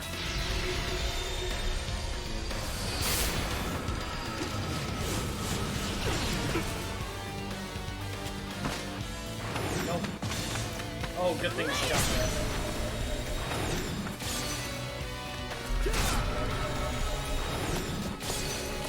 Alrighty.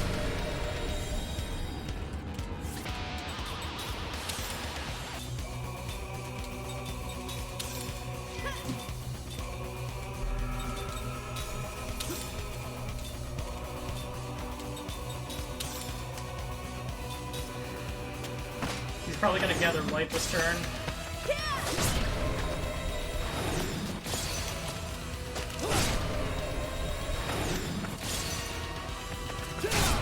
Ray charge, yep, that's what I thought.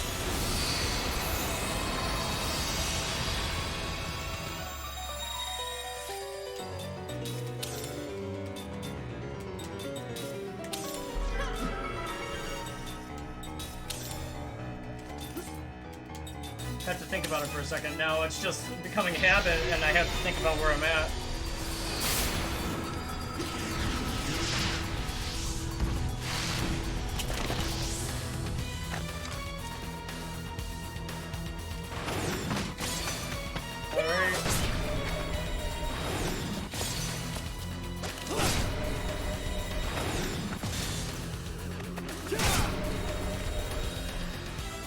Get going.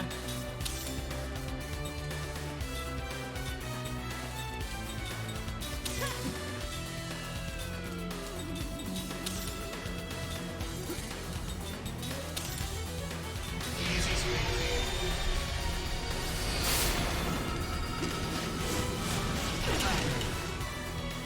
So like I said earlier, this is very hard to die on, and I managed to die on it. Almost anything bad luck that could happen to me did happen to me. But my estimate is still staying true. I believe that I should be able to get it because of all the practice that I'll be given if this is chosen.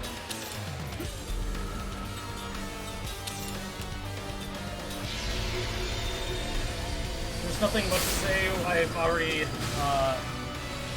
done this multiple times, and now I'm just kind of focused on completing the game.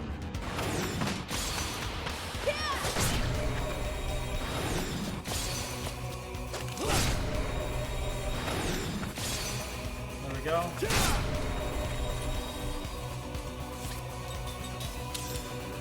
He's very close.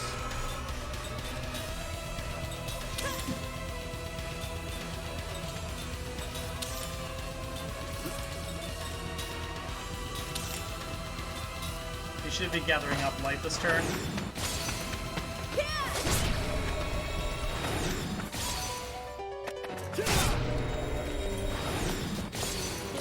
It looks like he's gonna be no ultimate ray, okay.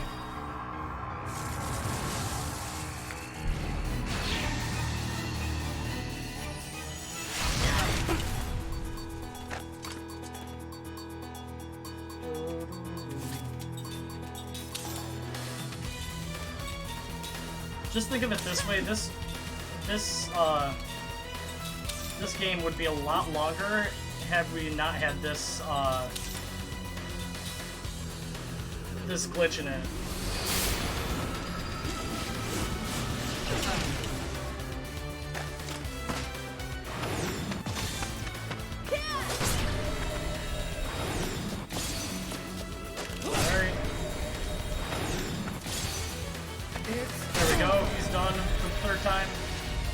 We actually have ultimate analysis.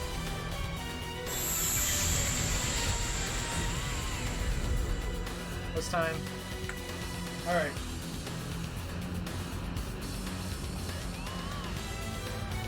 So now let's follow this to a T and count how many times we are actually doing everything. So all party members. Corresponding bomb for Gongora.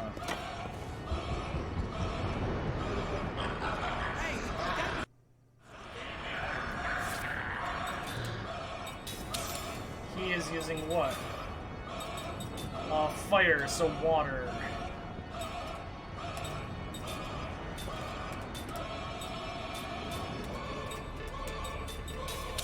Item, Aquas Bomb. Aquas Bomb.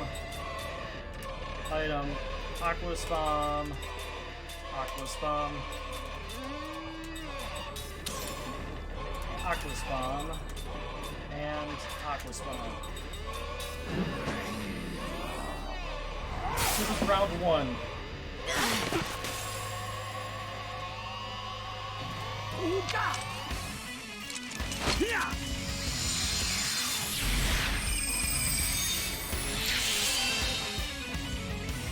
Okay. So this is round 1. The next round we do the same exact thing.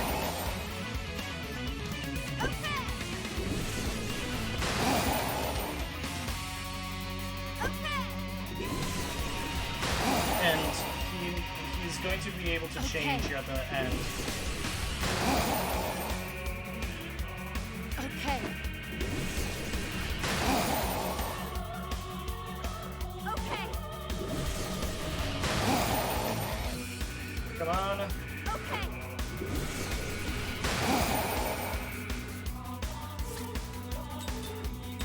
Item.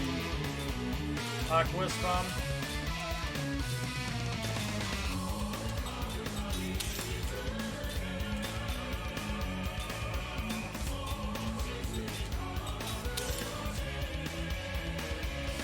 Making sure that I use this.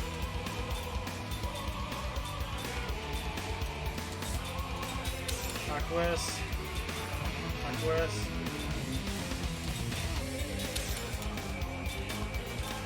There we go.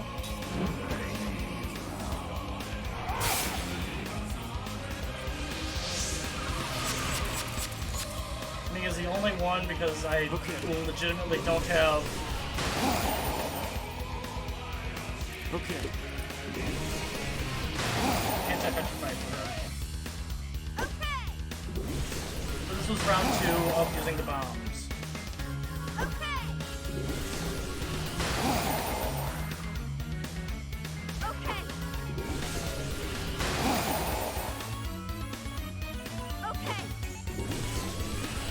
And now Tolan will come in and heal us. So now it says round 3, which is this one, is to defend.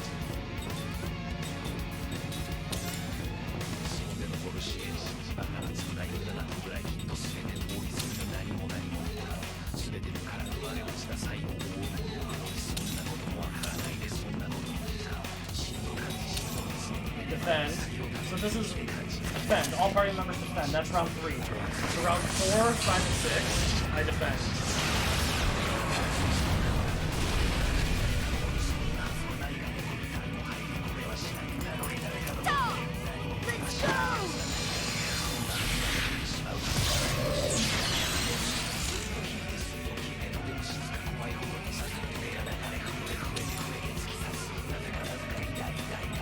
This is 4.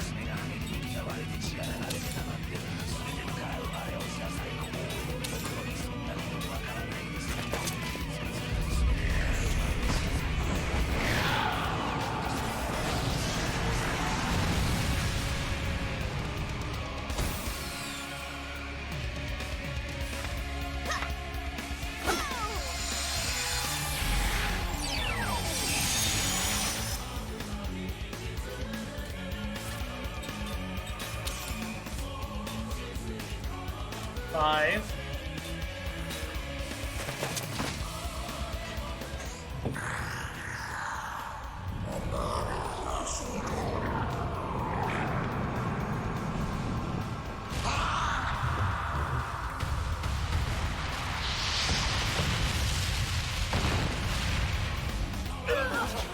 It's scripted.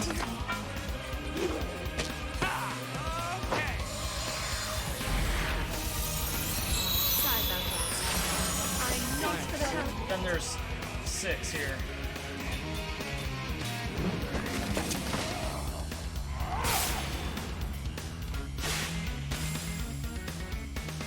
So now I'm going to go ahead and start using items on him. He is Earth, so wind. Windus. Item Windus. Windus. Windus. Windus.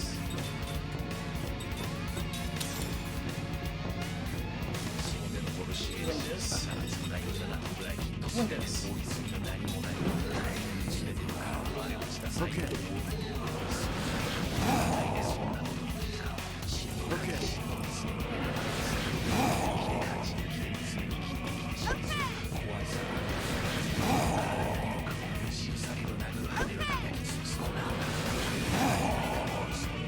Now, I'm hoping that this worked out. There should be a cutscene here coming up. Okay. If the cutscene doesn't come up, I don't know what I'm doing wrong here.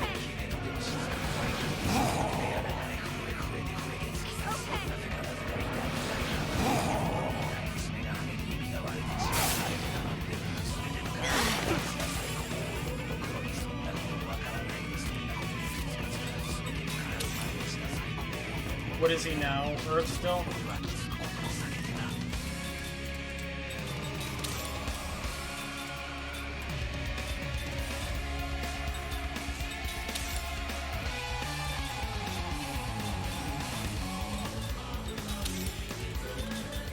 Let's see. I'm just gonna continue doing this until something happens, until he's dead. Okay.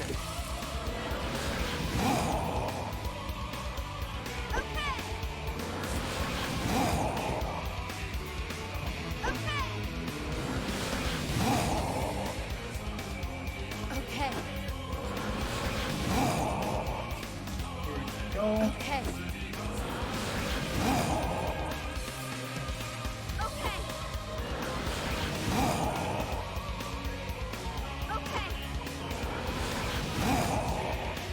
Light absorb. Here's the cutscene that was supposed to happen.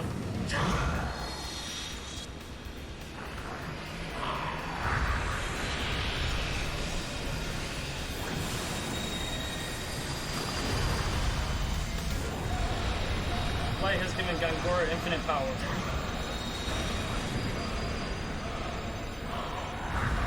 So here's the cutscene that we're supposed to skip. What's going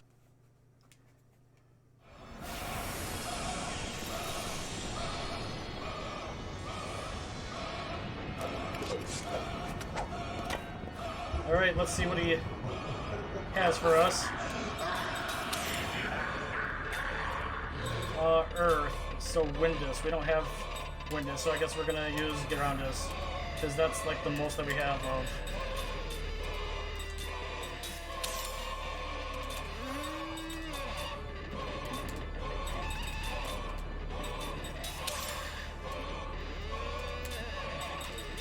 Groundus.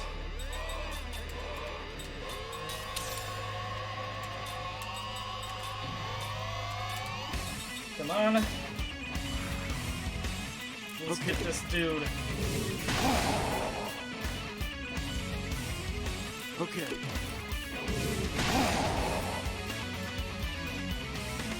Let's finish this off with a bang.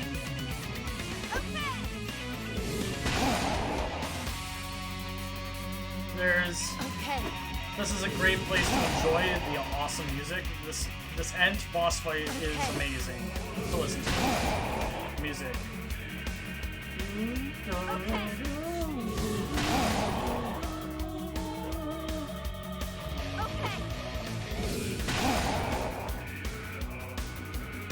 Manipulate.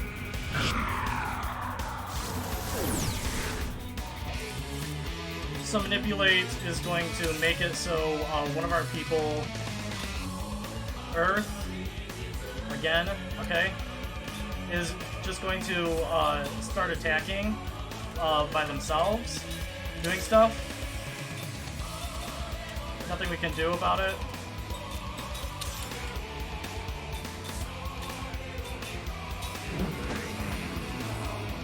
And they would go second normally. So, Okay. just doing all of this Okay. until something good happens. Okay. Manipulate is not the move that we want to happen. Okay.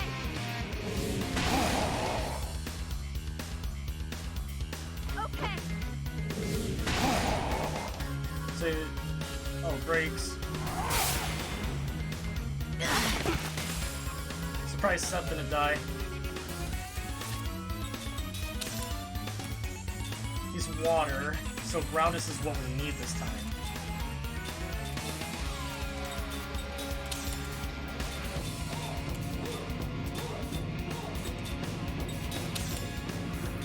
I have Flareus bombs. A lot of those. Okay. That's the best I can do is 2 of them, and then use some Flareus bombs.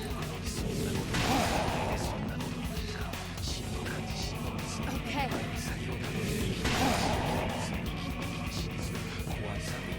Okay. Alright, Sarah.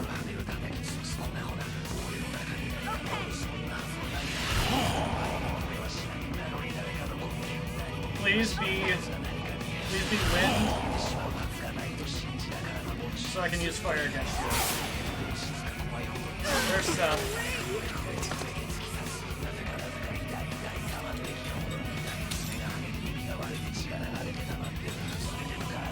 Fire. I don't have. Well, I have 2 Aqua bombs.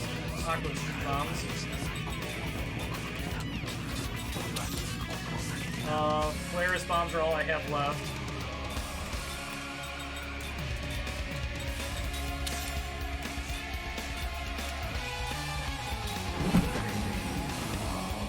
Okay. Come on, dude. I need you to die really soon here. Okay. Because I'm running out of bombs to use against you. Okay.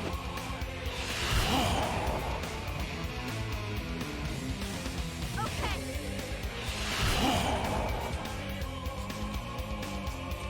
Okay.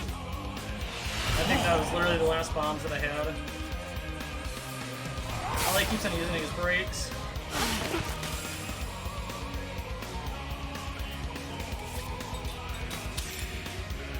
I have 2 Flareus bombs. And he's still fire. Alrighty.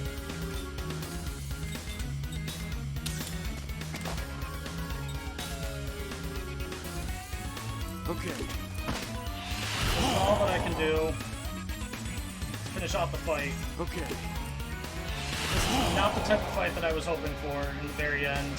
Who are you gonna manipulate now? Sarah, you can't do anything.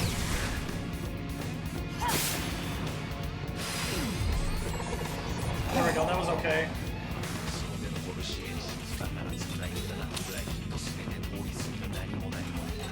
Alright, gamble. It is.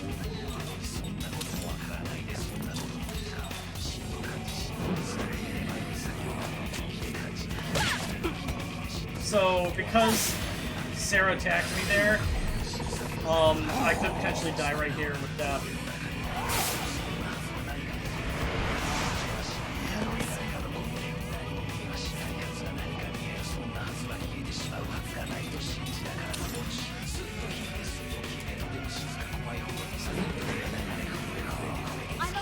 Oh, she healed him.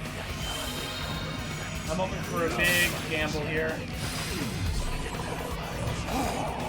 This is all I can do at this point.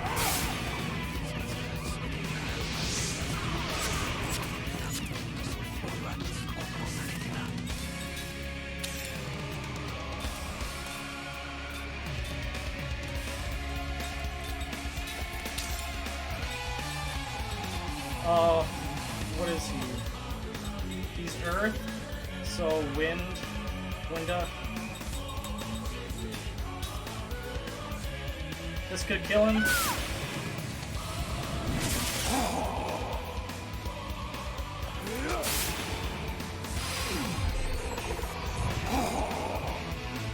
Nope, I was wrong.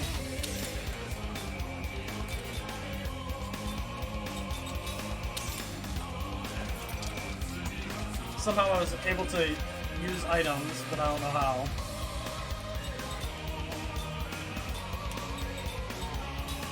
Okay, we're gonna get those 2 up. Okay. Sorry about that. Okay. I'm not done yet. Come on, we need a big gamble here. The 1,000 is still working.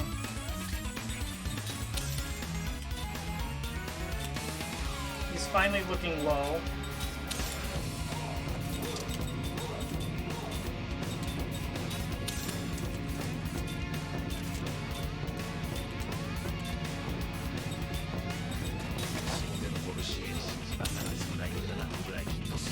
What is he?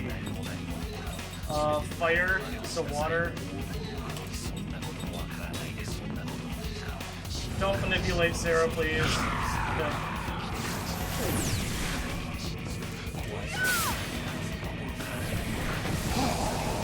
We need some good gambles here, guys. That was really good.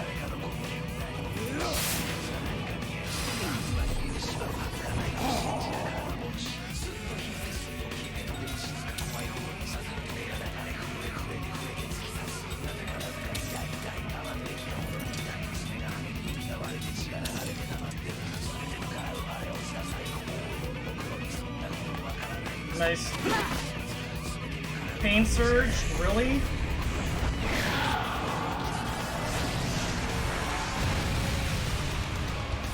Okay, we're fine. We need a big gamble. There we go. So that was Lost Odyssey, done very quickly. I know I had some major hiccups, but I know that the estimate that I'm going to put on, I will be able to do, and I really appreciate you watching, and I hope this is chosen to be run at the marathon. Thank you very much.